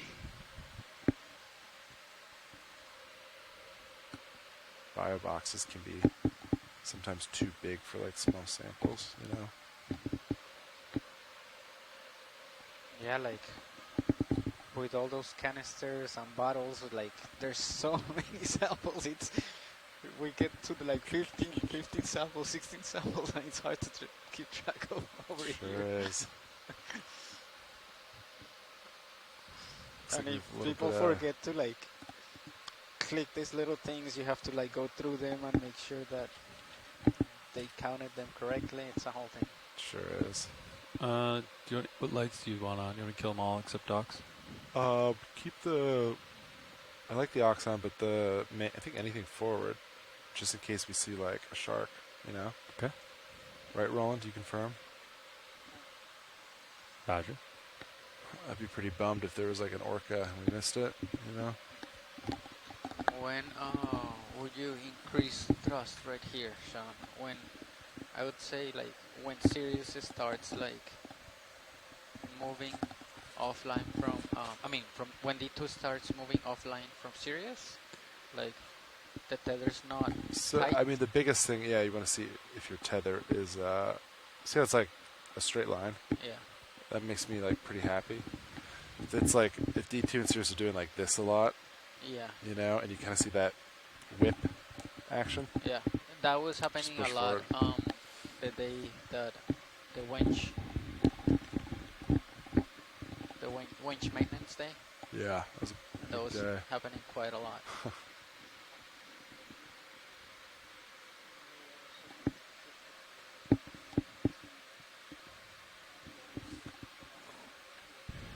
Bridge, dive super. Okay. Dive super bridge. Hey, do we have permission to continue with recovery? You have permission. Roger.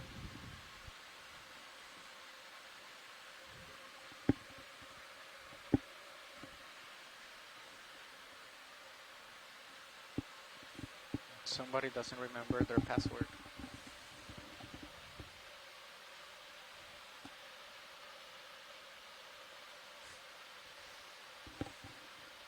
There's one left.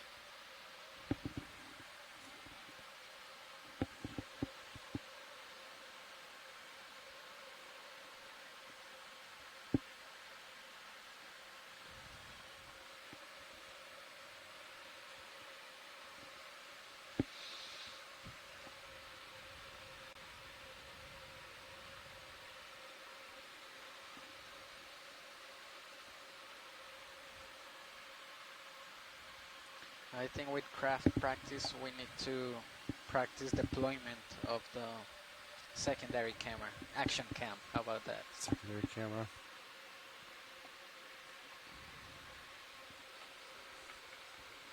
What? Excuse me. Actually, that's true. Like, I didn't even see Levi move anything, and he was already out there. So, it's pretty quick. Pilot, dive super. Dive super, pilot. Hey, is the control room ready to continue ascent? Yes, sir. We are ready. Roger.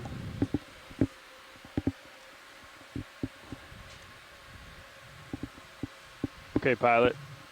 Let's come up to the surface at 15 meters a minute. I want you to do the same. Copy that.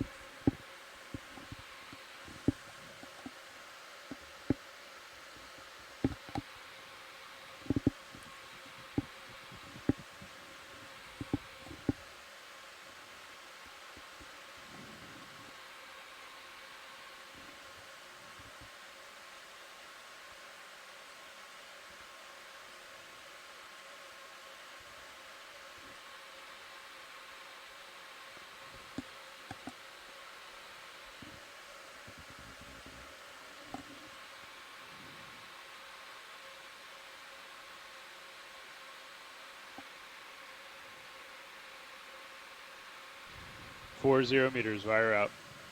D2, 4 meters.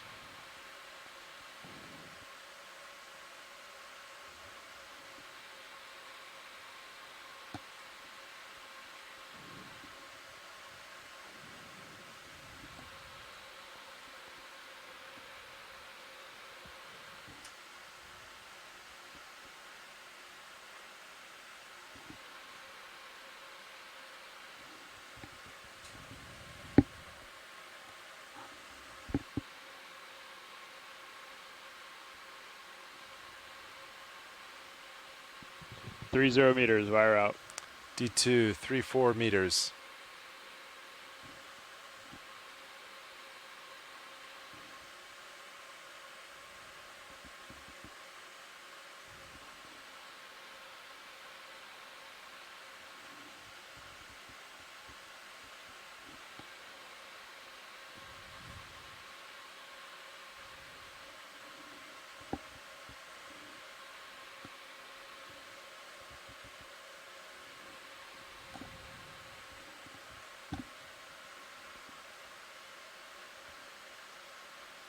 20 meters, wire out.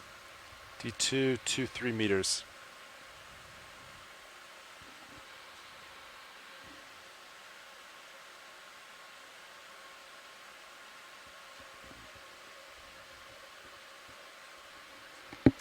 Thanks, co-pilot.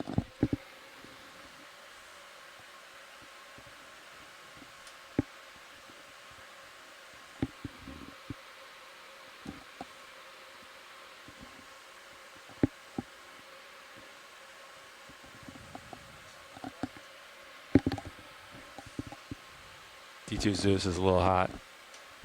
10 meters, wire out. D2, 13 meters.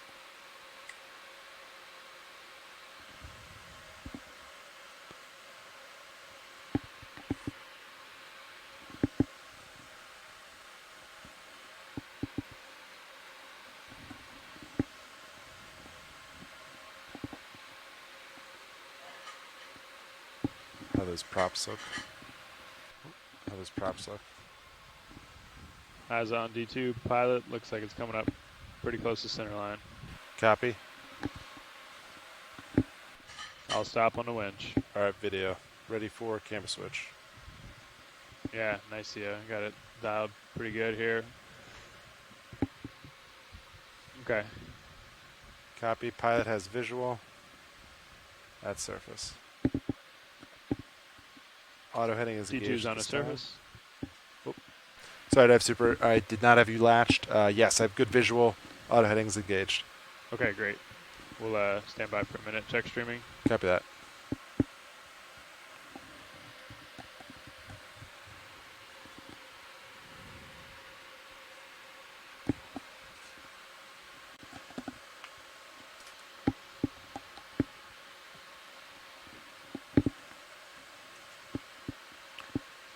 CTDs are clear.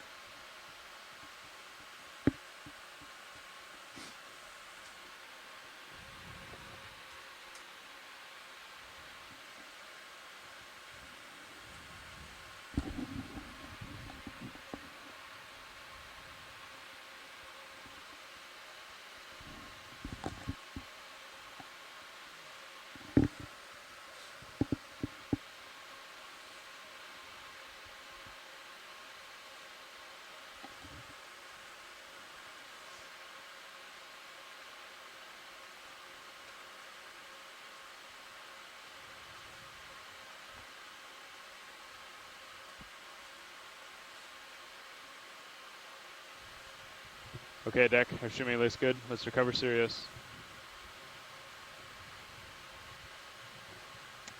Pilot, you can provide slack as necessary when we bring Sirius over the transom and until the straps are on, please.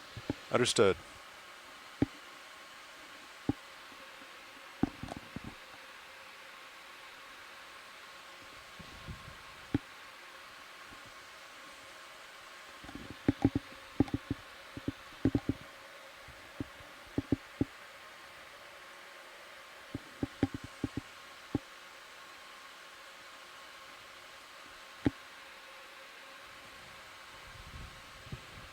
Pilot, the bosun might wait one more minute for that ground swell to go through. Understood.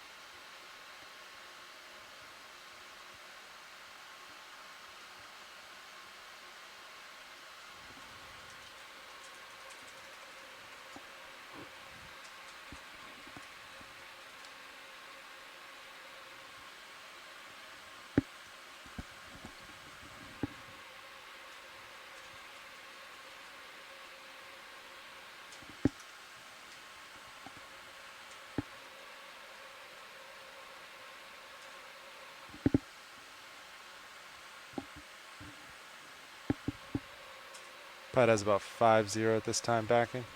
Yeah, roger that, pilot.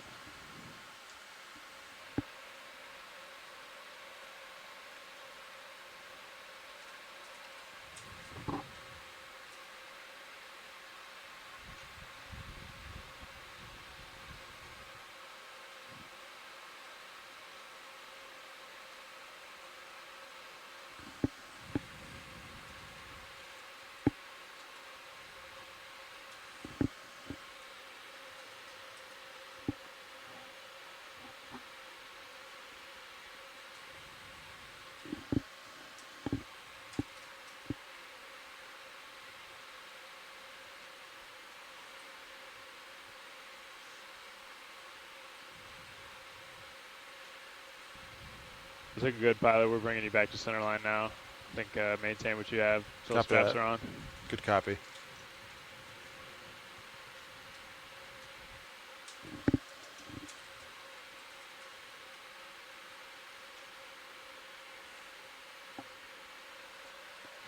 Winch, take back local control. Remote disabled. And deck disable A-frame whenever you can, please. Pilot, you can start to ease a little on that halfway, please. Copy that.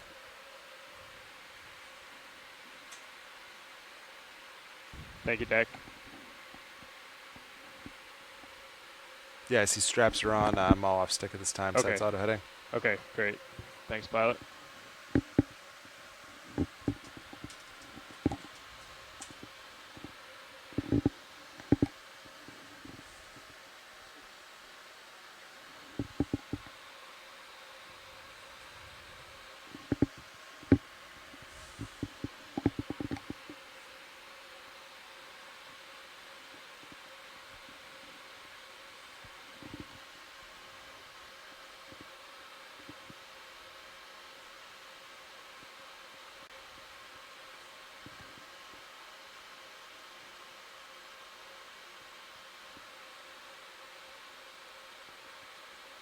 Okay, pilot, let's disengage auto ahead, please. Auto heading out.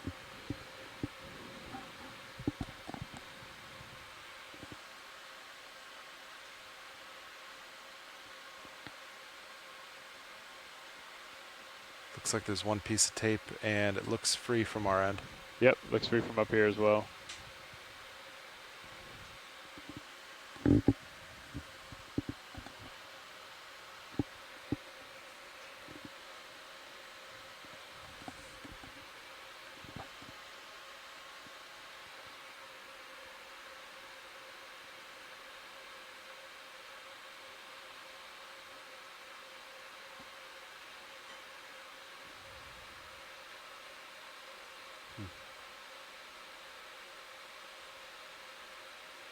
You can tilt your HD2 back to normal if you wish now.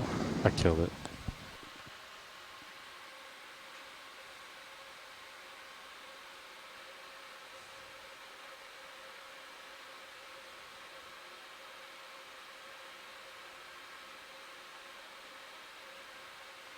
Can I secure your wide-angle cameras? I can bring them back in a moment's notice. Yeah. Just let me know if you need them back. Copy. Yeah. Thank you.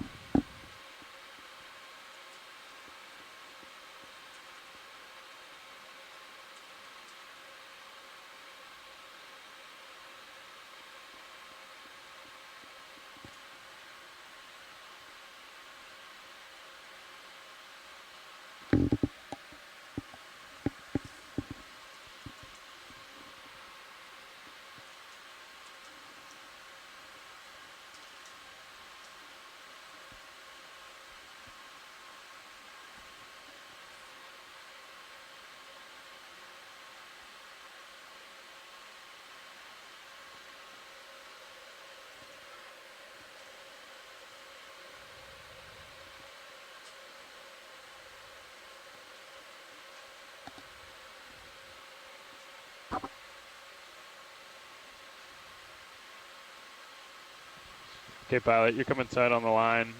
Let's lock in auto head inverse the ship, please. Copy that. And make our way towards the crane. We're putting in some starboard way on the ship as we speak. Understood. Auto heading's locked in. Reverse the ship. I have a little bit of lats and coming back. Copy all, pilot. I Sounds gave good. you your tail cam back so you can see your tether. I'll just get back to it.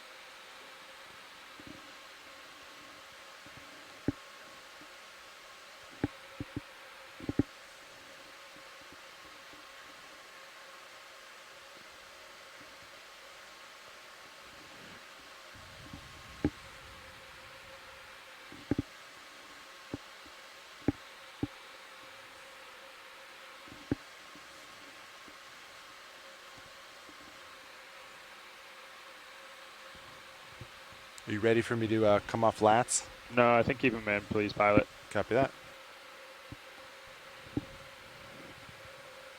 Might give a bump to surface. Line looks tight from my perspective. Yeah, I think you're clear for that.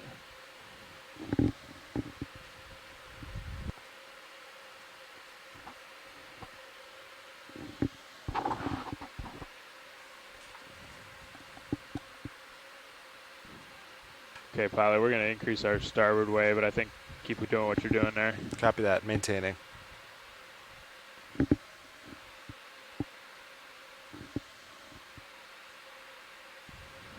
Okay, let's come straight back, pilot. Straight back.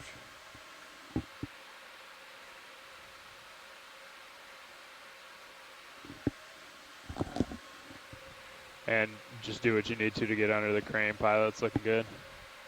Yep, nice. Straight back from there should be good.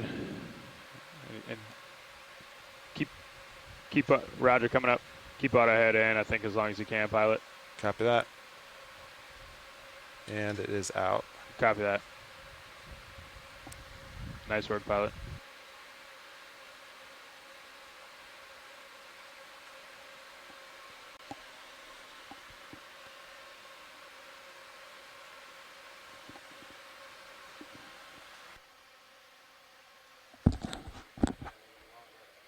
You stop first.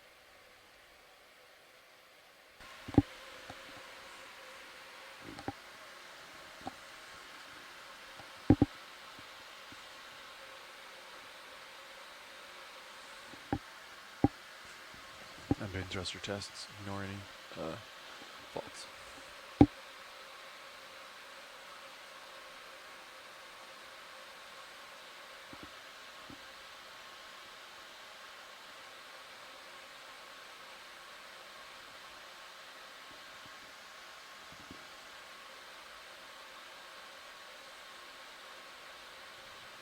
Pilot, secure power. Deck, E-stop. Winch, knife switch. Power meter reads 0. Roger, vehicle cold.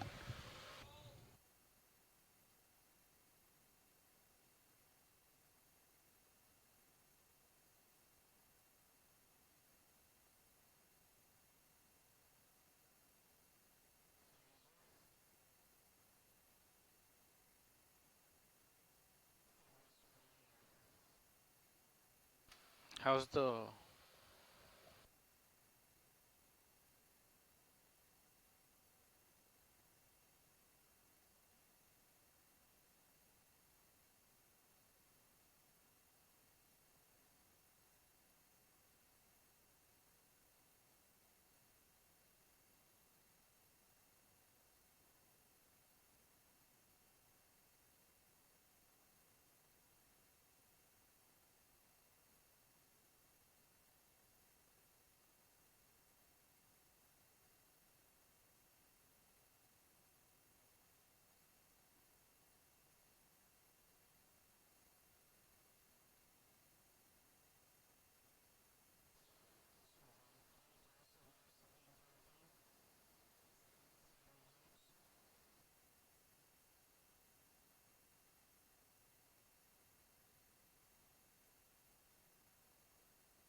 Winch, dive super.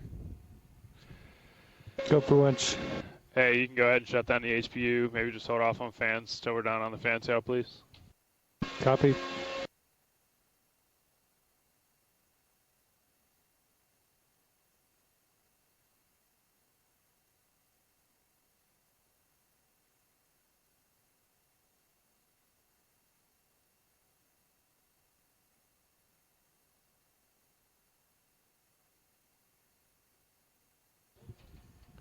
Pilot, dive super.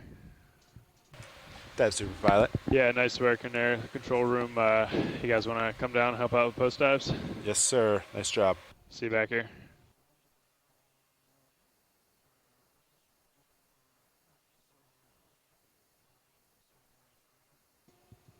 Is there a video still on a headset? He is. Hey, video.